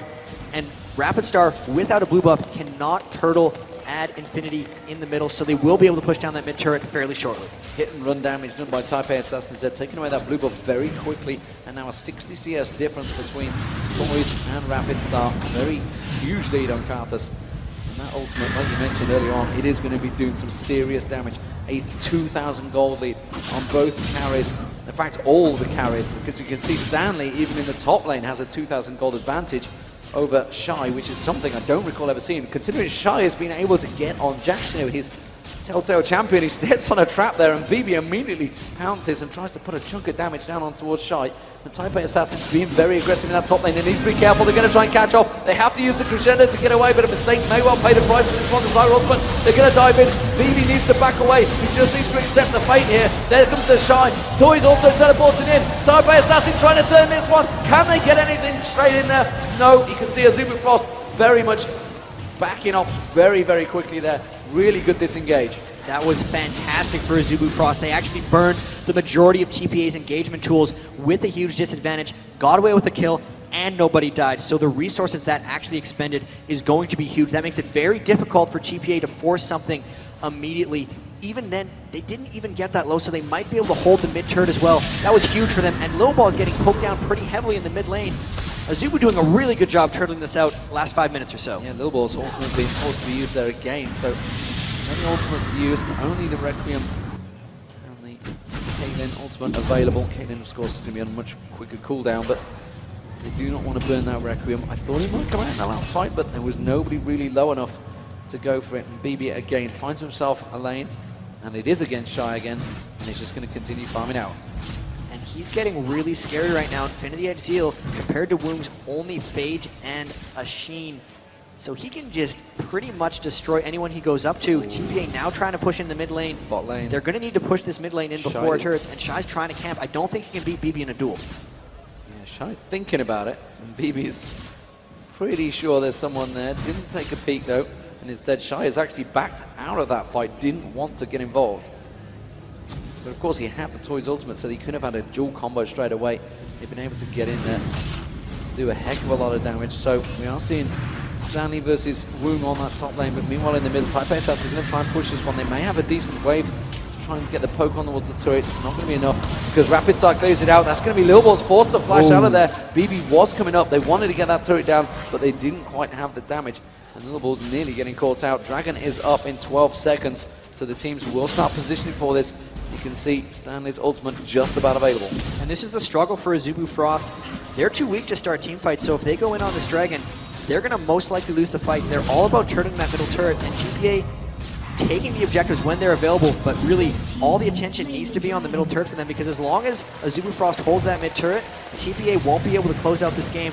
They are extending their advantage, however, and with that, all the team fights will go in their favor. They do have to find a way to create action, though, because with the big lead, it means nothing if you can't kill towers. You can't kill towers.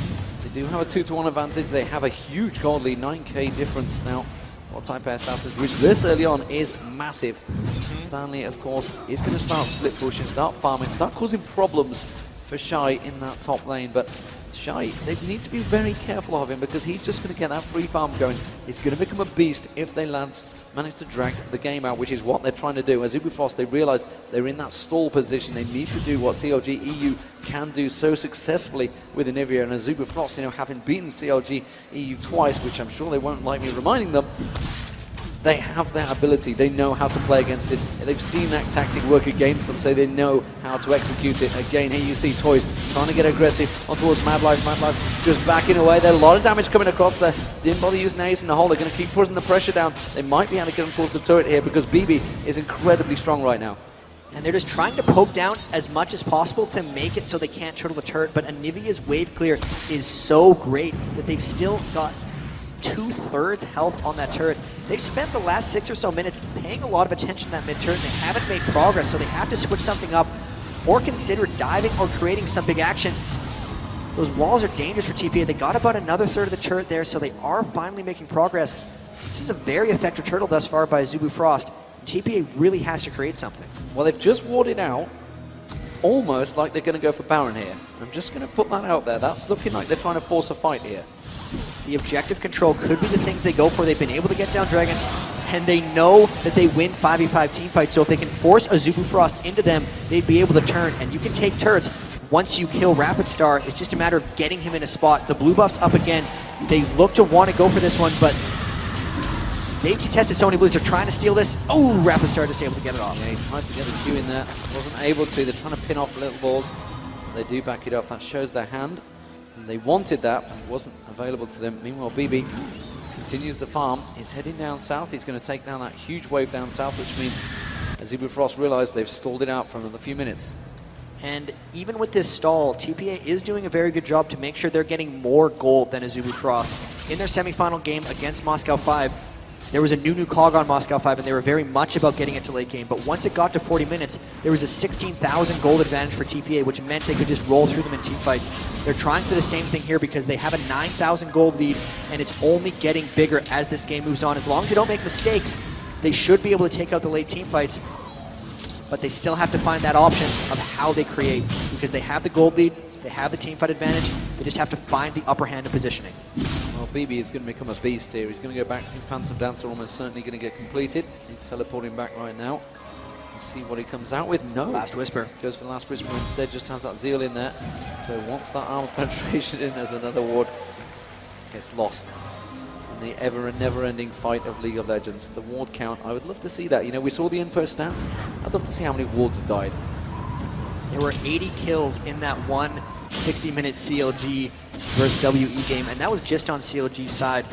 Been many wards killed this. I wouldn't say there's quite as many because TPA is yet to start poking around Baron, but they should look to do that soon. They have so many items coming out on BB. The item advantage is never going to be this disparaging for him. Having that Infinity Edge, Last Whisper, and Zeal compared to just a Trinity Force and double Doran's Blade on Woong is massive. Even after that, you look at Toys. He's going for the same item build as Rapid Star, but he's completed his Rod of Aegis and a Nuclear Large Rod on top of that. They look to try to finish off this mid tower, but they are actually playing very, very cautious. They can't seem to land quite the right Karthus wall. They can't get quite enough poke out. This turret has been up forever. And It's a 2,500 gold between the top lane as well. Stanley now got that Ionic Spark, got the Aegis of Legion, now building that Trinity Force up just against Shy's Trinity Force. However, Shy really only needs that Trinity Force if he can get by himself a little bit of time to jump in there, get that counter strike off, and obviously BB is going to be the target. The question is, can he get onto BB successfully? Can he get kept away from him? Of course, he's going to have a lot of tools in there. He's going to be jumping almost certainly into a crescendo. Instead, he'll be covering off his AD carry as much as possible. And that mid lane continues slowly to get chipped down. And in these kind of games, when there's low action, the action seems to explode and just all happen at once. And it also has a huge, huge impact because now that we're already 27 minutes into the game, the death timers are getting longer and longer. And if there's a team fight off the end of it, there will be more and more objectives taken. If someone wins a team fight big here, they're going to take Baron and multiple turrets. It's just a matter of TPA getting into this point where they can do that because Shy is 1v1ing Stanley up in that top lane. They can't quite get down on that. They still have to create action, and when they do get action, there's going to be a lot of it, so be ready. rebroadcast trying a little bit of poke here. Maybe trying to force something out there. I'm not too sure whether they're in the right position. I think they were trying to keep Stanley busy so they could try and get a 4v4, but you can see Toys down that bottom. He's pushing on towards the inner turret now. There comes the True Shot Barrage. That will clear out most of the wave. And they will continue the poke battle. From an 8-kill game to a 54-kill game last match. It's definitely a contrast. TPA, much different style coming out here, and it's about just laning. And when they clashed into all those team fights, they realized they didn't have the team fight team. This time they also realize they don't have the team fighting team, so they're not crashing into fights as much as they were last match. Instead, they're just focusing on getting that gold advantage up. It's 9,600 here, and when they take that tower, it's going to hit double digits. Well, 5 digits if you count all of them, but Dragon up, they're going to take that. So many objectives here, and they're really just waiting until Azubu Frost comes out to fight them. They do seem content just farming. They're going to pick up the Dragon. It's going to be for free. Azubu Frost won't contest that one. And Stanley and Shy continue to farm out that top lane. And the gold advantage now 11,000 in favor of Taipei Assassins. They are 1 game down, 29 minutes into this game. And the solo lanes really continue to just farm, quite happily keep up. There is a huge difference in gold between the carries at the moment. 10,900 shy of 11,000. Compared to just shy of 8,000 for Rapid Star. That is a huge difference. And of course the AD carries us a 2,500 gold difference. The top lane, the Bruisers, there's a 2,500 gold difference. It is pretty substantial on the right players. And I'm going to say this, BB is remarkably scary, and he's only going to get scarier. Late game Caitlyn is very underestimated, but having 650 range makes her extremely, extremely hard to close on, and the fact that he has just been completely free farming on top of getting 3 kills and all those dragons. He's a couple hundred gold away from a Phantom Dancer, and that's almost a full 80 carry build in 30 minutes. That is immensely powerful for TPA, and once they get that Phantom Dancer, I wouldn't be surprised with a death cap on Toys as well if they then go to fight around Baron, because Azubu Frost is nowhere close to that item threshold, and that's going to be really big for TPA if they get to those items and then force a Baron. All wards lose their lives. You can see right now that Toys has just completely cleared out that bottom wave, and they seem quite content to keep farming that top lane. I can't tell whether it's Stanley quite happily just holding out the lane or whether Shy is forcing them to stay in that lane, because they just want Shy to get stronger late game. And this is really just item thresholds, I think. All the big items are starting to get completed for TPA, and then they'll create action. Infinity Edge, Phantom Dancer, Last Whisper. Trinity Force just got completed on Stanley. There's another 80 gold. Toys is going to have his death cap the next time he goes back to base. We could see some action very shortly because they just hit a ton of premiums, and they are really rich right now in comparison to Azubu Frost. So let's see if they do create some action. You can see Mad Life trying to cover off the Baron there, but it is a huge, huge advantage.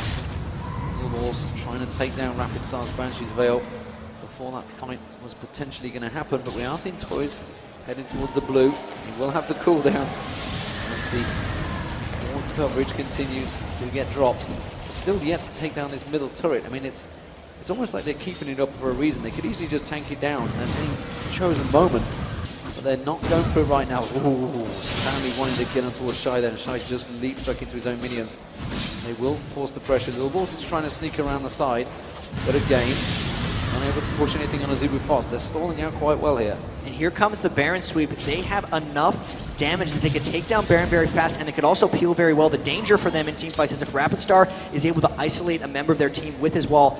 But with what they're doing right now, they're waiting for that blue buff timer to spawn. They're going to try to take that, and they're just flanking around Azubu Frost, trying to poke them down before this. And wow, just the one ultimate from Caitlyn taking Rapid Star to a third, and they're trying to initiate right off here. They tried to dive into it, the wall of pain going across. Actually, Rapid Star's getting shredded pretty low, but they're not going to go full engagement here. Cloud Templar might get dropped. They do target him, but they do not go for it. Stanley, that taunt, if that would have landed on anyone, it would have been the death of them.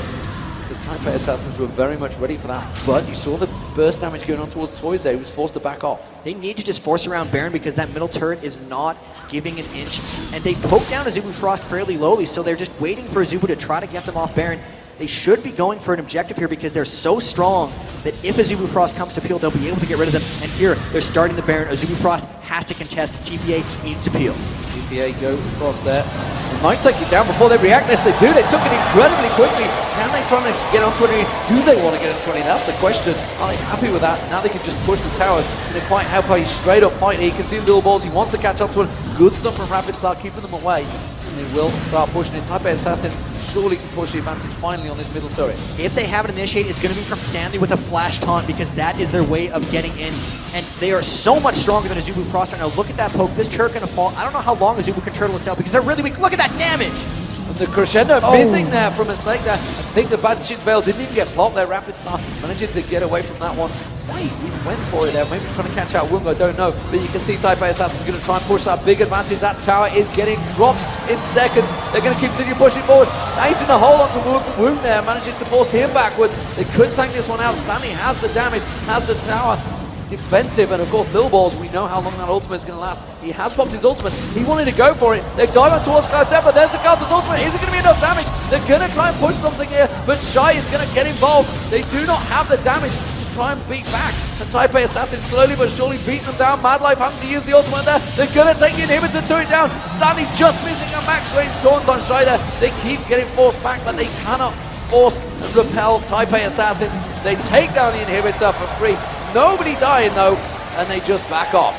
That was a very impressive push by TPA. They brute forced their way right through Anivia, and with those item thresholds, now they have even more armor onto Low Balls and Stanley once they go back. Everyone was over 1,500 gold, only going to extend their lead.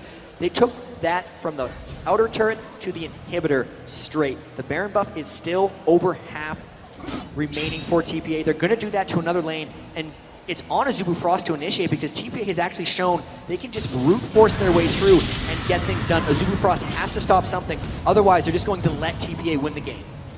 So Azubu Frost, they came back from the last match. They are still at 6-2 in kills. It has definitely been a low kill game, especially in comparison to the last one, where we saw 54 kills. But 5-1 in turrets shows that TPA Assassins learned from their mistakes in the last match. Excuse the pun. They did manage to pick up. They drove home a huge advantage here. And just looking across the board, the item build, they have such huge, enormous benefits. The ability power across the TPA Assassins pick up the dragon, no problem at all there. Gold advantage continues, 15,000 gold now, big difference. And now they're just going to try that same push they did mid onto the bottom lane. Randwin's Omen on Low Balls. He can tank that turret for quite a long time, and there's no one there to defend it. So the siege, if it happens, is going to happen at the inhibitor turret because this outer one is going to be gone uncontested. Shy is completely well away from this one. They're going to lose the inner turret. They might even lose the inhibitor turret before he even gets close. Shy is still in that top lane. Hasn't reacted to the TPA Assassin's push here because he knew that Stanley was not there. He's trying to deal with it. He's got super minions coming up the middle. It's a straight 4-on-4. This is what we talked about earlier in the game. They have that 4-on-4 fight, and they can just keep driving in. Super minions in that middle. Where is Stanley heading? Stanley wants to take the inner turret. TPA Assassin's just baiting this one out. And this is no teleport or way of actioning against Stanley's split push. Shy cannot even 1v1 him at this point. So if he wants to ult in and create a 5v4, he will be able to. They're just going to slowly make sure they get as many turrets as possible here. They might actually go to flank around. It's so hard to push in against Anivia, but with the middle inhibitor down, if Low Balls and Stanley actually came through the mid inhibitor and flanked around the side, they could very well get this bottom turret. They're not doing that quite yet because they're trying to split push this down. But if they actually want to create, I'd expect them to do that. So they're just stalling it out. He saw Tori's just going back, picking up the Void Staff as well. So all that armor penetration, all that damage could just come down in one huge Requiem strike. And look at that. They're just keeping him here. It is just a 3-man poke, keeping Azubu Frost completely pinned off. Stanley, meanwhile, he's going to find, actually he's on the wolves, he's having a fight with Shy here. Shy's going to have to back off from this one. I don't think he's got the damage to deal with Stanley right now, and you can see he's definitely going to have the huge advantage. Of course, Requiem will be available to him. Meanwhile, start to poke with Shy, definitely going down. Here comes the Requiem. Stanley's going to flash, he's going to be down. Stanley picks up the kill, and will that turn the advantage for Azubu Frost? Stanley can still ult into the team. And Type A Assassins, are they going to go for the turret here? There's the ultimate from Lil Balls. Will they go towards it? Here comes the teleport comes in. Here comes the shared ultimate. They're going to dive in. They will get the inhibitor turret down. They're going to go. Cloud Templar is going to get dropped. They're diving in. Wound's been exhausted. The damage on Wound. Ace in the hole. Not enough damage. They're going to get the taunt. He's trying to fountain dive Stanley. Back off, man. You are not invincible. He's going to get dropped. He has finally gone down. The inhibitor ultimate, the Nibia damage coming in, but it doesn't matter. The Nexus turrets are going down. The Azubu Frost are in all manner of trouble. BB though having to back out, taken incredibly low, and Type A Assassins disengaged. 8-3 up, but they took down the Nexus turret and another inhibitor. Another extremely impressive push by TPA. They're just showing how far ahead they are. The Zeke's Herald on mistake. The Baron regen was sustained them through so much of that. Baron buff is now off of them, but the siege is just going to continue. Here's the next thing. Toys hasn't died this game. Can he get another flawless victory for himself? The Baron buff is what they'll be waiting for. They are so strong. They cleared it almost instantly last time. It's going to be even faster now, and with the inhibitor being down in the mid lane, it's going to be hard for Azubu Frost to push out. Actually, TPA pushed straight through that inhibitor for the Nexus turret. They did take out the bottom inhibitor, so the pressure to the bottom lane isn't going to be as high as they'd like when they go to poke on for the next Baron. But even with that, they've shown they can go almost wherever they want, and Azubu Frost does not have the damage to repel their tank line. Really, Stanley and Lil Balls just crush through, and no one can even get close to BB right now because of all those items. So Azubu Frost realizing there's no ward placement, trying to push out as quickly, as aggressively as possible, because they know that that Baron will be spawning shortly. And Type A Assassins setting themselves up for this one. Defending out as still the cheers come for those wards going down. And you can see Cloud Templar, if he shows himself down there, they're surely just going to push through. There's the middle inhibitor respawning for Azubu Frost, but honestly, they know he's not there. They can just drive through, and there's nothing Azubu Frost can do to it, because Cloud Templar has been caught out of position. He's going to drive through, and now it's going to be Type A Assassins picking up another inhibitor. The bottom inhibitor wasn't touched. Actually, I tell a lie on the back. I thought it was the last match. Instead, they just went straight for the Nexus. Here we go, 22 seconds, and the Baron will be available. And Type A Assassins immediately reacting and going towards it. And this is one, as long as they have a few wards on the approach, which Mistake can easily provide with them having 2 stacks, they'll know exactly if they can take the Baron for free or if they can peel. Either way, they'll win the fight. So this Baron probably going to go down shortly. Azubu Frost looks like they want to harass. They're running through wards. The TPA just goes and fights them. They're going to clean up, but they're going to try to finish off the Baron first, maybe. They're going to try to get the Baron. They do. They got it very quickly. The Wall of Pain landed. The Crescendo gets across. Mad Life is going to get caught down here. Fist to go. He's got the Oracle. He's trying to use as much as he can. Lil Ball's getting involved. Ace in the hole being blocked off by Wound. Not the ideal target. Toys is going to get ready. Toys goes down. First death of the game. That's going to be Coley. Requiem's going to come out. It's going to be Cloud Templar. It's a triple kill again. Rapid Star getting caught down. Rapid Star's going to drop in the wall. Just about keeping him off. Type A Assassin's going to try and get around. They're trying to circumvent on towards Rapid Star. He's going to get caught out by Lil Balls here. That's going to be the slow. It's going to be enough damage. No! He just manages to keep him back. And Wound gets exhausted. That's going to be Wound going down. BB manages to catch on to him. BB gets another. Rapid Star is egged. Lil Balls has got to be careful there. Towers on him. That is going to be the Nexus. That is going to be the ace. Type A Assassins will take game 2. And Azubu Frost are going to find themselves in a 1-1 position. Type A Assassins very, very strong throughout this match. Again, bringing out that surprise pick at the start. Galen, something they didn't expect, and so dominating. TPA coming back strong. 1-1 now in these epic finals, and that was methodical in the way they took that down. They knew what point they needed to hit before they could press, and then they just rolled through them. That happened early game where they got the ace out of nowhere, and as soon as they hit those item thresholds, they went for the Baron and just rolled through. That was crisp, impressive play by TPA, and in stark contrast to their other strategies, which was so fast and aggressive, that was just standard methodical play. Very well done. And how many times have we seen that Requiem now turn them games? Another triple kill. We saw a quadra kill in game 1. Wow, Toys farming. I'm just looking across at it. 412 CS at the end of that game to 335. Absolutely outstanding, and proving for the second game running he can out-farm Rapid Star. And he seems to have a big edge in that lane. That's going to be on a Azubu Frost, maybe Cloud Templar to help him out a bit, because if they key off of something like that, just key off him being able to destroy, they pick the strong lanes. Even the bottom lane has shown to be a little bit better at farming, and Azubu Frost has the team play edge. Right now, if TPA continues those laning strategies, they're going to force Azubu Frost out of those teamfight comps, and they're going to make Azubu Frost pick more in the early game so they can avoid getting snowballed like that, because that's something that's very hard to play against. So we're going to check out a replay towards the end of the game. Take us through it, Jan. I mean, that was a tremendous, tremendous fight. And this is when they're just so far ahead. Lowballs tanks as many turrets as possible, and BB, look at this, he just destroys Womb, and then he just goes straight through the turret because he doesn't care. And this was BB just dominating. Did not care about the turrets, had the Baron buff, and this was just after a huge amount of crushing, base tanking the turrets once again. That's how you break the Anivia turtle, really. That was a textbook example of waiting until the right moment and just going through. Yeah, and of course we saw the stall out for so long. Once they picked up that Baron, which was effectively for free because they did it so fast that Azubu Frost didn't react to it, they just pushed their way and drove through that middle from the outer to the inner to the inhib. They just drove straight through in one clean sweep. And that was just all about waiting until the right moment. They had a lot of patience, something they didn't really have in the first game. They had that big lead early, but they kept picking bad fights. We even saw, I think it was Reginald said that they did pick bad fights. They adapted to that because it seemed a lot more passive or it seemed a lot slower, but they were really controlled in the way they did those things. And it was just great play by them all around. Absolutely fantastic play. So we're a 1-1 even tie. We'll be right back after this short break with analysis from Freak and Rivington. And once more, back by popular demand, it is going to be Stick Figure Fighter 2, and we'll be right back. They forced them into it. They got the Sona ban, which just meant there was only so many things they could ban out. They would have had to give them Karthus or Orianna. Did they forget it? There's no way they forgot it. These guys are way too prepared. Way they forgot it. Unless the pressure is really getting to them, but those look like controlled bans. And Cloud Templar's Anivia, he wants maybe another go with it. With the Sona being banned out, even though Sona is Mad Life's by far favorite support, he's got plenty of other options. He's got Alistair, he's got Zyra, and support Lux is something we also haven't seen a lot of. But this is going to be pretty huge. The Orianna has a lot of people excited, including myself. Including yourself. So we're seeing Shen coming out here along with Anivia. Anivia we saw on Rapid Start in the very first game, the game they won. Might add, I tell a lie, he had Karthus. But Karthus has won both of these games.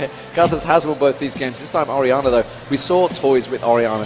He was absolutely dominant. I think he destroyed Froggen as well in one of those games in the group stage.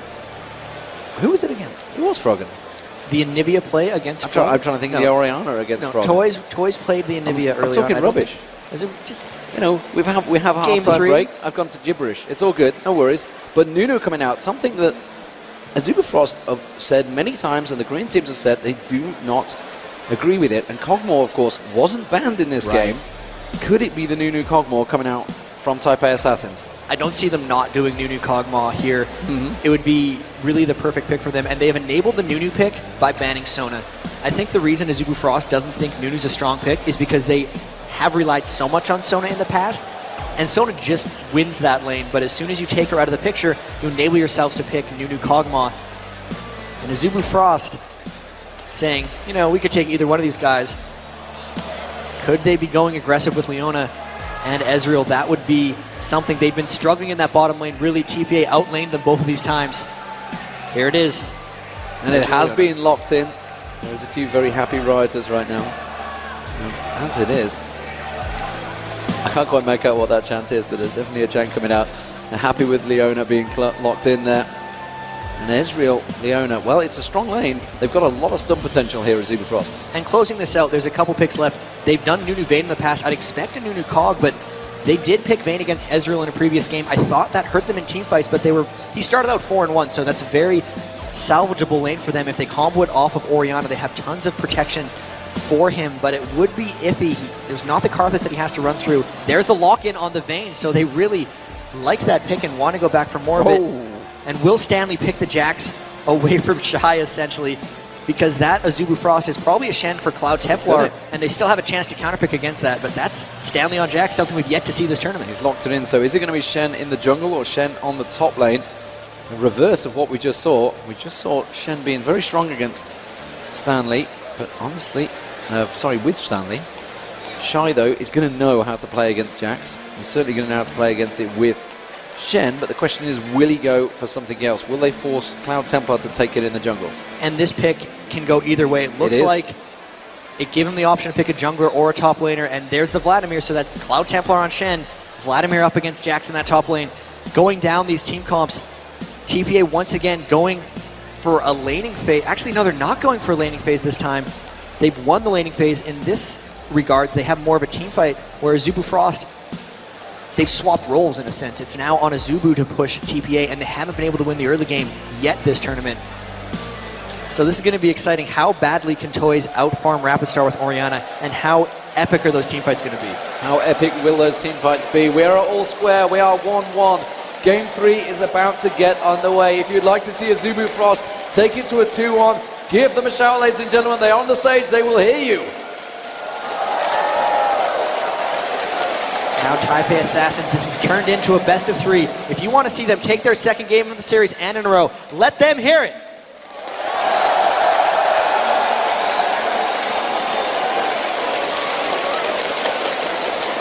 Well, it still seems to be crowd favourites, and there is the stadium. We are here That's in an the Galen amazing Centre. shot. It is an amazing shot. You can see the stage, the trophy, everything on show.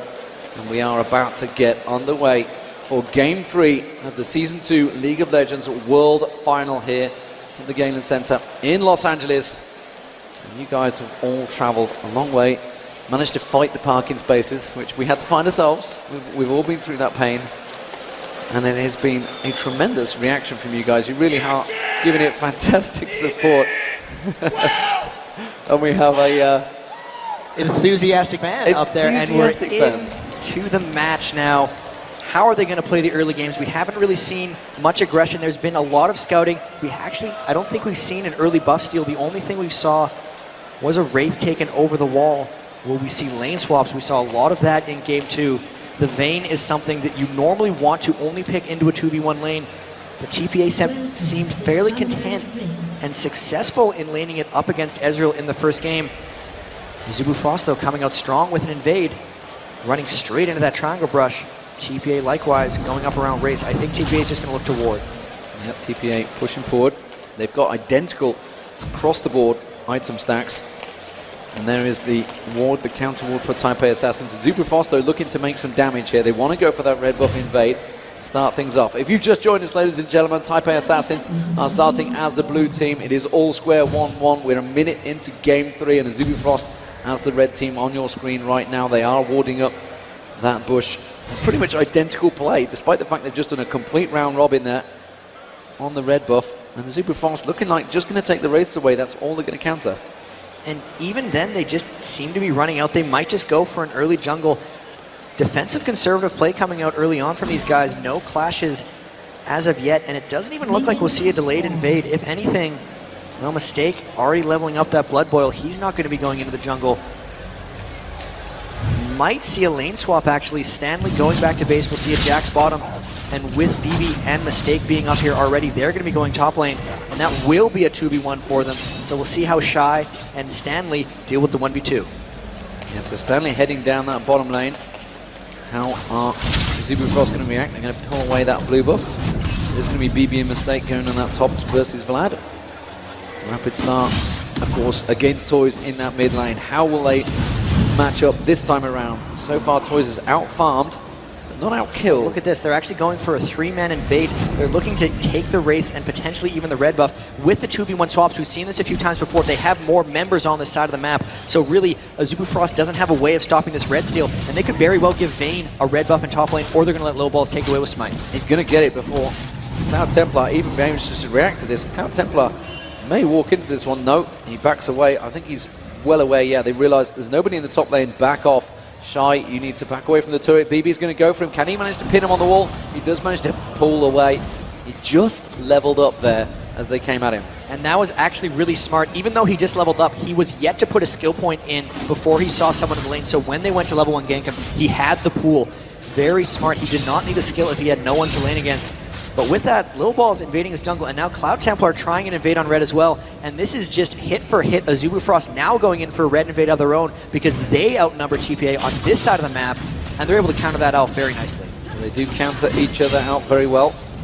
Madlife, of course, helping out Cloud Templar with that smite, just to use it any second. There we go.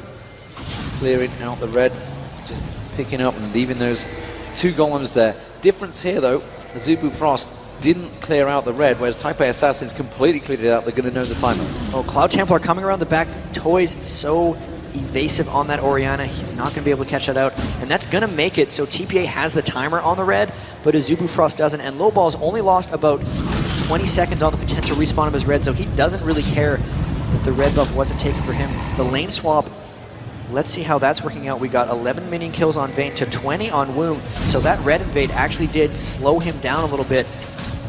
There's a bit of a difference in the 2 lanes. The top lane with BB here is trying to zone out Shy as much as possible with Mistake. Meanwhile, the bottom lane is completely shoving on towards Stanley's turret. And that's the thing with the 2v1 Vayne lane, you're not looking to push. Oh, here comes Cloud Templar pushing them back. You're not looking to push, you're looking to farm. But with the Ezreal lane, you're looking to push and create more action, and hopefully force Vayne to eventually lane against Ezreal. Meanwhile, in that mid lane, you can see Rapid Star and Toys having a bit of an exchange, keeping things lively between them. Very much even in the CS in these early stages. As you would expect, the 2v1 laners, Vladimir and Jax, struggling for CS in those early stages as the 2 AD and supports trying to force them, trying to just pin them out, try to starve them of any goal. And because of the denial in top lane, with Azubu's lane pushing, Cloud Templar having to babysit that top, and if Lil Balls is able to catch him sitting there, they could turn something around. He's very good at waiting in those pockets of vision where no one's going to be able to see him, and here he comes in. Can he get a clear on a Cloud Templar? No, everyone's going to be able to disengage. Turns out to be just a bit of a waste of time. So, in the early phases, we are looking to see whether they can counter each other. We did see Type A Assassins, of course, suddenly pull out that ace 15 minutes in. We're only 5 minutes gone so far. Cloud Templar using the smite on the large wraith, making sure he does get that. He did, of course, have Lil Balls just hanging in the distance. Rapid Star getting caught out a little bit here by Toys, trying to force the flash, not going to happen. Obviously it has Rebirth available, as well aware, managed to get well in range of the turret. Cloud Templar just lingering in the distance as Lil Balls heads down south, maybe trying to poke a little bit towards this bottom lane, help out Jax, help out Stanley. Cloud Templar might try a flash taunt onto Toys because the poke went down to Rapid Star. Instead he just gets the taunt.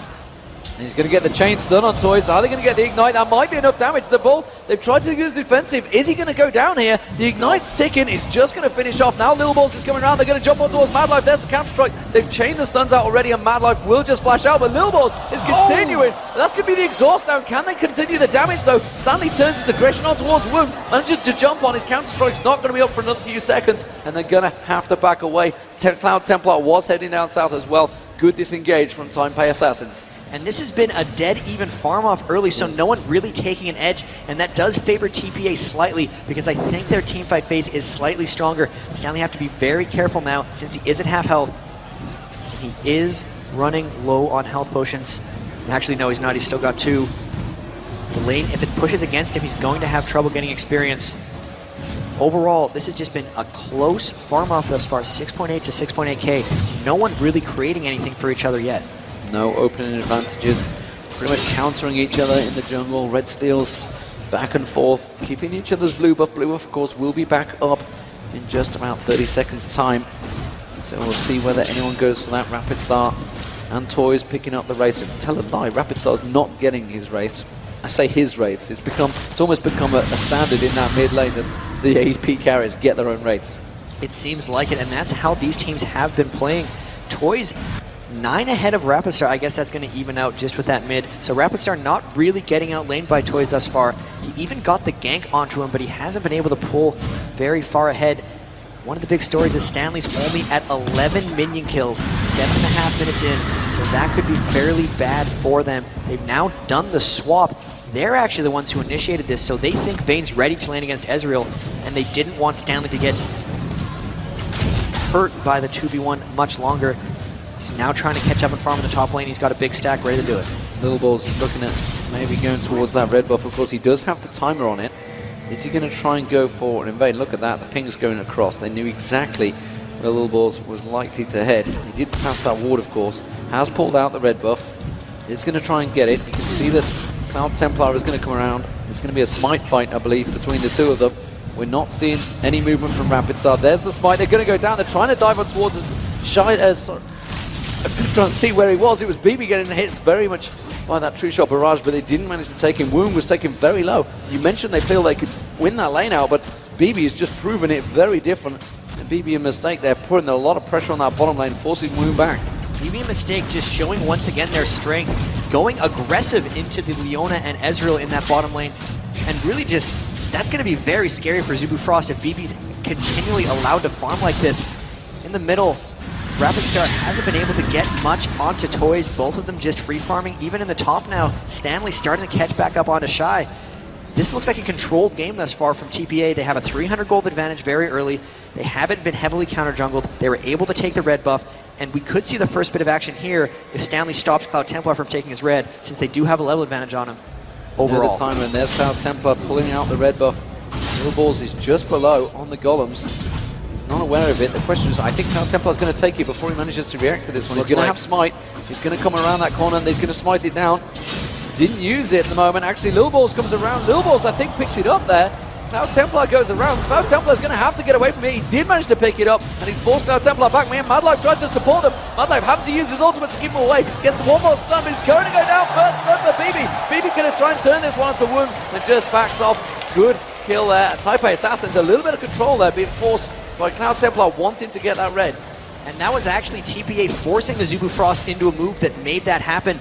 Cloud Templar didn't quite have his smite to finish off that red buff, and now Woong in a bit of trouble, giving off the kill to BB, and the lane is just pushed against him, so he's not able to get experience. Mistakes trying to zone him out, and will they be able to get a stun here on the wall?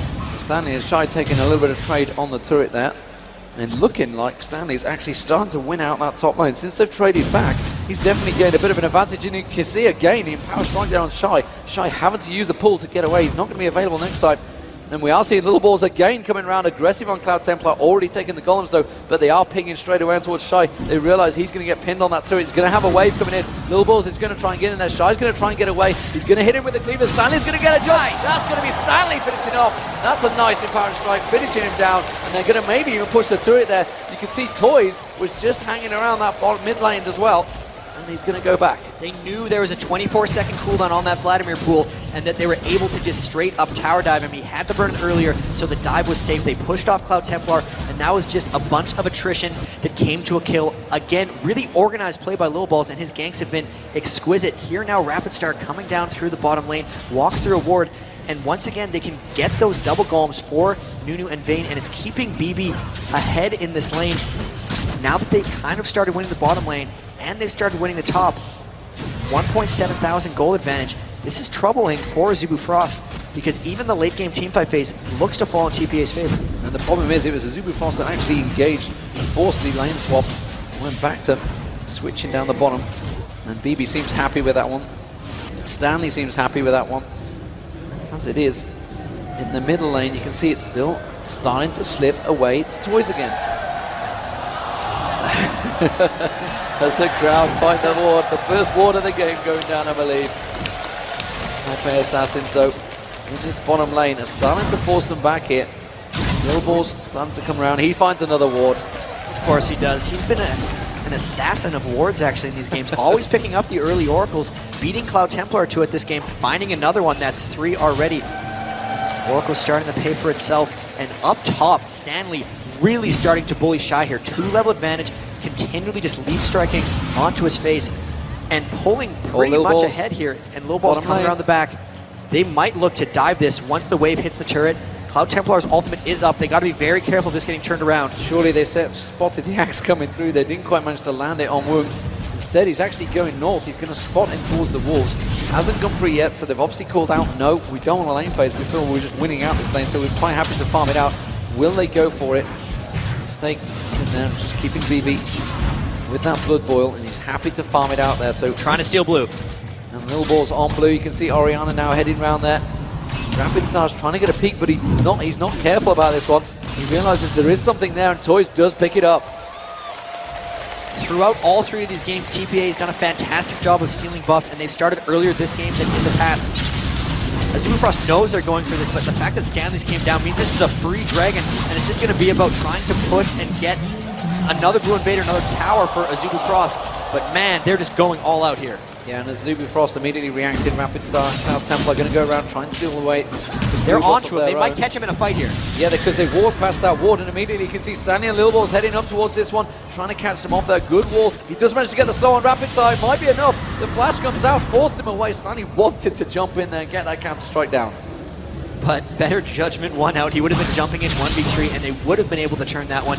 Successful blue invade, or blue counter invade for Azumafrost, but they still lost out on that dragon. They didn't get any tower pushes, and this is still TPA slowly winning out this game. Rapid Star again falling behind Toys. The bottom lane again proving to be stronger for TPA, and they're pushing straight onto that tower. One of the big things about that top lane that won it out for Stanley was his double null magic build, and here they're just pushing straight down this turret bottom lane, and they look to force. Yeah, he's kept the basic boots, hasn't gone for grade 2 boots just yet, which is obviously going to stop his gank a little, but look at the damage BB's putting down on this turret. 14 minutes gone, nearly shredded that turret down. The ultimate on Mistake here, they're going to dive for him. That's going to be the Gen ultimate. Mistake will drop. I don't think he's going to get away from this one. Now BB's in trouble. BB having to use his ultimate, will manage to escape. But that was a good gank, a good turn from Azumafrost. However, Shen's ultimate was required to turn that one, and Stanley on the top there against Shy, again continuing to bully. The fact that they use their Shen ult aggressively did create the kill for them, but since they're losing the lanes, it now creates a lot more danger because things like this can happen. And that is going to be the rebirth. How's he going to have enough damage? He's going to have the shockwave as soon as he comes up. There's the ball. Is he going to bother using it? No, he's not. He's just going to harass him, knowing full well rebirth is down. Did get the egg though, and now the tower dives are vulnerable for everyone on Azubu because they're losing the lanes, and there's no Shen ult to save them now, so TPA can be much more aggressive for the next 120 seconds as that Shen ultimate just continues to tick down. Really, they did create a kill, but they didn't gain all that much from it. They killed Nunu, but they didn't even stop BB from farming after that death. Woong might look to get aggressive here, but they're just pretty scared of the Vayne Nunu right now. BB knows exactly where he is. They were waiting to move around, manages to get the stun down. We've moved away from the top lane because we're looking in the mid lane. There's a fight at the bottom. God damn it. There it is. Mistake manages to get on towards Madlife. Have they got the damage? Are they going to switch? They will take Madlife down. He has to use the heal there. Woong does manage to get a last shot. No! He turns it. Goes back to Woong. Woong now slows down. Ezreal ultimate. He gets out of it. One more shot. No! He manages to avoid the damage. Very well played, Woong there. Arcane shifting just at a critical moment. Meanwhile, there was that huge fight in the middle there, and we do just see Taipei Assassins now. You can see that actually Toys is heading south. The ping goes down on him. Rapid Star saying, back away from this one, Woong. This is going to be the first tower of the game for TPA, and they're just letting the minions finish it off, knowing full well that Woong had to back away due to the threat of Toys. And that just goes to show that's going to be a very scary BB coming up soon. Phantom Dancer at 16 minutes with the Nunu. His attack speed is tremendous at this point. Stanley also picking up a Phage, as well as that experience advantage he has on Shy. He's fallen a bit behind in minion kills, but he's still able to bully up in that top. And mid, you can see Toys poking the ball back and forth, trying to get aggressive onto Rapid Star right now. Shockwave goes down. They realize obviously Rapid Star doesn't have his egg available. Toys immediately gets countered. He's got the ignite down. Toys is going to get dropped. And that is a great turnaround there. Madlife comes back in. Madlife might get dropped again, but it doesn't matter. An AP carry for a support. They're going to take that loss. But the thing is, with that, BB got his third kill, and they're going to lose a turret for this because Rapid Star is too low. So all of the action that's getting created here is always favoring TPA. Second turret of the game, on top of their Dragon, on top of their 4-kill advantage, and on top of their minion kills is adding now 5,000 gold. Big lead for TPA, coming up really strong in this game 3. A huge lead this early on, and you can see Stanley continuing to push this top lane as well. The rest of the Taipei Assassins are closing in on towards this top lane. The ping's going down. Lil Balls realize that red buff may well be available, but they are going to collapse on towards the top turret. Will they force it down, or will they just try and catch them out here? The wards may well give the advantage here. They're going to try. Look at this, Taipei Assassin's waiting. Is Woong going to fall for it? Is he going to come around the side? Oh man. Coming around. They're going to dive for him. Does manage to pin him, not quite on the wall, and the Arcane Shield will come in. BB might be able to have the damage to finish him off, but Madlife is there again to force him away. Top turret did go down while that trade was happening, and we can see Stanley continuing to force on that top. Very nice play from Taipei Assassins here. 3 turrets to 0, and in the games they won in the semifinals, it was about this fast turret pressure strategy. They were going to get the next dragon just because of their large gold advantage as long as they're in position for it, and no one on Azubu Frost can deal with them right now. They're going to try to go around and get picks. Lil Balls has to be careful here, popping his ultimate, very good awareness.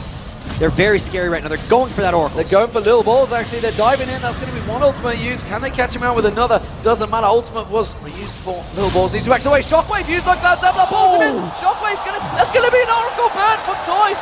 Beautiful, beautiful play by Toys there to single-handedly take down Cloud Templar without the rest of the team realizing what was happening behind them. Toys just an assassin on Orianna, and Cloud Templar got counter-jungled heavy. He's being shut down. TPA getting chanted by the crowd, and look at this push on mid lane. They're showing domination thus far. This is what they did against Moscow 5, of course, when they had that Vayne.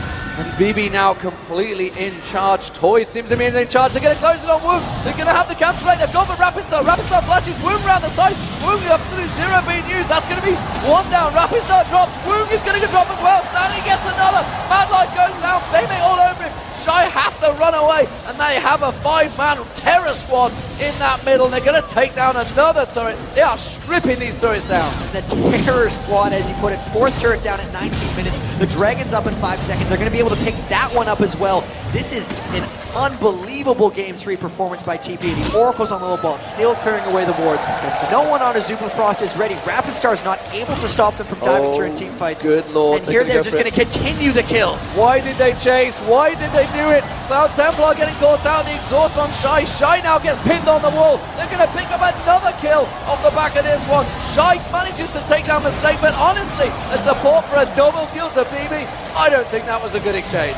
BB is rolling right now on top of the Blood Boil. He is just going wherever he wants and destroying. Slick play there. He condemned one member into the wall where he went out and finished. And they're actually a little bit low here. Azubu Frost realizes the panic switch is on and they're trying to get something done here. They might actually get a dragon here because everyone on TPA might be backing off.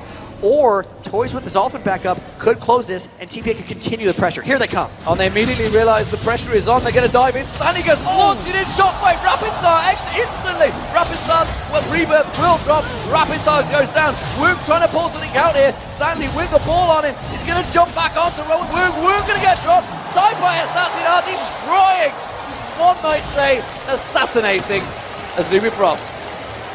One fight after the other. Azubu Frost realizes the situation and they're not letting Taipei Assassins get ahead because they knew once it started, there was no stopping them. Just the Nunu Vayne, the Orianna, the Jax, just a superpower of a team comp once they get a lead, and with an 11,000 gold lead at 20 minutes, things look incredibly dire for Azubu Frost right now. One after the other, they continue to run in and die, and now they are even farther behind.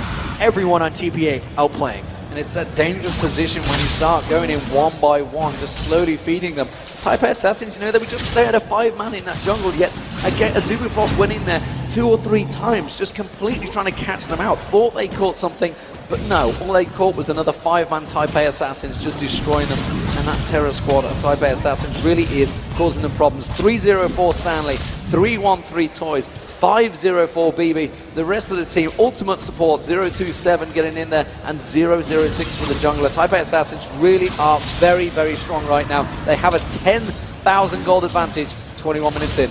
And you look at this, they're going for a Baron. They have about 50% more gold than Azubu Frost, and Azubu Frost has absolutely no vision on this Baron. The Nunu Vayne, they pop the ult for more damage. They're looking to end this one fast. I would be surprised if this gets to 30 minutes. TPA knows exactly how to finish, and they're doing it expertly. And while they do take that Baron down, Toys was actually bullying them. That was pushing Mistake, Rapid Star and Mad Life back. Toys really is in absolute dominant form, proving why Orianna's been banned 2 games already and many games before this one. You do not allow him, and well, I'm seeing on the screen, it is a surrender!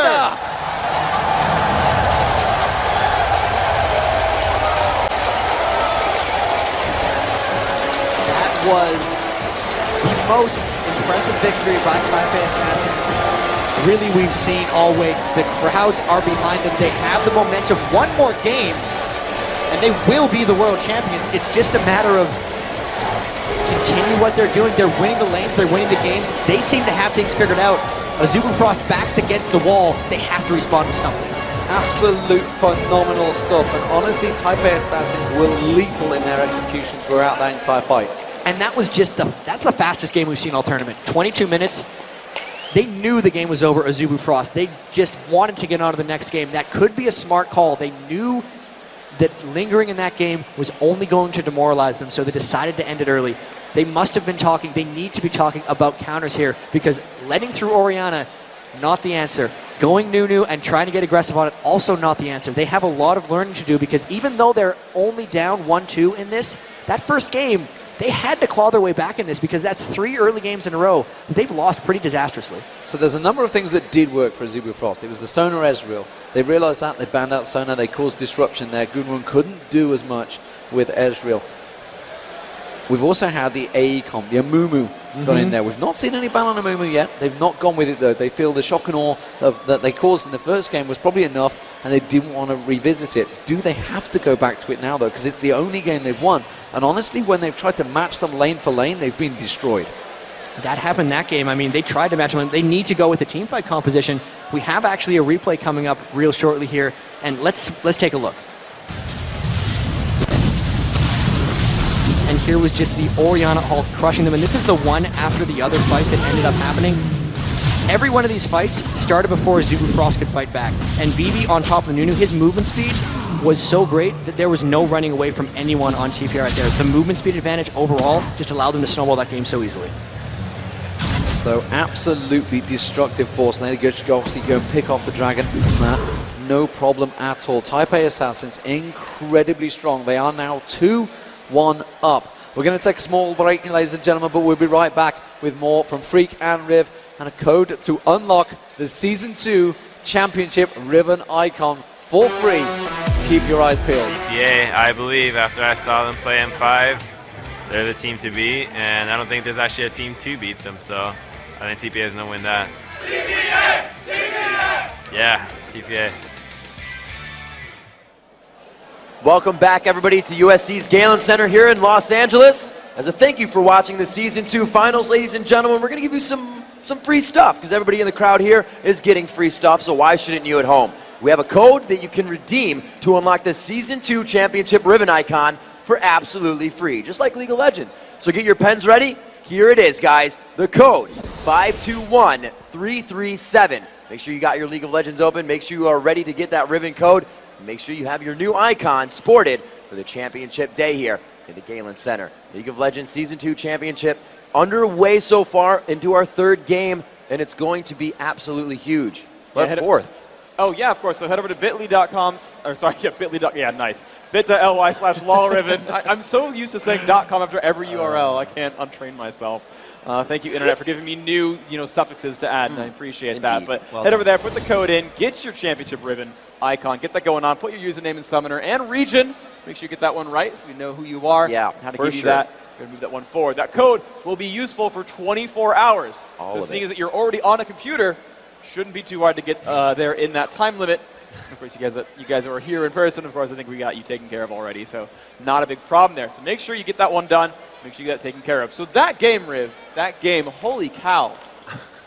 You look at that. Absolutely amazing. TPA just, I don't even know what to say about that. They came out so strong. It was very, very calm in the beginning of the match. We saw a lot of people going back and forth. We saw that Azubu Frost was really taking some harassment down bottom, but no kills came out of that as they kept going neck and neck. And then TPA just once again turned it on. Like you said, they are reading. They are reading. Azubu Frost like a book. They really are. And now we have to talk about the obvious momentum shift that Right. suddenly goes. I mean, keep in mind, Azubu Frost, they come out of the gates. Game 1, boom, it goes to them. Game 2, TPA brings it back. And then that kind of shifts things to a best-of-3 mentality. But now that TPA is leading in one game and potentially could close it out, suddenly the whole attitude, the whole way you're playing positively, it shifts. And now Frost, they have that very, very difficult task of fighting against that. I mean, you know how it is? You've been in that situation where you've got to win a best-of-3, but you're already down a game. It's if you make a mistake, it's game over. And that's really tough to play in those types of circumstances. So, Freak, let's see where some of those mistakes are made with our replays. Yeah, so we got a couple of games to show up, a couple of those fights to go on, and you're going to see just what happens when you've got an Orianna Jax combo, anytime you pair Orianna with some kind of melee bruiser who can initiate, you turn them into a tank. Let's go in and see just what it takes. And as Stanley jumps in, we can pause and we see exactly how much crowd control that is. He jumped in, he stunned up that poor Ezreal, jumped on a Rapid Star as well. They're completely locked up. The dissonance as well allows the team to jump in and pick off either target they want. Let's see how this plays out. Stanley there on the Rapid Star. Woong kind of caught up. The immediate absolute zero means Woong cannot fight back. And BB all alone can just charge in. Easy pickups there as well. And that's just because you've got initiation. You're there. Their team doesn't know you're coming in just yet. You've got a lot of 5-on-2s coming in. That is that team just having the extra sort of team fight presence. Let's look at that one more. Let's look at one more clip because you can see how well TPA can sort of collapse on another team. Another replay going on here. And watch the exhaust. We pause right here. And look at that. BB, he was chasing Cloud Templar, and you want to chase the guy in front because he's going to get away. But he stops seeing he's got a free stun there on Shy and is like, great, he's stunned. We'll deal with him later. Let's move on to Cloud Templar. And we can play that out. We see BB just easy with the chase. The team then able to collapse on a Shy right after. No way that pool will help. We can pull that out, and we know he's just an easy kill at that point. But I got to give props to DB. That was so amazing to realize he's got a guy on the side that's a free stun. That's the kind of clarity you need as a top player. You know at that point that he knows how to play Vayne so intimately as he chases one out, is able to look still while chasing and tunnel visioning. He's got a stun off to the side, lands it, leaves him there for later, and just continues the fight. Really, really great stuff. So we can see just how fast Taipei Assassins can really come in and turn a game around for themselves. But let's go behind the scenes a little bit more as we have Erica, the manager of TPA, joining us up on stage. Erica, how are you doing today? Hi, good. Really, really nervous. Erica, I watched game number 1 from the back, and actually, admittedly, I didn't watch as much of the game as I probably should have because I had my eyes fixated on you. Bear with me here. There's so much emotion. There's so much emotion going through you, the team, at this point of the game. I just saw what looked like a very emotional roller coaster from a explosive start to then like what is happening, why are things breaking down. So how have things been since that point? Obviously riding on a wave of 2 victories was pretty awesome. Can you tell us how you and the rest of the team is feeling right now? You're feeling really, really confident right now, and yes, the first one I was kind of an emotional roller coaster, but I've since calmed down to watch the other 2 games, so I think my team calmed down as well. In preparation for a game like this, knowing the next one could be the final one as you go against the Zubu Frost, what is your job for the players right now? What do you bring for that? Basically just to give them more encouragement and more confidence, and just to let them know that they can do it. All right, thanks very much. But you know what? Let's see if they can do it. Right? They're feeling confident, they're feeling good, the nerves settling a little bit. We know that Frost are also the comeback kings. Let's head over to Jat and D-Man, because Game 4 is about to start, guys. So, can they do it? That's the question. We are into the championship game. Will it be 3-1, or will we go 2-2? Azubu Frost, they've been out back. You saw all those chairs were empty. Yeah. They've collected their thoughts coming into this game. How do you deal with this? This is the pressure moment. This is why you get paid as a pro player. Azubu Frost has had their backs against the wall many times. In OGN Summer Championship, they were down 2-0 in a best-of-5 and won the next 3. In the semifinals, they were down 1-0 and won the next 2, and now they're into Champion Select. How are they going to adapt? They did have a chat back there. We were talking earlier. I think they're going to go for more of an AoE comp. They need to win the team fights because it's shown the TPA beats them up in the lane, and it's just that mindset that might get them through. If they do anything else, it might be some kind of creative support pick or creative pick in general just to get them over that hump and surprise TPA. So with that Nidalee ban, immediately tells me they don't want a split push coming out from Taipei Assassins. They want to get them all collectively together. Are they going to go for that AE comp? You can see Skarner being banned once again. Cloud Templar's not been allowed that throughout this entire game, but they've banned Karthus this time. And if anything, they actually, this is a lot of back and forth because Orianna is still on the board. Azubu Frost has the first pick. Are they going to force TPA to ban it, or would they first pick it away from it? Because I can't imagine them ever giving them Orianna again. They're either going to first pick it away or get it banned out here by TPA. And if that happens, what are they trying to play for? Because Jace is still available. Ooh. And they would take a Jace for an Orianna if they do this trade. And this would actually come out, I think, in the advantage of TPA. Stanley knows how to lane against Jace. He'll do Aurelia, and he's very good at that matchup. He'll do an Aurelia, and of course we'll see Orianna. I mean, why would we not? Of course they're going to do Orianna. That's the pick and ban back and forth. Azubu Frost has so much value on Jace, and his disengaged ability, they got poked out by CLG. And this could be a poke comp. They did a Morgana Jace poke comp, at least CLG EU did. And Lux can fill the same role. You land one binding, and you'll kill somebody. And if they try for that, TPA would have to build a very aggressive poke back. But from the looks of this, the fact that they put so much value on Jace, the fact that they were willing to give up Orianna, they're going hard with poke. They are going hard with poke. They've put in Shyvana in there as well. They want to be quick in the jungle. They need to match Mundo's speed. Now, TPA Assassins, they have the choice of the AD and support. What will they go with? I can't imagine that top lane's going to be going in there. Expect the support and AD. I'm pretty sure it's not going to be Tryndamere. Rise, I don't think so either. TPA Assassins, come on. Tryndamere and Rise, the co-founders of Riot Games. That's they're what paying they're doing. them homage right now.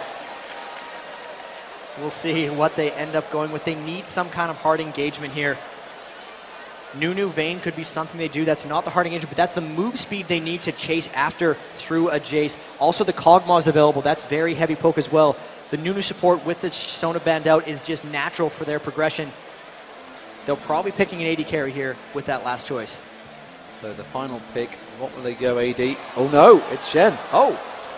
They've locked in Shen, so they're leaving the AD carry because they don't know what they're up against. They want to say, Gunwung, make your choice. He went very quickly, and that poke comp, we saw this at New York, the Graves and Lulu comp, which means it is going to be Lux in that middle lane. There's a heck of a lot of poke. Now, they were taking turrets down within 6 minutes with this lane. This obviously, bear in mind, it was a Zubu Blaze. They practice together, and they share a lot of the same strategies, so they know exactly how to execute this.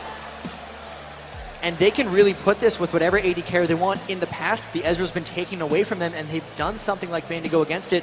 But maybe BB thinks Ezreal's still the best carry, and it's a luxury for these guys to take it, not a necessity with that last pick. Maybe trying to counter out the poke. He's very good at dodging a lot of those skill shots. Ezreal would be a good choice here, and we'd still see that back and forth poke engage battle. Well, that back and forth poke, Azubu Frost, they have to pick this one up, ladies and gentlemen. If you would like to see us go to Game 5, Azubu Frost would need to pick this one up, ladies and gentlemen. Get behind Azubu Frost.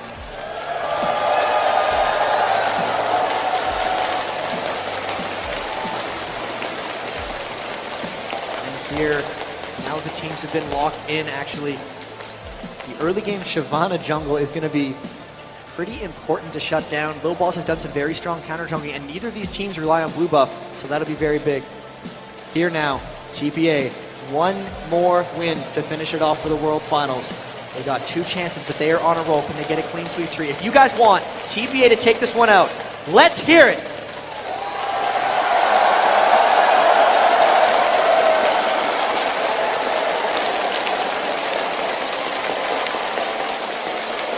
Just look at the venue, ladies and gentlemen. Everyone ready and waiting. Game 4 getting underway. We are into the championship games, as they say, and there is the Summoners Cup. That is what they're playing for. And there is Azubu Frost preparing themselves, getting ready. These are the last moments before you go into that potentially last game. $1 million on the line.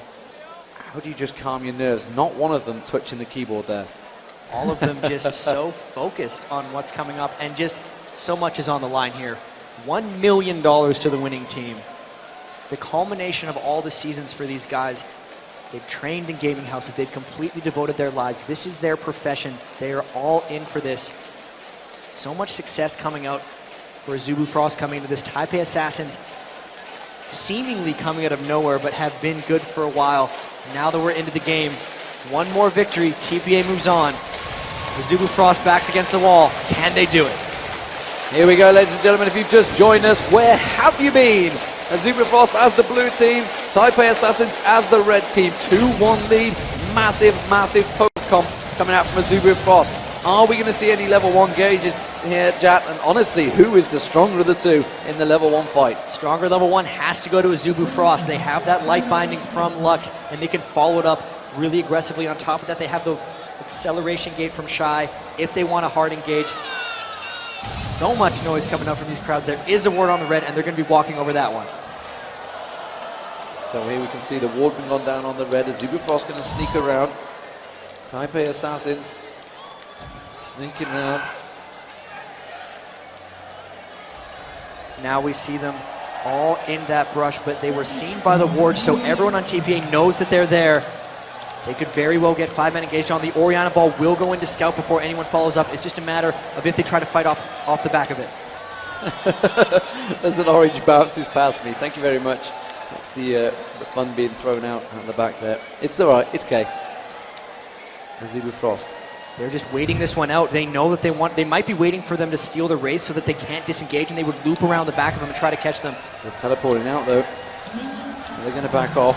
Are they going to go for it? Are they going to cancel it? Shy is going. Mad Life going.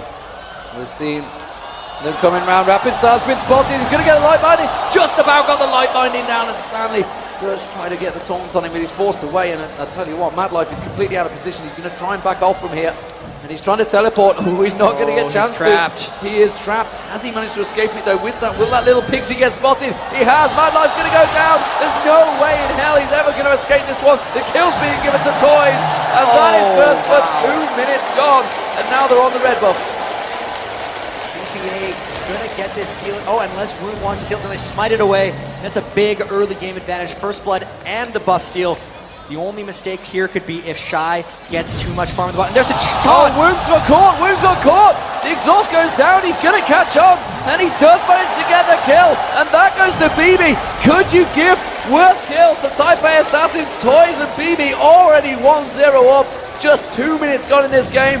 Lil Balls is all over the blue buff. And now they're just getting another buff steal. They've stolen so many blues in this tournament. They've also stolen so many reds, and this is just the best start TPA could hope for. Coming into game 4, one more victory. They already have the lead. At this point, it's on Azubu Frost to really regroup, because not only are they behind, their backs are against the wall, and the slightest mistake can just end it. The big thing here is that Shy has got into that lane very early on. 12-0. Obviously, 12-0 in CS, sorry. 12-0, that would be pretty crazy level 1 fight, but he's going to have a huge advantage. He's going to have that level difference in that bottom lane. He's going to be able to bully Stanley early on. Top lane here. BB actually all alone. Nunu trying to run up here. Low Ball's picking up his blue up. He's going to hand this one off to Toys, and that's going to be very strong in the mid lane. So, that is going to be the blue book picked up by Lil Balls. And Lil Balls immediately with both blue buffs now. Mad Life and Woong back in that top lane versus BB. And BB, of course, with that kill early on. Hasn't gone back, hasn't spent that extra gold he has, that 1 kill and assist. Meanwhile, Woong is really going to have to pressure it. As it stands, Toys in that mid lane, 23 CS to 21. Looks is going to have his work cut out here. Rapid Star has been out-farmed in all of the games to date. How will he be able to cope this time around? Thus far, he's already falling behind, and his Lux is very, very strong in OG and Summer. They did pick Lux when they were trying to come back into this one, but Toys, with that first blood and the early blue buff, going to be so dominant in that game. His Wraiths are going to be taken repeatedly, and here comes Low Balls. Will he get spotted up by that ward, trying to shut down Woong and Mad Life? BB and Mistake have done so well laning this entire tournament, and they're just going to try to put on the pressure hard early. Yeah, Stanley being shut down, of course, now 20 CS behind. He was late to get him back to his lane because of that help they had. He did manage to get an assist, of course. That was when Mad Life got taken down. Azubu Frost now clearing out their own jungle. It's going to be the Wraiths being picked up. As it is, Toys continues to farm out that mid lane. We need the tiniest of advantages, but the big advantage right now, I feel, is Lil Balls. He has got that level ahead of Cloud Templar already, of course. He did manage to get in, take all the blues. I didn't manage to get the red, I don't believe. But this top lane, BB versus Goonwoon. Goonwoon picking up that lane. The point of this lane is so they can shove, they can poke, they can take that turret down quickly. It has backfired on them because of those 2 early deaths. And BB and Mistake are doing such a good job making sure Azubu Frost's health is low, that they're not feeling safe coming up for that turret. Lil Ball is actually swooping around the back. He's going to come away empty-handed if he does anything. But thus far, Azubu Frost has recovered fairly well from those 2 early deaths. They're only down 800 gold. They haven't really given away any deaths early on, so they may be able to withstand that early mistake. So you can just see Lil Balls. Is he waiting out in the red buff there? Let's have a look at Little Balls. If we could, we're going to see Cloud Templar. He's spotted. He's in that ward. They know exactly where Cloud Templar is now, and you can see Little Balls immediately going goes for for raids. raids. So that is, again, sometimes a ward top lane can just win you the jungle or win another lane. It's all about just group vision. Gonna just leave that one tiny little raid down bottom, and you can see Cloud Templar still waiting in that brush. Does not realize TPA has it, and yeah, Little Balls continuing to swoop around in that jungle, waiting for the right moment to try to gank. He might be coming in behind Shy and trying something. 6 minutes gone. Not going to take Red because Red isn't there. We are seeing him going towards Shy though around that bottom lane. Rapid Star meanwhile, Toys is surely going to get, no, the Ignite is not going to be enough. He's got the help up now and he'll down the bottom lane. They are going to go for Shy. Shy will be able to back away from this one. The help was required by Stanley. He does get a long range taunt there and immediately turns onto him. And just trying to bully him away from that lane. That help required by Lil Balls.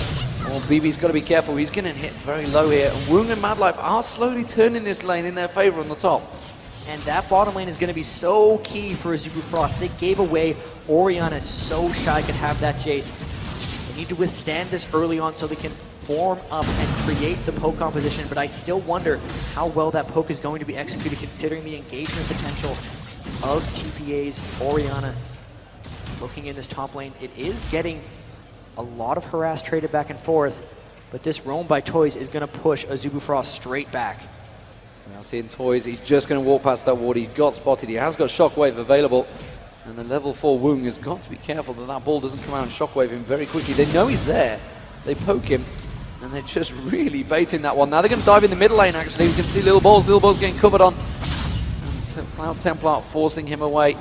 Rapid Star trying to pick up as much farm. They realize, and that's going to be Toys backing off. Toys has a big farm advantage, though, already in that mid lane.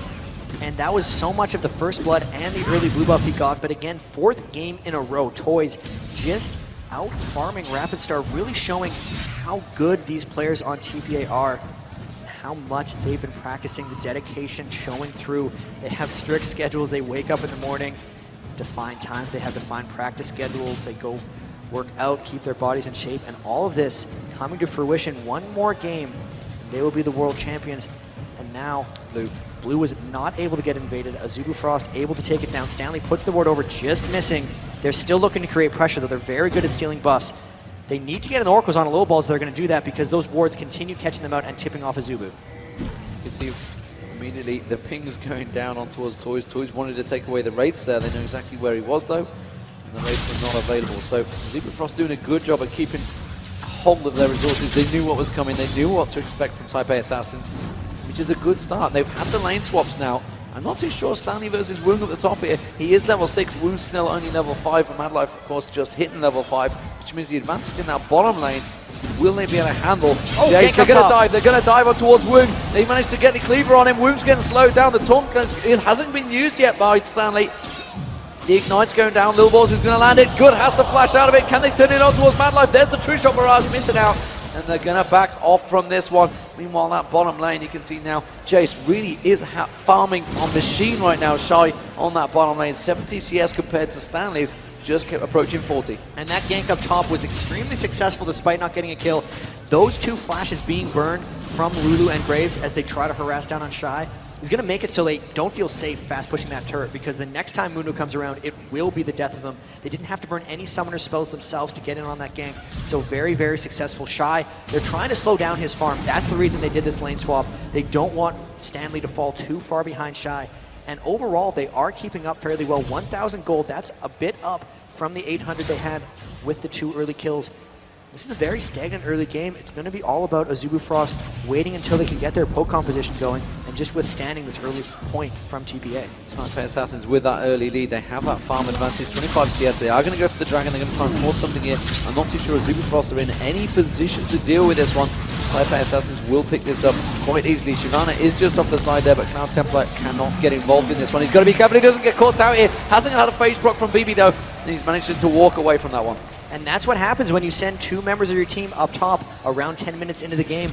Shen could always come down with his global, and that was just a straight up Dragon Force. They've now swapped back again because they realized they couldn't fast push up top. And there's 4 members of Azubu Frost down here, but the speed and versatility of TPA is making it so they can't get engaged on. This is just all around strong pressure by TPA.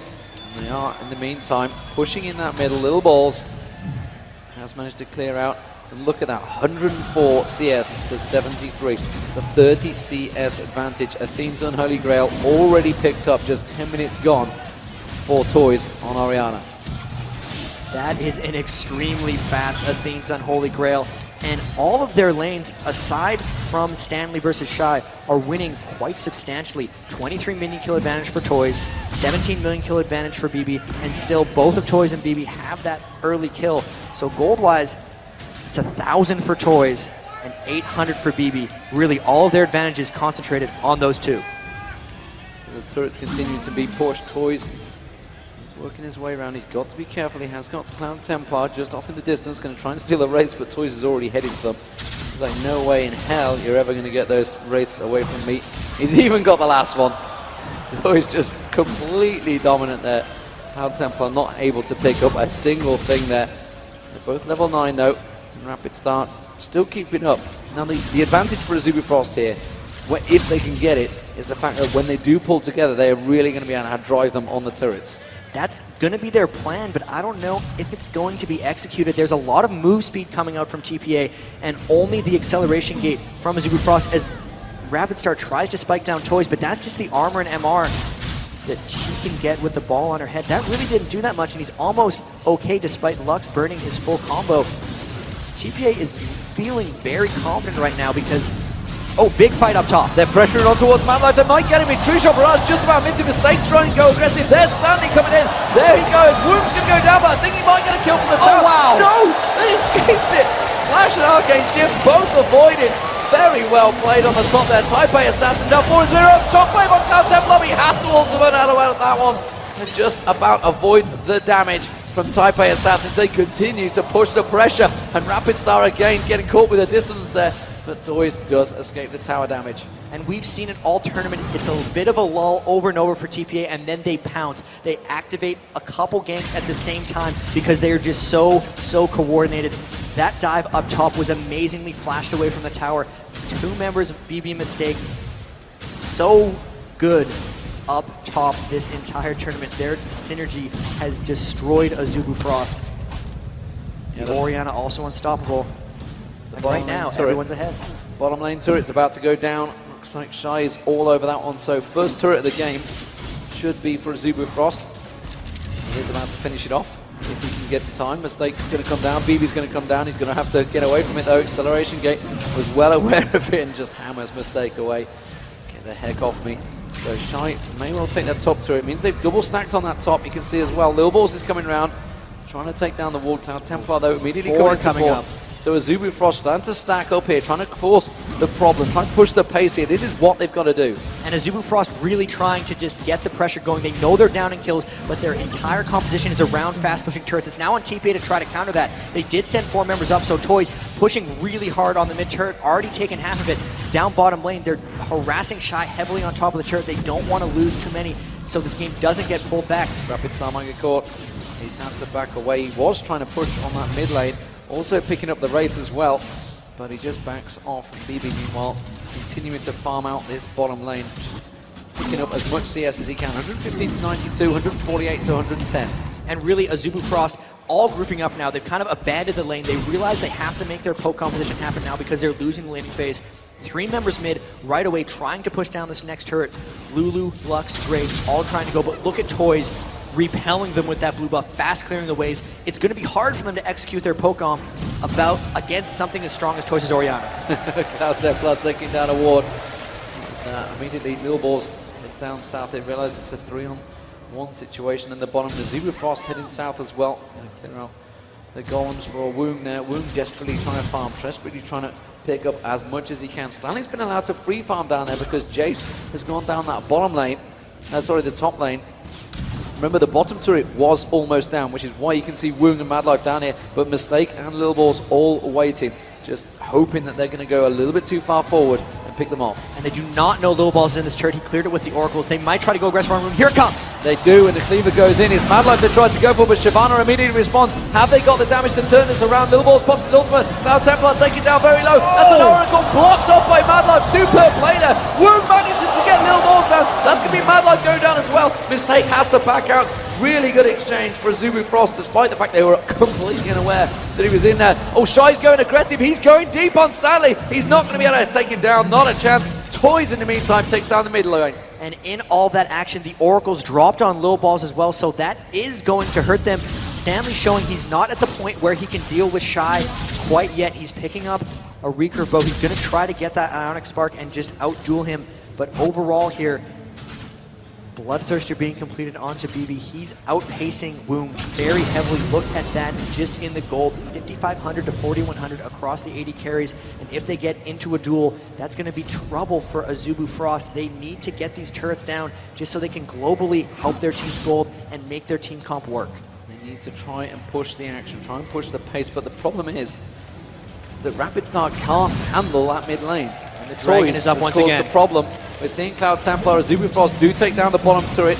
They've got to be careful though. Lil Balls is coming around. They're going to try and close in on Azubu Frost, and they've just spotted Cloud Templar. They have to back off. It was a straight 3-on-3. They probably could have taken the fight though. This is going to be kind of trouble for TPA. Stanley does not have his ultimate up, and Azubu might try to get around the Dragon. That's why Stanley's coming all the way down from the top lane. They might look to fight here. If they do a fight, look for Stanley to taunt in and then get comboed with an Orianna ult to create. There's so much disengagement and kiting from Azubu Frost. They really have to commit if TPA wants to get a fight here. Oracle's going to BB in a bit of trouble. BB going straight aggressive there. Managed to back out though. Had to use it. Actually went aggressive. Arcane shifted in and then flashed out of the fight. But of course, Toys, if he lands a good shockwave, would be the end of Azubu Frost. He's got the damage. Lil Balls, meanwhile, pushing that mid lane, is going to try and come around the side. TPA Assassin's just looking for a fight, but it's a 4-on-5 fight. Is it one they want? This could be trouble for Azubu. They're all about being a poke comp. If they corner themselves into the Dragon, they could be in trouble. But Lil Balls is not there, and TPA is unable to engage this one. If they go in, it's going to be trouble. Azubu Frost actually outpoking them and taking the Dragon. Yeah, they tried to manage to steal it with shot barrage. Was not happening. Mistake's got to be careful. He might get caught out here. They're just below. If Azubu Frost turn the direction, Mistake has realized he's completely locked down. TPA Assassins maybe trying to pincer on towards Azubu Frost here. Lil Balls is backing away, and Azubu Frost all completely just disengaging from this. That was a great bit of poke from Jace there, and that shows the poke potential that Azubu Frost have. This is a mid-game spike for Azubu Frost. The Bloodthirster coming out on Shy. Those Shock Blast acceleration gates are trucking. They're now trying to get this mid turret down, and they might be able to get it. It's all about TPA trying to wave clear through, but they're just trying to outpoke them. That turret getting to about half health. TPA is going to maybe try to engage this. Lil Balls using his ultimate. This is the game Azubu Frost wants to play. They're only 2,000 down in gold here. They were able to pick up some objectives. TPA needs to all be together and at full health in order to engage. It's all on Azubu Frost to not let that fight happen. Azubu Frost has split out. Woong going down south. He's going to pick up some farm. BB picks up the red buff, and the rest of Azubu Frost back off and buy. So happy after that Dragon. Jace may get collapsed on here. The blue buff going to get picked up. They're going to steal that one away. Toys will take that. He'll be happy for that. That's going to be blue. Oh, tried to get a light bind. He stole it. He stole it. Very nicely played there, and that's Rapid Star getting in that light binding, managing to get the damage down. But it is going to be TPA Assassins taking this top turret. That is a good counterplay by TPA. They should have realized, though, with that blue steal, that Rapid Star had his E, and he could spike it with the Q on top of that blue buff. Really good scouting there. Even with that, though, look at the minion kill difference between Toys and Rapid Star. 196 to 142, 54 more for Toys. Really just showing how great of an Orianna he is. Going to be able to pick up a blue buff of his own, so they didn't get the steal, but they should still be in control. Everyone on TPA now, fairly good health. Azubu Frost trying to shove down this mid turret early. Really looking for TPA to start a fight here because they do not want to get poked down once again. You know, something we saw with the advantage that Azubu Frost had over CLG was the fact that we saw Woong constantly just going and taking the red buff. While the rest of the team were keeping them busy, he just strolled in there, took the red buff. Not even seen that at all in this fight. Oh, Lil Balls is going to get dived on here. He's going to have to pop his ultimate, Shen ultimate going on. They're going to try and dive, transfer it in. You can see Cloud Templar getting straight in there. The Lulu ultimate pops them up. Absolute Zero goes off. Stanley taking low. Stanley has to back away. Cloud Templar gets dropped by Mistake. Can they turn the aggression? No. Shy's going to be targeted. BB goes for it. Toys takes down Shy. And now BB turns his attention onto Woong. He's managed to get the phase block, but Woong has to flash out of it. Really great engage by TPA Assassins. They knew that they hadn't been poked down yet, and they wanted to force a fight from Azubu Frost. Azubu had to fight before they'd gotten their poke off, and you saw how close it was. If they would have had any free advantage, they could have walked away with that, but instead, 2 members fall, close to 4,000 gold advantage, and Taipei Assassins again in the driver's seat, and Luxalt not able to steal the red buff away from BB. They might look to fight this one in the jungle. They may well do. Moon steps a little bit further. He's going to get caught out. They had the ward there. They knew exactly what was coming. And then BB instead is going to head down south. Stanley goes top. And the farming goes back. 21 minutes gone. 7-1 advantage for Taipei Assassins. Could they take this 3-1 here in the Season 2 Championships? Down $1 million. 2-1 up currently. You can see it on your screen. And Azubu Frost trying desperately to poke it down. They will take this mid turret down. Toys cannot defend it. One more shot from Woong will do enough damage, but BB responds. Takes down the bottom. 3-3 all square in turrets. Lots of fast turret pushing as we've seen this whole tournament from these guys. They're very objective based, so a bold strategy coming out here in the 4th game from Azubu with the poke comp. Will it be able to work out? They're now all 5 pushing in, but Toys poking right back onto Azubu Frost, dodging those skill shots. If one light binding lands, they should be able to combo it into close to a kill and a turret. They have to be very careful. Toys barely dodging out with that last one. Stanley having to come down, trying to poke on recharge. It's all about, will they be able to get them into an Orianna ball? They pretty much need a flash. That is Stanley or Lil Balls if they want to be able to get the Orianna ball into them. Other than that, they're going to have to sit and withstand this poke. As it is, Taipei Assassins just handing off. Man United not available for Stanley, so Azubu Frost trying to take advantage of this and try and force something in their mid lane, but Taipei Assassins, no, with Toys in there, with BB in there, they can clear them waves incredibly quickly. Instead, Azubu Frost trying to pick up that blue buff. It's not available to them, and they're going to have to go and deal with that bottom wave. They can't let it stick. Well, they could let it keep stacking up. Actually, it will clear itself. Mad Dog taking down that ward. Picking up more wards. And I'll tell you what, Taipei Assassins are actually pushing Azubu Frost back here. And yeah, they should be the poke comp. They seem to be fairly ready for this. Stanley's ultimate just coming off cooldown now. 1 more second. There it is. They land a Dark Binding onto Toys. Here's it comes. Light Binding on Toys. Toys gets dropped very quickly. Shy gets taken down as well. Straight away. Cloud Templar's going to be low. The Taipei Assassins completely reacted to this one. Very nicely done there. And that's Cloud Templar. But despite the fact they took down Toys in a split second, Azubu Frost again come out 2-1 down. They made a bit of a mistake of just not continuing the poke and instead trying to go all in off of that Light Binding. In my excitement, I called the wrong spell, but Cloud Templar does seem to be a little bit out of place here on the Shyvana in the poke comp. He's very much an all-in jungler, and he's going in before the poke is ready. Teamfight after teamfight, they are falling behind a little bit here, and that is a huge advantage coming out for Toys. He's close to his Rabadon's death cap. When he completes that, teamfights are really going to swing in TPA's favor. 234 CS to 150, 159, 160, keeps counting. But honestly, it is a huge, huge difference. And Toys proving once again he's definitely winning out in that mid lane. You can see it's nearly a 2,000 gold difference. As it is, the AD carries 404 for BB. And it has a huge gold difference. You can see it's over 2,000. 2,200 gold advantage. Top lanes, again, Stanley, 1,000 gold difference. Big advantages across the board. What we saw last time at Azubu, they're trying to close on Taipei Assassins, but it's not happening. Taipei Assassins got to be careful they don't get caught out here. Toys is coming around the side. Oh, here comes the taunt. There comes, is the shockwave going to come out? No, instead he pulls the ball on Stanley. Stanley is going to try and come across. Cloud Templar's going to get caught out here. He will go down eventually as Toys that picks up the kill again. If Wu was exhausted, Taipei Assassins are going to continue diving on this one. Woong with the Lulu ultimate is going to walk away from that. And again they have to, beautiful stuff. Baby with true shot barrage takes down Woong just as he thought he got away. TPA consistently getting fights in before the poke can take them down. The last dragon, they got out poked and gave it up. This time they went in hard with the taunt. And they still have their flashes for the next fight. Big advantage and a big potential to force another fight when they get back. So it's a 7,000 gold difference, 11-2. Taipei Assassins, can they become the champions? Will it be a 4-game quick, clean sweep?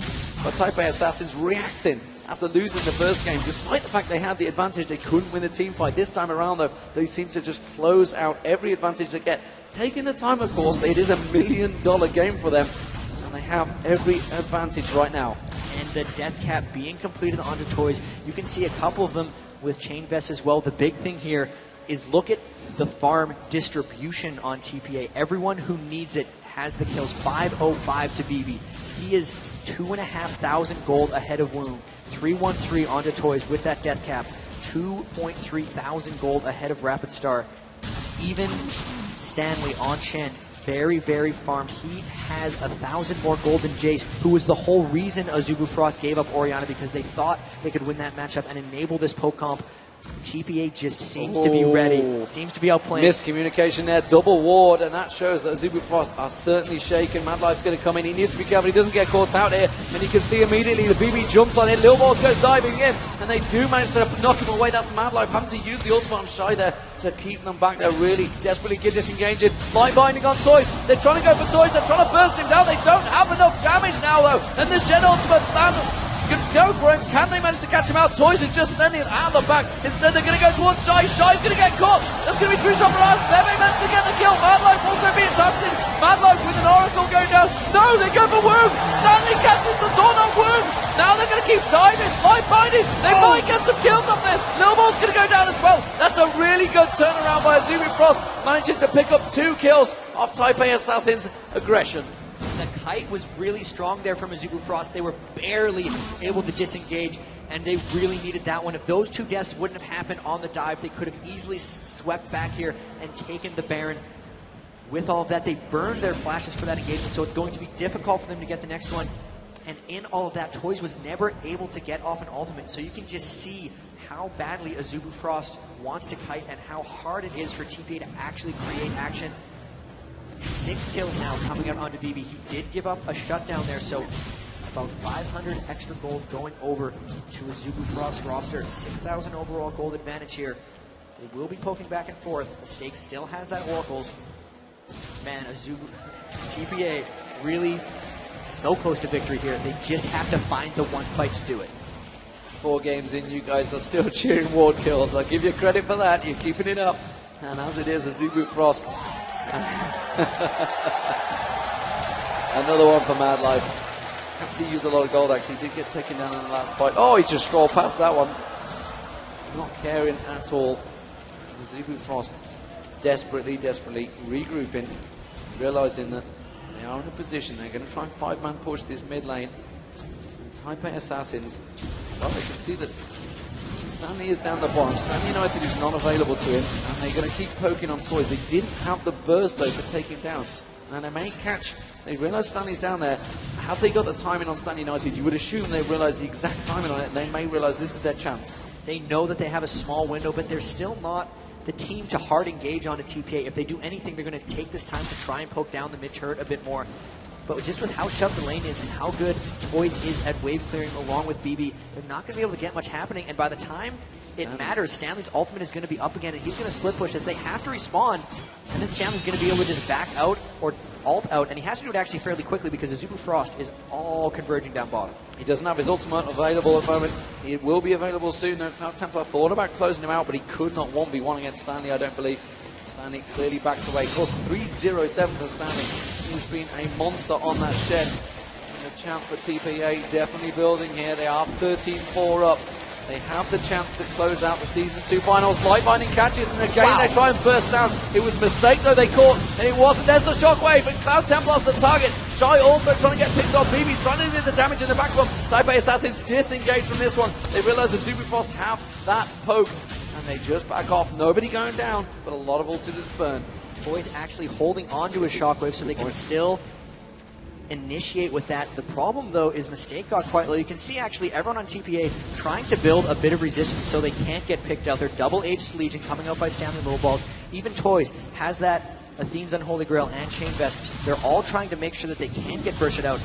Interestingly enough, the only guy who doesn't have that is Mistake, and he's the one who almost got bursted there. With that Zeke's Herald, he has the health to withstand it, and they have the team fight ability. Seems like TPA is waiting for either Stanley or Low Balls' flash to be up, because if they can just land one flash taunt on top of a shockwave, that'll turn it. They can take Baron, they can take turrets off that. Azubu Frost barely hanging on in this game. It's just a matter of whether or not TPA can force a fight. TPA called something here. Shen is coming down, so Stanley's going for this. They want to really force him to be aggressive on this blue. And Azubu Frost bullied out of that one, although we can see he's just keeping it in there, tried to steal it. with the ultimate, but was not going to get it. And it's actually Lil Balls that ended up using his smite to get that, to secure the blue. We are seeing Cloud Templar heading south. But carefully doesn't show himself, and Taipei Assassins could turn that into a Baron. And they might just try to poke around Baron here. One thing you can do against a team that doesn't want to fight you is just run straight to Baron and make them come at you. They were just clearing out wards there. They're not quite at that point, and we saw in the second game of this series, they waited for quite a while before they made their Baron play. They wanted to hit certain item thresholds. For this one, it might be a Guardian Angel on Toys or Last Whisper onto BB, just for the point where they really feel they can roll through these fights. They have quite a big lead now, but it doesn't seem like quite enough for them to get extremely ballsy and aggressive. Let's just see how they end this, if they can make it. Lil Balls has been the one that's been pushing himself in front of everything, trying to take the burst of damage, of course, as you would expect on Mundo. And it's going to be Taipei Assassins picking up the Dragon Arrow. Zubifrost going to try and react. They're going towards Baron. They're not going to be able to pick it up, though. They just clear out the ward. They might be trying. They're poking it. Last-ditch effort. No, they're going to have to peel away from this one. Stanley coming in behind them. They caught them out here in a pincer move. Is it going to be enough? Mistake's getting caught down. Mistake's going to get burst down. That's an Oracle down. And now Wu going to come in with this one. Lil Balls is trying to push the pressure. Stanley ultimate coming on Toys. If we can pan the camera down, we might be able to catch Shockwave! it. Shockwave comes up towards Madline with Rapid Star. Rapid Star gets dropped. 2 shot barrage comes across the entire team. Cloud Templar now caught out. Cloud Templar goes out to Lil Balls. They continue pushing on, and they quickly disengage. Taipei Assassins could go for what they want. The pinks go down. They're going for Baron. And here there's 3 members of Azubu Frost that are still alive. Mad Life is too low. He's basing, so it's really on Woong and Shy to get this out. They do have a lot of poke. They can try to get down with Shock Blast and Acceleration Gate, but there's 4 carries alive for TPA right now. The only guy who's dead is Mundo. They might try to harass us, but everyone's fairly healthy. The poke isn't that strong on them. They can peel or they can take Baron. They're just going to take Baron. They have the spine up. They got it. They got it, and they might get on Woong as well. Stanley just going max range on towards Woong there. He will have the damage, as you can see. Woong desperately trying to kite this one away, but BB's on him. He has got the phase proc, and that's going to be Woong going down. And that is surely Taipei Assassin now. Have they got the money in the bank? They are 16-5 up, and they surely smell victory. With the Baron buff, everyone on the team, over 2,000 gold. They're all going to go back to base. They're going to buy those trademark items. Rand wins Omen, comes out for Lil Balls. He picks up a Negatron cloak as well. Guardian Angel finished by Toys. They're really looking to press. BB gets his Last Whisper and a green elixir and a red. They're really looking to end on this push. When everyone goes back to base right after Baron and picks up elixirs, they're just trying for a humongous power spike, and they really want to press this one. One more push, one more big push can get them $1 million. Mad Life tried desperately to clear out those wards, having to pick up yet another Oracle. Red buff going across. Shy's going to pick that up. Do see Mistake taking a little peek around the side there. He's going to stand on a ward. They know he's there. Trying to bait them in. He's out that ward. And he's going to pick up another one. You know he is. There we go, ladies and gentlemen. The ward clearance continues to the very end. Out till the very end, indeed. 33 minutes here, and BB just having a little poke. They've got to be careful they don't get caught out here. Zubifrost, that's what they're going to want to go for. Taipei Assassins are playing this very deliberately slow here. They've got the Baron buff. They're just clearing all the lanes. Going to shove them all in and slowly pick a lane which one to go for. Because, of course, the Zubifrost poke comp means they can clear them lanes very quick. It is extremely hard to push on something like that. Even Lux alone clears waves almost as strongly as Anivia. If they want to create something, they're going to have to flank or they're going to have to split push. And that's why you can see Lil Balls and Stanley, top and bot, both trying to push down. Lil Balls running right into Cloud Templar, and Cloud Templar has to run away. Mundo's very strong right now. He's just straight up tanking some turret hits. They'll need to flank or they need to get the side turrets down. Well, and the rest of the team could easily close round, which it looks like they're doing.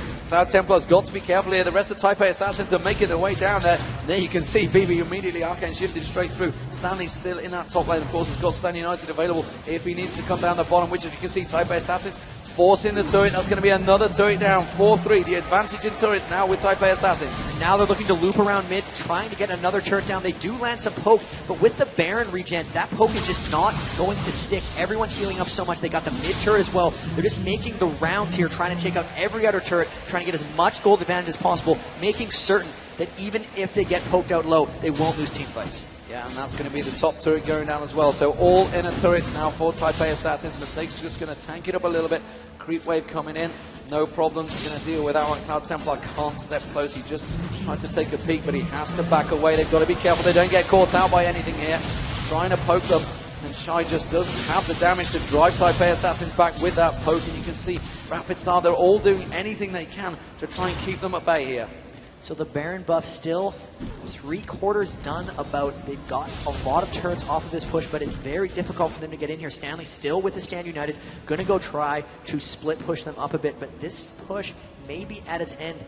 They might not want to just straight up tower dive. They could play this one slowly. After all, there is $1 million on the line. They do not want to over tower dive. They do not want to get too aggressive. At the same time, they are trademark finishers, and they are the ones poking down onto a Zubu Frost. Templar again taking a chunk of damage. Shy stripped half health off there. Oh, look at this. And the poke comes on, and look at that. You can see Toys just keeping them at bay with that ball, keeping the distance on them. And Turret's Lil going Balls down. tanking it. They're going to get the first inhibitor to it. Rapid Star tries to keep them at bay. Wook's got caught. The Lulu ultimate, he does get dropped. True shot barrage from BB. The inhibitor's going to go down. Meanwhile, the bottom turret is also going down. You can see Stanley's having a one-on-one with Shy on the turret. He's forced back, but it doesn't matter. Azubu Frost are in all manner of trouble here. Taipei Assassins coming round. They're gonna take the mid turret. Oh, Shockwave just misses. They just tank these turrets up with Mundo, and we might see a fight here. They're gonna get that second in there. Taipei Assassins taking another hit here, but that's gonna be Azubu Frost in all manner of trouble. Taipei Assassins, they're gonna go for the next turret. They cannot take it down. Azubu Frost realizes they're fighting to stay in the final. Stanley gets dropped. No, he just got away with it. I don't believe it. Shy taken low. The turret just needs hitting here, but Mad Life gets dropped by BB. Toys is in there. They're shredding it down. BB trying to do all the damage. They're going to get on the final turret. They're going to take the third inhibitor. Taipei Assassins, will they be the Season 2 champions? They have 1 million up for grabs, and they're going to back away. I didn't believe it. Taipei Assassins, they have to back off. Azubu Frost are all over them. Lifeline, not mistake. He's going to go down. Taipei Assassins cannot finish it just yet, ladies and gentlemen. So, an amazingly effective push there by TPA. All 3 inhibitors down. That means they're going to have double super minion spawns in all these waves. 6 super minions pushing with the next wave of things. They couldn't finish it because they hadn't arrived yet. Everyone on Azubu Frost trying to heal up. This is the last ditch for them. Can they potentially come back from 3 inhibitors down? We haven't seen that happen since the Season 1 championships in one of the games. It's been forever ago. Everything is sealed for TPA except the Nexus right now. It's just a matter of executing. They have to stay together. If they don't get picked off, if all 5 of them just push together with elixirs and with the 6 super minions, they should be able to finish off those turrets. They just have to wait for Mistake to come up, and they have to ensure this victory. 1 step away. 1 step away. Azubu Frost, the OGN Summer Champions, 2nd place in spring. Will they be 2nd place in Season 2 finals? They were the powerhouse coming into this one, and Taipei Assassins have shocked the world, taking down Moscow 5. Will they take down Azubu Frost? 18-6 up, massive gold advantage, 9-3 in turrets, and they're just getting poked left and right. Wound dodging away from Lil Balls there, but there is super minions coming in. They are on the final Nexus turret poke, and Shy is getting dropped already. BB ultimate true shot barrage going across there, and that's going to be Cloud Templar ultimate across, but he didn't really manage to catch on to a Stanley. There's the Lulu ultimate, but it's not enough. There is no damage coming out from Azubu Frost. Taipei Assassins to do no. A shockwave pulls in Cloud Templar. BB picks up a kill on Chase there. Shy goes down. Mad Life getting skipped. Oriana picks up another kill. Taipei Assassins are the Season 2 World Champions. They picked up $1 million and the Summoners Cup. They are victorious. What a fantastic sight.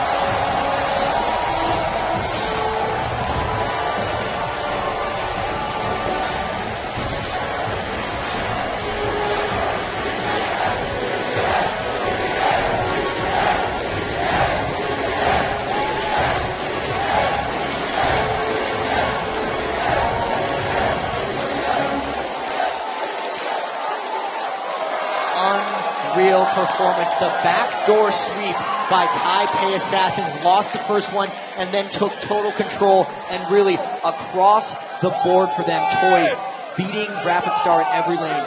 Mistake and BB just crushing this entire tournament. They proved not only in their team fighting, not only with their coordination, but individually, they're the best players and the best team in the world. Absolutely, and you know, 2nd place is not a loss. It is a loss 3-1, but you still get $250,000. But $1 million goes to Taipei Assassins. You can see it on their faces, what a feeling it is. There you guys are on the screens. the fantastic crowd you've been here in the Galen Center. And honestly, you know, Taipei Assassins came into this one, they went 1-0 down, but they came back 3 games back-to-back, shredded them. Toys in that middle was phenomenal. BB down the bottom, he was amazing. Stanley held his ground against Shide, something nobody in this tournament's been able to do.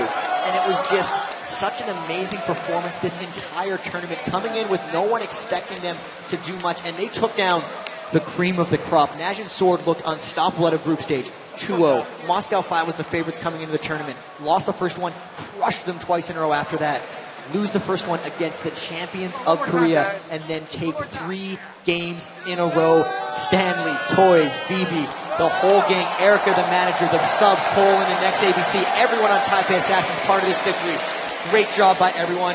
Well earned. Season 2 champions.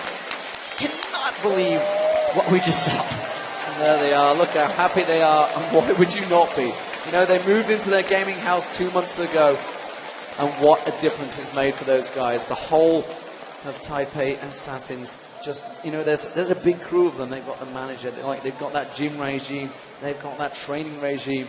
It has all come together perfectly for them. And, you know, we heard about Scara, we heard Hotshot talking about how the North American scene, they have to adapt this process. They have to start taking things seriously because the Asian teams have come here and really proven their mettle.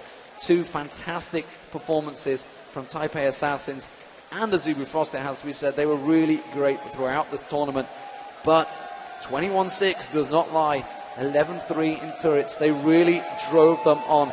Absolutely amazing stuff. Taipei Assassins, the world champions. And we thought maybe there was going to be a letdown after taking down Moscow 5, thinking they'd made it just by getting to the finals, but they realized there was still $750,000 extra dollars to be won. You can tell they prepared. They had the right practice regimen. They had the right mindset. They showed they could bounce back from losses. They've shown they can switch up their strategies. They did laning. They did hard initiate. They did AoE team comps. And Toys can play Oriana. Let's say that one more time. Do not give him Oriana. What, I mean, but then again, Karthus and Anivia, he outfarmed whatever champion he stole. And really, you know, proved his mettle. You know, we talked about how he had that 1v1 with Mac Noon, got proved that he was not the best in the world, but I think he's just proven that maybe he is the best in the world in the mid. And it's hard to argue now because they are going to be the ones with their names on the Champion Cup. They are the Season 2 champions, and it wasn't an individual effort by any of them. All of them played incredibly.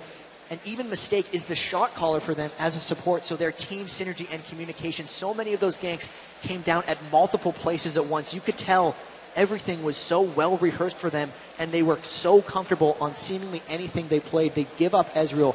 The Vayne came out of nowhere. The Caitlyn came out of nowhere. It wasn't just a big 380 carries from them. They could pick from all of them. Toys, extremely versatile. Little Balls' Mundo was just unreal, and sure, I'm just lauding compliments onto all of them.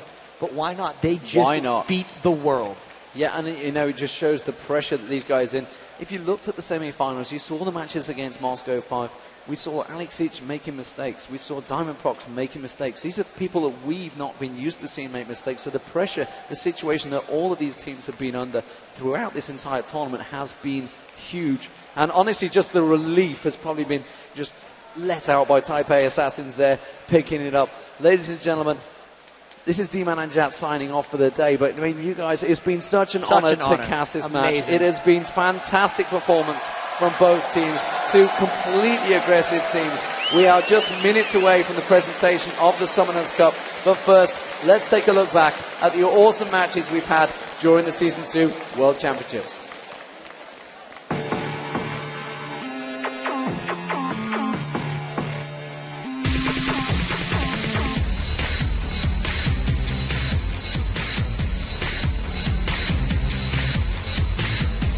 Azubu Frost goes 3-0 in the group stage.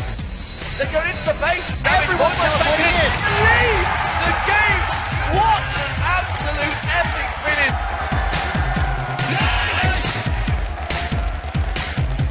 Super minions are on top of the register. Trying to stop that path to the championship, and Azubu Frost will knock out Team Solo Mid.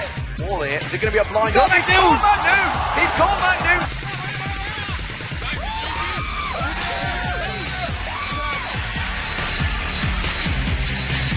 Moscow 5 wiping them out. And another ace for Moscow 5. Looks like they do take the unabridged inside. Dive onto a Felix goes down. That's going to be Rice. Needham tanks it up enough, but I think Messiah should be able to get it. Oh my god! Snoopy flashes through. I do not believe he just pulled that off. It is going to finally end. The game is over. CLG moves on. Minions coming up the mid lane. This could well be the end. That's an ace. That's a triple goal. That's the ace. That is the game. And Zulu Frost are in the finals. Now this is where the finals will take place. Boys not really catching him there. Huge damage coming out from Alexis. Will he flash over for the kill?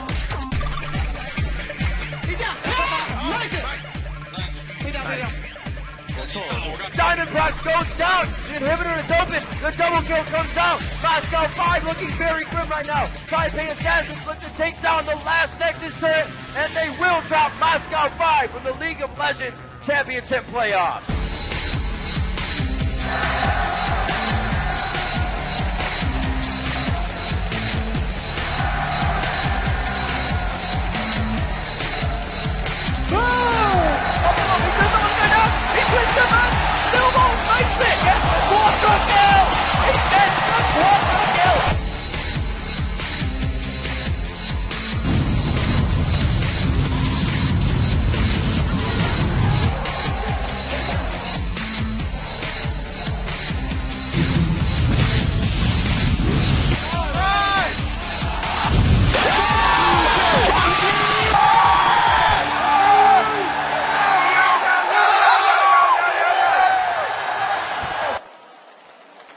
Ladies and gentlemen, please welcome to the stage your League of Legends Season 2 World Champions, the TPA Assassins!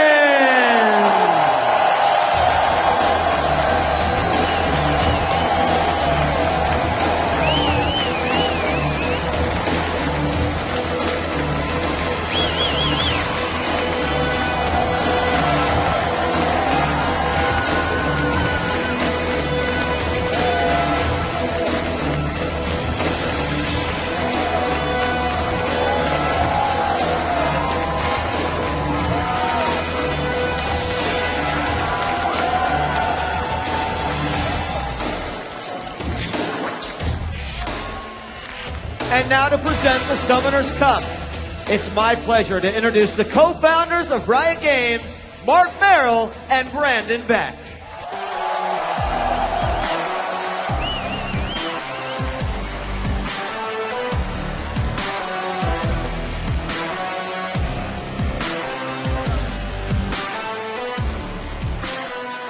Thank you, We started with the 12 best League of Legends teams from around the world, and it's only fitting that tonight these two fantastic teams gave us such a well-played, hard-fought match to end it all.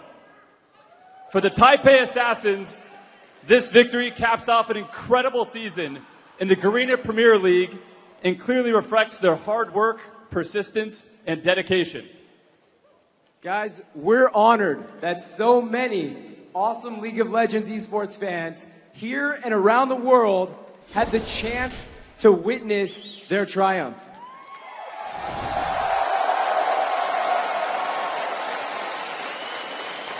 Guys, your energy, the energy in this room and the energy all over has been electric. It pushes these teams to their best. So we're grateful for all of your support tonight during the playoffs and throughout the season. So please join us in congratulating your Season 2 World Champions, the TPA Assassins!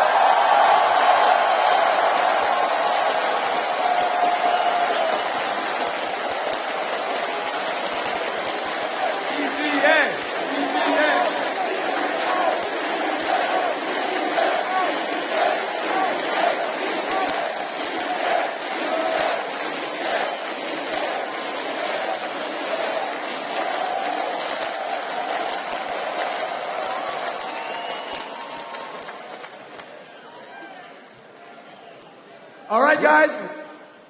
Thank you very much. These dudes, I just want to add one more word. These guys, against all the odds, right? All the odds, they just showed up tonight.